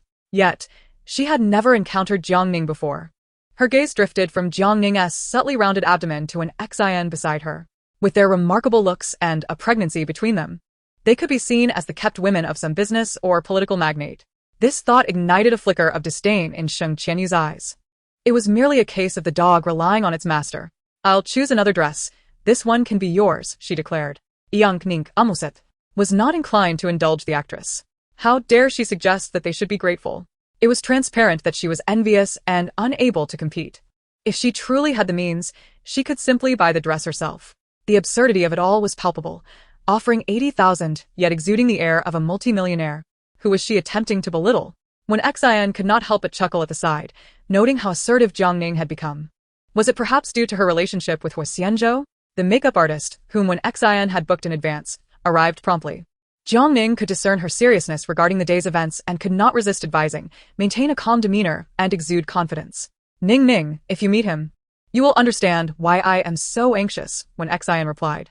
Is Cheng Sheng truly so exceptional? Countless young girls harbor crushes on him at school. Otherwise, given my personality, how could I possibly engage in such a clandestine affair? It is simply because, when Xian hesitated for a moment, her tone turning somber, because I lack the courage. He is like the moon suspended in the night sky. Basking in his light brings me joy. Yet I dare not hope to draw near and possess him. Jiang Ning's heart trembled at her words, realizing how deeply when Xian was in love. Does such a profound, unrequited love truly exist in this world? She had never experienced it herself and dared not judge, but silently vowed to use all her strength to support when Xian. Xiao Xian, I will always stand by you. When Xian smiled and grasped her hand, I certainly know that having you here today brings me much comfort. Once the makeup was completed, Jiang Ning gazed at the woman before her. The long gown perfectly concealed her burgeoning belly, while her exposed limbs were slender and elegant. Her naturally radiant features became even more alluring with makeup. Jiang Ning genuinely complimented. If I were a man, I would undoubtedly be captivated by you. Spare me. As the time arrived, their vehicle pulled into the hotel hosting the banquet. After presenting their invitation, the attendants respectfully guided them along the red carpet. The earlier summit had been semi-public, with news easily accessible online, but the dinner was private, boasting top-notch security. Without an invitation, entry was impossible. Jiang Ning had never attended such an event before and, clutching her purse with her right hand, lagged slightly behind when Xian. The banquet hall was located on the hotel's top floor, resplendent and bustling with activity. Jiang Ning's gaze fell upon several prominent figures typically seen only in financial magazines. "Where is Chengsheng?" she whispered. Chapter 143. What are you doing here? Jiang Ning remained focused on the primary objective of the day, when Xian's happiness. When Xian accepted a glass of juice from a server, lifting it to her lips for a gentle sip. The information she had received indicated that there would be a dinner following the summit, but it was uncertain whether Chengsheng would attend. He had always been reclusive and did not favor such social gatherings. "There's no rush. Let us wait a moment longer." "Perhaps we arrived too early," she suggested. Just then, when Xian's body suddenly froze, her hand trembling around the glass. Following her gaze, Jiang Ning observed several men entering the hall. The man at the forefront was clad in a deep blue suit, with broad shoulders and long legs. His features, though not overly refined, combined in a manner that rendered him utterly captivating. His eyes bore the sharp confidence characteristic of a man of his age. And in terms of appearance, he was more than a match for even the most popular stars. That must be Chengsheng. When Xian swallowed hard. Yes, he is indeed Chengsheng. Sensing their unwavering gaze, the man turned his head in their direction. It was evident that his pace faltered for a moment. He whispered a few words to the person beside him before altering his course towards them. When Xian felt as though her breath was caught in her throat, each step he took felt like a delicate tread upon her heart. Jiang Ning, noticing her embarrassment, quickly urged her to gather herself. "Pull yourself together. Nink nink. He is coming towards me." When Xian replied, her voice a mixture of excitement and trepidation. Yang Ning tuklet. Aware that she was not blind and had noticed Chengsheng approaching. As the man reached them, his eyes sparkled with unmasked delight. When Xian, "What brings you here?" His simple inquiry, accompanied by the utterance of her name, made her heart ache. She opened her mouth, momentarily at a loss for words. After a brief pause, she managed to say, "Senior, what a coincidence. I didn't see you at the summit. Are you here accompanying a family member to the banquet?" Chengsheng inquired further, his voice deep and melodious. Fearing he might misconstrue the situation, when Xian quickly grasped Jiang Ning's arm, explaining, "My friend obtained 2 tickets to the banquet and brought me along to broaden my horizons." Jiang Ning had been observing him from the sidelines and could sense Chengsheng's demeanor relaxing. "So, you're classmates? Did you meet during your studies abroad?" When Xian pursed her lips, with so many mutual friends, if he had truly intended to connect, he could have easily obtained her contact information. It seemed merely a polite formality. "Since fate has brought you together, why not exchange WeChat information right now?" Jiang Ning suggested eagerly, reaching into an Xian's bag for her phone while gazing up at Chengsheng. The man willingly took the phone, and they exchanged contact details via a quick scan. At that moment, a tall man entered through the door. Upon closer inspection, she realized it was indeed him. Moreover, it appeared that this woman was engaging in a lively conversation with a stranger. Was she exchanging contact information? Huo Xianzhou's narrow eyes narrowed slightly, a surge of anger bubbling within him. Without a second thought, he strode over. Chapter 144. The game in his current position. It was inappropriate to inquire further of Jiang Ning, so he feigned a gentle demeanor. "I just finished attending the summit. How about you?" Jiang Ning intended to mention that she was accompanying when Xian, but with Chengsheng present, she refrained from revealing too much. Their matters were private, and discussing when Xian's significant pregnancy was not easy. After contemplating, Jiang Ning decided it was best to give them some time alone. Having said this, she pulled Huo Xianzhou aside. They found a corner to stand in, with Jiang Ning's gaze fixated on when Xian and the others. Huo Xianzhou was no fool. He understood that the man had no connection to Jiang Ning, and his expression softened considerably. Were they attempting to bring them together?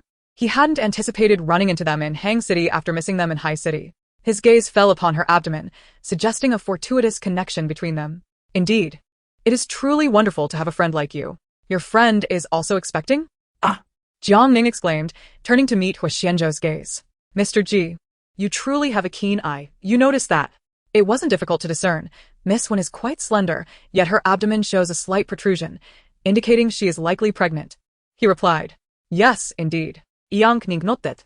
You are pregnant, yet you still play matchmaker for them? He is the father of the child?" Jiang Ning stood in stunned silence. Is this the way intelligent individuals behave? "How astute you are. Might I request a small favor? What favor? At the banquet, one must bring a companion. Yet here I am, all alone. They have invited me to a private room for a card game. Would you assist me in dealing the cards? Fearing that Jiang Ning might refuse, Huo Xianzhou added, if you win, I shall share the spoils with you. Very well. The card game appeared prearranged, with a server waiting not far off. As Huo Xianzhou stepped forward, the server respectfully approached to lead the way. Upon entering the private room, 3 men were already seated at the card table. Each was a familiar face, prominent figures in the business world, known even to someone as ordinary as Jiang Ning. Having reached the pinnacle in their respective fields, she raised her eyebrows in astonishment, instinctively lightening her footsteps. Beside each magnate sat a stunning woman, seemingly a tacit acknowledgement of unspoken rules. Among them was a familiar face, Sheng Qianyu, with whom she had quarreled not long ago. Chapter 145. Do you know her? Ah. So she is Mr. G's woman. No wonder she carries herself with such arrogance. She is merely a woman accompanying Mr. Chen, not even a second wife. It seems she is already taken, yet remains so devoted. Chen Jidong stood with a smile, saying, Xiao Ji, you are late. I shall drink to that. A server promptly offered a glass of wine. Huo Xianzhou downed it in one gulp and gestured for Jiang Ning to take a seat. Curiosity surrounded Jiang Ning. One of the female companions cleverly inquired, Mr. Ji, won't you introduce this lovely young lady? Jiang Ning, my friend, he replied. Just a friend? Sheng Qianyu sighed in relief. If that were the case, she still had a chance. As everyone settled, the dealer began to distribute the cards. The table was laden with chips. Jiang Ning comprehended that for these titans, each stack represented a fortune. Hence, she felt a surge of nervousness. Just as she was lost in thought, Huo Xianzhou suddenly leaned closer. For the final card, you shall deal, he said, revealing his hand to Jiang Ning. She understood the game well. To surpass the others, she would have to reveal the ace of spades. Suddenly, Chen Jidong pushed all his chips forward, declaring I'm all in. Huo Xianzhou did not even flinch, effortlessly matching the bet. Mr. Ji, that is a cool 10 million. Are you sure you want to follow through? Chen Jidong could not help but ask. For men of their stature, 10 million was not a trivial sum, yet tossing it carelessly was not in their nature. Sheng Qianyu chimed in, Mr. Ji has such faith in Miss Jiang. I believe in her. Jiang Ning nervously swallowed. Why did he trust her so? She was hardly a goddess of gambling. And even she had doubts. Sheng Qianyu continued to apply pressure. Miss Jiang, you must be cautious. If you do not reveal the ace of spades, Mr. Ji stands to lose 10 million. With a sigh, Jiang Ning replied, perhaps you should deal yourself. I fear my luck may falter. Have no worries. I have faith in you, Huo Xianzhou said calmly. As Jiang Ning met his gaze, it felt as if she were momentarily locking eyes with Zhou Ge, which inexplicably brought her a sense of peace. All right, I'll begin. She cautiously turned over one card, confirming it was black, and ultimately laid all her cards on the table. The ace of spades, Jiang Ning exclaimed, leaping with excitement. Indeed, it was the ace of spades. We have triumphed. Her exuberance was contagious, and even Huo Xianzhou was affected. He gently reminded her, be careful, considering you are with child.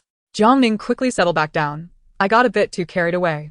It's still thanks to President G's good fortune, Chen Jidong remarked. This round of cards was not merely about money. They had wagered something far more significant beyond the game. The revelation of Huo Xianzhou's ace of spades promised returns that far exceeded millions. As Chen Jidong reached for a cigar to light, Huo Xianzhou preemptively interjected, Mr. Chen, please refrain from smoking for now. Oh? Miss Jiang is pregnant and cannot be exposed to secondhand smoke, Huo Xianzhou stated solemnly. Chen Jidong looked at her in surprise. It seemed the luck attributed to the pregnant woman had brought several billions in revenue to President Ji. Isn't it just $1 million? Jiang Ning questioned. Chen Jidong indeed set the cigar down. Leaning against a table, I will have my secretary follow up on the contracts with your company. We shall adjourn for today. Congratulations, President Ji. Chen Jidong extended his hand. Huo Xianzhou shook it, united in prosperity. Upon exiting the private room, Huo Xianzhou unexpectedly handed her a check. For your share of the profits. No, thank you. Jiang Ning quickly waved her hand. Yet he insisted, pressing it into her palm. As a businessman, I have my superstitions. You've helped me earn such a substantial sum. It would be remiss of me not to share this with you, as it would disrupt my business aura. Given his insistence, Jiang Ning reluctantly accepted. Glancing at the amount, she was taken aback. 10 million? I cannot accept this. Take it, Huo Xianzhou pressed. The money on the table was won by you, and the benefits far exceed this modest sum. It is rightfully yours. But the card could have been turned by anyone.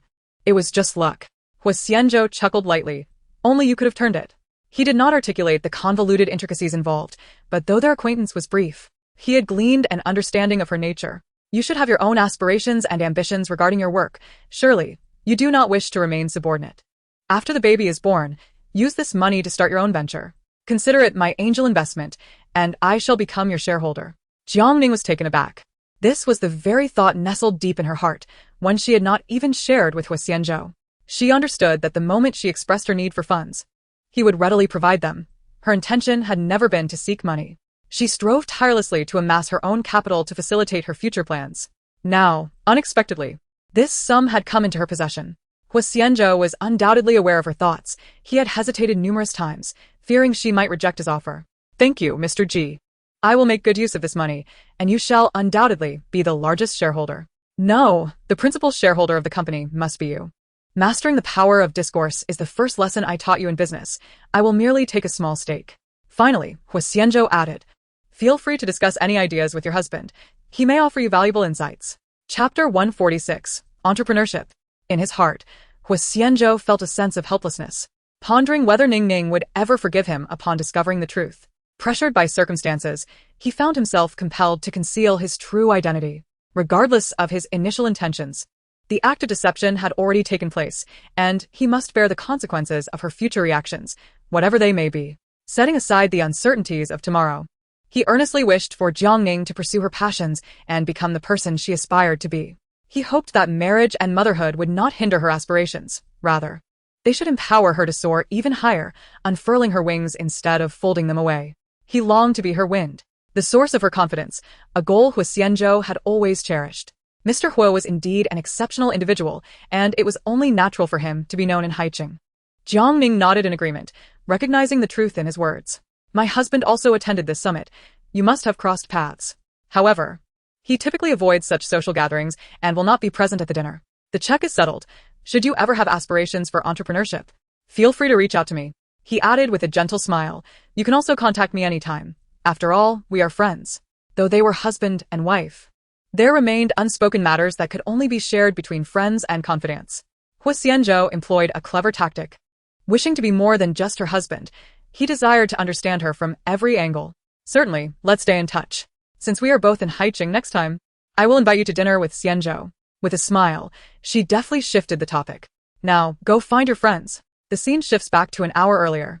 The banquet hall was filled with soothing music, and when Xian, clutching her wine glass, found herself at a loss for how to initiate a conversation, the man noticed her discomfort and kindly suggested, shall we step outside for a walk? The banquet hall seamlessly connected to the terrace, which was spaciously designed like a park. When Xian lifted her skirt slightly and walked alongside him, out of the banquet hall, the late autumn breeze in Hangzhou brought a chill, prompting her to instinctively draw in her neck. Before she could fully realize, a suit jacket draped over her shoulders, carrying the refreshing scent of mint. It was the very fragrance that lingered in her memory from that night, perfectly befitting Chengsheng's demeanor. Thank you, she murmured softly. Don't catch a cold. Chengsheng's voice was melodious, slightly lower than the average, captivating her ears. All her earlier ambitions and confidence vanished in his presence, with Chengsheng. When Xian felt like a timid turtle, despite having many questions she longed to ask him, she hesitated. Was it so difficult to obtain a phone number or add him on WeChat through mutual friends? They were even part of the same large group chat. Did he truly not have feelings for her? Was their previous encounter merely an ephemeral intoxicated whim? Countless questions swirled in her mind. Yet when faced with Chengsheng's profound gaze, not a single word escaped her lips. She tightened her grip on the jacket enveloping her, enveloped by the essence of the man beside her. Chapter 147, Confession. When Xian was taken aback by the question, after all, should it not have been her inquiry? How had he seized the initiative and placed her on the defensive? Now, while she was with child, she found herself being interrogated, and in an instant, her patience evaporated. Shouldn't I be the one asking you this? When Xian bit her lip and demanded to speak, Chengsheng turned to meet her gaze. The evening breeze tousling her long hair, revealing the unease and grievance in Xian's eyes. He spoke slowly. That was my first time. And what of it? Being a virgin at this age is nothing to be ashamed of, especially since it was also my first. I understand, which is why I wish to take responsibility. Chengsheng interjected. When Xian was momentarily dumbfounded, her words, which had flowed like a machine gun, now lodged in her throat, leaving her utterly speechless. In disbelief, she retorted, You want to take responsibility? Yes, I wish to take responsibility for our first time. When Xian swallowed hard. Then why don't you? Because I am not yet worthy, Qingsheng replied earnestly, his eyes betraying no insincerity. I know your background. A princess from the Wen family deserves a boyfriend who is exceptionally outstanding. I need to better myself. Qingsheng spoke with such seriousness that it was impossible to doubt his words. When Xian, caught off guard by the sudden turn of events, had braced herself for rejection from Qingsheng. She had even envisioned a scenario where he would not want the child, compelling her to terminate the pregnancy. Yet here they were. What era are we in? I do not require you to take responsibility for what transpired that night. I wish for you to say this not out of obligation, but because I like you? Qingsheng seamlessly completed her thought. He gazed intently at Wen Xian. You do like me, don't you? The occasional coffee and breakfast you've given me. The serendipitous encounters in the library, those were all intentional, weren't they? When Xian was left speechless, unable to deny it. How could he, such an astute individual, not have noticed? The realization deflated her. He had seen through her actions and found them bothersome, hadn't he? A bitter smile crossed her lips as she acknowledged. I see your perspective. She turned to leave, only to have her arm grasped firmly. You're quite endearing, Qingsheng remarked. Watching me from afar is charming. Following me to lectures you dislike is adorable. The way you wish to escape when our eyes meet is delightful. And your hesitance to acknowledge me in front of my friends is simply cute. You are all these things. When Xian was momentarily stunned, her eyes welling with tears as she struggled to speak. She opened her mouth, fighting to keep the tears at bay. You're talking nonsense. Qingsheng gently wrapped his arms around her. When Xian, I have never been in a relationship before. At 25, I have been single for 25 years. Due to certain experiences, I fear love and marriage, and I am uncertain of how to confront your affections. Thus, I had remained silent for so long. After that night, I reflected deeply on my feelings for you and the responsibilities of being a man.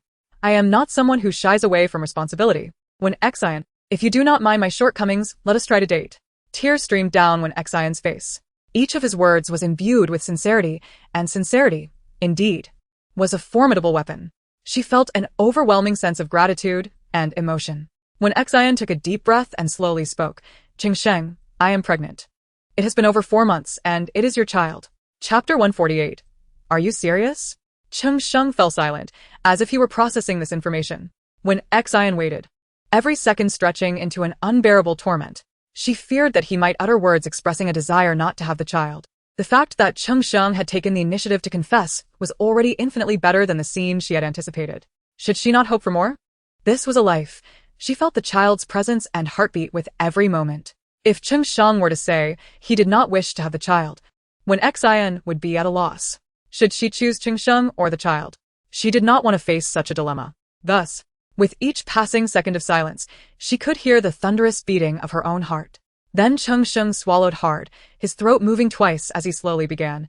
I did not expect this. Neither did I, when Xian replied with a bittersweet smile, realizing that he did not want the child. Just as she was about to speak, Qingsheng added, I did not expect to become a father so soon. I had thought that day would come, but I did not foresee such rapid progress. Just yesterday, I had no girlfriend, and today you are already over 4 months pregnant. When Xian was taken aback, do you want to keep this child? Qingsheng's expression changed to one of seriousness as he asked slowly, you do not want to? He frowned. Indeed, you have just graduated with a master's degree and have a bright future ahead. I should not bind you with a child and marriage so abruptly. That would be unfair to you. Qingsheng was torn. He had promised to give Wen Xian the utmost freedom, yet having a child would inevitably encroach upon a mother's time. He could not be selfish, yet he could not bear to part with the child. He found himself in a dilemma. He sighed, let us both take a few days to calm down and discuss what to do. Qingsheng forced himself to regain composure. This was one of the most significant moments in his life, and he needed to think clearly. Regardless of your feelings, keeping the child is my bottom line. Your current stance has already brought me great joy. Qingsheng smiled, revealing a set of perfectly aligned white teeth. Are you serious? Utterly serious. When Xian nodded with conviction, the weight on her heart lifted, and Qingsheng, filled with excitement, immediately raised his hands to embrace her, pulling Wen Xian tightly into his arms. Feeling the warmth of the man's chest and the rhythm of his heartbeat, an unreal sense of fantasy washed over her. Surely, she was not dreaming. The man she had secretly admired for so many years, who she had dared not hope for, was now holding her and speaking of their future together, earnestly planning to welcome their child. As when Xian was lost in thought, the man's large hand suddenly cradled her face. Their gazes locked, and she saw her reflection in the ambered depths of his eyes. Then, his lips descended upon hers, initiating a kiss that was somewhat clumsy, yet filled with emotion. Jiang Ning had circled the banquet hall without seeing anyone and, skeptical, made her way to the outdoor terrace. Huo Xianzhou closely followed her. Suddenly, Jiang Ning came to a halt. She gazed towards the nearby artificial flower bed, where a couple was engrossed in a passionate kiss. Although the distance made it difficult to see clearly, Jiang Ning recognized the outfit worn by Wen Xian today. Unable to suppress a light chuckle, she mused about how swiftly things were progressing for the girl, alleviating her earlier concerns about Wen Xian's ability to navigate such matters. Did Wen Xian confess her feelings? Huo Xianzhou inquired softly from the side. Jiang Ning turned her head to glance at him, faintly catching a glimpse of Huo Xianzhou's silhouette. It seems so. Indeed. The adage about a girl pursuing a boy is not without merit. Huo Xianzhou's lips curled slightly upward, affirming her observation. When she proposed, he readily agreed, displaying an indifference that suggested it was of little consequence. Chapter 149. Causing a stir. Jiang Ning remained rooted in place for quite some time before finally succumbing to the urge to retrieve her phone from her bag. They had been kissing for at least 10 minutes, perhaps even longer. Huo Xianzhou furrowed his brow. He lacked experience in such matters. Could a kiss truly last that long? His previous encounters with Jiang Ning had seldom exceeded 5 minutes. Should he perhaps attempt to prolong the next one? He began to drift in thought until he heard Jiang Ning exhale in relief. Finally, they've parted. I was worried they might consume one another. She casually grabbed 2 bottles of sparkling water from a nearby table and, lifting her skirt, made her way toward them. You. I. As the lengthy kiss concluded, both spoke almost in unison. When Xian's cheeks flushed with a mix of embarrassment and shyness, given their relatively unfamiliar acquaintance. Out of the corner of her eye, she caught sight of a familiar figure approaching and hastily wiped her lips. Upon looking up, she noticed Sheng with traces of her lipstick on his mouth, prompting her to discreetly signal him without daring to speak aloud. Jiang Ning approached with a smile. Well, whether you wipe it off or not makes no difference. Have some water. After witnessing that prolonged display of affection, you must be parched. When Xian wished she could vanish into a hole, feeling utterly mortified, she playfully smacked Jiang Ning's arm, exclaiming, "Are you trying to kill me?" Sheng maintained a calm demeanor, accepting the water from her hand and taking a generous swig. "Thank you." Jiang Ning's gaze flitted between the two, reassuring her that all was well. Deep down, she felt genuine happiness for Wen Xian. Sheng, still yearning for more, suggested, "Shall we go grab some late-night snacks?" "Indeed." Huo Xianzhou chimed in. "I happen to know a private kitchen in Hangzhou that serves excellent fare. I'll make a reservation now." Sheng regarded him, quickly rifling through his memory for information about him. "You're Mr. G, correct?" He promptly produced a business card to hand over. "I collaborated with your tech company last month. I've been meaning to meet you in person." Huo Xianzhou glanced at the card and met Sheng's composed gaze, feeling a renewed admiration for him. Sheng, of Shengsheng Bushi Technology. Your company developed that popular gaming mini-program that's been making waves lately, correct? "Yes, it was created by my team," Sheng replied. Huo Xianzhou smiled, recognizing the young man's potential. "This quarter will surely yield your company a modest profit." "It's also a matter of luck," Sheng replied modestly. "Riding the wave of fortune is part of one's capabilities. There are many who possess great luck in business, yet few can seize it." He placed a hand on Sheng's shoulder, saying, "I will have my secretary expedite your project." Sheng's face lit up with joy as he thanked Mr. G, declaring, "Tonight's late-night snacks are on me." Men were discussing work matters, leaving her unable to interject. With his support today, if Wen Xian truly becomes involved with Sheng in the future, life could improve significantly. The 4 emerged from the hotel, waiting for their driver to arrive, when a flamboyantly dressed woman stumbled towards them. She feigned a collapse onto Huo Xianzhou, who nimbly sidestepped her advance. The woman lost her balance and fell to the ground. With a partially exposed shoulder and a look of alluring reproach, she exclaimed, "Mr. G, why didn't you catch me?" When Xian, suspicious, feigned a touch on Jiang Ning's shoulder, realizing this was none other than Sheng Qianyu, and pondered her antics. Chapter 150. The Fascination with Married Women. Sheng Qianyu awkwardly rose and attempted to lean against Huo Xianzhou again. "I will certainly show my gratitude," she declared. When Xian, feeling a chill, rubbed her arms and mimicked her tone, "How do you intend to express your gratitude? By thanking him in bed? Your thoughts are rather sordid. My relationship with Mr. G is entirely innocent, far from that kind of association. Please refrain from tarnishing our names." Jiang Ning raised her hands in innocent surrender. She did not harbor any fondness for Xing Qianyu, yet she had said nothing. Why was she being sullied with such accusations? I am displeased, Huo Xianzhou stated bluntly. He then inquired, would you like me to call General Manager Chen? The latest drama she starred in was funded by Qin Jiang. Without a benefactor, she was nothing. In the entertainment industry, mere beauty without fame or resources could not sustain one's career. I shall take my leave, Jiang Ning remarked, shaking her head at Xing Qianyu's retreating figure. Why the need for such desperation? People strive for higher ground. Was it Mr. G's looks or his wealth that attracted her? When Xian chimed in, Huo Xianzhou's facial disguise, crafted at great expense, bore little difference from reality. His underlying bone structure remained largely unchanged. Even his eyes could not be transformed. At this moment, his appearance was indeed striking, coupled with the notorious scars on his face, after years of ingrained perception. Even those closest to him struggled to recognize him. She understood that some women possess the mindset of relying on men to thrive, whether right or wrong. Each person makes different choices, and she felt unqualified to judge others' lives. However, Jiang Ning believed that striving to create the life one desires through one's own efforts was far more meaningful than relying on the charity of others. The four of them traveled to a private kitchen, where the local Hangzhou cuisine was exquisite, especially in such a venue where every dish was artfully presented. She raised her glass, substituting tea for wine, and said, I toast to Mr. G, expressing my deep gratitude for your assistance today. I shall repay you tenfold in the future. Huo Xianzhou chuckled lightly, clinking his cup with hers. I believe in you. When Xian was puzzled by their cryptic exchange and excused herself to the restroom, calling Jiang Ning outside. Let's clarify what assistance. Jiang Ning succinctly recounted the events that had transpired, prompting when Xian to exclaim, Are you serious? He so easily provided you with 10 million? It's an investment. It must be repaid later. When Xian scoffed, Come on.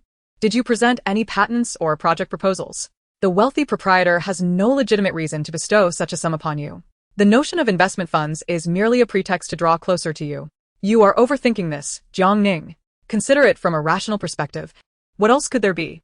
He is aware of my marriage and pregnancy. How could he still harbor feelings for me? Jiang Ning retorted. At that moment, Huo Xianzhou, who was also heading to the restroom, halted in his tracks and inadvertently overheard her words. Cheng Sheng swallowed hard, glancing at Ji Zong, and quickly added, I will keep this confidential. However, is it not somewhat unethical to have feelings for Miss Jiang? This is madness. Is he not allowed to love his own wife? Chapter 151. Caught in the act. After dining, the group exited the restaurant. She, with her carefree demeanor, believed they shared an immediate and amiable rapport as friends of the opposite sex, merely interpreting his actions as affection. Excluding romantic inclinations, Jiang Ning genuinely wished to cultivate a friendship with him. Huo Xianzhou met her hesitant gaze with understanding. The funds I have provided you are indeed for investment. One of my roles is as an investor. Many of my partners were once acquaintances when no one else held favorable views, and I extended an olive branch. You are merely one among many. Do not feel burdened. Consider me a collaborative partner. Jiang Ning exhaled, internally marveling at his thoughtfulness and keen observation. I have yet to formulate any plans, and I haven't even decided what I am capable of. Then it is time to contemplate, Huo Xianzhou replied candidly. Explore your own potential. With these funds as a safety net, have faith in yourself and pursue your ambitions. When Xian could not restrain herself from interjecting Mr. G, You treat my Ning Ning so well. Could it be that you have feelings for her? Huo Xianzhou chuckled softly, expressing admiration. Jiang Ning is an exceptional woman, and I hold her in high regard. Whether from a friend's standpoint or a man's perspective, I do not conceal my admiration. If you wish to label it as affection, then I can say I have similar feelings for you, and even for Cheng Sheng. This is not a matter of romantic interest. I am fully aware that Jiang Ning is married and expecting, and I would never cross that line. He, wary of Jiang Ning overthinking, continued, I am well aware of my boundaries. Once they had parted ways, and with Cheng Sheng still present, when Xian maintained a composed demeanor. It was not until they arrived at the hotel that she finally exhaled, gripping Jiang Ning's arm tightly. Tonight has driven me nearly mad. You cannot imagine. Cheng Sheng has long known of my secret affection for him, and he confessed his feelings tonight. Jiang Ning's mouth fell agape in astonishment. And then what? Did you kiss him after his confession? Why were you not a bit more reserved? I told him I was pregnant. Jiang Ning swallowed hard. And then? He said he would work even harder for me and the baby. Jiang Ning excitedly grasped her hand. Did Cheng Sheng truly say that? That was the essence of his words. How wonderful! Jiang Ning exclaimed, with delight. I am so happy for you, Xiao Xian. You are undoubtedly destined for happiness. When Xian blushed and smiled, affirming that she had not misjudged his character. After completing their evening rituals and settling into bed, Jiang Ning discovered several unread messages on WeChat. Among them was Huo Xianzhou's message. Have you arrived in Hangqing? Send me your hotel address. I will pick you up tomorrow. Jiang Ning shrank her neck, anticipating an encounter with Huo Xianzhou today, hoping to surprise him. She quickly sent her location and inquired via voice message. Brother Zhou, where are you? Chapter 152, A Better Person. Upon hearing this, when Xian immediately leaned closer to her, asking, where is Huo Xianzhou now? Will he join us tomorrow? With an exaggerated expression. She added, what would happen if he knew there was a formidable rival in the picture? Although she wasn't well acquainted with Huo Xianzhou, she had heard numerous rumors about him in Haicheng. Aware that a man like him might be beyond Jiang Ning's grasp, she felt that without caution. Jiang Ning could easily be overwhelmed. If Huo Xianzhou hadn't been disfigured and injured, the outcome of their contest would still be uncertain. She didn't wish to harbor petty thoughts and recognized that her Xianzhou treated Jiang Ning very well. From a friend's perspective, she hoped Jiang Ning wouldn't suffer too much. If there were choices that could ease her path, perhaps she shouldn't completely shut the door on them. Even regarding that night with Huo Xianzhou, Huo Xianzhou would forgive her, as if it had never occurred. When Xian observed her expression and then shifted her gaze to Jiang Ning's slightly protruding belly, unable to suppress a sigh. How can one know the joy of fish if one is not a fish? If Jiang Ning was happy with Huo Xianzhou, that was sufficient. She didn't need the judgment of society to determine who was the best choice or the ideal match. It was her own narrow-mindedness. Standing in Jiang Ning's shoes. When Xian reflected on her earlier unworthy thoughts, feeling a flush of embarrassment. The following day, Jiang Ning awoke from her slumber, faintly hearing the sounds of morning routines. At that moment, when Xian had already completed her makeup. As soon as she noticed Jiang Ning was awake, she hurriedly presented 2 outfits, urging her to choose quickly. Jiang Ning rubbed her eyes, scrutinizing when Xian's impeccably done Western-style makeup and the scanty, daring outfits she held. Glancing out the window at the weather, she noted the howling winds of late autumn in Hangzhou. Isn't this a bit too chilly to wear? Realizing the impact of the weather, when Xian frowned and pondered. Perhaps a trench coat would suffice. Jiang Ning then checked her phone for the time. Sister, you're already fully made up and it's only 8 o'clock? It can't have taken you less than an hour. I woke up at 5:30 and enjoyed a lovely bath, when Xian replied. Are you out of your mind? Jiang Ning scoffed, surprised at how love-struck when Xian had become over the years they had known each other. Alright, I'll get up and get ready too. Jiang Ning took merely half an hour to apply a light makeup and dressed modestly. The two stood before the hotel's full-length mirror to take a photograph. One was vibrant like a thorny rose, the other gentle like a daisy. Their styles were vastly different, yet equally captivating. When Xian quickly applied a filter to the photo and posted it on her social media, captioning it, a group photo of 4. Barely 5 minutes after posting, when Xian suddenly received a voice call.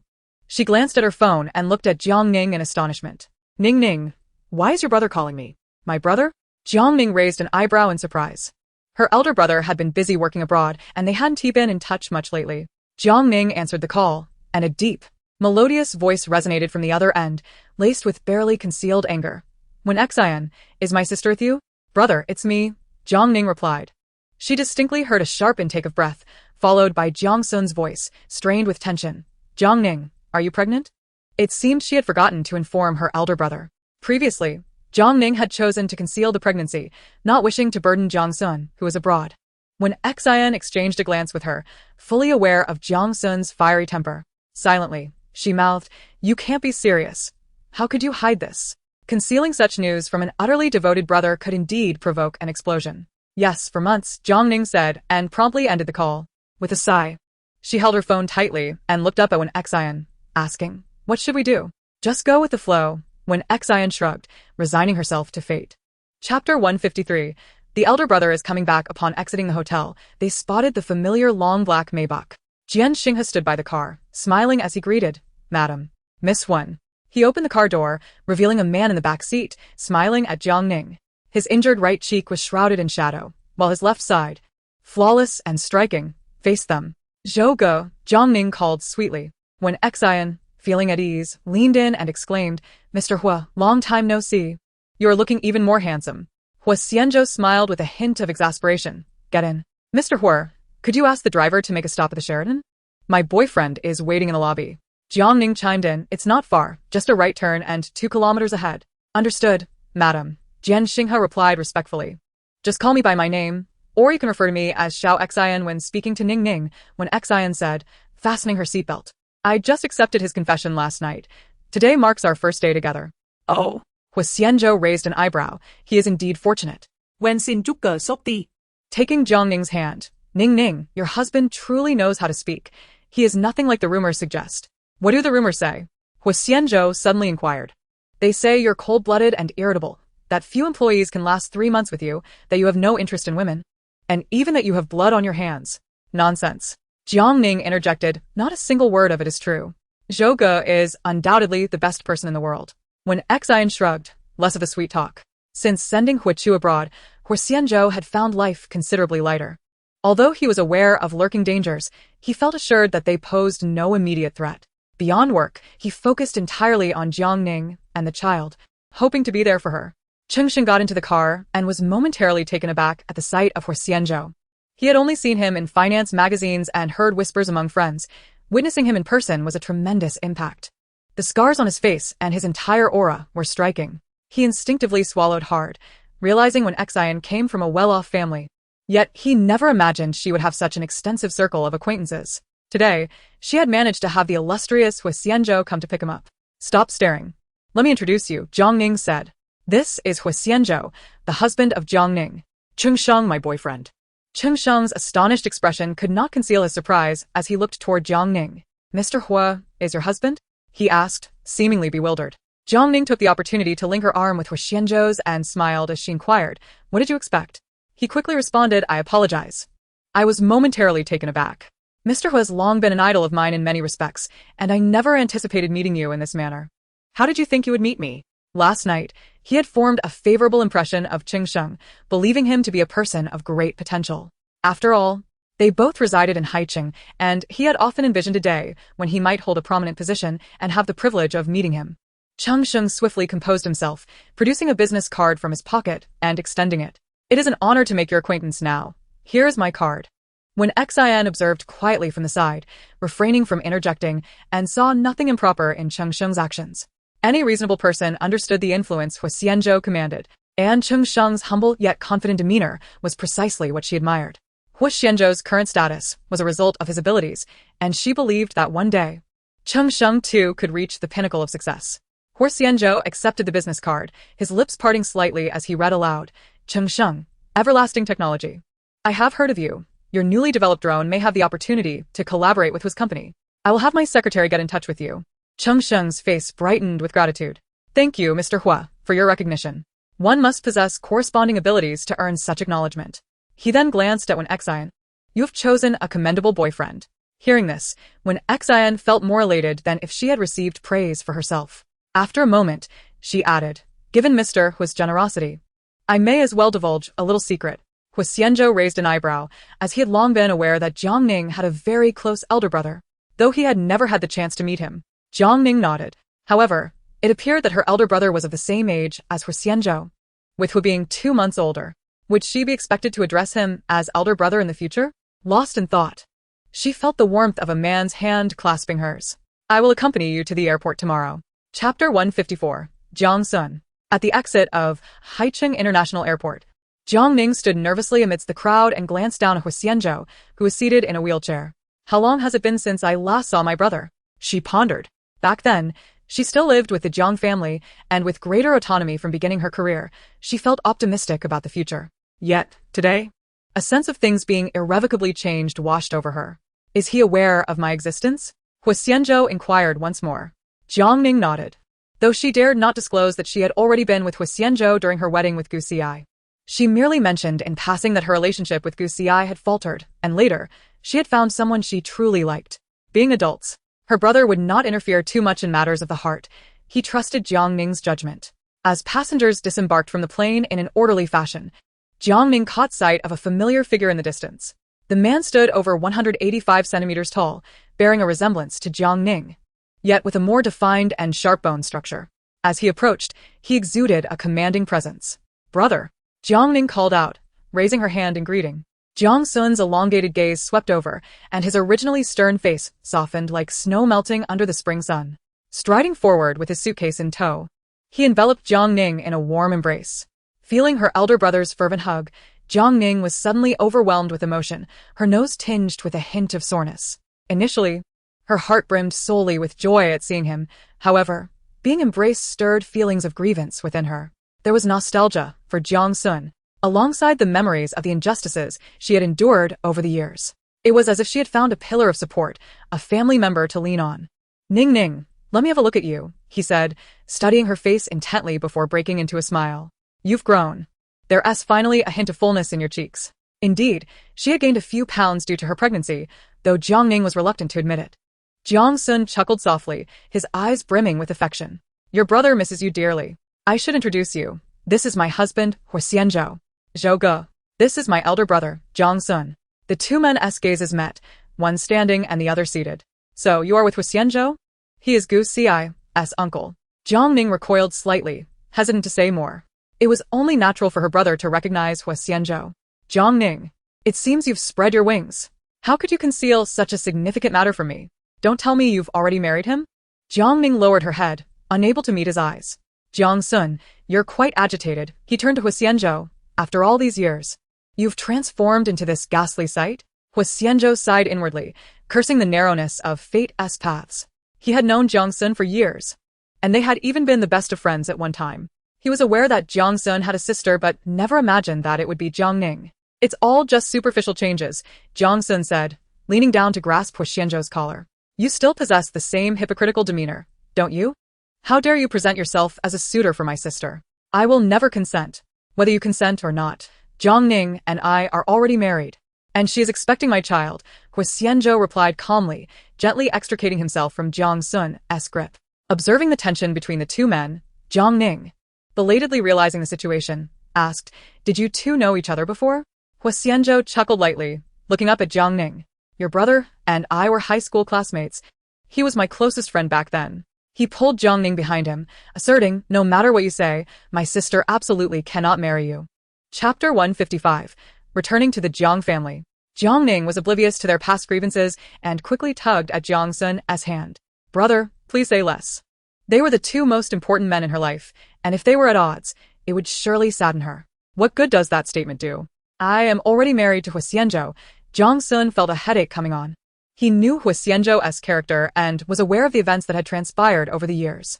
Even if such a man were disfigured or disabled, if Jiang Ning loved him, he would undoubtedly be a suitable match. But it couldn't he be? Jiang Ning must not be with Huo Xianzhou, or else the secrets he had guarded for so many years and the persistence he had shown would inevitably be in vain. "I am your elder brother. Since you do not recognize Jiang Mingsheng, I shall take on the role of a father. Until I give my nod, your marriage holds no validity." "Has he given you a wedding? Have you formally come to marry her with the bride price?" Jiang Sun questioned, asserting that until all formalities were fulfilled, Jiang Ning remained merely his sister, not Mrs. Hua. He grasped Jiang Ning's hand and looked down at Huo Xianzhou. "Let it be known today, if you wish to marry Jiang Ning, you must first get past me. Without even a wedding, how can Jiang Ning be expected to marry and bear children with you? My sister is not to be treated so lightly." "We're leaving," Jiang Sun declared. Huo Xianzhou gently squeezed Jiang Ning's palm, acknowledging the truth in Jiang Sun's words. A proper wedding was indeed warranted. "But you—" "I'm fine," Huo Xianzhou reassured softly. Yet, as Jiang Ning was led to the taxi, she remained too upset to speak. "Do you find my brother unfeeling? Just because he is Huo Xianzhou?" Jiang Sun retorted in frustration. He rubbed his temples, overwhelmed by the complexities of their entanglement. Jiang Ning, refusing to engage, countered. "Why is it unacceptable simply because he is Huo Xianzhou? I have long since parted ways with Gu Xi. He wronged me. Why should I not pursue my own happiness? I love Huo Xianzhou and desire to be with him. Why must our relationship be torn apart due to societal status?" Jiang Sun met her gaze, hesitating to speak. For the issue transcended mere status, it entangled a life within its depths. The Huo family was a quagmire from which escape was arduous. If all truths were revealed, he feared the toll it might take on lives. Initially relieved that Jiang Ning had distanced herself from Gu Xi and the Huo family, he now felt them sinking deeper into turmoil. Once they exited the vehicle, Jiang Ning's expression remained somber. "You are aware of Jiang Jun's situation. She is still being held at the police station, and tensions with father have escalated. If you wish to confront him, you must do so alone." Despite Jiang Sun's frustrations, he could not sever the bond of blood. To his surprise, Jiang Sun's arm was grasped, insisting, "You will accompany me." Chapter 156. That Object. Jiang Ning had long lost access to the house keys, so she pressed the doorbell. What do I have to fear? Jiang Ning replied, anger flaring. Half of this house belongs to my mother. Why am I not entitled to enter? She had committed no wrongdoing. It was Jiang Mingxing's bias and Jiang Jun's transgressions that had cast blame upon her. Who is it? A woman's voice called from within. Soon, Yuan Lin appeared in slippers. And upon seeing Jiang Ning, she erupted, "You shameless wretch, return my daughter." She charged forward, hand raised to strike Jiang Ning. However, before her hand could land, a man behind her caught it. With a powerful shove, Jiang Sun sent Yuan Lin sprawling to the ground. He stepped forward, confronting Jiang Mingxing, who stood shocked. Is this how you care for my sister? With a new wife and daughter, you cast Jiang Ning aside like a mere rag? Jiang Mingxing instinctively recoiled, dwarfed by his son's stature. Ms. Yuan, he began, his voice low, did I not caution you before my departure?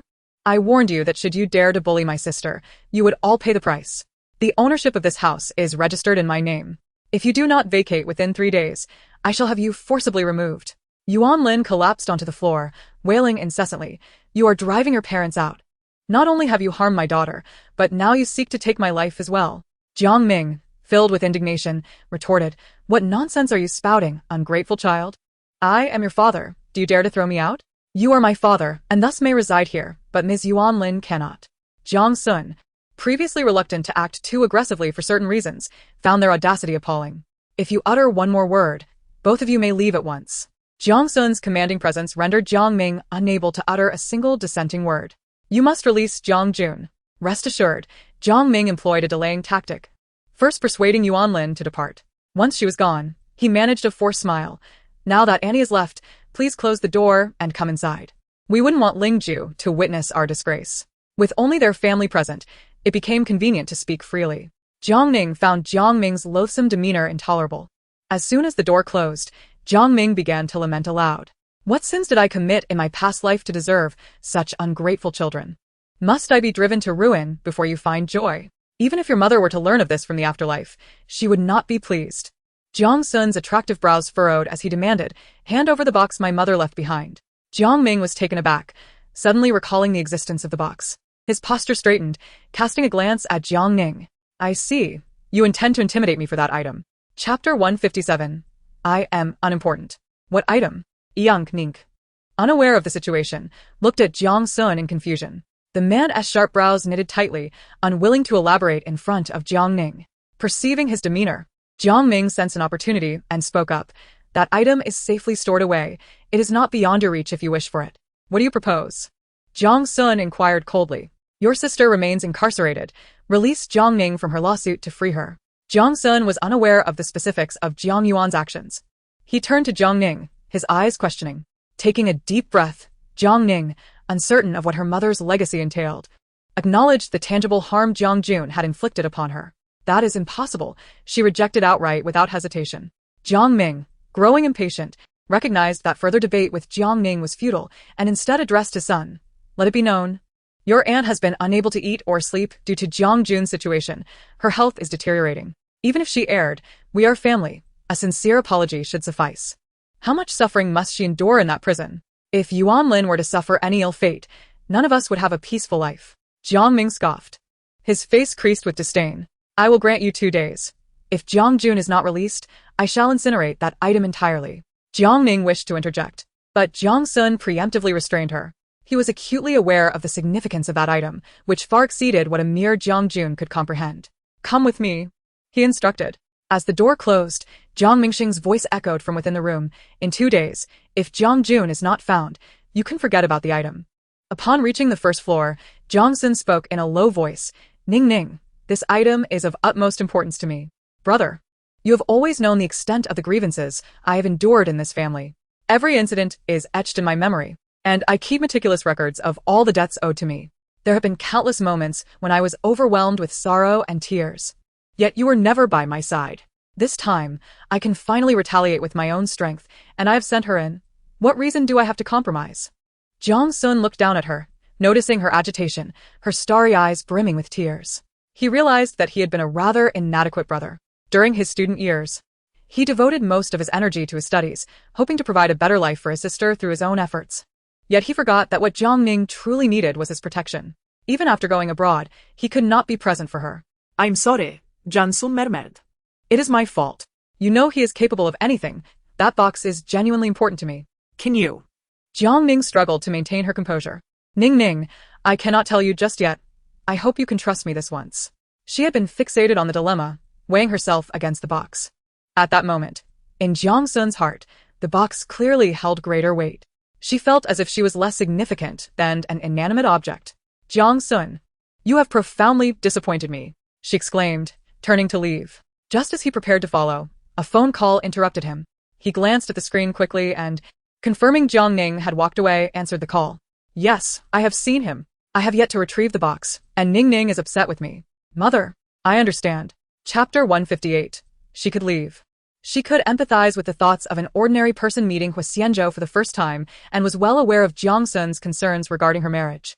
While outsiders were oblivious, she knew Huo Xianzhou's merits.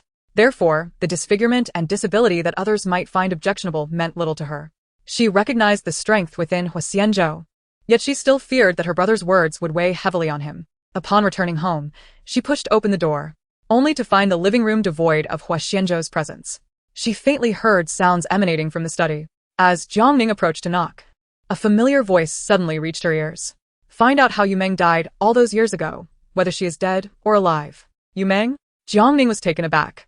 Her mother was named Yumeng. Was it merely a coincidence of names, or something more? Why was Huo Xianzhou investigating her mother? Instinctively, Jiang Ning pushed the door open, revealing a man standing with his back to her, one hand resting on the desk. Zhouge?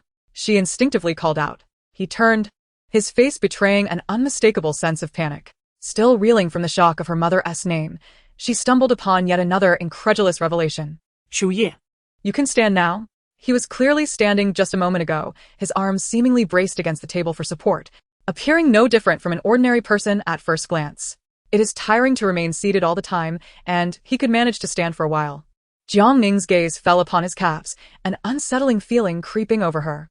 A person confined to a wheelchair for an extended period would not possess legs as robust as Huo Xianzhou's, whose muscles showed no signs of atrophy and appeared even more well-built than the average man.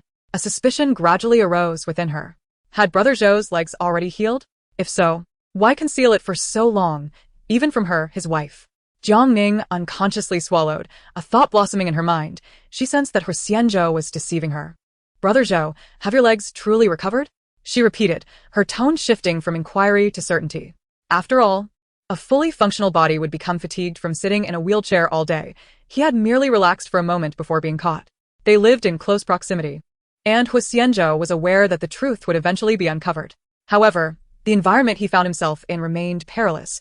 Even though Hu Chu had gone abroad, the true puppet master had yet to reveal themselves. He could not afford to be complacent. The fewer people who knew the truth, the better. He had not fully recovered, but his condition had improved significantly. Now he could support himself on the table or with crutches and could walk slowly. A radiant joy surfaced on Jiang Ning's face, overwhelming her to the point where she temporarily forgot the mention of his mother's name during their earlier phone conversation. Really? You can stand and walk now? She inquired excitedly as she moved closer. Seeing her delighted, Huo Xianzhou felt his spirits lift a little. Yes, I can take a few steps slowly now. Chapter 159. Like a normal man. With that, he rose decisively, using his right hand to prop himself against the desk as he walked slowly toward Jiang Ning. Internally, she chastised herself for even momentarily thinking of other men while with Brother Zhou. It was utterly unacceptable. Brother Zhou, you can truly walk on your own. She covered her mouth, overwhelmed with the impulse to cry. I am so happy for you. I want to announce this wonderful news to the entire world. No. Huo Xianzhou quickly pressed her hand down. He then guided Jiang Ning to sit on the nearby sofa. I have kept this news hidden to prevent others from finding out. The arsonist who harmed me has yet to show their face. I can only mislead them by appearing in this state. It was not Hu Chu, he had already been. Huo Xianzhou smirked sarcastically. Hu Chu? He did not have the courage back then. He was merely a pawn thrust into the spotlight. The true mastermind remains concealed in the shadows, and I have not even caught a glimpse of them. His reluctance to elaborate stemmed from a genuine fear that Jiang Ning might become ensnared in the same quagmire. Jiang Ning's heart tightened. How can you think that way? We are husband and wife. Whether actively or passively, we are one. You cannot hide such matters from me. Her voice trembled with emotion. Huo Xianzhou gazed at her radiant face, the sincerity in her eyes striking him deeply. He questioned his own worthiness to have married Jiang Ning, a woman who truly cared for him. The man cradled Jiang Ning's face, gently brushing away the tears glistening at the corners of her eyes. It will never happen again. I promise, Jiang Ning insisted. Fixated on her crimson lips, Huo Xianzhou suddenly leaned in closer. With his eyes closed, he first made a fleeting touch, akin to a dragonfly skimming the water, then cupped Jiang Ning's cheeks, gradually deepening the kiss.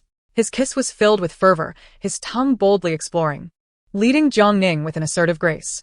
Their breaths intertwined, lingering in a suspended moment. Jiang Ning closed her eyes, sensing the fluctuations of Huo Xianzhou's emotions, aware that he bore many burdens alone. They were husband and wife, mutually in love, bound as a shared destiny. Whatever challenges lay ahead, they should face them together. She yearned to instill in Huo Xianzhou the confidence that she would steadfastly accompany him, no matter what. Thus, she wrapped her arms around his neck, willingly deepening the kiss, gradually shifting her whole being onto him. Being with child, Huo Xianzhou was gentle in his movements. Ultimately, he lifted her legs and decisively carried her toward the bedroom. Jiang Ning gasped, "Zhougo, put me down. Your leg isn't fully healed. Don't carry me like this. I can walk myself." "It's of no concern," Huo Xianzhou replied, holding her securely. In that moment, he wished to indulge himself, to revel in this freedom before Jiang Ning. "I've longed to do this, to hold you like this, to possess you beneath me," he declared as they reached the bedroom, gently placing Jiang Ning on the bed. He propped himself up on his elbows, leaning in to meet her gaze directly. Their proximity was intimate, their noses nearly touching. Huo Xianzhou suddenly turned his head, whispering into Jiang Ning's ear, "Just like a normal man, I wish to be with you passionately." Jiang Ning's cheeks flushed a deep crimson. In the past, due to Huo Xianzhou's limited mobility, their intimate encounters were predominantly initiated by Jiang Ning. They were adults, not naive children. And there were times when she couldn't help but imagine how it would be if Huo Xianzhou were fully capable. Now she understood. This man was extraordinarily vigorous. Were it not for her pregnancy, Huo Xianzhou would undoubtedly be even more fervent. Eventually, overwhelmed, Jiang Ning pleaded, "I wish to sleep now. But I do not." Huo Xianzhou murmured, resting his chin against her neck, his tone laden with dissatisfaction. His breath caressed the side of her face, sending shivers down Jiang Ning's spine. She had read online that such closeness could be uncomfortable for men, though she was uncertain of that discomfort. Instinctively, she asked, "Would you like me to assist you in another way?" Huo Xianzhou chuckled softly, pausing his movements. "Pray tell Ning Ning, what method do you propose?" Jiang Ning blushed, recalling what she had read online. "You boys can manage it yourselves." He laughed.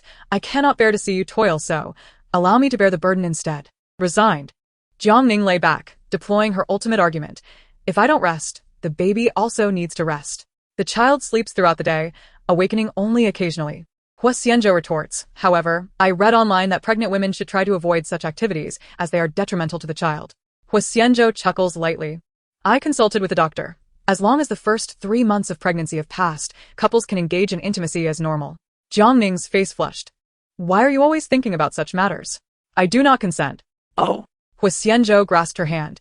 It appears that Ning Ning has yet to comprehend that sometimes these matters are not solely at your discretion.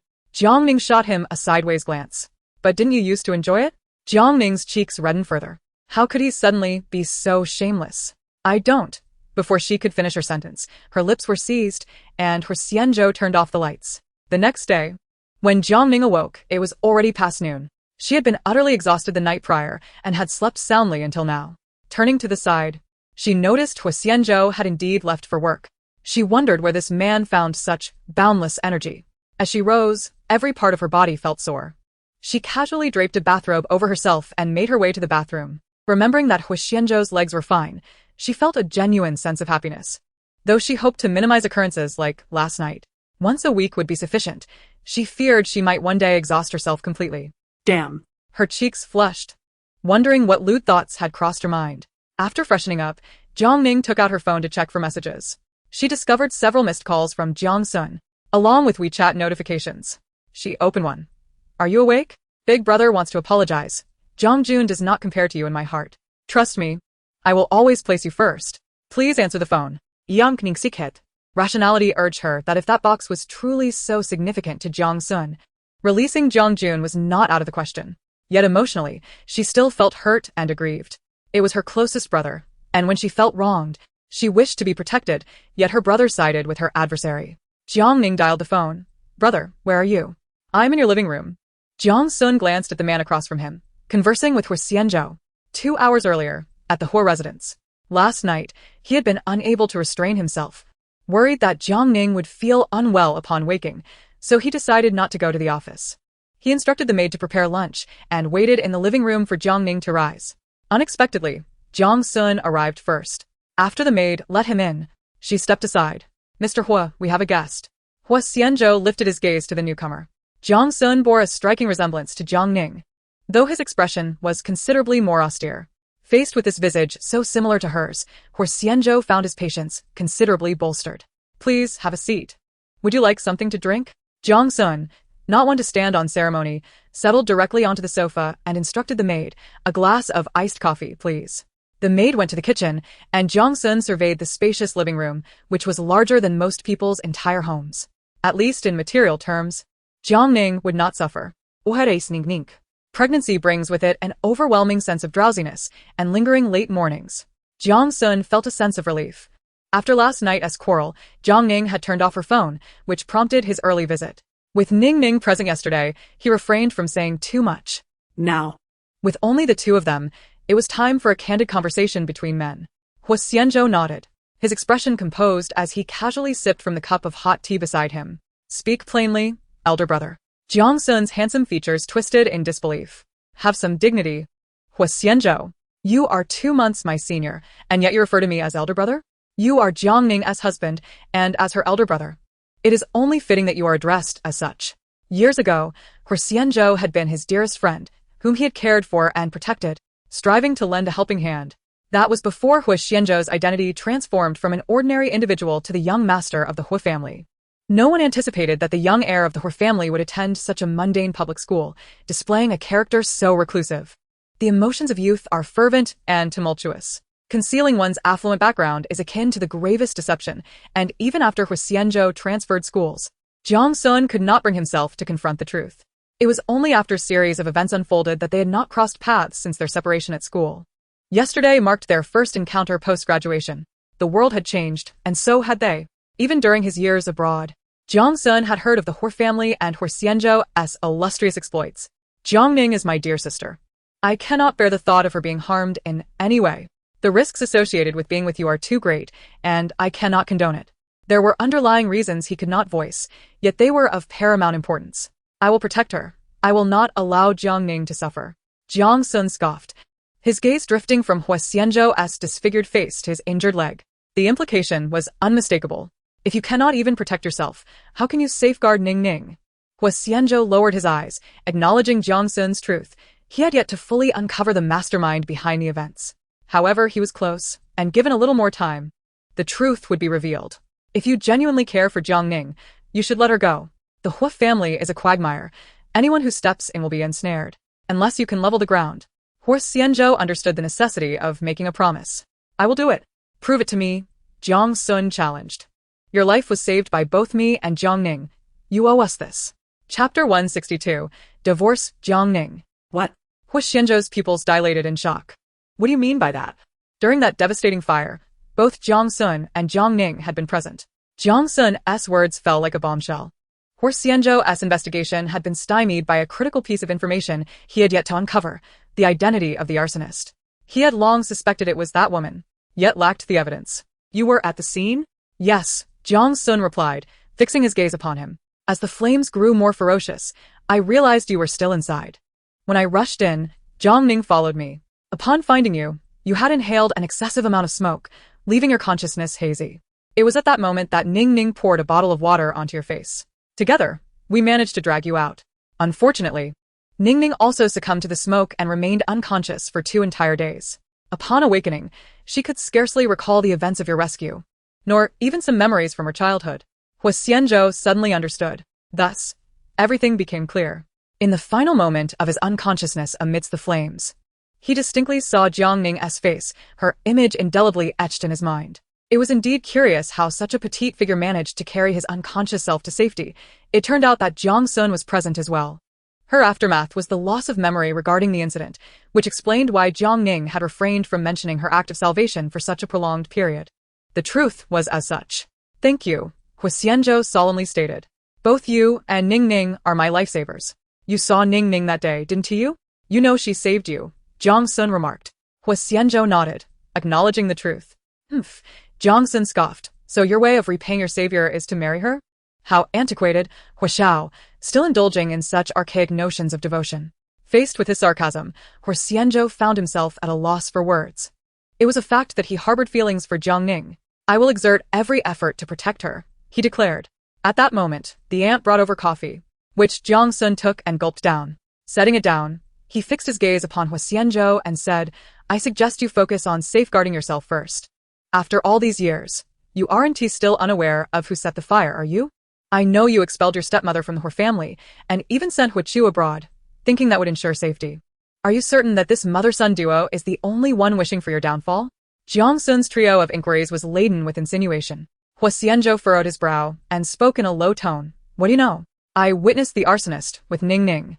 He poured gasoline before tossing a lighter.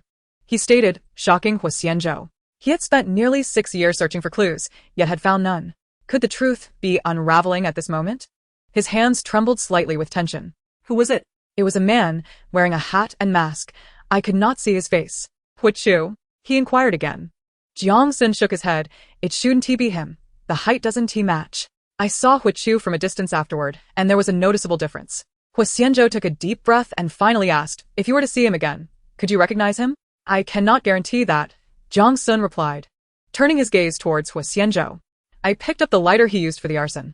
Huo Xianzhou's eyes lit up. This could potentially serve as a starting point for investigation. Where is it? Jiang Sun remained silent, taking another sip of his coffee.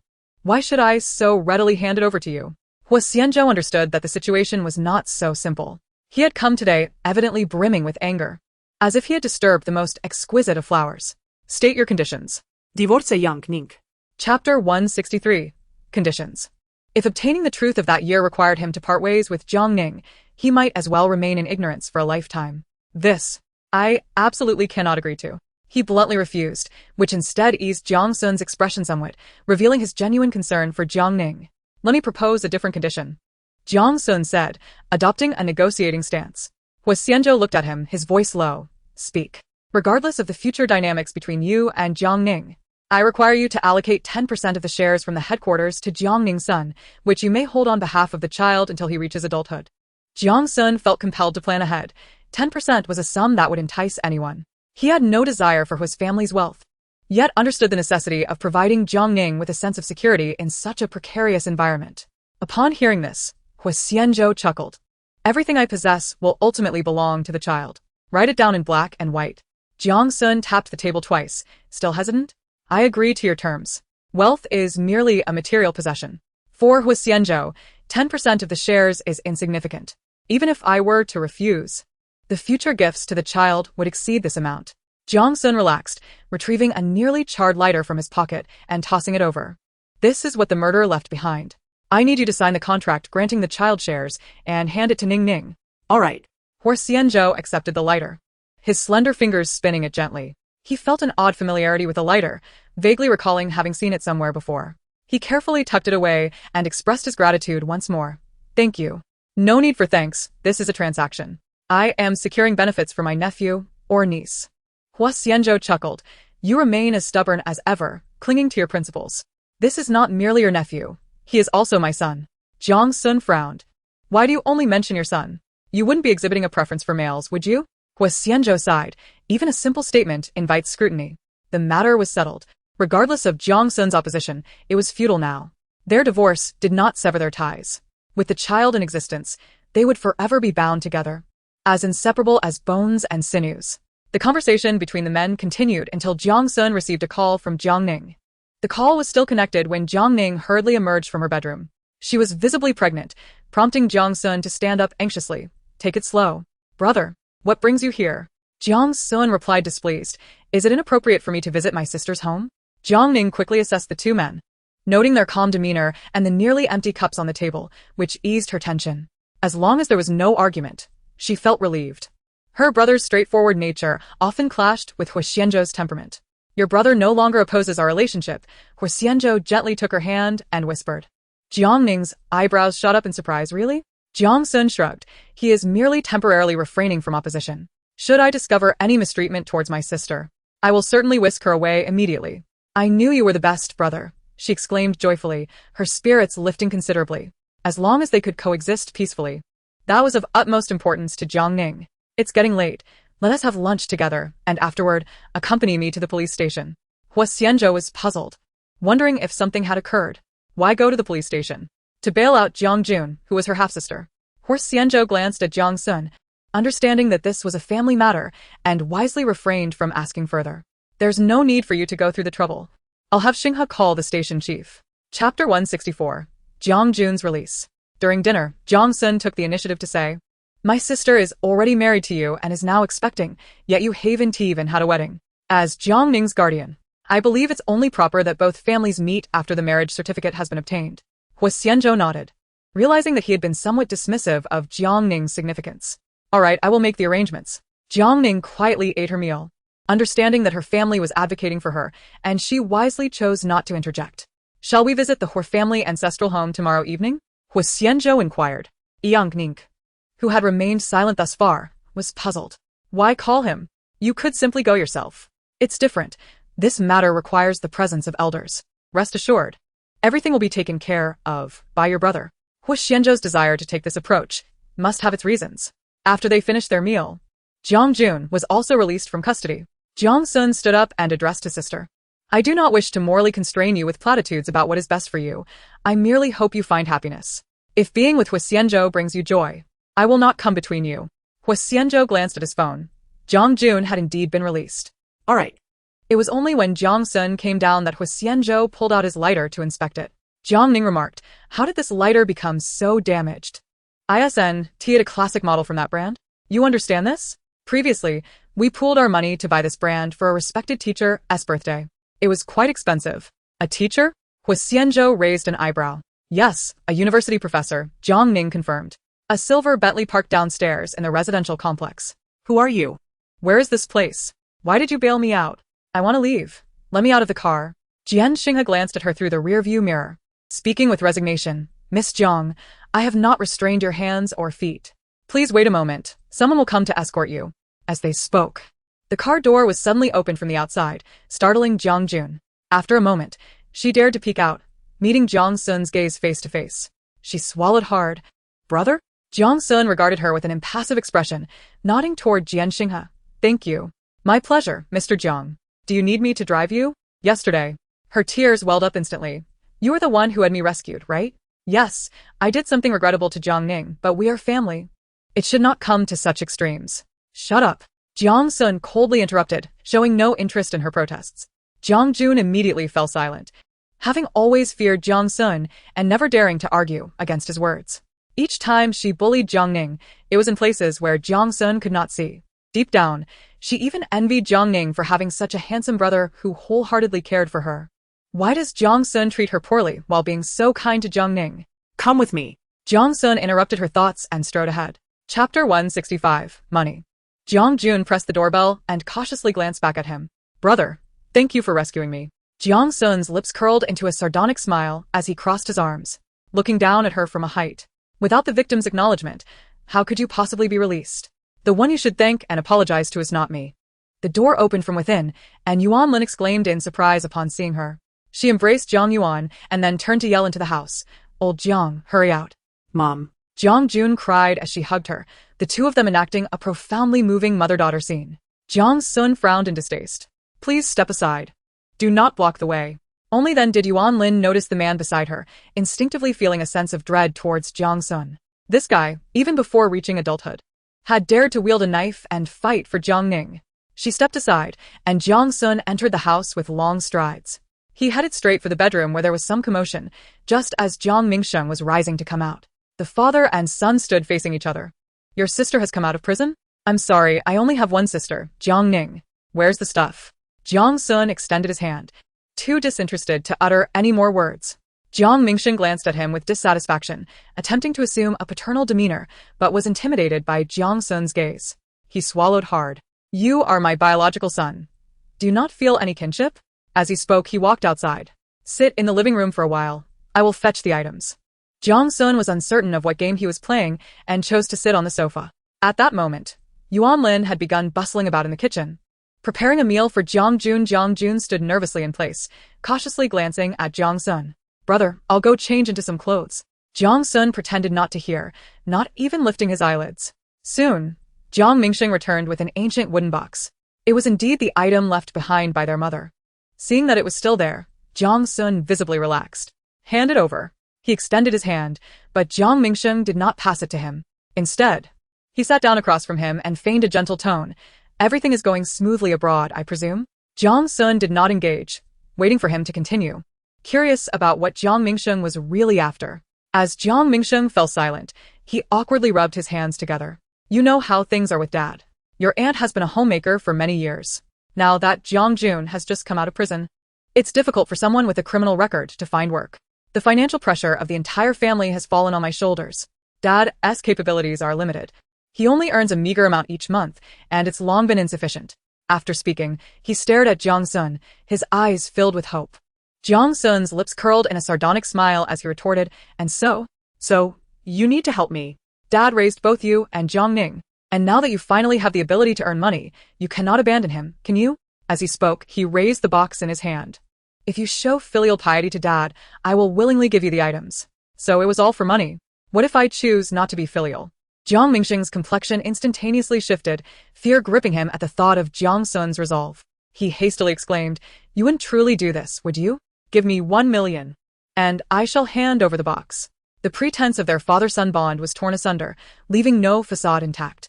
In Chapter 166, No Room for Error, Jiang Sun maintained a composed demeanor, knowing that any display of urgency would only embolden Jiang Mingxing to demand even more. 1 million?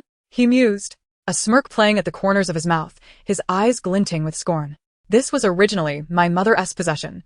You dare to ask me for money for something that belongs to her? Even if I possess such wealth, do you truly believe I would part with it so easily? Jiang Mingxing, are you truly foolish, or do you regard me as a simpleton? You dare. Jiang Mingxing sprang to his feet, his finger trembling as he pointed accusingly at Jiang Sun. Do you think I wouldn't? Do you think I wouldn't? Jiang Sun retorted, likening him to a wolf cub, nurtured but never tamed. Jiang Mingxing was convinced that Jiang Sun would not waver in his threats. Frustrated by the futility of his extortion, he fumed, I'll give you the box, but my monthly allowance must increase by 3,000. I have a daughter to support. Jiang Sun accepted the box and swiftly opened it, his relief evident upon confirming its contents remained intact. An increase in your monthly allowance is negotiable, he conceded. Jiang Mingxing's eyes brightened. What do you require of me? Given that Jiang Ning had been married to Huo Xianzhou for an extended period without the families having met, Jiang Sun proposed, You will accompany me to dinner at the Huo residence tomorrow evening. If you conduct yourself well, I shall raise your monthly allowance to 30,000. However, should you bring disgrace upon Jiang Ning, not a single penny shall you receive. Jiang Mingxing found the manner in which Jiang Sun spoke to him insufferable, his temper flaring. But just then, Yuan Lin rushed in. She forced a smile. Rest assured, Jiang Sun, your father will certainly be punctual tomorrow. Jiang Sun cast a glance at her and replied, The invitation is extended to Jiang Ning's relatives. You are not included, do you understand? Understood. Yuan Lin's expression soured, her teeth nearly grinding in frustration. Jiang Sun, disinterested and lingering, turned and exited the room. Inside the box lay a birth certificate and a paternity test. Jiang Sun made an international call. Mother, I have retrieved the items. They are all intact. I also encountered Huo Xianzhou. He is not faring well. Should the contents of the box be revealed, he may suffer more than mere disability and disfigurement. He paused at the mention of Huo Xianzhou, contemplating that death might be the consequence. The woman on the other end of the line responded with urgency, You must ensure the items remain concealed. They must not be discovered. Your mother has already wronged Aunt Ji. We cannot allow Huo Xianzhou to suffer further. Rest assured, he is now Ning Ning's husband. For the sake of my sister, I will see to it, Jiang Sun assured her. After ending the call, he exhaled softly, realizing that it was only after leaving the country that he learned his mother was still alive and uncovered such harrowing truths. Previously, he thought it best for Jiang Ning, being young, to remain distant from such matters. Yet now that she was wed to Huo Xianzhou, she was inevitably entwined in the vortex of truth. Shouldn't she be made aware of everything? Suppressing his thoughts, Jiang Sun proceeded to the bank, depositing the items into a safety deposit box. Once secured, he received a call from Jiang Ning. Brother, the time to visit the Huo ancestral home is set for tomorrow evening at 7. I will send you the address via WeChat. Understood, he replied. Jiang Sun chuckled, suggesting a day of rest. Does brother have a place to stay in Haicheng? Would you like to come to my place? No need, brother can stay at a hotel, he replied.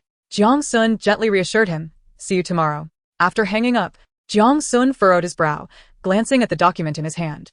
This paternity test belonged to Huo Xianzhou, revealing no blood relation to Huo Qingshan.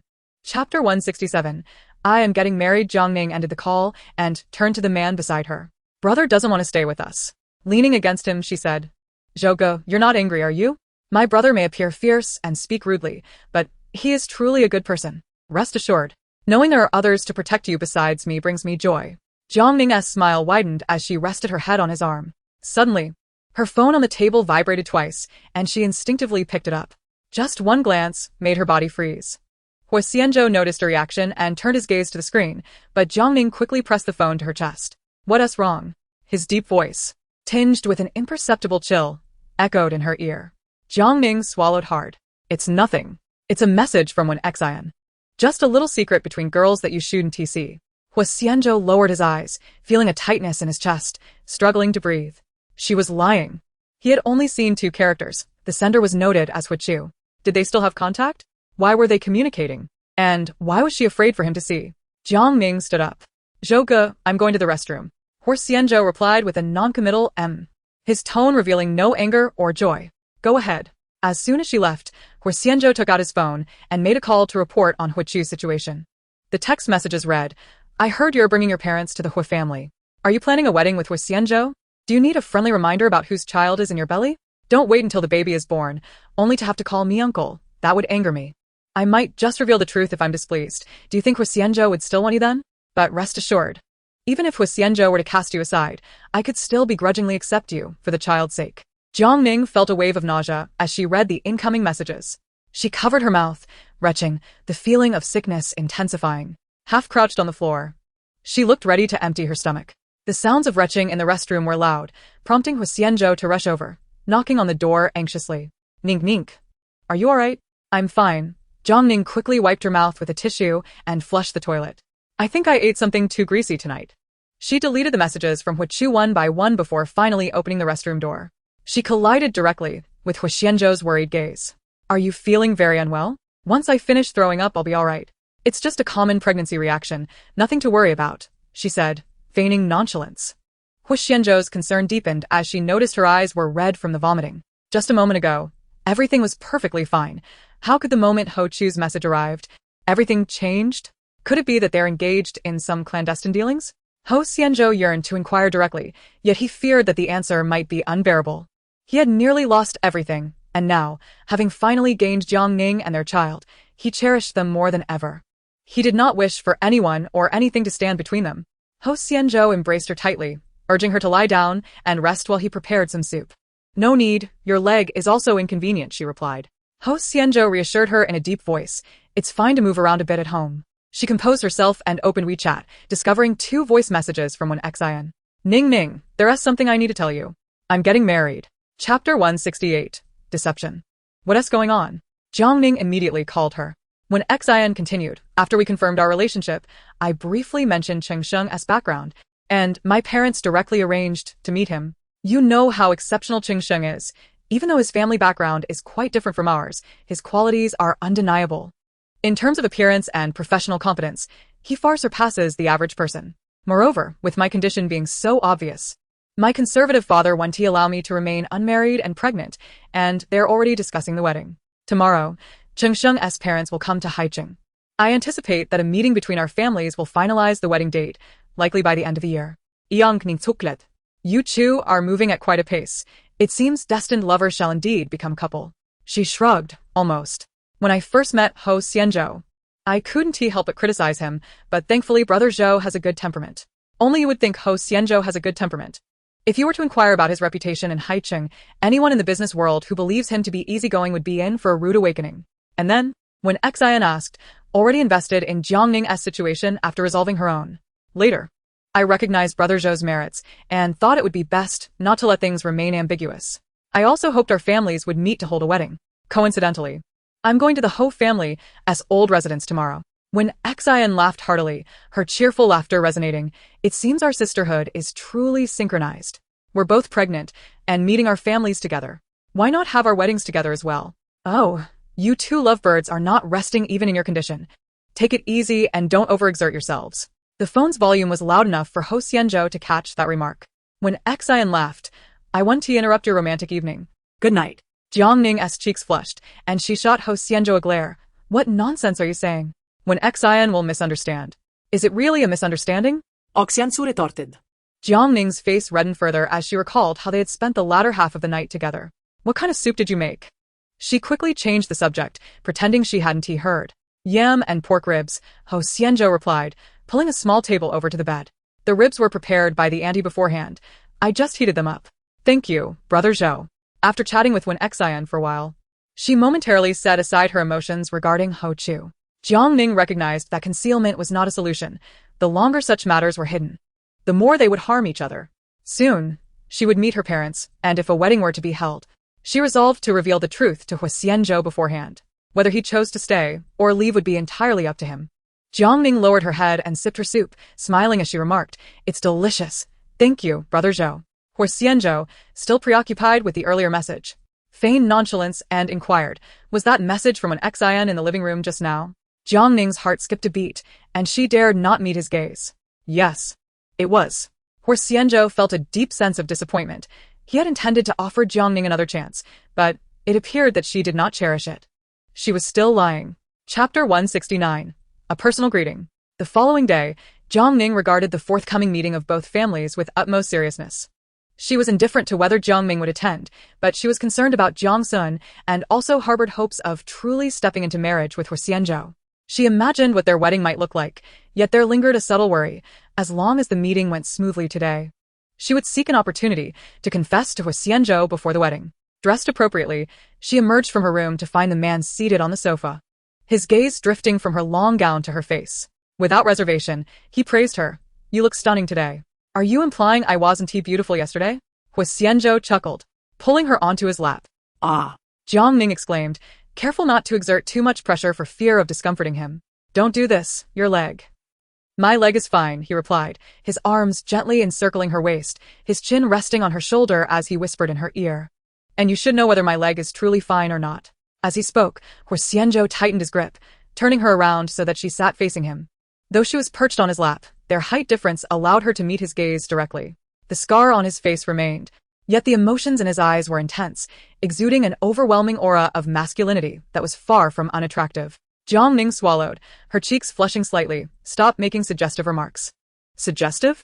Huo Xianzhou raised an eyebrow, his large hand caressing her back. I am being quite serious. Perhaps it is Ning who is interpreting things incorrectly? Feeling the warmth radiating from his touch, her body involuntarily shivered under his gentle caress. Jiang Ning quickly pleaded, Brother Zhou, please don't do this. We still need to pick up my brother and the others at the old residence. Huo Xianzhou swiftly glanced at his phone. There was still just enough time. Shall we make it quick? As he spoke, he lifted her effortlessly into his arms. Jiang Ning gasped, instinctively wrapping her arms around his neck. Suspended in midair, she caught a glimpse of the desire in Huo Xianzhou's eyes. How could this man be so forward, responding to her teasing without restraint? No, she firmly rejected. If someone were to arrive now, given Huo Xianzhou's stamina, she would undoubtedly act inappropriately later. They were all adults. If her brother noticed, she might as well find a hole to hide in for eternity. Sensing her anxiety, Huo Xianzhou instinctively halted his movements. If I restrain myself now, will you repay me double tonight? Jiang Ning blushed, softly murmuring in agreement, choosing to regard this as a playful intimacy between the couple. Now, please set me down. I need to call my brother. Huo Xianzhou complied, allowing her to descend as Jiang Ning adjusted her attire before dialing Jiang Sun. At that moment, Jiang Sun had just arrived at the Jiang residence. Since it was the first meeting between the two families, the more attendees, the more it demonstrated the seriousness of the marriage. Aunt Yuan and Jiang Jun will also be joining us today. Jiang Sun scoffed, thinking to himself that he truly believed he was the head of the family, capable of deciding who could attend and who could not. I will bring only you, he asserted, but his words were interrupted by the sudden ringing of his phone. Is that Jiang Ning calling? Let me take that. Jiang Mingsheng, quick as lightning, snatched the phone away. Jiang Ning, it's your father. Jiang Ning's expression soured, and she instinctively glanced at Huo Xianzhou. Aunt Yuan and Jiang Jun plan to accompany you to the Huo family for support. Chapter 170. Making a stand. Jiang Ning let out a sardonic laugh. preparing to respond when Huo Xianzhou interjected, "All right, I'll send a driver to pick you up." "Zhou ge." Jiang Ning shot him a glare. The caller on the other end, eager for the desired answer, disregarded both Huo Xianzhou's and Jiang Ning's words and promptly ended the call. He triumphantly waved his phone, laughing victoriously at Jiang Sun. "Your daughter as husband has already agreed, and even mentioned sending a driver for you. What objections could you possibly have?" Jiang Sun found himself at a loss for words. Although he had only met Huo Xianzhou twice, the rumors and their interactions suggested he was hardly an accommodating individual. The Yuan family had bullied Jiang Ning since childhood, and now that they were humbled, they insisted on making a spectacle of themselves. He would not be held accountable for their actions. With a sardonic smile, Jiang Sun remarked, "In that case, just wait for the son-in-law to send someone for you." Dad. "What kind of car do you think the Huo family drives?" "The last time I saw Jiang Ning, she was in a Maybach. Surely we can manage to ride in something luxurious." Jiang Sun's eyes sparkled with realization. Since they were discussing marriage, there would undoubtedly be a bride price involved. Throughout history, the bride price has always been the property of the bride's family. The esteemed Huo family, known for their international enterprise, had Huo Xianzhou himself frequently appearing on the list of the world's wealthiest individuals. Just a fraction of their wealth would suffice to ensure the Jiang family's lifetime of prosperity. Therefore, he had no regard for the meager living expenses Jiang Sun provided. From the outset, his objective was the Huo family. To marry Jiang Mingxing's daughter, one must be willing to sacrifice significantly. Otherwise, the prospect of grandchildren was out of the question. Indeed, we would never settle for a vehicle worth less than 5 million. Today, we are representing our maternal family. Does Huo Xianzhou dare to treat us poorly? Jiang Jun's eyes glimmered with excitement. She was not naive. Upon learning of Jiang Ning's relationship with Huo Xianzhou, she realized she could never compete with her sister. A wise person knows when to yield, rather than compete. She would take advantage of any opportunity that came her way. Perhaps this visit to the Huo family would allow her to meet several of Huo Xianzhou's cousins and brothers. And who knows, she might just elevate her status. Thus, early in the morning, Jiang Jun began to embellish herself, even spending a considerable sum to acquire the most fashionable Korean hairstyle of the moment. Jiang Sun stood nearby, observing the three individuals lost in their delightful daydreams, feeling a profound sense of embarrassment. His gaze was inevitably drawn to Jiang Jun, whose exaggerated curly hairstyle nearly obscured her pupils with false eyelashes, complemented by theatrical blush that could rival a performeress and an ensemble of peculiar attire. Unable to contain himself, he remarked, "Jiang Jun, are you preparing for a theatrical performance?" Jiang Jun stamped her foot in indignation. "Do you even understand trends? This is the most popular look from Korean dramas." Jiang Sun scoffed, "With a fan like you, Korean dramas are indeed fortunate." Jiang Jun tousled her hair and pulled out her phone to admire her reflection. Satisfied with her makeup, she cast a sidelong glance at Jiang Sun, declaring, "I can't be bothered to converse with someone as unsophisticated as you." Meanwhile, Jiang Ning was puzzled as to why Huo Xianzhou had agreed to the meeting. "Brother Zhou, aren't you aware of what Jiang Jun and her mother have done to me? It's one thing for Jiang Mingxing, my biological father, to attend this gathering, but why must they be present as well?" Huo Xianzhou replied, "It is precisely because I know what they have done to you that I feel compelled to see them in person." Chapter 171. Deliberate. Jiang Ning Boset. Finally comprehending Huo Xianzhou's intentions, the initial anxiety of formally meeting the parents gradually transformed into an anticipation of witnessing their embarrassment. The four of them waited at the entrance, and soon, a brand new Porsche approached. Jiang Jun gasped, quickly tugging at Yuan Lin's sleeve. "Mom, it's a Porsche. It's heading straight for us." She had encountered this sports car on Douyin, hearing that it was a limited edition, nearly impossible to purchase. The price was at least several million. Yuan Lin was equally thrilled, noting, "It seems the Huo family places great importance on this." However, with only 2 seats in the sports car, aside from the driver, it can only accommodate one person. "Perhaps they have 4 cars coming. We could each have one," Jiang Mingxing remarked, feigning calmness, smiling as he added, "Jiang Ning's husband is quite impressive." The sports car halted before them, its dazzling design capturing attention. Jian Xinghe emerged from the vehicle and swiftly approached Jiang Sun, stating, "Mr. Jiang, please get in. Mr. Huo has sent me to escort you." Jiang Sun nodded, asking, "Is it just you? The others are still en route. I drove a bit faster," Jian Xinghe replied with a polite smile. "It will take approximately 5 minutes to reach the destination. Mr. Jiang may board first. I shall remain here with the 3 of you to prevent any confusion with the Huo family's drivers." It seemed this gentleman was quite thoughtful. A few minutes later, a shabby red Audi rolled up and came to a stop before Jian Xinghe. The driver, a man in his 50s dressed modestly, jogged over, asking, "Secretary Jian, Who am I rushing to the old residence? He was the gardener of the Huo family's old residence, having been weeding today and not even having time to change his clothes, hastily summoned by Secretary Jian. The Huo family evidently had dedicated drivers and vehicles. Why was it that he, a worker, was tasked with picking someone up? Was he to bring them along to work? He glanced at Jiang Ning, the only one present who resembled a laborer. Surely it was him. Hurry and get in the car. I haven't finished tending to my lawn. And guests will be arriving shortly. Jiang Ning froze, first glancing at the luxury sports car worth millions, then at the humble hatchback that couldn't even fetch 20,000.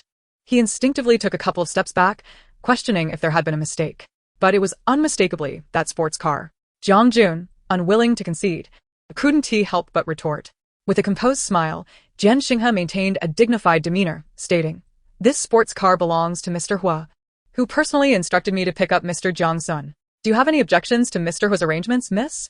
Jiang Ning trembled with indignation, unable to restrain himself from saying, "You all go ahead. I'll just take a taxi. I apologize, but the Huo family's old residence has very strict regulations. External vehicles are not permitted entry. It would be more convenient to take Xiao Chen's car." Xiao Chen, noticing the three of them, frowned in dismay. "So many people? Please wait a moment. Let me move some tools from the back seat to the trunk. I had no idea there would be so many." As he spoke, he opened the back seat and pulled out several weeding tools. Jiang Jun, seeing the filthy items, felt tears welling up. She absolutely refused to ride in such a vehicle. It had to be Jiang Ning's doing. That vile wretch must have done this on purpose. Chapter 172. A slap in the face. "No way, I'm not getting in." Yuan Lin tugged at Jiang Ning's sleeve. Jiang Ning's expression was equally grim, struggling to maintain even a modicum of dignity. He quickly interjected, "Master, considering we are family of Jiang Ning, isn't it a bit excessive to ride in such a car? I apologize. The Huo family simply has no other vehicles available at the moment, which is why we asked Xiao Chen for assistance. Mr. Jiang may be unaware, but our patriarch started from nothing. In the beginning, we couldn't even afford a bicycle, let alone a small car like this. The Huo family's principle is to be pragmatic, which I trust you can appreciate. Time is of the essence. You three should get in quickly. Xiao Chen's car isn't particularly fast, lest we arrive late." After bowing respectfully, he turned to board the sports car. Jiang Sun had already fastened his seatbelt, a slight smile playing on his lips. "Whose idea was this?" "My sister's or Huo Xianzhou's. It was Mr. Huo's instruction. At least he is perceptive," Jiang Sun thought, feeling rather pleased. Starting off with a show of authority could certainly temper Jiang Ning's arrogance. This old fellow evidently viewed the Huo family as easy prey, likely intending to take a hefty bite today. With no options left, Jiang Ning and his companions reluctantly climbed into the hatchback. It was already cramped, with other belongings occupying space, making it a tight squeeze for the four of them. Jiang Jun's face turned ashen, and she dared not lean back, fearful of soiling her attire. Working for the Huo family, even as a mere gardener, indicated a certain level of intelligence. The garage of the old residence was filled with an array of luxurious vehicles. It was inconceivable that there would be no other options. Even if they had to purchase a vehicle on the spot, the Huo family would not be so impoverished. It was clear that the individuals in the car were of little importance. The significant figure had been personally escorted by Secretary Jian, rendering their presence inconsequential. They were even purposely subjected to this humiliation. Xiao Chen drove leisurely, pretending not to hear the murmurs. Unable to contain himself, Jiang Ning rolled down the window manually. As the car lacked automatic windows, he took a deep breath and said, "Xiao Chen, could you possibly drive a bit faster? We mustn't be late." "My car can only go so fast. If you're in such a hurry, you might as well walk," came the retort. "Jiang Ning will be furious, daring to act so arrogantly even towards a mere gardener. Once we reach the Huo residence, I will ensure Huo Xianzhou dismisses this fellow, leaving him perpetually jobless." Jiang Ning was oblivious to their thoughts, yet the family had already boarded the Alto, and their expressions had been vividly reported to Jian Xinghe in real time. Unable to suppress a laugh, Jiang Ning mused, "I can swear that Jiang Jun is certainly cursing me right now." Huo Xianzhou, seated beside her, played the role of the disabled, instructing another driver to take the wheel. It was too early for reprimands. Patience was prudent. Jiang Ning's eyes sparkled. "Brother Zhou, are you concocting some mischievous scheme again? What scheme could I possibly be hatching?" Huo Xianzhou gently pinched the tip of her nose, adding, "Brother Zhou is merely standing up for you." A warmth enveloped Jiang Ning's heart, and she softly kissed Huo Xianzhou on the cheek. "Thank you, Brother Zhou. You're thanking me a bit early," he replied, turning to her. "Does this kiss suffice to dismiss me? What do you propose instead?" Huo Xianzhou suddenly leaned in closer, passionately capturing Jiang Ning's crimson lips. Being still in the car, Jiang Ning felt embarrassed to be so bold in front of others. Yet Huo Xianzhou kissed her with such fervor, leaving her no opportunity to break free. The driver remained focused, his gaze fixed ahead, as if he had heard nothing at all. Chapter 173. Severing ties. Huo Xianzhou's vehicle arrived at the old residence almost simultaneously as Jiang Sun's sports car. Jiang Ning's cheeks flushed crimson as she hurriedly composed herself and exited the car, disregarding Huo Xianzhou's need for a wheelchair. Aren't you going to help your husband? Jiang Sun approached, offering assistance to help Huo Xianzhou into the wheelchair. Only then did he regard Jiang Ning closely, asking, "What happened to your lips?" "What do you mean?" Jiang Ning panicked, covering her mouth. "Your lipstick is smudged. Have you been indulging in something?" Huo Xianzhou chuckled softly behind her. "She simply has a craving." Jiang Ning shot him a fierce glare and quickly retrieved her makeup mirror from her bag to touch up her appearance. A few individuals waited at the entrance, and Jiang Ning glanced at the sports car approaching, curiously inquiring, "Where's Dad?" "Madam, Mr. Zhang's family is in the car behind. They may take a few more minutes." Jian Xinghe replied in a low voice, casting a knowing glance at Huo Xianzhou, signaling that his task was complete. "A family?" Jiang Ning frowned, her displeasure evident. After a brief wait of about 5 minutes, a red Alto drove up, finally halting at the entrance of the old residence. In High City, where every inch of land is invaluable, such an inconspicuous vehicle seemed out of place. Jiang Ming disembarked with a displeased expression, followed by 2 extravagantly dressed women. Their discontent palpable. Jiang Ning couldn't help but chuckle at the choice of vehicle for their transportation. "Jiang Ning!" Jiang Ming exclaimed angrily. "You sent such a car to pick us up?" Huo Xianzhou, seated in his wheelchair, inquired coldly. "Does your father have an issue with the lack of extra vehicles at the Huo residence?" His calm demeanor belied an undeniable authority. "There is nothing much to say. Punctuality is sufficient." Jiang Jun hesitated, remaining a step behind, unable to meet Huo Xianzhou's gaze, for this man was indeed formidable. "Please, proceed. The kitchen is already preparing the dishes." A throng of guests filed in, with Jiang Ning leading the way in her wheelchair. Jiang Jun and her mother lingered at the back, their eyes flitting around. The old residence was designed in a traditional Chinese courtyard style, a sanctuary amidst the clamor. Every corner was a masterpiece crafted by a renowned designer, offering picturesque views from any room. Jiang Jun clenched her fist in excitement, imagining how wonderful it would be to reside here. Why should only Jiang Ning have the privilege of marrying into a wealthy family? She was not less attractive than Jiang Ning. Surely, she too could achieve it. The Huo family was bustling today. As they entered, Gu Xi approached briskly. "Uncle." He greeted respectfully before meeting Jiang Ning's gaze. "Ning Ning, you all have arrived." Huo Xianzhou uttered a syllable from his throat. Gu Xi's lips twitched before he corrected himself. "Aunt and dear relatives, please take your seats."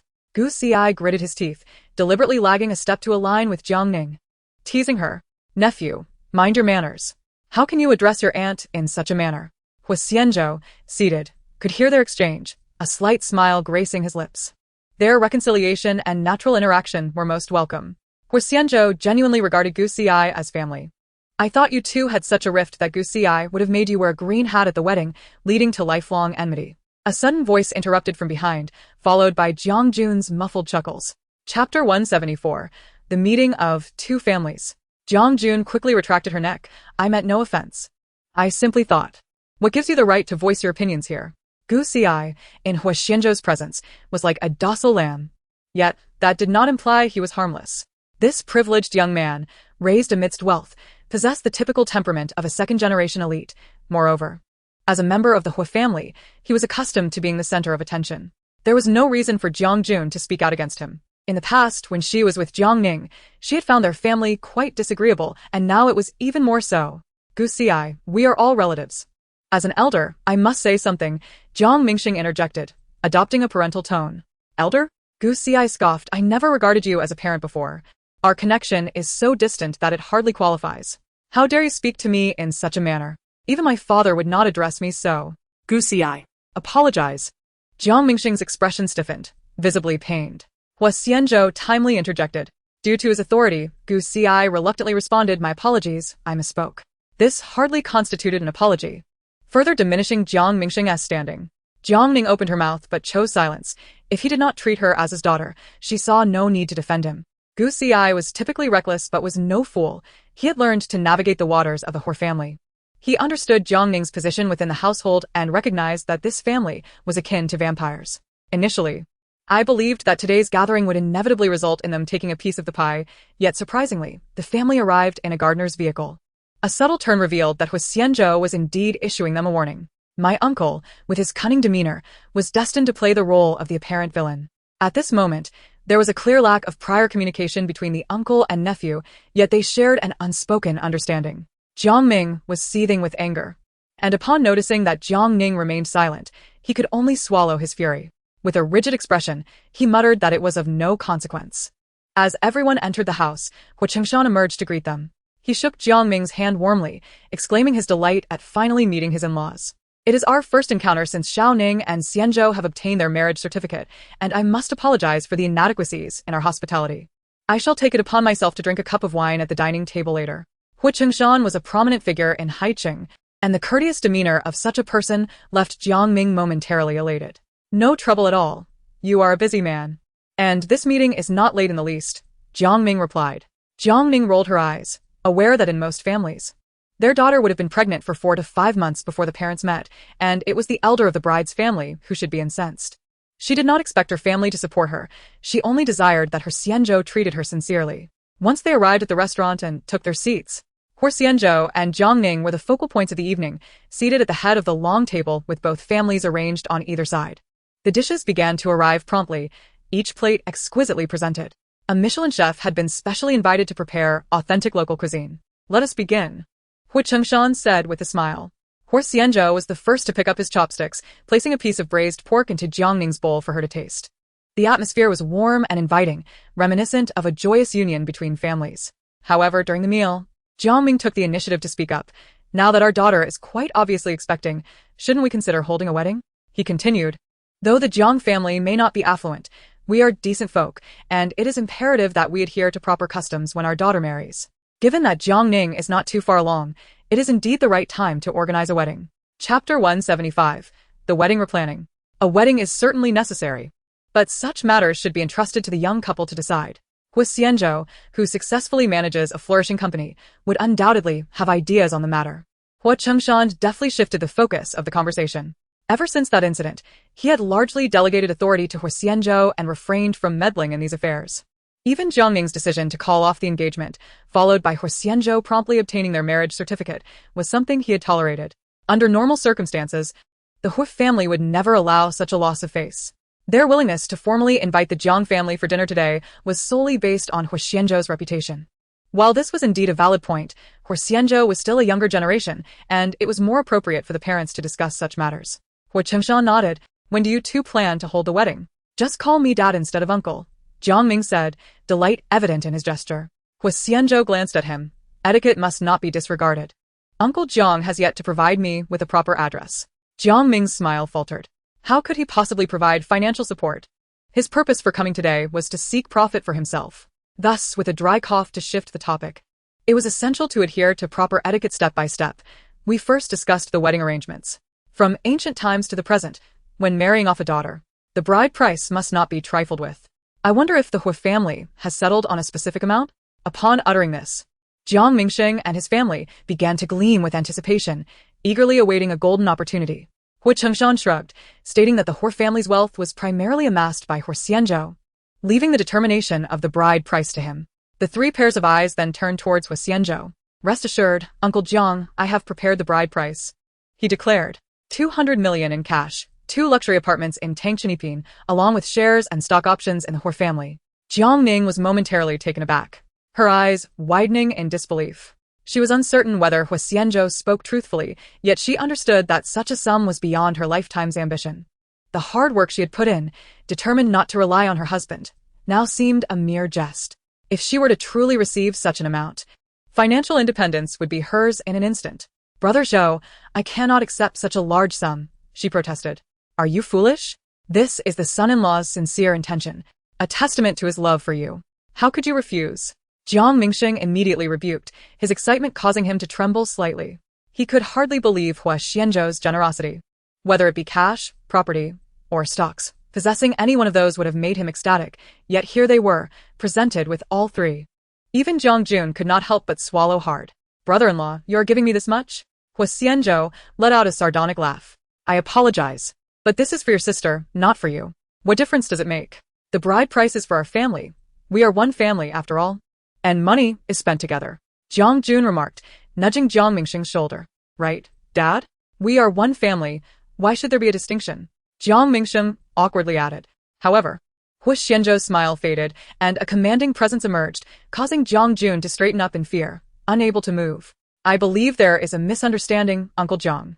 The bride price I mentioned is intended solely for Jiang Ning, not for the Jiang family. Appropriate legal documentation will be arranged to ensure that all of this belongs solely to Ning Ning.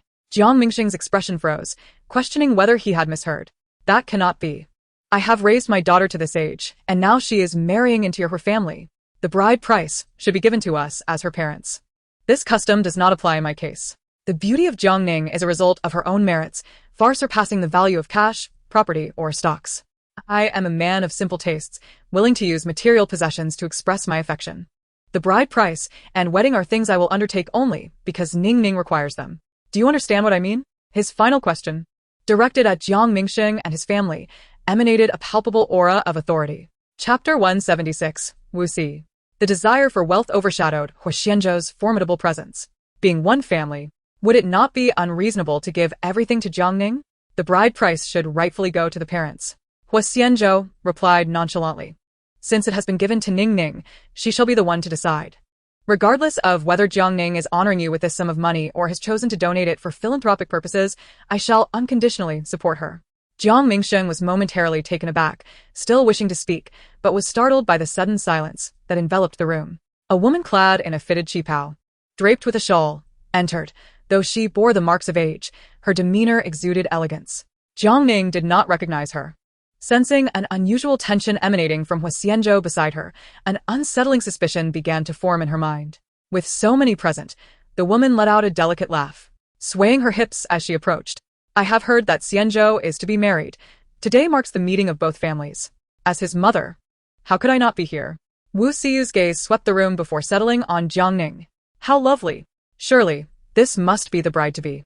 Xianzhou is truly fortunate. Jiang Mingxing, oblivious to the intricate dynamics of the Huo family, was solely focused on establishing connections. Meanwhile, Huo Xianzhou and Huo Qingshan remained somewhat unyielding. After a night of frustration, he finally glimpsed a ray of hope. He promptly stood up, warmly greeting, "Good day, esteemed mother-in-law. I am Jiang Ning's father. Why have you arrived so late? Everyone is nearly finished dining. Shall we have the kitchen continue serving?" Wu Siu smiled at him, remarking on his warmth, which suggested that the young couple might enjoy a loving future together. No one else in attendance responded, and after a long silence, Huo Shuyan stood, casting a cold glance at Wu Siu. "What brings you here? The entire Huo family does not welcome you." Jiang Mingxing was rendered speechless, his smile frozen in place. Gradually realizing the awkwardness of the moment and observing the disapproving expressions around him, he silently took a seat. Wasn't she Huo Xianzhou's mother? No. He recalled hearing that his mother had passed away. Then who could this be? Jiang Mingxing felt a pang of regret, wishing he could slap himself. This woman appeared far too youthful, unmistakably a homewrecker. "Shuyun, it has been years since we last met. Your temper seems to have grown sharper. I have come today to wish Xianzhou well." With a sudden motion, Huo Shuyan seized a wine glass from the table and hurled it. The glass shattered loudly upon striking the ground. "What gives you the right to wish him well? If you truly care, you should hasten to your demise. Your death would be the best blessing for him." Wu Siu sidestepped to avoid the debris, her smile faltering. "Qingshan, shall you speak, or shall I?"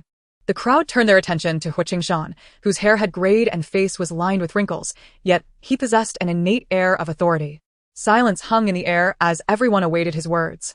"Since we are all gathered today, it is also to discuss the joyful union of Xianzhou and Jiang Ning. I wish to address a matter. A few years ago, Siyu and I divorced due to misunderstandings. At our age, with one foot in the grave, and our children now grown and thriving." Chapter 177, A Scheme of Sacrifice. Under Huo Qingshan's words, the room fell into a silence that lasted 10 seconds. Gu Xi opened her mouth to speak, but, constrained by her position as a younger generation member, swallowed her words. "If she moves in, and I have to see her every day, I won't be able to eat a single bite," Huo Shuyun interjected coldly. Huo Qingshan gazed at her, remarking that there were several branches of the old residence, and if she refrained from dining in the main courtyard, she would not encounter C. "This is my home. Why should I be denied entry to the main courtyard?" Huo Shiyun's voice ascended an octave in indignation. as long as I draw breath. The Huo family is subject to my authority. Father, Huo Xianzhou shouted forcefully, are you intent on shattering this family? You would relish it if none of your grandchildren acknowledged you, wouldn't you? Wu Si pulled out a chair and seated herself, calmly interjecting. Do you truly believe that Chengshan is your sole daughter? Am I not capable of caring for your father in the future? Even in my absence, Hu Chu is not incapacitated. At the mere mention of Hu Chu, Huo Xianzhou's fury ignited. She had just shed the cast from her leg and required a cane to walk. Gu Si, so young, had suffered from the aftereffects of a migraine and had narrowly escaped death. You dare to mention him? You shameless old woman, birthing a wretched spawn that nearly cost my son his life. You have been spared from prison merely out of respect for your father. Do you think your age and thick skin intimidate me? Today, I shall tear apart your aged visage and see whether beneath it lies a cunning old fox. In a fit of rage, Huo Xianzhou cast aside her usual decorum, rising abruptly with the intent to strike. A resounding slap echoed as Huo Qingshan admonished. How dare you speak to your aunt in such a manner? The sharp sound was followed by Wu Si's feigned gasp. Oh dear, why resort to violence against a child? Gu Si is present. How could you strike your daughter in front of your grandchild? Huo Xianzhou, stunned by the blow, felt her head buzzing. As the eldest daughter, she had been raised in an atmosphere of affection. In her childhood, her parents shared a loving bond, unmarred by the presence of Wu Si. And her perception of her father was idyllic. At that moment, it felt as though the slap had stripped away that illusion. Ignoring the gazes of those around her, she continued, I am aware of Hu Chu's transgressions. Failing to discipline him is my fault as his mother. I apologize to Xu Yun and Xiao Xi for this. I am truly sorry for not raising my son properly and for the immense suffering it has caused you. I accept any punishment or retribution, even if it means I must serve time in place of Hu Chu. As Wu Si spoke, her expression shifted and tears began to well in her eyes. However, Hu Chu, so young, has been sent to a remote corner of Africa, a place devoid of even basic sustenance. He struggles to find enough to eat. And there is no internet connectivity. To make a phone call, one must ride 2 hours on a bicycle to reach town. He is hardly human anymore. Fortunately, Xu Yun, neither you nor your son have truly encountered misfortune. Discipline has been administered. If you seek further retribution, let it be directed at me if you would. Jiang Ning, seated nearby, smirked sarcastically. How could there possibly be no internet? After all, who sent that text last night? How else would we have learned of the happenings in the country so swiftly? It is merely that he has been dispatched to Africa, away from Haicheng. He is not bound hand and foot. The esteemed second son of the Huo family, who would dare to hire a hitman, cannot possibly struggle to survive in a foreign land. Such a ploy would only find credence with the old master of the Huo family. Chapter 178. The Undercurrent. Huo Xianzhou had just received a slap, and her anger was already boiling. Upon hearing those words, she could no longer contain herself. She seized the wine glass in front of her and splashed its contents, exclaiming, You shameless wretch. I initially allowed Hu Chu to go to Africa for the sake of my father, but now this matter cannot simply be brushed aside. You, ungrateful wretch, dare to come to my home and act so brazenly. I have retained all evidence concerning Hu Chu's hired murder, including eyewitness accounts and physical evidence, not to mention the surveillance footage of his own confession. I will report this to the authorities and ensure he receives a sentence of no less than 10 years. If not, I shall cease to bear the Huo name. At over 40 years of age, Huo Xianzhou was not inclined to show any respect to someone merely a few years her senior, like Wu Xin. You dare, Wu Xin exclaimed, wiping the wine from her face, her anxiety palpable. She believed Huo Xianzhou was indeed capable of such a threat. Should this news spread, the Huo family stock would plummet, and she wondered whether Huo Xianzhou would still protect her. Huo Xianzhou paused for a moment. Her earlier willingness to send Hu Chu to Africa had stemmed from concerns over public opinion and its impact on stock prices. She found herself uncertain about what truly mattered to Huo Xianzhou, whether the company's stock or her own well-being held greater significance. All eyes in the room turned to Huo Xianzhou, particularly the Jiang family, who had anticipated that the spotlight would shine on Jiang Ning today, only to witness a dramatic family spectacle unfold. The three of them sat uneasily, afraid to breathe too deeply, lest they draw unwanted attention and exacerbate the awkwardness of the situation.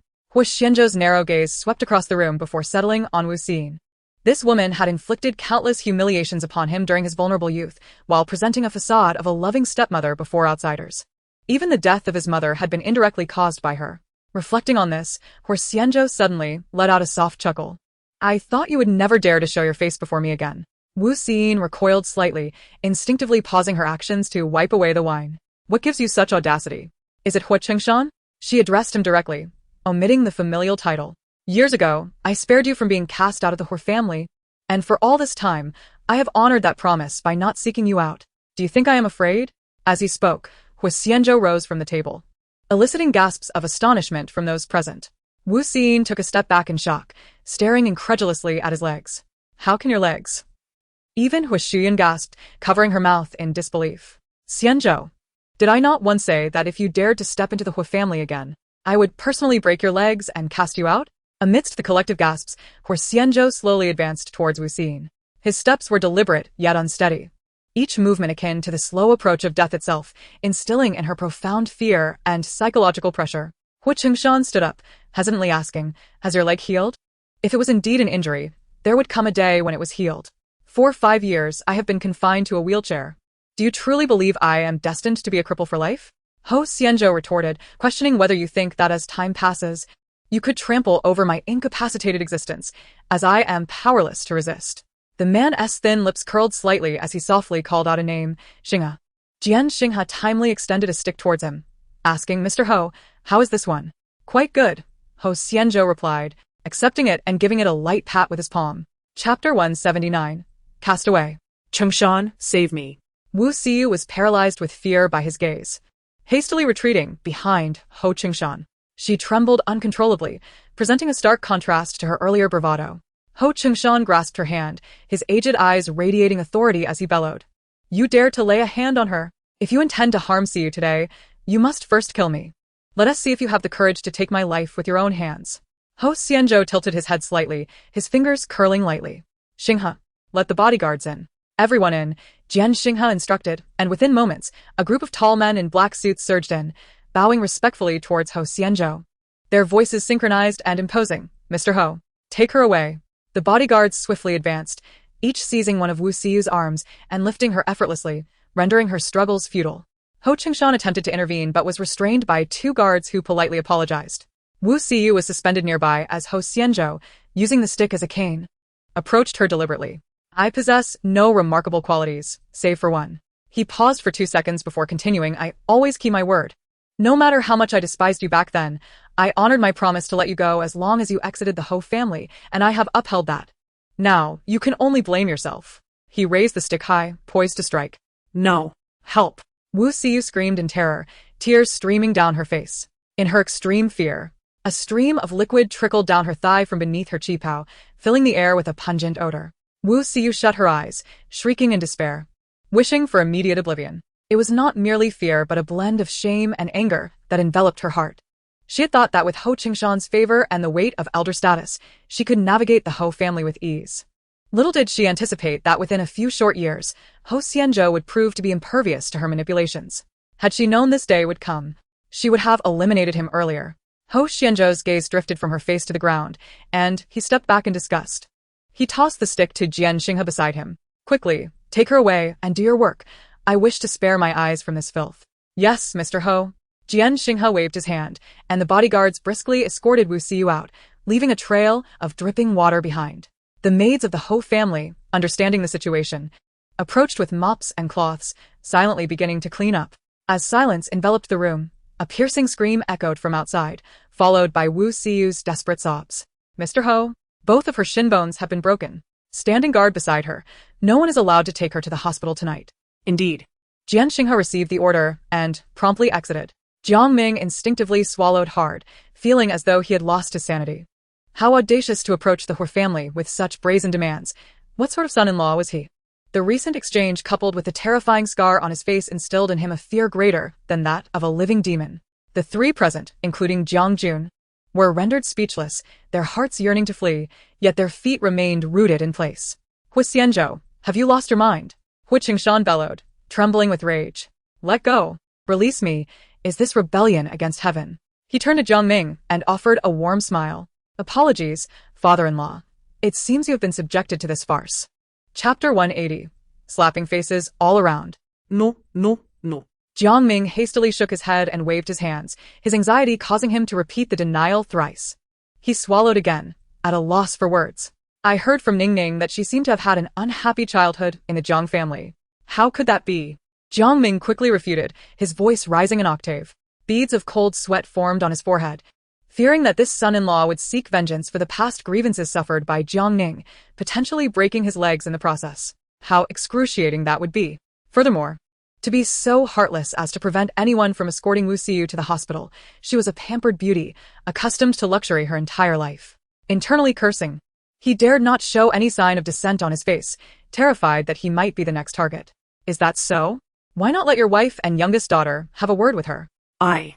I. Jiang Jun stammered, unable to formulate a complete sentence.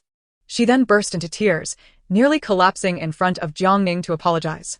I'm so sorry, truly sorry. In the past, I was petty and envious of Jiang Ning's beauty and popularity, which led me to commit many wrongs. I genuinely regret my actions. I beg for your forgiveness. Please don't break my legs. It would hurt too much, it's too painful. As she spoke, Jiang Jun's sobs grew louder. Jiang Sun frowned, feeling an overwhelming sense of humiliation. Just days ago, he had looked down upon Huo Xianzhou, laden with veiled insults. Now, after this debacle orchestrated by Jiang Ning and the others, he found himself utterly speechless. Yuan Lin, ever the opportunist, recognized that Jiang Ning now possessed formidable support, making her invulnerable to bullying. A wise individual adapts to circumstances. She understood that today was a treacherous banquet, and failing to impress could mean leaving the Huo family under dire circumstances. She grasped Jiang Jun's hand and knelt before Jiang Ning, disregarding any semblance of dignity. I'm sorry, Jiang Ning. At times, I have been overly harsh toward you. Auntie offers her sincerest apologies. Now that you've entered high society and have a husband who cherishes you, let bygones be bygones. We have shared many years together. At least there is some affection between us. Spare us, please. Jiang Ning stood in a daze, having envisioned this moment countless times. She had imagined the day when this mother and daughter duo would kneel before her, pleading for her forgiveness, though she never anticipated that it would arrive so abruptly. It took her several seconds to process the reality before her.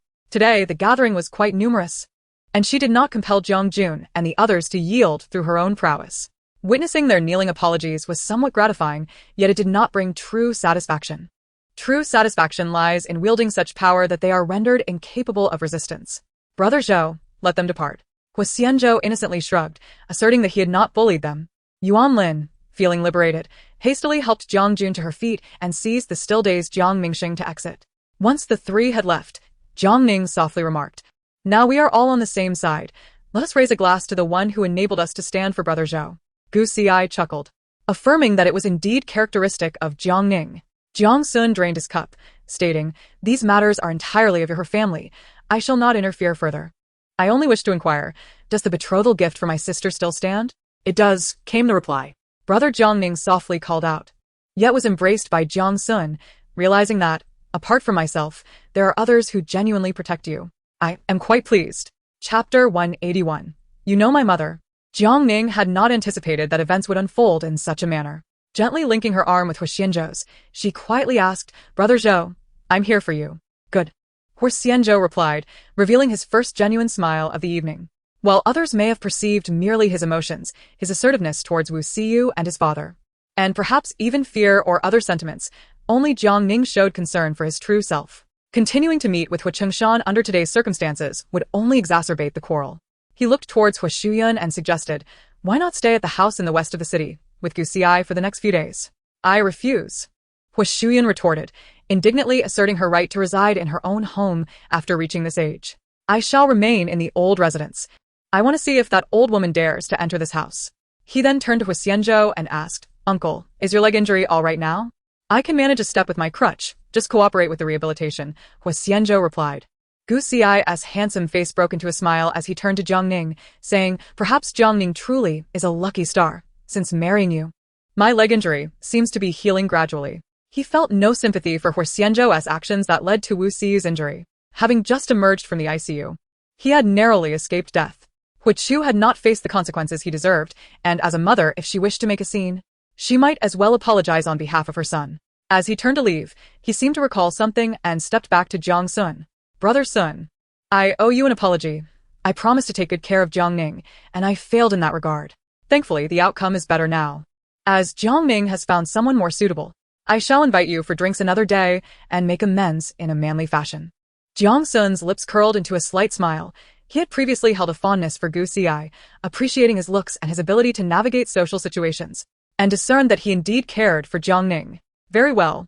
The group exited the Huo residence. Wu Xiyu was collapsed on the ground, now in such pain that she could not articulate her distress. Upon seeing Huo Xianzhou and the others, she shrieked and began waving her arms. Huo Xianzhou, you will surely meet a dreadful end. She reached out, but only grasped Jiang Sun's pant leg, clinging on tightly. Jiang Sun frowned and bent down to pry her fingers away, yet Wu Xiyu suddenly froze. I have seen you before. You are Yu Meng's son? In the past, I often visited the Huo family to see Ji Yun. Jiang Ning furrowed her brow in confusion. How could she possibly know her mother? Moreover, wasn't Ji Yun the name of Huo Xianzhou's biological mother? Did her mother know Huo Xianzhou's mother? How do you know my mom? Wu Xiyu was taken aback for a moment, then incredulously replied, You are also Yu Meng's daughter, and you married Huo Xianzhou? Jiang Sun furrowed his brows tightly, fearing she might say something else, and directly pushed her aside. He then wrapped his arm around Jiang Ning's shoulder and said, Let's get in the car. There's nothing to discuss with this lunatic. Chapter 182, a conversation to be had in the car. Jiang Ning curiously asked, Brother, how does she know Mom? Perhaps they met before, he replied. But why is she related to my grandmother? Did they know each other beforehand? Jiang Sun shook his head without responding. Instead, Huo Xianzhou spoke up. They must have been friends. Huh? Jiang Ning was stunned, unsure how such a relationship could exist. She quickly asked, But both elders have passed away. We're not certain if they knew each other. Ning, do you happen to have a silver ring that suddenly went missing one day? Huo Xianzhou suddenly pulled out the ring from his pocket. I found it. This ring is a pair. My mother personally commissioned a designer to create them, stating that one was given to her close friend. Jiang Sun, sitting nearby, wanted to interject but was afraid of giving anything away. They were indeed good friends. If they were not close companions, how could she have assisted in such a manner? Jiang Ning took the ring, realizing it was indeed the one she had lost. She had never expected that the two elders would share such a connection. She chose not to dwell on it, for both their mothers were no longer alive, and it seemed futile to pursue this matter further. It merely indicated that there had long been a connection and fate between her and Huo Xianzhou, as if everything were destined by the heavens. If only my mother were still alive. Perhaps we would have known each other since childhood and grown up together as childhood sweethearts, Jiang Ning mused. Huo Xianzhou chuckled, playfully tapping her nose. I am several years older than you. I was already in school by the time you were born. I don't care. That still counts as growing up together, she retorted. Jiang Sun turned his head towards the window, feeling increasingly at a loss for words as he witnessed their intimate exchange. He decided to change the subject, suggesting, Shouldn't we set a wedding date? Having been absent from her life for so long, if their mother could witness her marriage, it would undoubtedly hold a different significance for Jiang Ning. Let us tentatively set it for the end of the year. We need time to prepare for the wedding dress, venue, invitations, and we haven't even taken the wedding photos yet. It will be just in time before Ning gives birth. Jiang Ning bit her lip, her soaring emotions gradually subsiding. She had not forgotten the most important matter. As she was about to truly step into marriage with Huo Xianzhou, concealing this explosive secret could lead to an overwhelming revelation at an inopportune moment. She would be too ashamed to utter the words I do at the wedding. Therefore, before confirming the wedding, Jiang Ning knew she must reveal the truth to Huo Xianzhou regarding the child. Perhaps the most distressing outcome would be their divorce. At the very least, she possesses the courage to endure it, unwilling to continue living in a web of deceit and lies. Revealing the truth to Huo Xianzhou now might cause him a fleeting pain. Yet, if the child were to be born and he developed an emotional bond with the infant, that anguish would linger for a lifetime. Jiang Ning does not wish to engage in such malicious acts. It would be unjust to Huo Xianzhou, and even more so to the child. What do you think, Ning? Huo Xianzhou inquired. Jiang Ning mustered a forced smile. I haven't quite made up my mind yet. Let's discuss it in a few days. I also have something to share with you. Huo Xianzhou, trusting her, nodded. All right. Chapter 183. Call me Queen. Upon arriving home, Jiang Ning exhibited an undeniable unease. Despite her efforts to conceal it, she could not hide her turmoil. Huo Xianzhou approached her with a steady gait, far more composed than he had been at the Huo family residence. He wrapped his arms around her waist from behind, his hands resting gently on her abdomen. He naturally rested his chin on her shoulder, inhaling her crisp, fragrant scent. Whether from her newly applied perfume or shampoo was uncertain.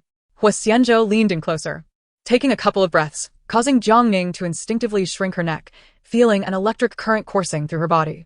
She trembled slightly. Don't do that. It tickles. Tickles? The word inexplicably ignited a spark of desire in Huo Xianzhou's eyes. He deliberately moved even closer, his nose brushing against Jiang Ning's fair neck, gently rubbing against her skin. How about this? Jiang Ning instinctively grasped his hand. Zhou Ge, please don't. Is it that you dislike it, or simply cannot endure it? Huo Xianzhou queried again, his voice low and laced with temptation. Jiang Ning struggled against the sensations. She was unsure if it was due to her pregnancy, but her desires had inexplicably intensified. In her previous single life, she had never experienced such feelings, and now, having become pregnant so soon after being with Huo Xianzhou, she found it difficult to compare. Huo Xianzhou, dissatisfied, playfully bit her lightly. Dare to drift off at this moment? I just feel ticklish. The man chuckled softly, clearly not intending to relent. He buried his head in her hair. Did you change your shampoo? Yes, I bought it while shopping with Wen last time. She recommended it as good. It smells wonderful, Huo Xianzhou genuinely complimented, then led her to sit on the sofa, continuing, I really like it. They sat together on the sofa in the living room, and, at an unknown moment, the artificial intelligence began to play soothing music. Under Huo Xianzhou's voice command, the room's lights dimmed, leaving only a few soft-hued aroma lamps aglow. The ambience in the house was suddenly overwhelming. Jiang Ning swallowed nervously. Having been together for so long, their married life had not merely consisted of one or two encounters. She was acutely aware of Huo Xianzhou's intentions. If she were to broach the subject of a child now, would it not be too much of a dampener? Perhaps addressing this matter would make Huo Xianzhou never wish to see her again. If that were the case, why not relish the present moment one last time? As this thought crossed her mind, Jiang Ning proactively wrapped her arms around Huo Xianzhou's neck and pressed her lips against his thin ones. Her kissing skills were not particularly refined, as she had always been guided by Huo Xianzhou in the past. However, today, she desired to take the initiative throughout the encounter. When his hand began to rise, she pressed it back down, freeing her hand to gently grasp his cheek. Their gazes locked, and they could discern the shared desire reflected in each other's eyes. Just as Huo Xianzhou was about to speak, Jiang Ning silenced him with her tongue. Do not speak. Close your eyes and savor the moment. Huo Xianzhou's lips curved into a slight smile as he obediently shut his eyes. As the prolonged kiss came to an end, Jiang Ning found herself straddling him. The man opened his eyes, his long arm resting on the sofa as he asked leisurely, So, tonight you take the lead? Indeed. Jiang Ning nodded, just like in the films, less engaged in role-playing. Oh, our Ning Ning has watched films too, Huo Xianzhou teased. Jiang Ning raised an eyebrow. Who are you underestimating? Every adolescent has seen such films. And what character will you portray? As she spoke, Jiang Ning tugged on Huo Xianzhou's tie, gently drawing it towards herself. From this moment on, you shall call me your majesty. Chapter 184. Sleeping in. At this stage in his life, no one had ever uttered such words to Huo Xianzhou. Rather than feeling anger, a wave of excitement surged from within him. He was both surprised and curious. The woman before him resembled an enigmatic treasure. Just when he thought he had reached its depths, he discovered there was still more to uncover. Yes, your majesty, he replied. His deep and magnetic voice uttering those 4 words ignited a fervor akin to gasoline meeting a spark, consuming them entirely. They began on the living room's sofa, gradually transitioning to the carpet, and eventually to the bathtub, finally collapsing onto their shared bed. What lingered in his memory were the distinct contours of Huo Xianzhou's face, the sheen of sweat upon it, and his low voice repeatedly calling her name. Jiang Ning closed her eyes, relishing the exquisite moments shared between them. With each climax, she found it impossible to restrain her voice and emotions. Only when dawn broke did she succumb to a deep slumber, instinctively clutching Huo Xianzhou's arm, unwilling to let go. Huo Xianzhou intended to freshen up, but he found that Jiang Ning, asleep, held on to him with surprising strength. Fearing he might inadvertently hurt her, he opted to lie down beside her and drift off to sleep. Both of them, thoroughly exhausted, did not awaken until noon. The housekeeper had arrived, prepared lunch, but hesitated to knock on the door, fearing she might disturb them. Typically, Huo Xianzhou would never indulge in such laziness. Today was a weekday, making it even less likely he would allow himself to be idle.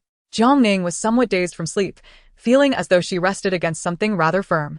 As she opened her eyes, her gaze fell upon Huo Xianzhou's form. Swallowing nervously, she looked up to meet his intense gaze. Good morning, Zhou Ge. It is no longer morning, it's nearly 1 in the afternoon. Jiang Ning struggled to rise, feeling an overwhelming ache throughout her body. She murmured softly, I'll get up and freshen up first, but I am a bit hungry. I'll have the kitchen bring in lunch. You go wash up first. Huo Xianzhou replied gently, placing a tender kiss on her forehead as he spoke. Brother Zhou, you are so kind to me.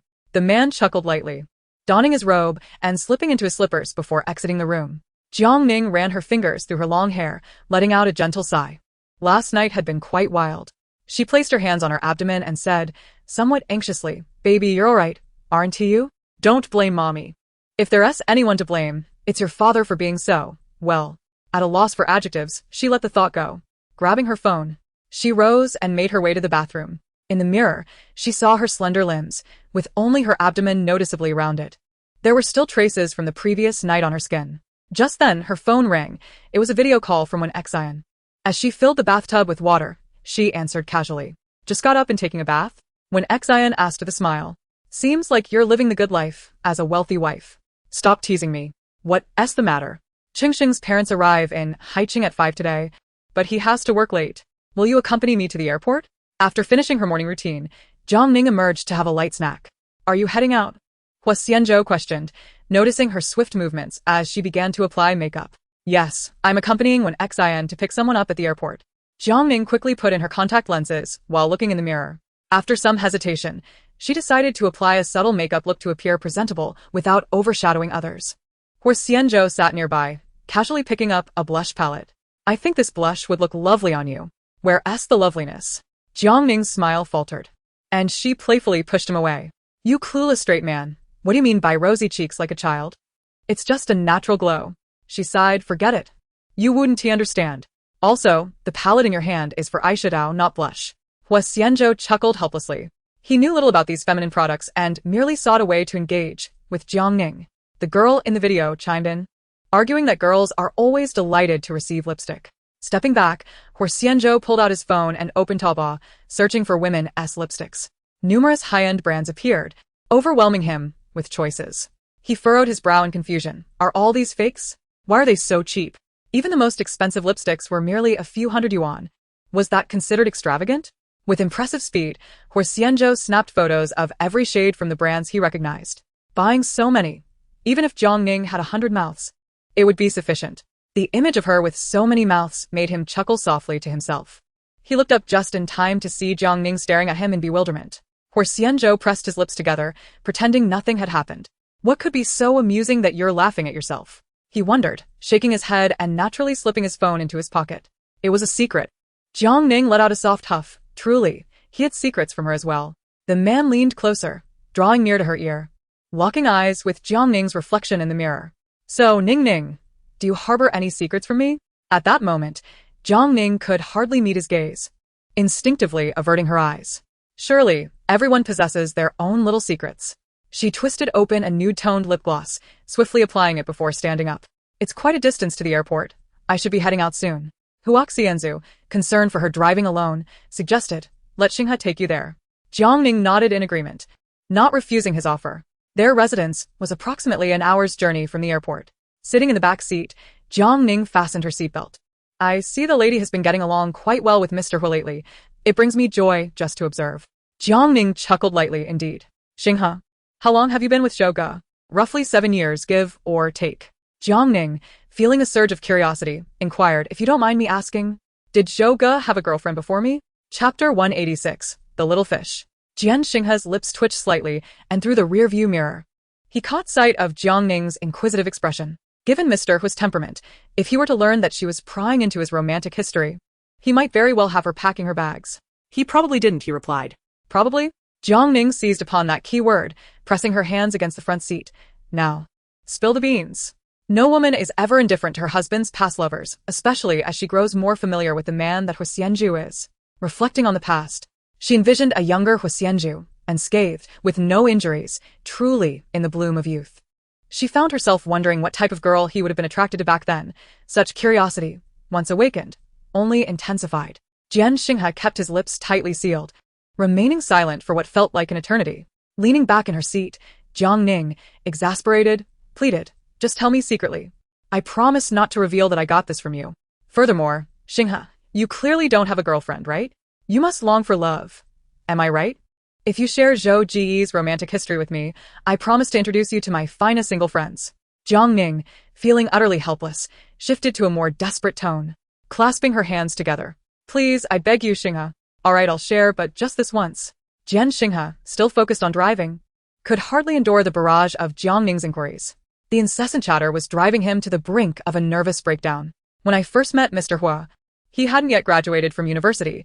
He was interning at the company. Back then, I heard he had a stunning college sweetheart. They were quite the couple. A match made in heaven. I remember that girl was a minor internet celebrity. By now, her following must have grown significantly. Jiang Ning's mouth fell agape in surprise, momentarily at a loss for words. She was well aware that at their age, Huo Xianzhou must have experienced love. It was implausible that he had gone so many years without any romantic encounters. Otherwise, how would the youthful exuberance of hormones find an outlet? If he had truly never been in a relationship, Jiang Ning would begin to question his orientation. However, upon hearing stories of Huo Xianzhou's romantic past, a tinge of discomfort and jealousy stirred within her. And then what? I have encountered him several times. At that time, Mr. Huo began his journey within the company from the grassroots level. Initially, most shareholders were affiliated with the young masters, and he faced relentless oppression through various means, rendering his experience at the company quite arduous, to the point of being nearly insurmountable. As work became increasingly demanding, the time for romance dwindled, and I later heard that the girl could no longer bear it, yearning for Mr. Huo to spend more time with her. However, at that moment, he was unable to pause. Each day felt precarious, and the fear of being ousted loomed large, threatening to render all his efforts futile. It seems that this very reason led to their separation. Jiang Ning raised an eyebrow. There was no infidelity or any melodramatic cause. Rather, it was this very mundane factor that drove them apart, suggesting that both harbored lingering feelings of reluctance and attachment. Xinghe, do you know the name of that girl's social media? It seems to be something like Little Fish. Huh? Jiang Ning thought she might have misheard. Was it that beauty blogger Little Fish? Xinghe shook his head, stating he had forgotten what type of content she produced, but confirmed it was indeed that name. Jiang Ning was taken aback. She was an ardent fan of Little Fish. Not only did she follow her on Weibo, Xiaohongshu, Douyin, and Bilibili, but she particularly adored the makeup tutorials and transformation videos she shared. She even expressed sentiments like, "Wifey, you're amazing. I adore you." Chapter 187. Still her fan. Jiang Ning opened Little Fish's Douyin account, and the latest post featured her cosplaying as an anime character. The makeup was exquisitely done, and her playful smile and wink at the camera were perfectly charming, devoid of any semblance of excess. She handed her phone over, asking Xinghe, "Is this her?" "Yes. It is," he replied, "and she seems to be growing more beautiful." Xinghe glanced briefly and offered a comment, conceding that even as a woman, he found her striking. He even referred to her as Huo Xianzhou's ex-girlfriend, but could not bring himself to utter any derogatory remarks. How utterly fascinating this world is. "No need," she replied. "I have dinner plans with Wen Xian tonight. You can accompany Zhou Ge." Jiang Ning walked ahead, eagerly sharing this newly uncovered gossip with Wen Xian, who was already waiting at the arrival area. Upon spotting Jiang Ning from a distance, Wen Xian waved excitedly. As Jiang Ning approached, she exclaimed in surprise, "What on earth are you wearing?" It was well known that Wen Xian typically donned high-end brands. At the very least, she favored various niche trendy labels.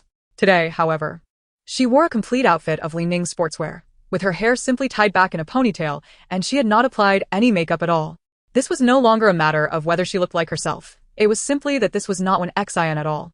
Jiang Ning couldn't help but take a step back, scrutinizing her from head to toe. "What on earth is going on with you?" she blurted out. Wen Xian awkwardly tugged at her hair, stepping forward to grasp Jiang Ning's hand. "Don't even mention it. I feel awkward myself." "If you're feeling awkward, why dress like this?" She quickly added, "Of course, I'm not saying Li Ning is a bad brand. It is a commendable local sports brand in China. I'm just saying, have you lost your mind?"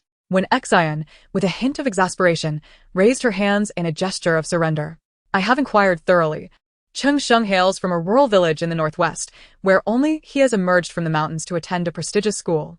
His parents are humble farmers, having scarcely boarded an airplane more than twice in their lifetimes, and they seldom venture far from home. Given that this is my first encounter with my in-laws, and knowing they are ordinary farmers, I pondered whether it might be excessive to don heavy makeup and designer attire. Thus, I opted for a set of sportswear from a nearby mall and chose to forego foundation today."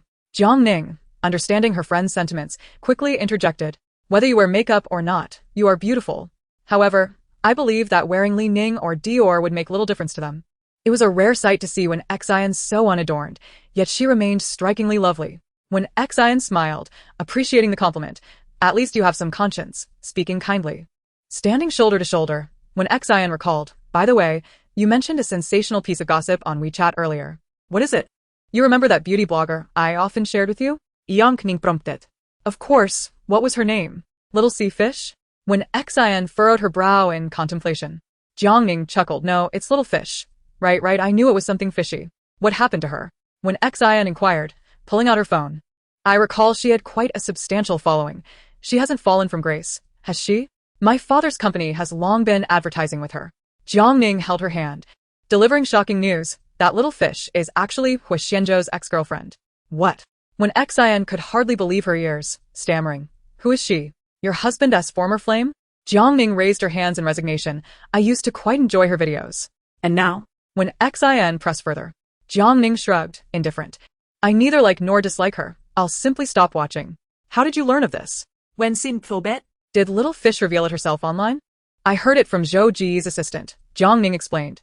They were in a relationship during university, but they broke up due to Huo Xianzhou's demanding work schedule that kept them apart. When Xian placed a hand on her shoulder, so it was for such reasons. You should be cautious. They might rekindle their romance.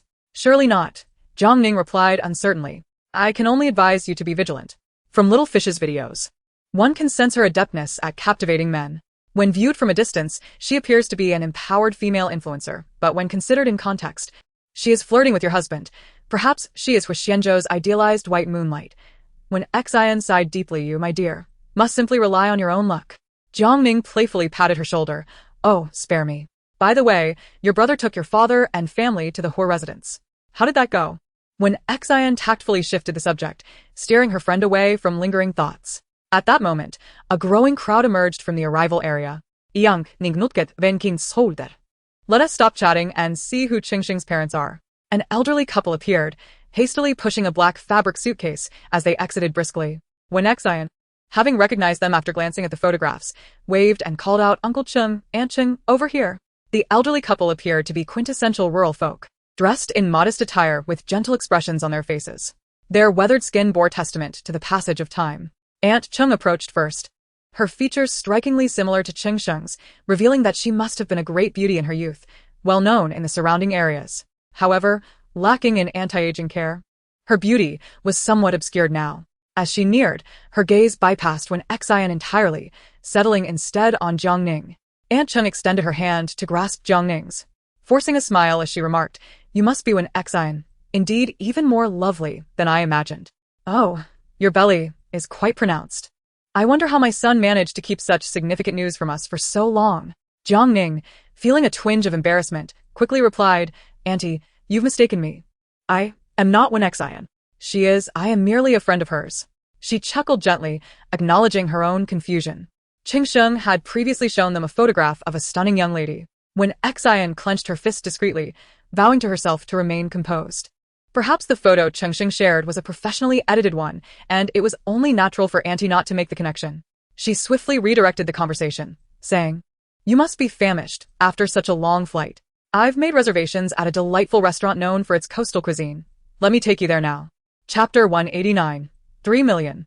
He appeared somewhat dull at first glance, yet surprisingly, he proved to be quite talkative. When Xian maintained a polite smile throughout, eager to try the restaurant's signature dish, braised pork. Jiang Ning rarely saw her this uneasy. Her smile seemed nearly frozen at a 45-degree angle. They all exited together. And upon entering the vehicle, the elderly couple settled in the back seat while When Xian took the wheel. Oh, I almost forgot to introduce you. This is Jiang Ning, my best friend and a local from Haicheng, who is accompanying me today to show you around. Zhang Yufin clearly approved of Jiang Ning, having noticed her baby bump. How many months along are you? Oh, that is almost the same time as When Xian. Wouldn't it be wonderful if you had a lovely daughter to arrange a betrothal with our grandson? Her words were laced with a strong Northwest dialect, leaving Jiang Ning uncertain if she had heard correctly. Hesitantly, she inquired, Is it still possible to determine the baby's gender? Have you found out that it's a boy? When Xian quickly shook her head, the doctor didn't mention anything during the checkup. I would quite like a daughter. My cousin's son is terribly rambunctious and quite a handful. What nonsense. Zhang Yufin's voice rose slightly. You must understand, the Chung family has a lineage of boys. Our ancestors have only ever had sons for generations. What good is a daughter? She will eventually be married off. It was her first time meeting the parents, and she had to endure. Annie, that is not the way to think about it. We live in a different era now, whether a boy or a girl. What matters is that the child grows up healthy. No, in our Qing family, we only have sons. Jiang Ning, recognizing the generational gap, wisely chose to remain silent, understanding that it was best not to engage further. A profound silence enveloped the car as Zhang Yufan glanced around before inquiring, "What kind of car is this?" "A BMW," came the reply. "It must be quite expensive." Zhang Yufan pressed further. Beside her, Cheng Jiangwo playfully nudged her. "You country bumpkin, of course, it's expensive if it's a BMW. It must have cost a fortune." When Xian wrestled with her thoughts, contemplating whether to reveal the truth, she recalled that the car had indeed been quite costly, the final price exceeding 3 million. To alleviate the tension, Jiang Ning interjected, "Goodness gracious, 3 million? I've never seen that much money in my lifetime." Zhang Yufan remarked. Her heart stirred as she delicately traced the interior. Jiang Ning raised an eyebrow, recalling the capable Cheng Sheng she had met in Hangzhou. Cheng Sheng had effortlessly participated in a financing meeting, and acquiring 3 million was a mere trifle for him. Speaking of Cheng Sheng, a sense of pride and satisfaction welled up on the woman's face. "Indeed, my son is exceptionally talented." Jiang Ning exchanged a fleeting glance with Xian, both recognizing a hint of helplessness in each other's eyes. Even in their brief interaction, it was evident that Cheng Sheng's mother was not an easy woman to deal with. The vehicle came to a halt at Yanguilu, where Xian had made a reservation. Upon exiting, they stood side by side. Zhang Yufan couldn't help but comment, "Xian, your friend's attire is truly stunning. You should learn from her in the future." Jiang Ning chimed in with a smile. "Maternity clothes aren't always easy to wear. Comfort is usually the priority." "Let us head inside for dinner," she suggested, taking a couple of steps forward before pausing abruptly. Her gaze drifted towards the parking lot, where she noticed a familiar vehicle. "Isn't that Zhou Guo's car? Could it be Xinghe is dining here as well?" Meanwhile, on the other side, Huo Xianzhou lounged on a leather sofa in his study, his legs casually crossed in a relaxed posture. With no one else at home, he removed the scar mask from his face, revealing a handsome visage. He was engrossed in reviewing work documents on his tablet, his stillness akin to a painted canvas. Suddenly, a voice call from abroad popped up on the screen, and Huo Xianzhou casually accepted it. "Mr. Huo, we've uncovered the information." "Proceed," he replied with a slight parting of his lips. "Yu Meng is indeed alive and has remarried to a prominent local Chinese." Huo Xianzhou's narrow eyes narrowed slightly, his fingers tapping softly on the sofa. "Are you certain?" "Absolutely, it is Yu Meng. The photographs have been sent." After hanging up, Huo Xianzhou glanced at the images that had arrived. It was her, Jiang Ning's biological mother. Not only had she not passed away, but she was also thriving abroad in a new marriage. What had transpired? What hidden reasons compelled her to feign death, abandoning her children for so many years? Yu Meng had been the closest friend of his mother in her lifetime. Now that she was alive, she might hold some truths about the past. Whether for his own sake or for Jiang Ning's, he felt compelled to seek out Yu Meng. His phone, resting nearby, vibrated twice. Huo Xianzhou picked up the message and discovered a name that had not surfaced in quite some time. "Xianzhou, are you free now? I would like to ask you for a favor. It's rather inconvenient to discuss over WeChat. Shall we meet to talk? It's been many years since we last saw each other." Huo Xianzhou instinctively thought to decline. The man furrowed his brow, fully aware of the nature of her current work and cognizant of her numerous fervent followers online. He feared that should he not attend, Jiang Ning might face harm. Huo Xianzhou replied, "Address, please." Xiao Yue responded, "Yanguilu, I will come out to meet you when you arrive." When Xian was about to head towards the private room when Zhang Yufan halted, questioning, "Is it not a bit expensive to dine in a private room?" "It seems so." When Xian replied, having never paid much attention to dining prices throughout her life, instinctively glancing at the nearby server. The server, wearing a smile, explained, "Each private room has dedicated staff, thus a slight additional tea fee is charged." "How much is that extra?" Zhang Yufan inquired. "Not much, 50 yuan per person." 50? She exclaimed. "Why don't you just rob a bank?" Zhang Yufan turned and headed towards the main hall, declaring, "Let us sit in the lounge instead." When Xian felt somewhat awkward, having never encountered such situations in her upbringing, and momentarily lost her composure. "Then let us move to the main hall," Jiang Ning quickly suggested. The four of them were led by the server to a windowside table in the main hall. "Wherever we eat, it's all the same. Why should we waste an extra 200 yuan? I'm not a fool." Zhang Yufan grumbled, then began directing the server to pour tea.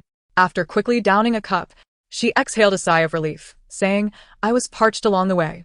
"Let us order, Auntie," when Xian promptly handed over the menu.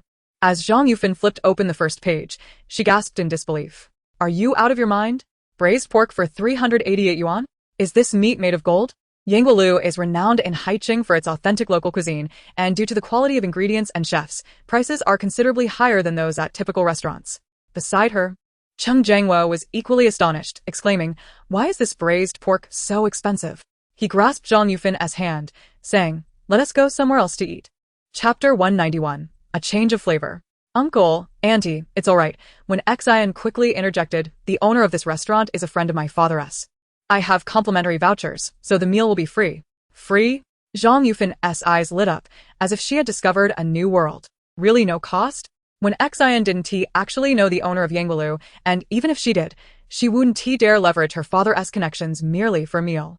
Who knew how much her father would end up spending in return? She steeled herself, saying, "It's free. Order whatever you like.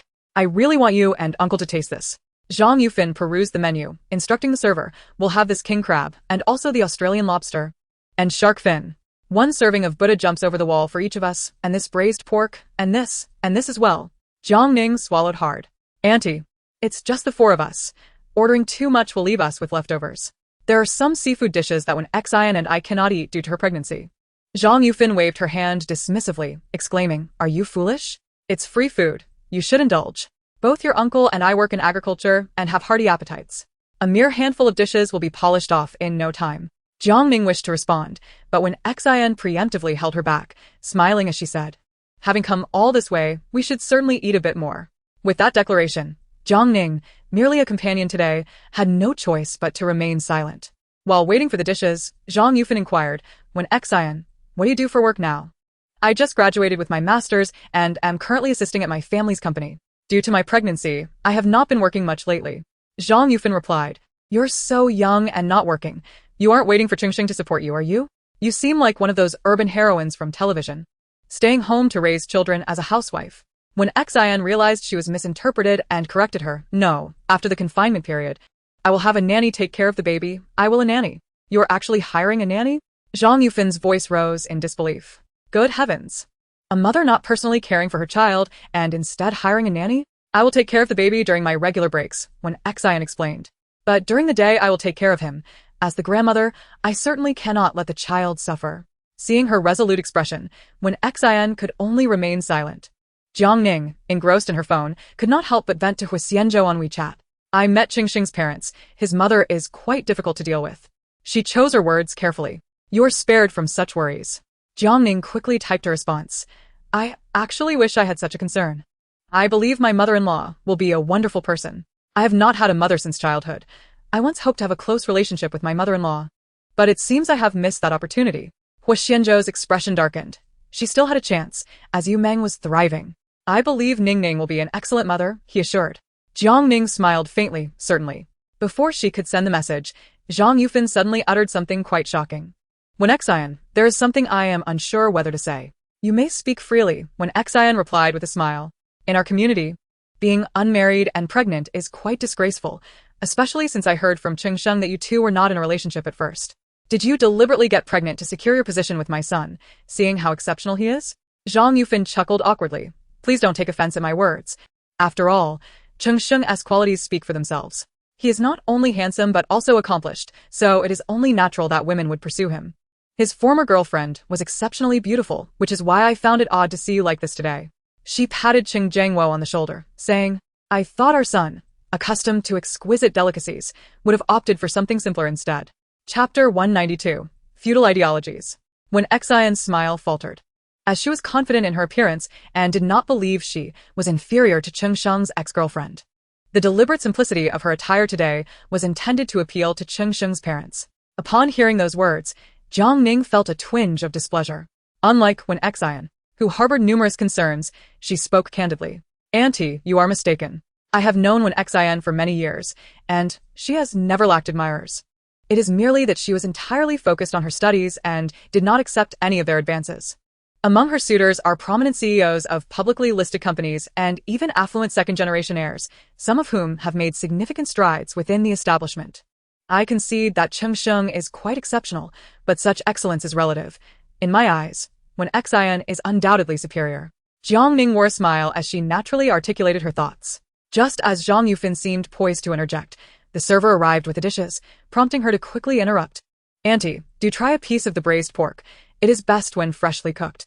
Zhang Yufin was taken aback, having intended to continue her argument, while Cheng Jiangwo swiftly picked up his chopsticks. "I'll have a taste first." Delectable. It has a hint of sweetness. The braised pork from Haiqing truly is delightful. Beneath the table, when Xian gently squeezed Jiang Ning's hand, grateful for her support. The dishes arrived promptly, each one more sumptuous than the last. The two pregnant women had many dietary restrictions, and just a little was enough to satiate them. The older couple indulged wholeheartedly from the moment the dishes were served, scarcely pausing to converse. Jiang Ning took out a wet wipe to clean her hands. Xiaoxin, accompany me to the restroom. All right.